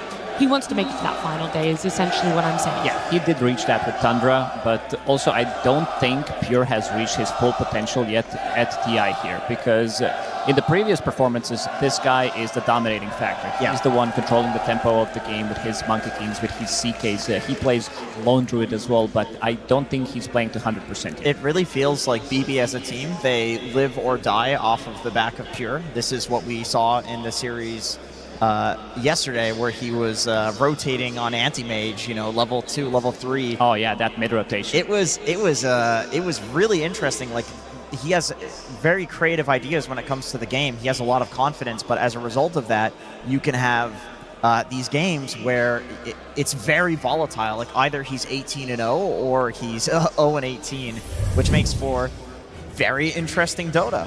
I mean, on top of that, I think it's very rare nowadays to see a carry player leading the team as the captain. Yeah. Like, usually you see it come from the supports, or maybe sometimes from the mid player, because a lot of the plays come from the mid, or maybe sometimes in Tundra's case, you know, the 33, you know, the offlaner is the captain, you know, but you rarely see nowadays players from the carry role actually captaining the team, because on the carry side, there's a lot of responsibilities on your own, right? You have to really focus on your game, your itemization, your laning, what you have to do in the game. So having to hold that extra responsibility with the draft and taking care of the team aspect is something that is really, really big. He does have a lot of interesting ideas as well. This is the guy that during one of the Valakias, he was pretty much the only one who was playing Lifestealer, so if he sees something is good, he's definitely going to try to push it. I believe he had 90% win rate on the hero, 9 out of 10 games. He played Hoodwink Carry too. He did play Hoodwink Carry. You did mention that they are playing a lot of Hoodwinks from position 4. Got to be careful about that one. When you're playing against Heroic, Meepo can always come out. Guess what? Guess who also plays Meepo? Yep. Not so far at TI, but he loves to run it. See, this is the thing you have to be worried about if you're Heroic, is that the way that BB is making their way through this tournament, the way that they're changing every game, the way that Pure is trying things, and yes, he has some games where he doesn't look so good. Guess what? This is exactly what they did in Wallachia Season 5, and they won. They won the entire thing by doing this. Yeah, I think you also had a great point yesterday about BB Team Jenkins, where you were talking about how they are under people's radar. Like, they're sliding right underneath. Nobody's talking about BB Team too much. You know, we're talking about Heroics, Extreme, you know, P-Vision and Falcons. But BB Team, I haven't seen people talk too much about them in terms of, like, being the hot contenders to potentially lift that Aegis. That's the thing, is they're always expected to, it's like, oh yeah, they'll get top 6, they'll do fine, but they won't win. This is what everybody thought in Milwaukee. And guess what? Yeah, and guess what? Something will happen. They didn't throw. Something happened. Pure goes 0-17, and still the next game he comes back. The next series he comes back. But GPK, like you mentioned, he has been so stable for this roster, where it even feels like in games where his team is not doing well, he is like 16-0, and sometimes they win games off of the back of that, and usually it's his Puck. I remember after Wallachia Season 5, the entire community was gaslit that there were no bad matchups for Puck, and Puck was getting brutalized mid because of this in every other game for every other team, and it was just GPK was so good at the hero that's what it looked like, but it wasn't right. I mean, it's not just the hero. I think he's also one of the best laners, right? I think in this specific matchup between BB Team and Heroic, the lanings are going to matter a lot. because if you can actually take control of the lane early on, you control the runes, you make sure you don't give it away. I think it's going to be very hard for Heroic to do their chaotic style of Dota if they don't actually get a decent start of that, So I think BB team actually matches up really well against Heroic because of how they play the game in the initial stages. So here's a question about the matchup then, because Analog, historically speaking, like literally when the guy came onto the scene years and years ago, he has always been I am going to cheese pick you mid. I will pick Broodmother. I will pick Batrider mid. This is what he's playing in the tournament. Monkey King, destroy you in a melee-to-melee matchup. Is this something that is actually going to matter against GPK? I would say no, because GPK has been so stable. He's basically the rock of BB team, but Analog, this guy has been also powering up. He has a very interesting hero pool that he loves to bang out. Like yesterday, we've seen that Broodmother that you talked about after seeing Invoker. This is the hero that GPK loves to run, so gotta be careful, especially at these, I would say, early picks, something that we've seen Nigma in the previous one kind of did a bit of a mistake opening up with that one hero getting countered immediately because they couldn't really flex it.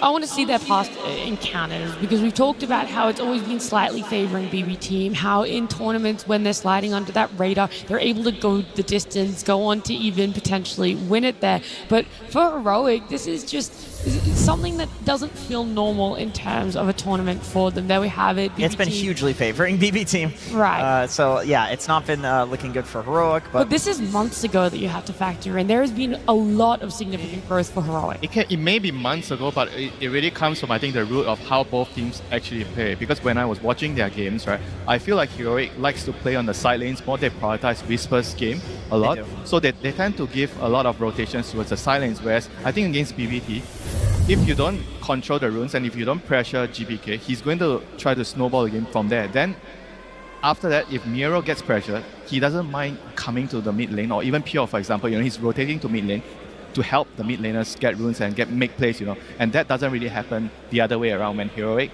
they are going for the mid runes. I don't really see Whisper come down as much because he prioritizes his own game a lot more. So I think the dynamic is what makes a difference there. Yep, and in the draft he's also prioritized. So you might end up with Analog not having a extremely good matchup to 1v1 against GPK. So I do agree. However, this version of Heroic is not really the same, because I feel like for the oh, come on. Take that phone away. That's a good way to...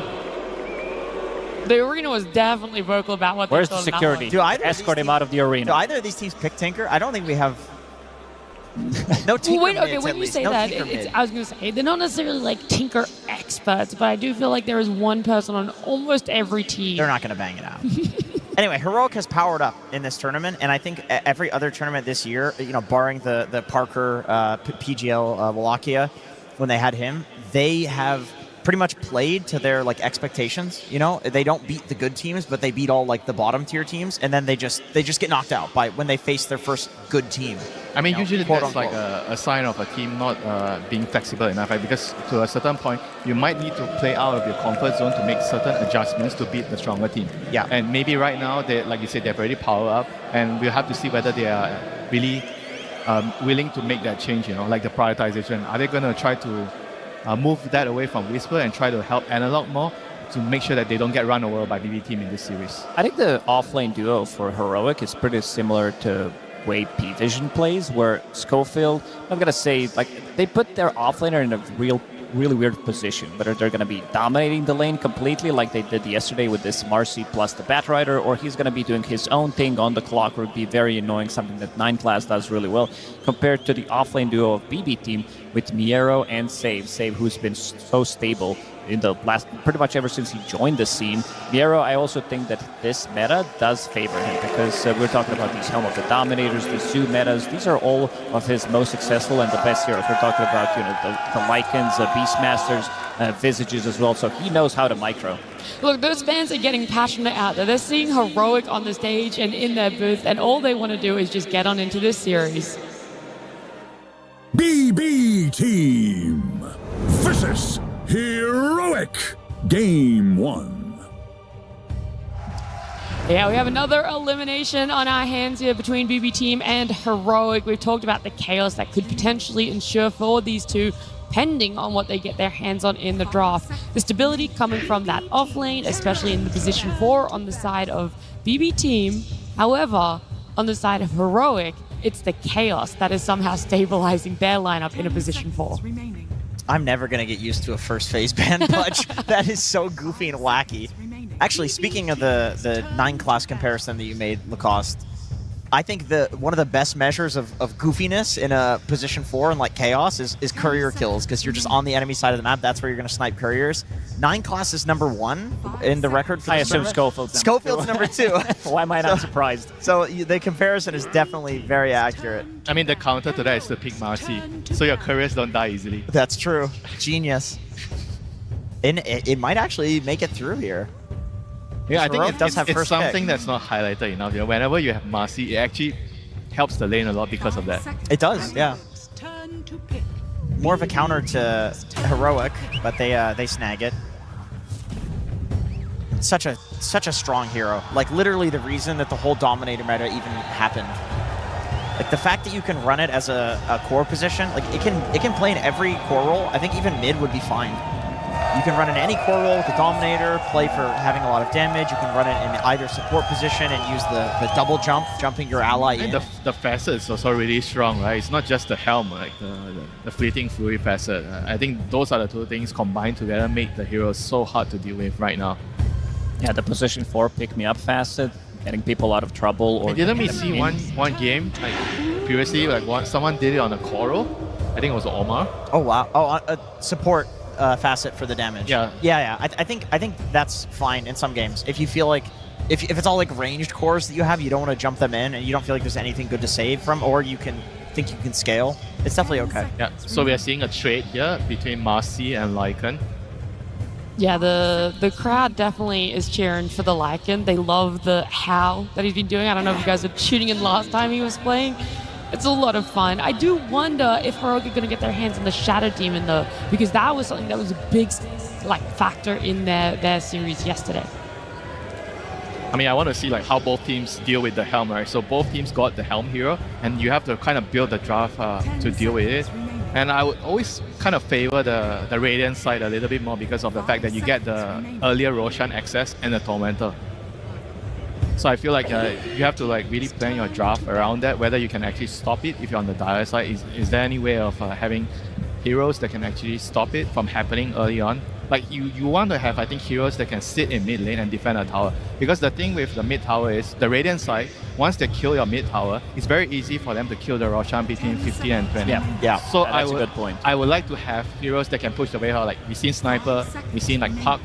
All these type of heroes I think are really, really good at defending the tower.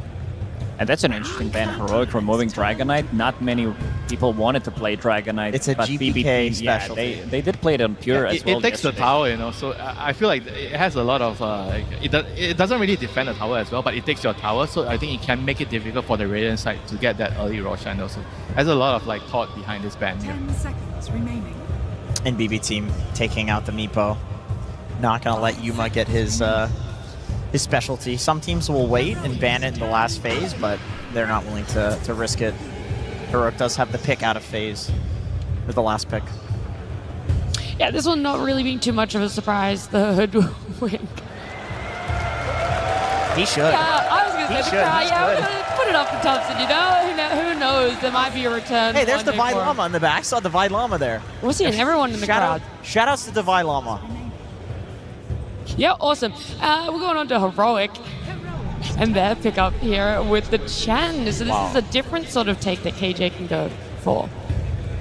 It is a very fast-paced lineup with Marcy and Chen. They're just planning to run them over from the early game. They're like, Falcons. You know what Falcons did yesterday? Yeah. They removed Dragonite. They did beat Dragonite as well in one of the games, but they also did play Chen, which gives them quite a lot of momentum. Like Chen brings all these auras, very annoying for the offlaner to be laning. Yeah, I think you might your mana burn. We might actually see a Wyvern actually popping out here for Katao. I think Wyvern is very good against these two heroes. He's very good against Chen. He kind of blocks the Marcy's damage. So it'll be interesting to see whether they actually go down their route after this. It's time to pick. Okay, Queen of Pain.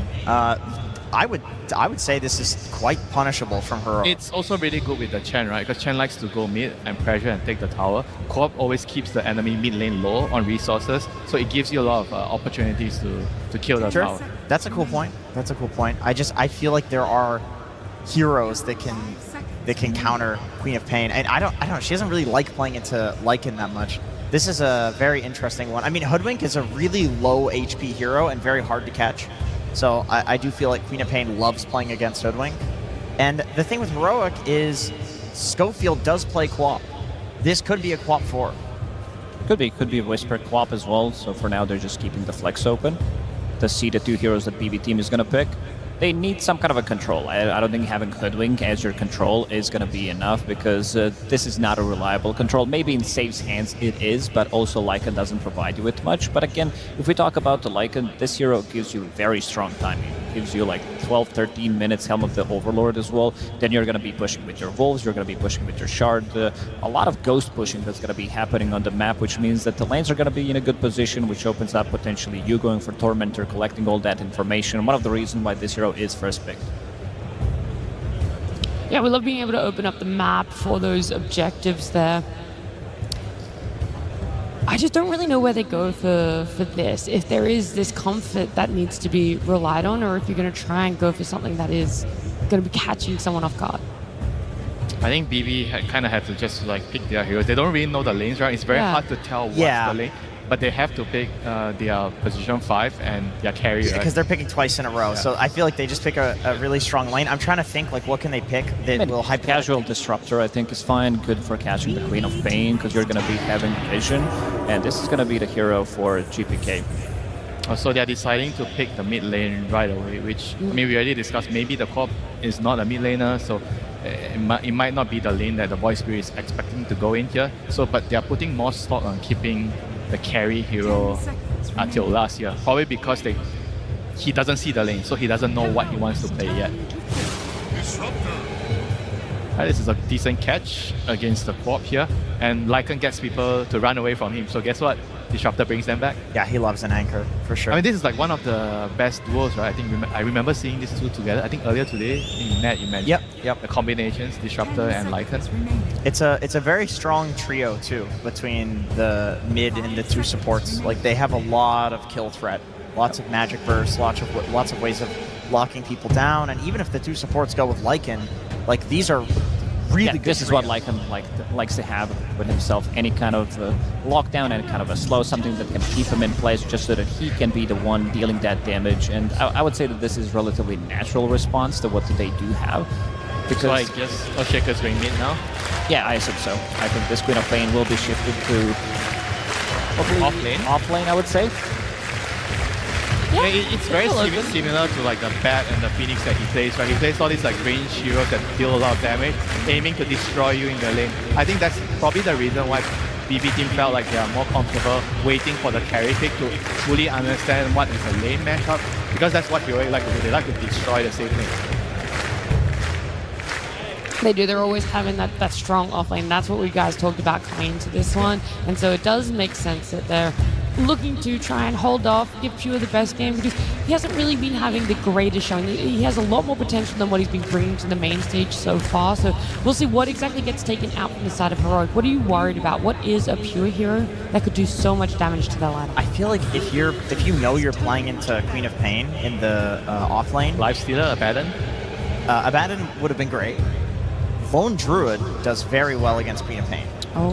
And I feel like that's something you should be afraid of, not necessarily because it's the best, but because it's very good and it's BB team. But does it depend on who's your 4 as well, right? Maybe the right position 4 would enable the co-op against that specific matchup. I don't know if there is a position 4 that enables co-op versus Lone. I mean, some of these melee position 4s, if we're talking about Task potentially coming out, but for now it does seem like they are thinking that this... I mean, Marcy is kind of the same type of the hero if we're talking about melee position 4s, that they do have stuns. Queen of Pain, Marcy could be their offlane duo. Yeah, just pick another carry, right, if they want to. Yeah, that's true. That's what BB seems to think. They're banning out the carries. Yeah, Marcy Quap is definitely a very strong lane. Disruptor can feed in that relentlessly. Yeah, so that Queen of Pain and that Earthshake, still having some questions, but now I feel more confident that Amasi is going to be a support. So yeah, just straight up banning out what carries are good here. So both of them trying to get the best lane matchups, the best possible last pick. Yeah, but Pure gets to see his lane, and he gets to see the carry-to-carry matchup first too. So. I mean, if you're picking a carry, I kind of feel like it has to be like a more general one, like something like Gyro. For heroic? I mean, yeah, for heroic. Yeah, I like either that. Because you don't really like know your Assassin. carry matchup. You want something that, TA. Yeah. You need something that can maybe fight a lot more early and just help your team, you know. Gyro Chen would do very well against Lycan in lane. Yeah, you have the flag for the creeps. Yes. You have the armor. And Lycan it's an excellent gate hero as well. I think Heroic loves to have a carry that can come through the gates to unleash their offlaner Whisper. I was building up because they're still thinking about this ban that goes into that pick for themselves. What else has Pure just really been? I think Lifesteal. I think Lifesteal. I think big one, but the one that you did mention as well could work out, especially if this is going to be Queen of Pain from the offlane, and it does look like it's going to be. It's just too scary in the hands of a team that's willing to. So they need to pick something that kind of covers the Lifestealers' bases here. I agree. Would that really be that Gyro though, or do you lose a little bit of faith? That was the matchup. Gyro in Lifestealer is a bit complicated. I don't think you can beat the Lifestealer later. What about picking up the lifesteal for themselves? Wow, well that answers my question. Yeah. Maybe like, do you just hard push? You go Nature's Prophet. You just Nature's Prophet looked so bad from We're gonna play Oral, tempo. I gotta say. I think TA Gyro are really good options if they want to speed things up. These are also heroes that allow your supports to be playing around you. So you are not going to be afraid of Lycan. Chen's going to give you protection. Chen's going to be giving you some armor as well. And if you're fighting close to them, these heroes are going to be strong. But they're going to take... Oh, I like that. This is good. This is something that Extreme Gaming did try yesterday as well, to go with the Bristleback, to have a little bit more extra pressure, something that comes online super early. And that did work out for them at the early stages of the game. They did end up losing that game, but Bristle, I got to say, it looked good from the carrier role. I mean, Lifesteal looks pretty nasty here now. I like the Bristle too. Like you said, it's an answer to the Lycan. There is Void Spirit who can force you to face in a certain direction, which is always rough for Bristle, but carry Bristle will get a BKB. They do have break mechanic though. And this they have is break relatively early hoodwink pick that you're gonna need to be careful about, and you have something to pull him back. You did mention Void Spirit as well, turning him around. I mean, the thing about the Bristol is it kind of enables their whole lineup, right? Because if you don't have the overall last pick, I think the next best thing you could do is just try to make sure you have a draft that covers all your bases. You enable each other's timings, and hopefully you can, pull through. And this anti-mage means it's gonna go totally the other way for Pure. I see. Okay. I mean, this is a co-op counter in the lane. This is a lane dominator against Queen of Pain. Although I will say. Wait, do you change your lane matchup right now? Put the co-op on carry and put the Bristol there. I think that's what they're doing. Yeah, they're doing Schofield 4 on Queen of Pain, and Bristle versus AM. Oh, that's actually a very nice switch up here. Smart, very smart. Because Bristol loves anti-mage. Yeah, he's not worried. Now, about is this anti-mage last pick really lost its value, or is there still a lot of value in having it? I think the value is to win the lane. I feel like their lineup is slow with the anti-mage, but if you can actually win the lane, then it kind of compensates for that fact. But Heroic is noticing that how important is AM needs to win his lane, so they're swapping their heroes down to try to destabilize that. So I think I kind of like what Heroic is doing here, and I feel like this AM won't have time to pump. Yesterday against Falcons, this anti-mage was level 2 in the mid lane, trying to go for the gank. I think this time around things are going to be slightly easier for him, but overall, when you think about how much control they do have against this anti-mage, there's Earthshaker. That's pretty much about it. That's true. I like the switch up. I think Heroic has 3 winning lanes. Earthshaker should also do very well against Void Spirit mid. The question is, it is GPK. He seems to win matchups that he shouldn't. Does that factor in? But I love the switch up. I mean, it's not just the lane, right? After the lanes, they're going to group up with this Shaker and Chen Creeps and the BB in front. How is the AM going to stop the push? They're going to lose their towers, they're going to lose Roshan down the Radiant side, Tomata is going to go down, and I feel like AM is going to need too long and he's going to miss his timing in this game. Well, Is there a timing on the side of Heroic now that we're seeing? Is there a moment where you feel like they might lose some power and kind of fall a little bit short? Is there that time limit? I think this is where Lycan comes in, because this hero comes online so quickly, so it's going to be a lot on Miro to be able to do a lot. If he's not shut down, it's going to be him and GPK buying just enough time so that Anti-Mage can be able to push back, because this is not an early game-oriented hero. Even with the Helm of the Dom, I just want to see how good of a start Pure is going to be having on this AM. Alrighty, we're almost ready to get into our game. Before we do, we're going to head on down to the stage with Tsunami and the coach of Heroic. Thank you very much. I am indeed joined by Caps of Heroic, where I've got some questions about what you made Schofield do this game. You picked up the Queen of Pain, decided to turn it into a support. What's the idea here? Well, I think everyone that plays high-level ranked know that Schofield plays a lot as a core. And Queen of Pain is one of the go-tos. He's always playing co-op randomly, and I think he plays really well on the hero, and we needed that for the draft. We're doing that a lot this tournament, and I believe him. I think he's going to show he's good on the hero. I'm more than happy to see that become a reality, and what you're doing for the draft is working consistently. You put Analog on Shaker. I'm biased, but that has been my favorite hero to see him on. I'm happy you're making it happen. What was the reason in this matchup? They picked the Void Spirit. It is a flex for them, because Spirit already plays. And we figured that if we pick Shaker and we have co-op, we can have two good lanes against Void Spirit on both mid and off lane. So we could double flex and just play for that. It kept him guessing. I need a one-word answer for this last one. Anti-Mage, 24th pick. Are you scared? Yes or no? Nah. He's not scared. Let's see if it happens as we get into game number 1.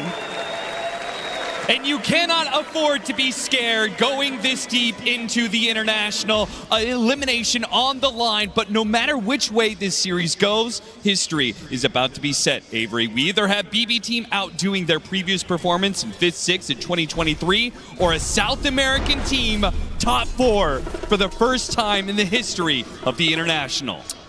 So many TIs have come and gone, and they have never gotten that far. It would be historic indeed. A lot on the line for these two teams, and one series to prove they are worthy to advance farther here. This is quite a Game 1 draft we have in terms of how much skirmishing, how much teamfight has been prioritized, and already the action commences. First blood to KJ on that bottom lane. Exactly what you want to see if you're a Heroic fan. This is a team that plays better when the action is fast, chaotic, in your face. You don't know what's going on. Classic South American style Dota. And Pure, he's going to fall as well. Heroic taking this laning phase by storm, just as they intended from their draft. This lane swap is really going to hurt the AM pick, and we saw how much damage this AM suffered yesterday on the hands of Pure. I mean, he had one of the worst lane stages I think he's ever had in his career on this hero in that last pick situation. He got lane swapped into another rough situation, again, already suffering. You do not want a repeat of that game if you are BB Team here. Yeah, the upside being that it really can't get much worse than the last Anti-Mage performance, but the downside is, this time around, elimination is on the line. You can't afford to drop the series. This is a very different team, too. Heroic will play fast. They will push the pace. They will kill you around the map. They will hunt you. They are extremely good at it, and they have a Chen Bristle lineup where if you give them a lead, we could see something similar to what Falcons did yesterday. You just push 25, 35 minutes, first, second Roshan. If you can get it down quickly, high ground is absolutely on the menu for this lineup. You do not want to give them that 9, 10K gold lead. They will just end the game out of nowhere. This AM, he's on a clock. He needs to find his items fast enough to contribute in the team fights as Heroic try and push the pace, and the howls are already coming out. Collective 10 denies already from the Heroic side. You see not just the kills, but the denies that they're getting out of things, and it's only escalating from here. You're going to expect that, particularly with the Earthshaker matchup. But the fact that the Bristleback is able to get as many denies as he has as well. BB Team are going to be walking into this early game behind in gold, but certainly behind in experience. Heroic got the lanes they wanted. They should be confident pulling ahead in this laning phase, particularly with that Shaker matchup mid. You have Shaker against a melee hero you should absolutely free farm. You should get the denies. Fight for the Lotus will go BB Team's way here. KJ, he's going to try and hold on. It seems like Pure, he'll take some damage, but in the end, gets that Lotus. And how did that fight with the Chen? I have to imagine KJ, actually, he was able to sit there. He was able to force BB Team back, so he got the Lotus on the safe lane.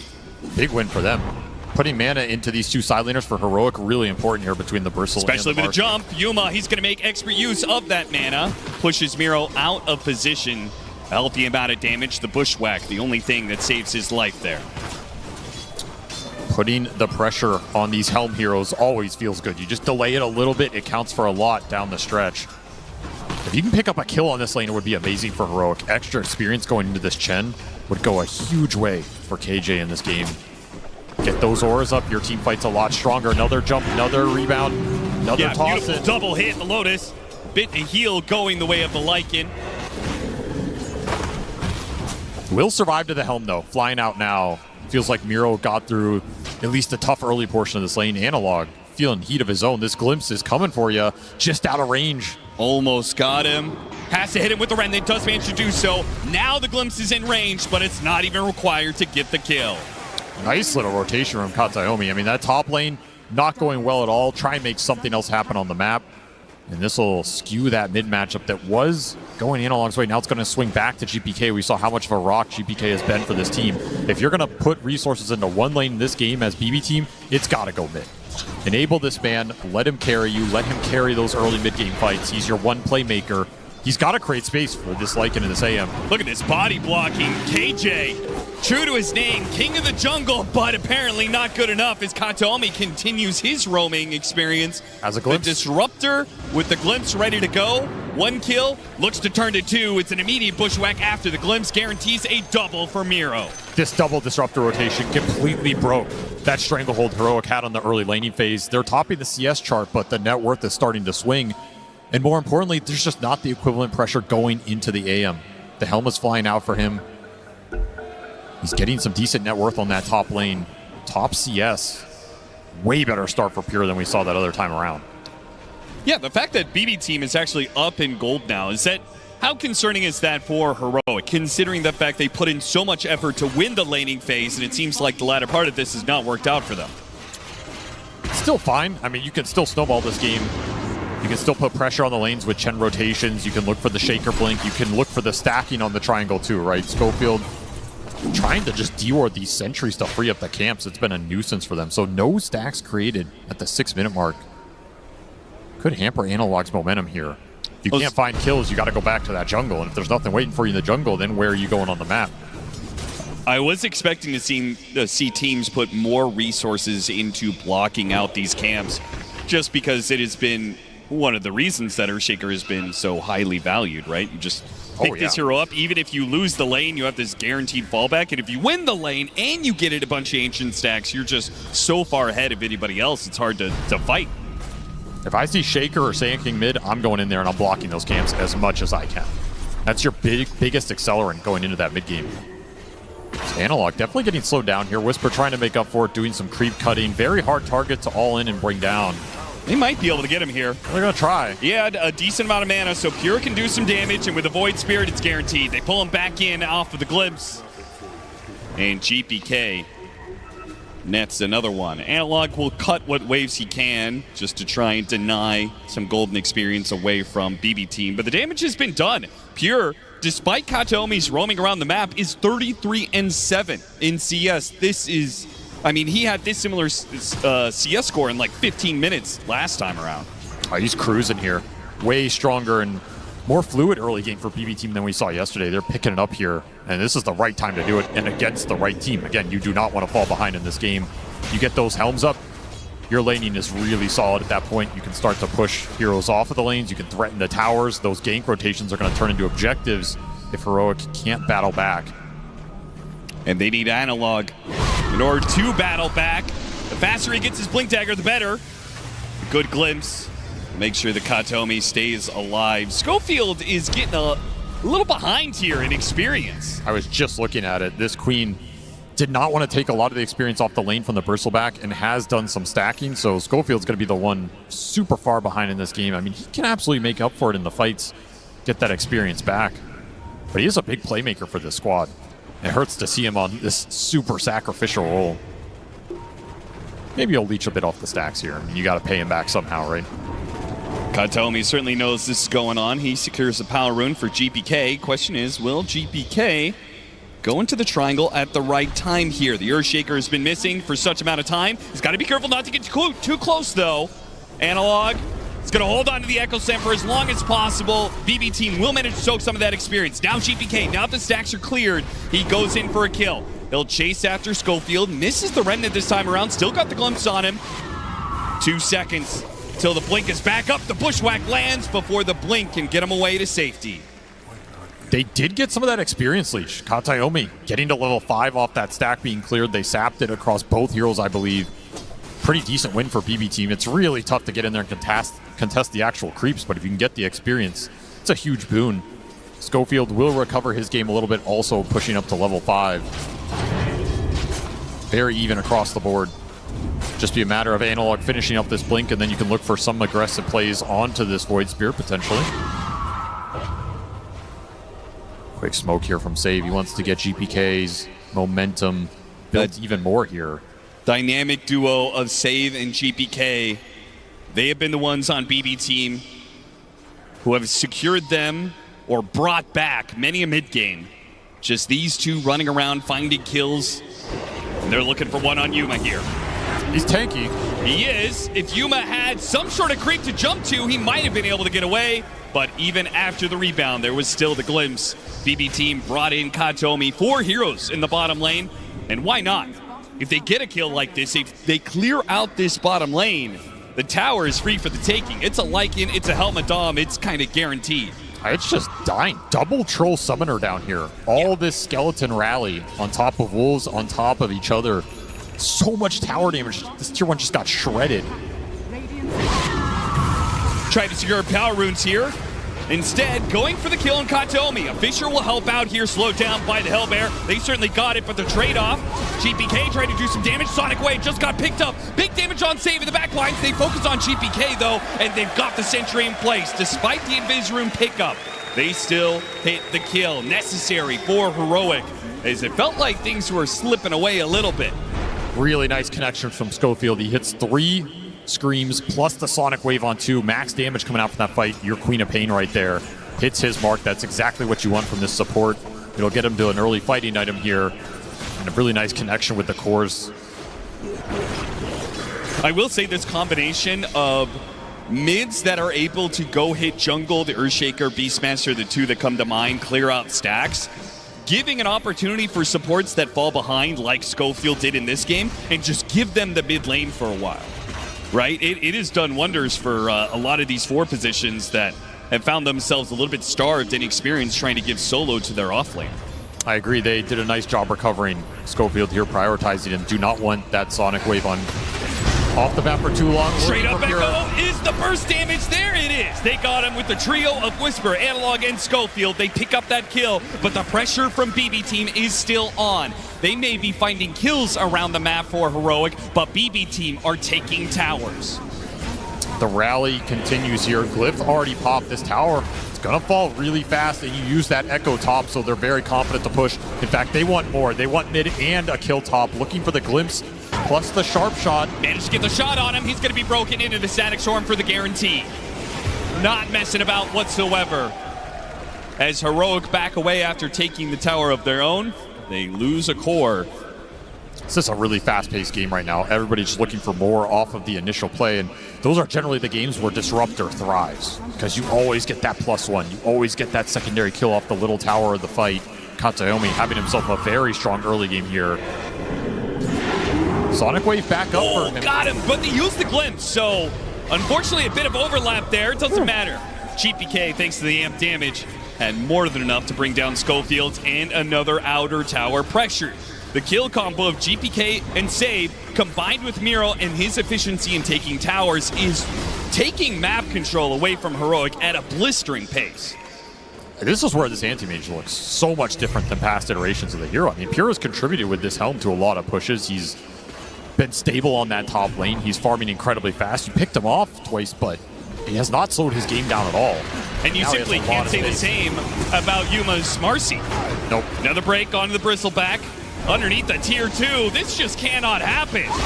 Sonic Wave goes out. Already got them to assimilate. Nice hit from Yuma, though. Lands on top of the Void Spirit. Toss him back into Kataomi. They'll finish off the support, but can they get the core? This is a crucial kill. GPK trying to hide away. Goes to the desperate teleport out, but there's a Fissure. That'll stop him in his tracks. Heroic. They do strike back. Just about to point out the fact that Yuma, despite having top net worth, has not really been an active force in this game, but he shows up at the perfect time. The points he has chosen, though, have been very good. That mid-fight where he helped them get extra kills, and now this top lane, you help pick up the Void Spirit again. He has shut down the Void Spirit's momentum off of the carry roll. Can't really ask for more. He's had himself probably his best tournament ever. I think that is easy to say. He's continuing to put the pressure on here. Quick smoke from Heroic. The pace just does not stop. They want to free up some space to finish the Marcy BKB. No Sonic Wave for this play, but you do have that Echo Slam Blink Dagger available for Analog.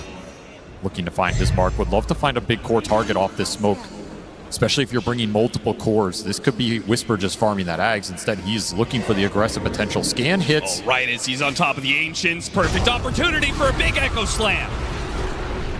A ton of damage. Miro, he's going to go for the shapeshift, and they don't have enough stuns. In fact, they're going to turn back around. The Earthshaker's in trouble. A Static Storm on 2.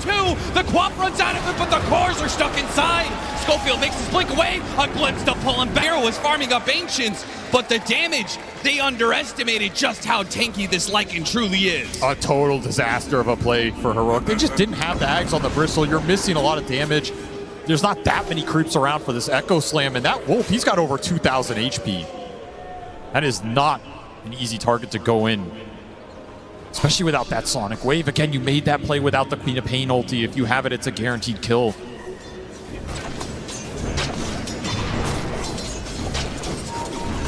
With the Lycan coming online, this Helm of the Overlord, with the Void Spirit picking up a shard soon. We've seen the way that this is just kind of clears out waves or neutral camps wherever he lays this Aether Remnant. And all these outer towers gone. It feels like Heroic is just going to be shoved into, their own little 1/3 of the map. And it's going to be BB Team owning everything else, which is really scary to think about when the Battle Fury is completed for Pure. Right? He's just going to be hoovering up the entire map. And their catch is really limited. This is a great catch team, but you only have so many spells to try and find this AM with. And as you said, there's a lot of units that are going to be on this map from both teams. A lot of Doms in this game. You have Chen Creeps, you have Lycan Wolves, a lot of scouting potential to help you rat if you really want to. And that is part of BB Team's game plan here. They want to free up the space for the Lycan and the AM to just get these side lanes in. They're going to be ghosts on the map. You're not going to be able to catch them. This next 10 minutes could be really difficult for Heroic to find the type of team fight they're looking for. If they can find that fight, though, the BKB on Marcy it's good right now. Should ensure they win it. Like, I feel like they do win on 5-on-5. It's just unlikely they get the initiation for it as BB Team continues to pick them off around the map. Schofield shot down right in front of his mid-tier 2. Not even the middle of the map is safe. And this is the issue. This kill team can play around that mid lane. You're going to have issues shoving it back out unless you commit multiple cores here. And the whole time you're worrying about this situation, AM's farming out top, Lycan's farming out bottom. Side lanes are getting pushed back in from units. This map is not fun to play right now. Analog will be able to match the Void Spirit's ghost shove that he's able to do with his own Fissure spam. Yeah, but look at how clumped they are. Afraid to go on GPK. I mean, especially with the shield rune, he's just unkillable right now. Yeah. But you're getting corralled. A lot of heroes by this bottom tier 2. You have to regain some map control here. Either smoke out, get some wards, look for the pickoff, or back each other up to get these lanes out. You have more information to play off of right now. This is turning into a lane shove game where the AM has free reign, and that is not the style of game you want with this Heroic lineup. No, not at all. Here's that smoke. They have everything available. Sonic Wave gives you the extra damage right now. And that BKB timing on Yuma, really powerful if he can just lay into some cores. It feels like if this smoke doesn't land.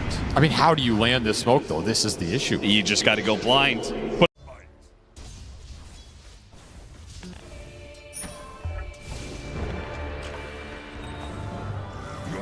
tower is under attack.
Carry me off!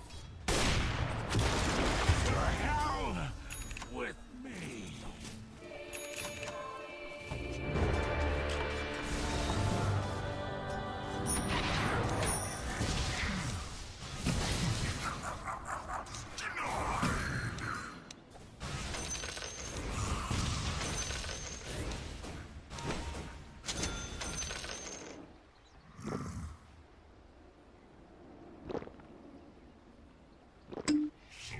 Missing button.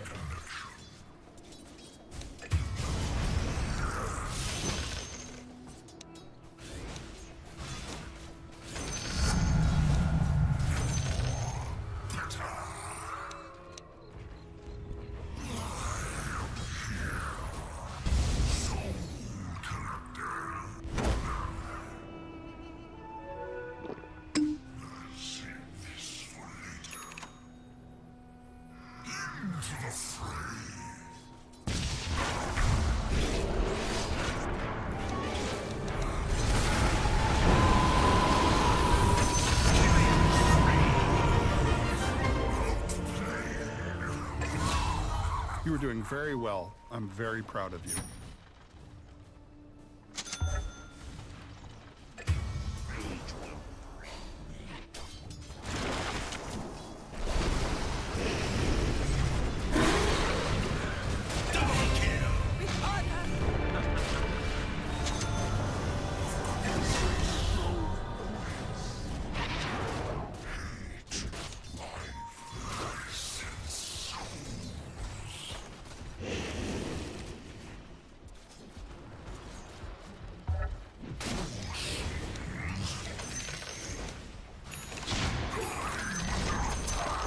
DESI's bottom tower has fallen.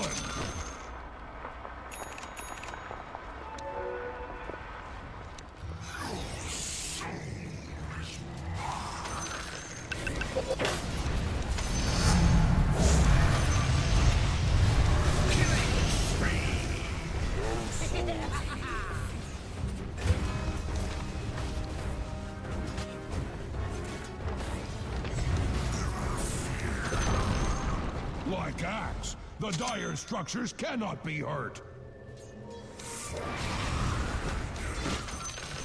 Your bottom tower is under attack!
You're doing very well. The enemy has a bone to pick with your middle tower.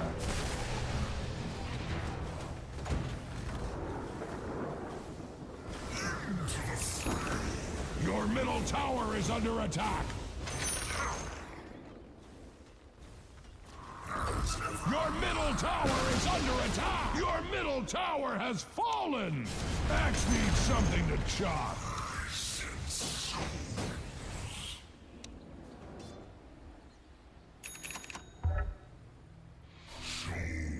Your bottom tower is under attack. Radiant's towers are fortified, just like Axe. Axe is glad that your bottom tower is not Axe's problem. Your bottom tower is under attack. Your bottom tower has fallen. Your edge needs sharpening.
Your top tower is under attack!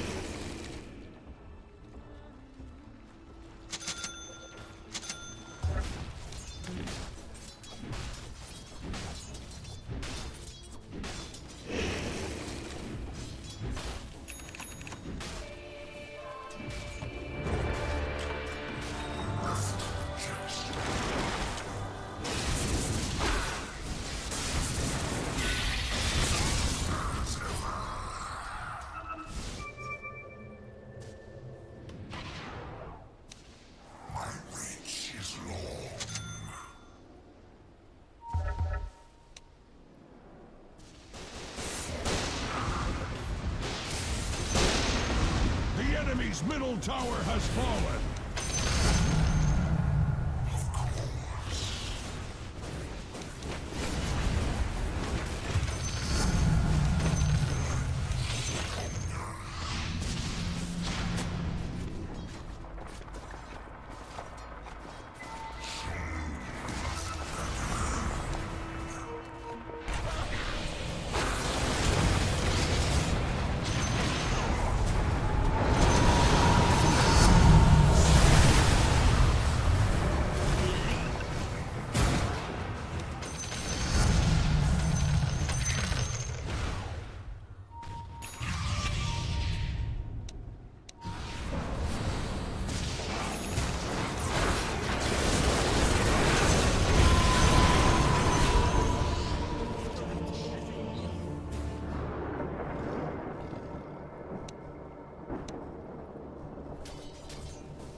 on, get out of here.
Dire structures are fortified.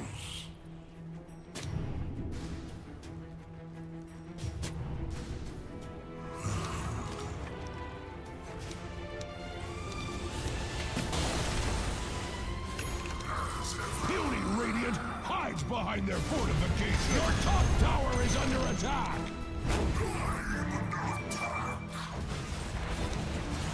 Your top tower is being hacked to pieces. The enemy's bottom tower has fallen. More like that, please.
Axe is impressed. Roshan was a worthy foe. Find me now.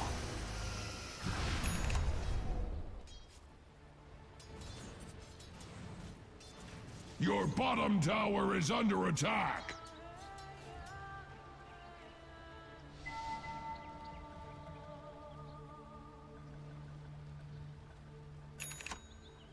Axe is glad that your bottom tower is not Axe's problem.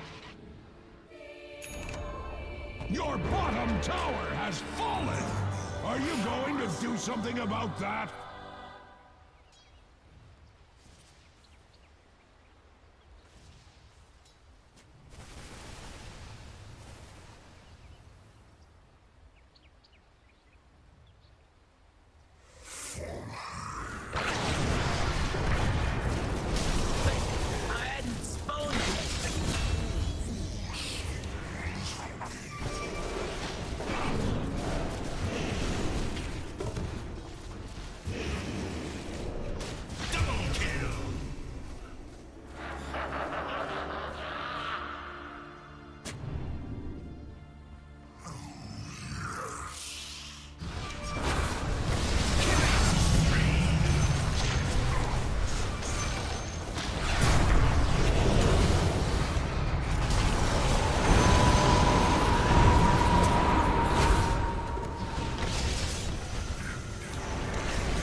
enemy's middle tower has fallen.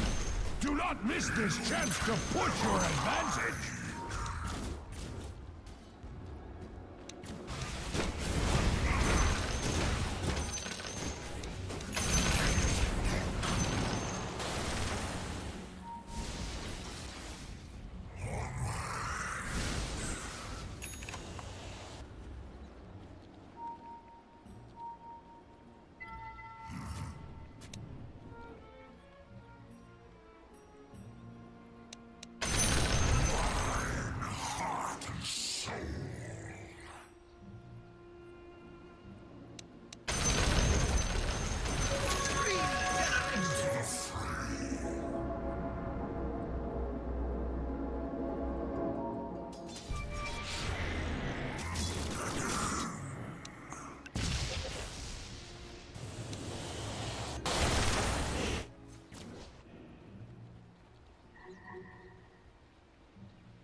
Your middle tower is under attack.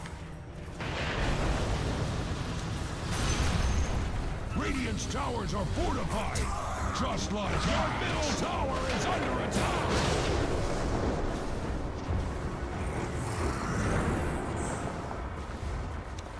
The enemy has a bone to pick with your middle tower. Your middle tower has fallen. It could be worse. Or could it?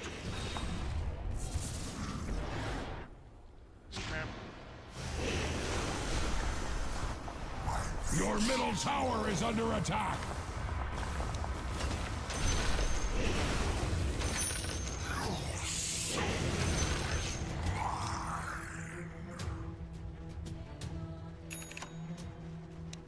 Your top tower is under attack. Your top tower has fallen.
Roshan has fallen to the Dire!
wishes it was you instead. Double kill.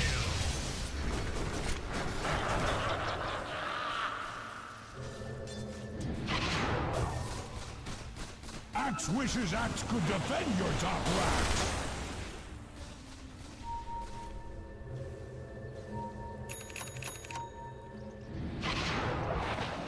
Your bottom tower is under attack.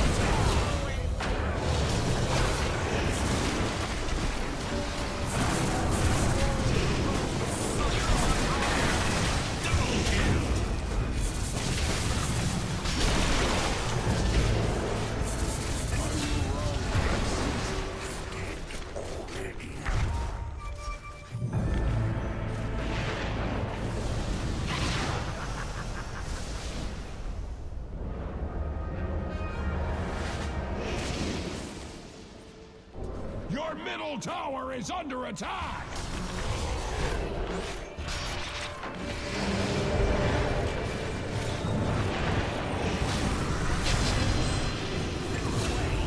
I'm dead.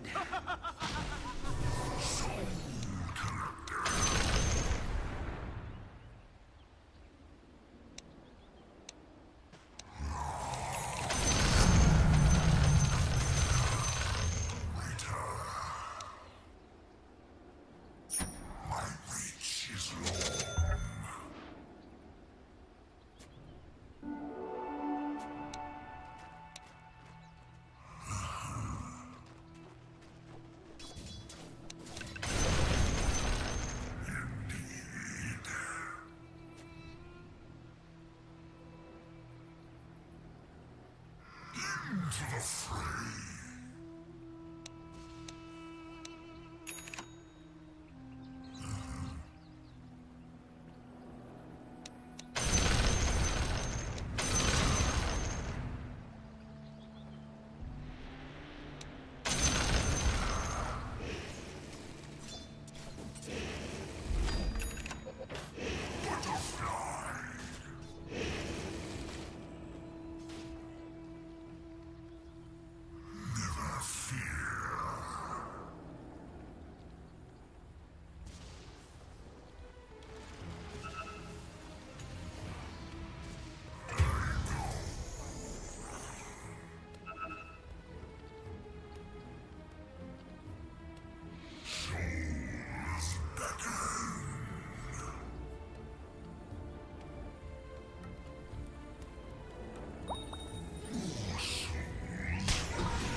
Dire structures can take all the hurt Radiant cares to heap upon it.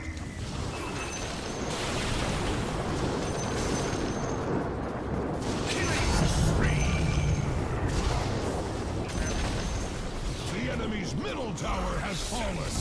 That was done in the spirit of the enemy's middle barracks have fallen. The enemy's middle barracks have fallen.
Your middle tower is under attack! Radiant structures are fortified. Your middle barracks are under attack! Those with eyes to see have covered them.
Under attack! Axe would shed a tear for your middle tower, but Axe does not cry. The enemy has a bone to pick with your middle tower.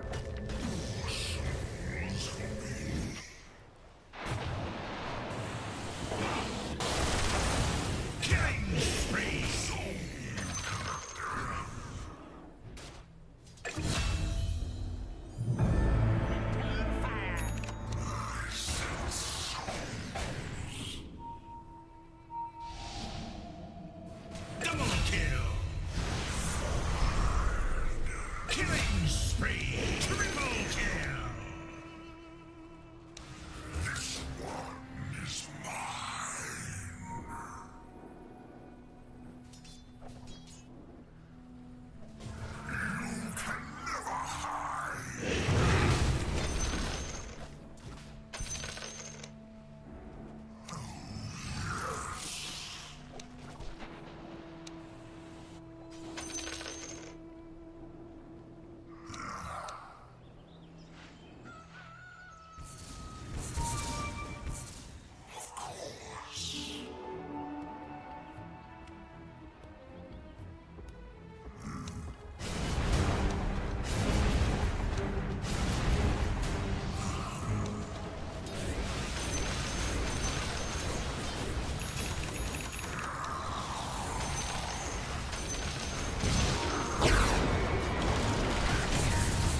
than your bottom Radiant structures are fortified with 12 important vitamins and minerals to act. Why are your little barracks standing there undefended?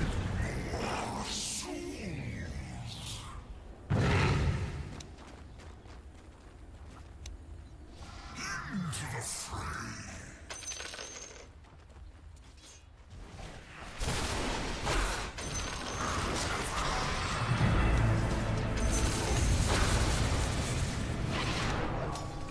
Your middle barracks are under attack. This is causing a mid-batch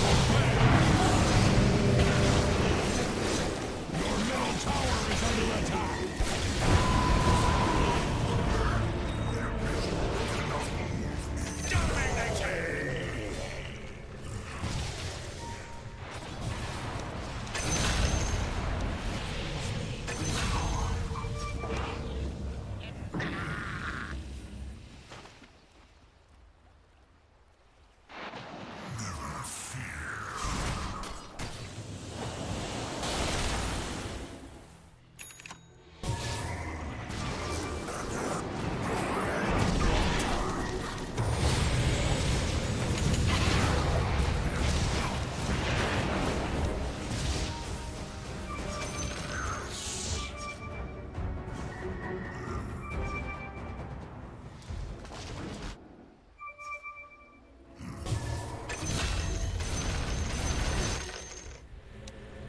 Listen to Axe.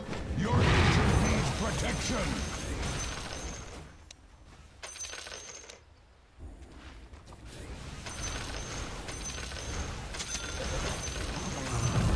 We admit no.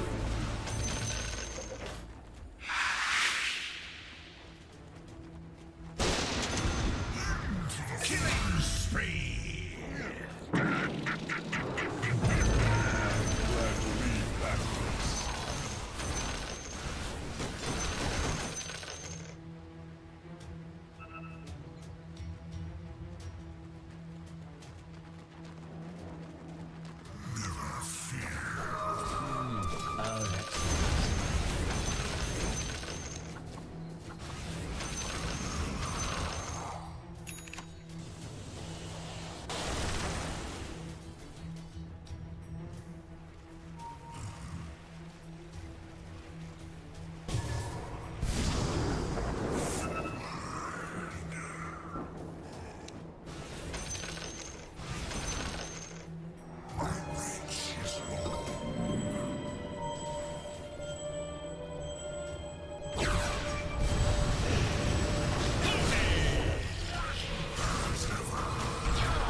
Regeneration.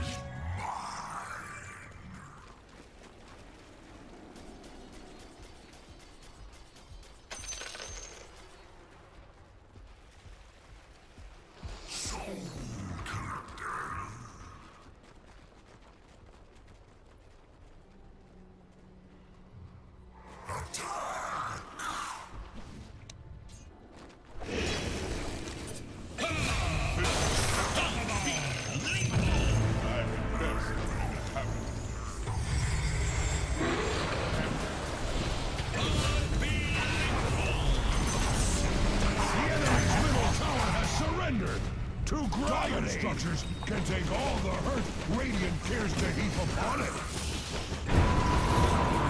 To the Radiant must spoils! Say, does Axe get a cut?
Radiant's middle tower is under attack!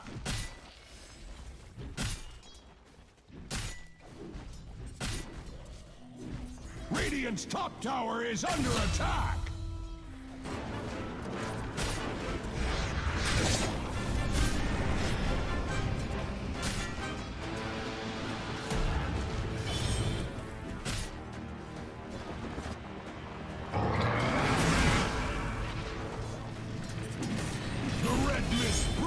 At Radiant's middle tower!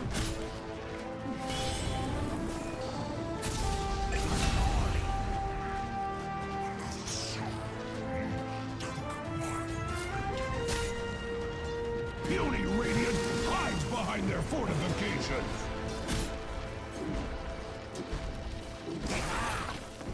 Radiant's middle tower is under attack!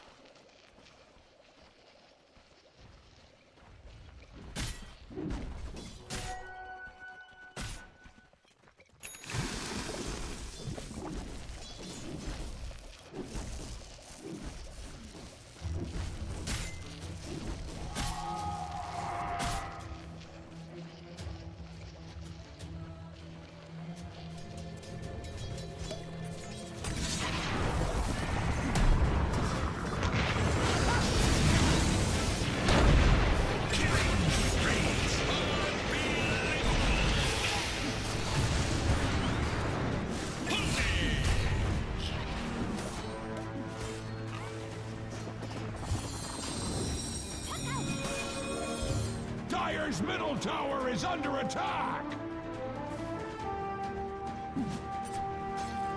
Like axe, the Dire structures cannot be hurt. Dire's middle tower is under attack!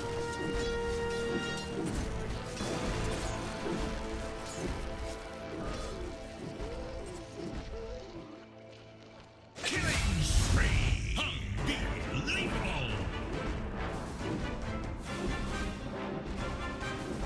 Dire's top tower is under attack! Much like cordwood before axe's axe, Dire's top tower is under attack!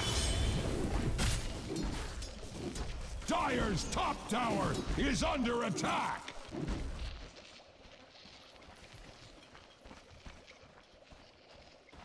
Much like cordwood before axe's axe, Dire's top tower is under attacks!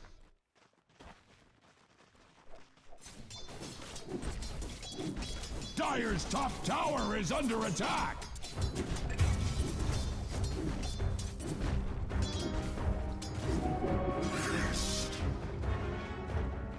Dire's middle tower is not what it used to be, that is for certain!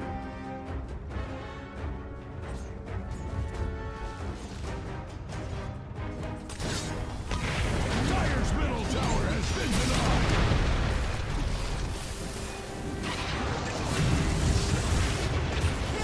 Radiant's middle tower is under attack! Much like cordwood before axe's axe, Dire's structures are fortified is under attacks! Dire's top tower is under attack! Dire's top tower has fallen! Axe was not involved!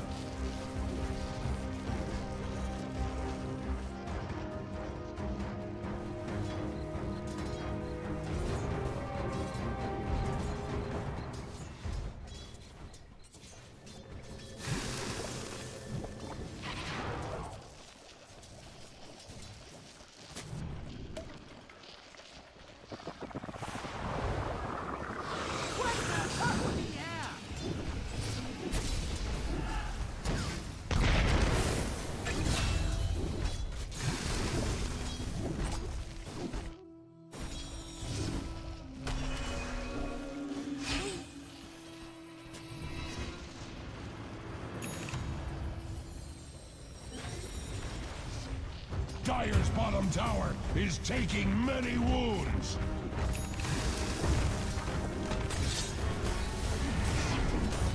Dire's bottom tower is under attack.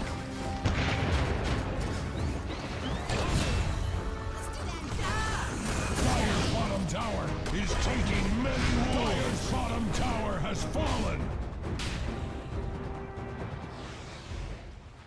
Radiant's top tower is under attack.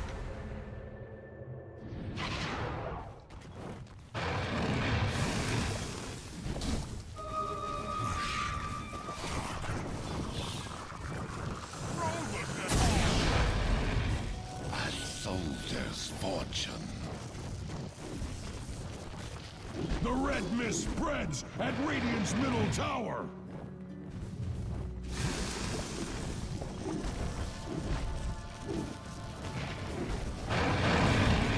Radiant's middle tower has been denied!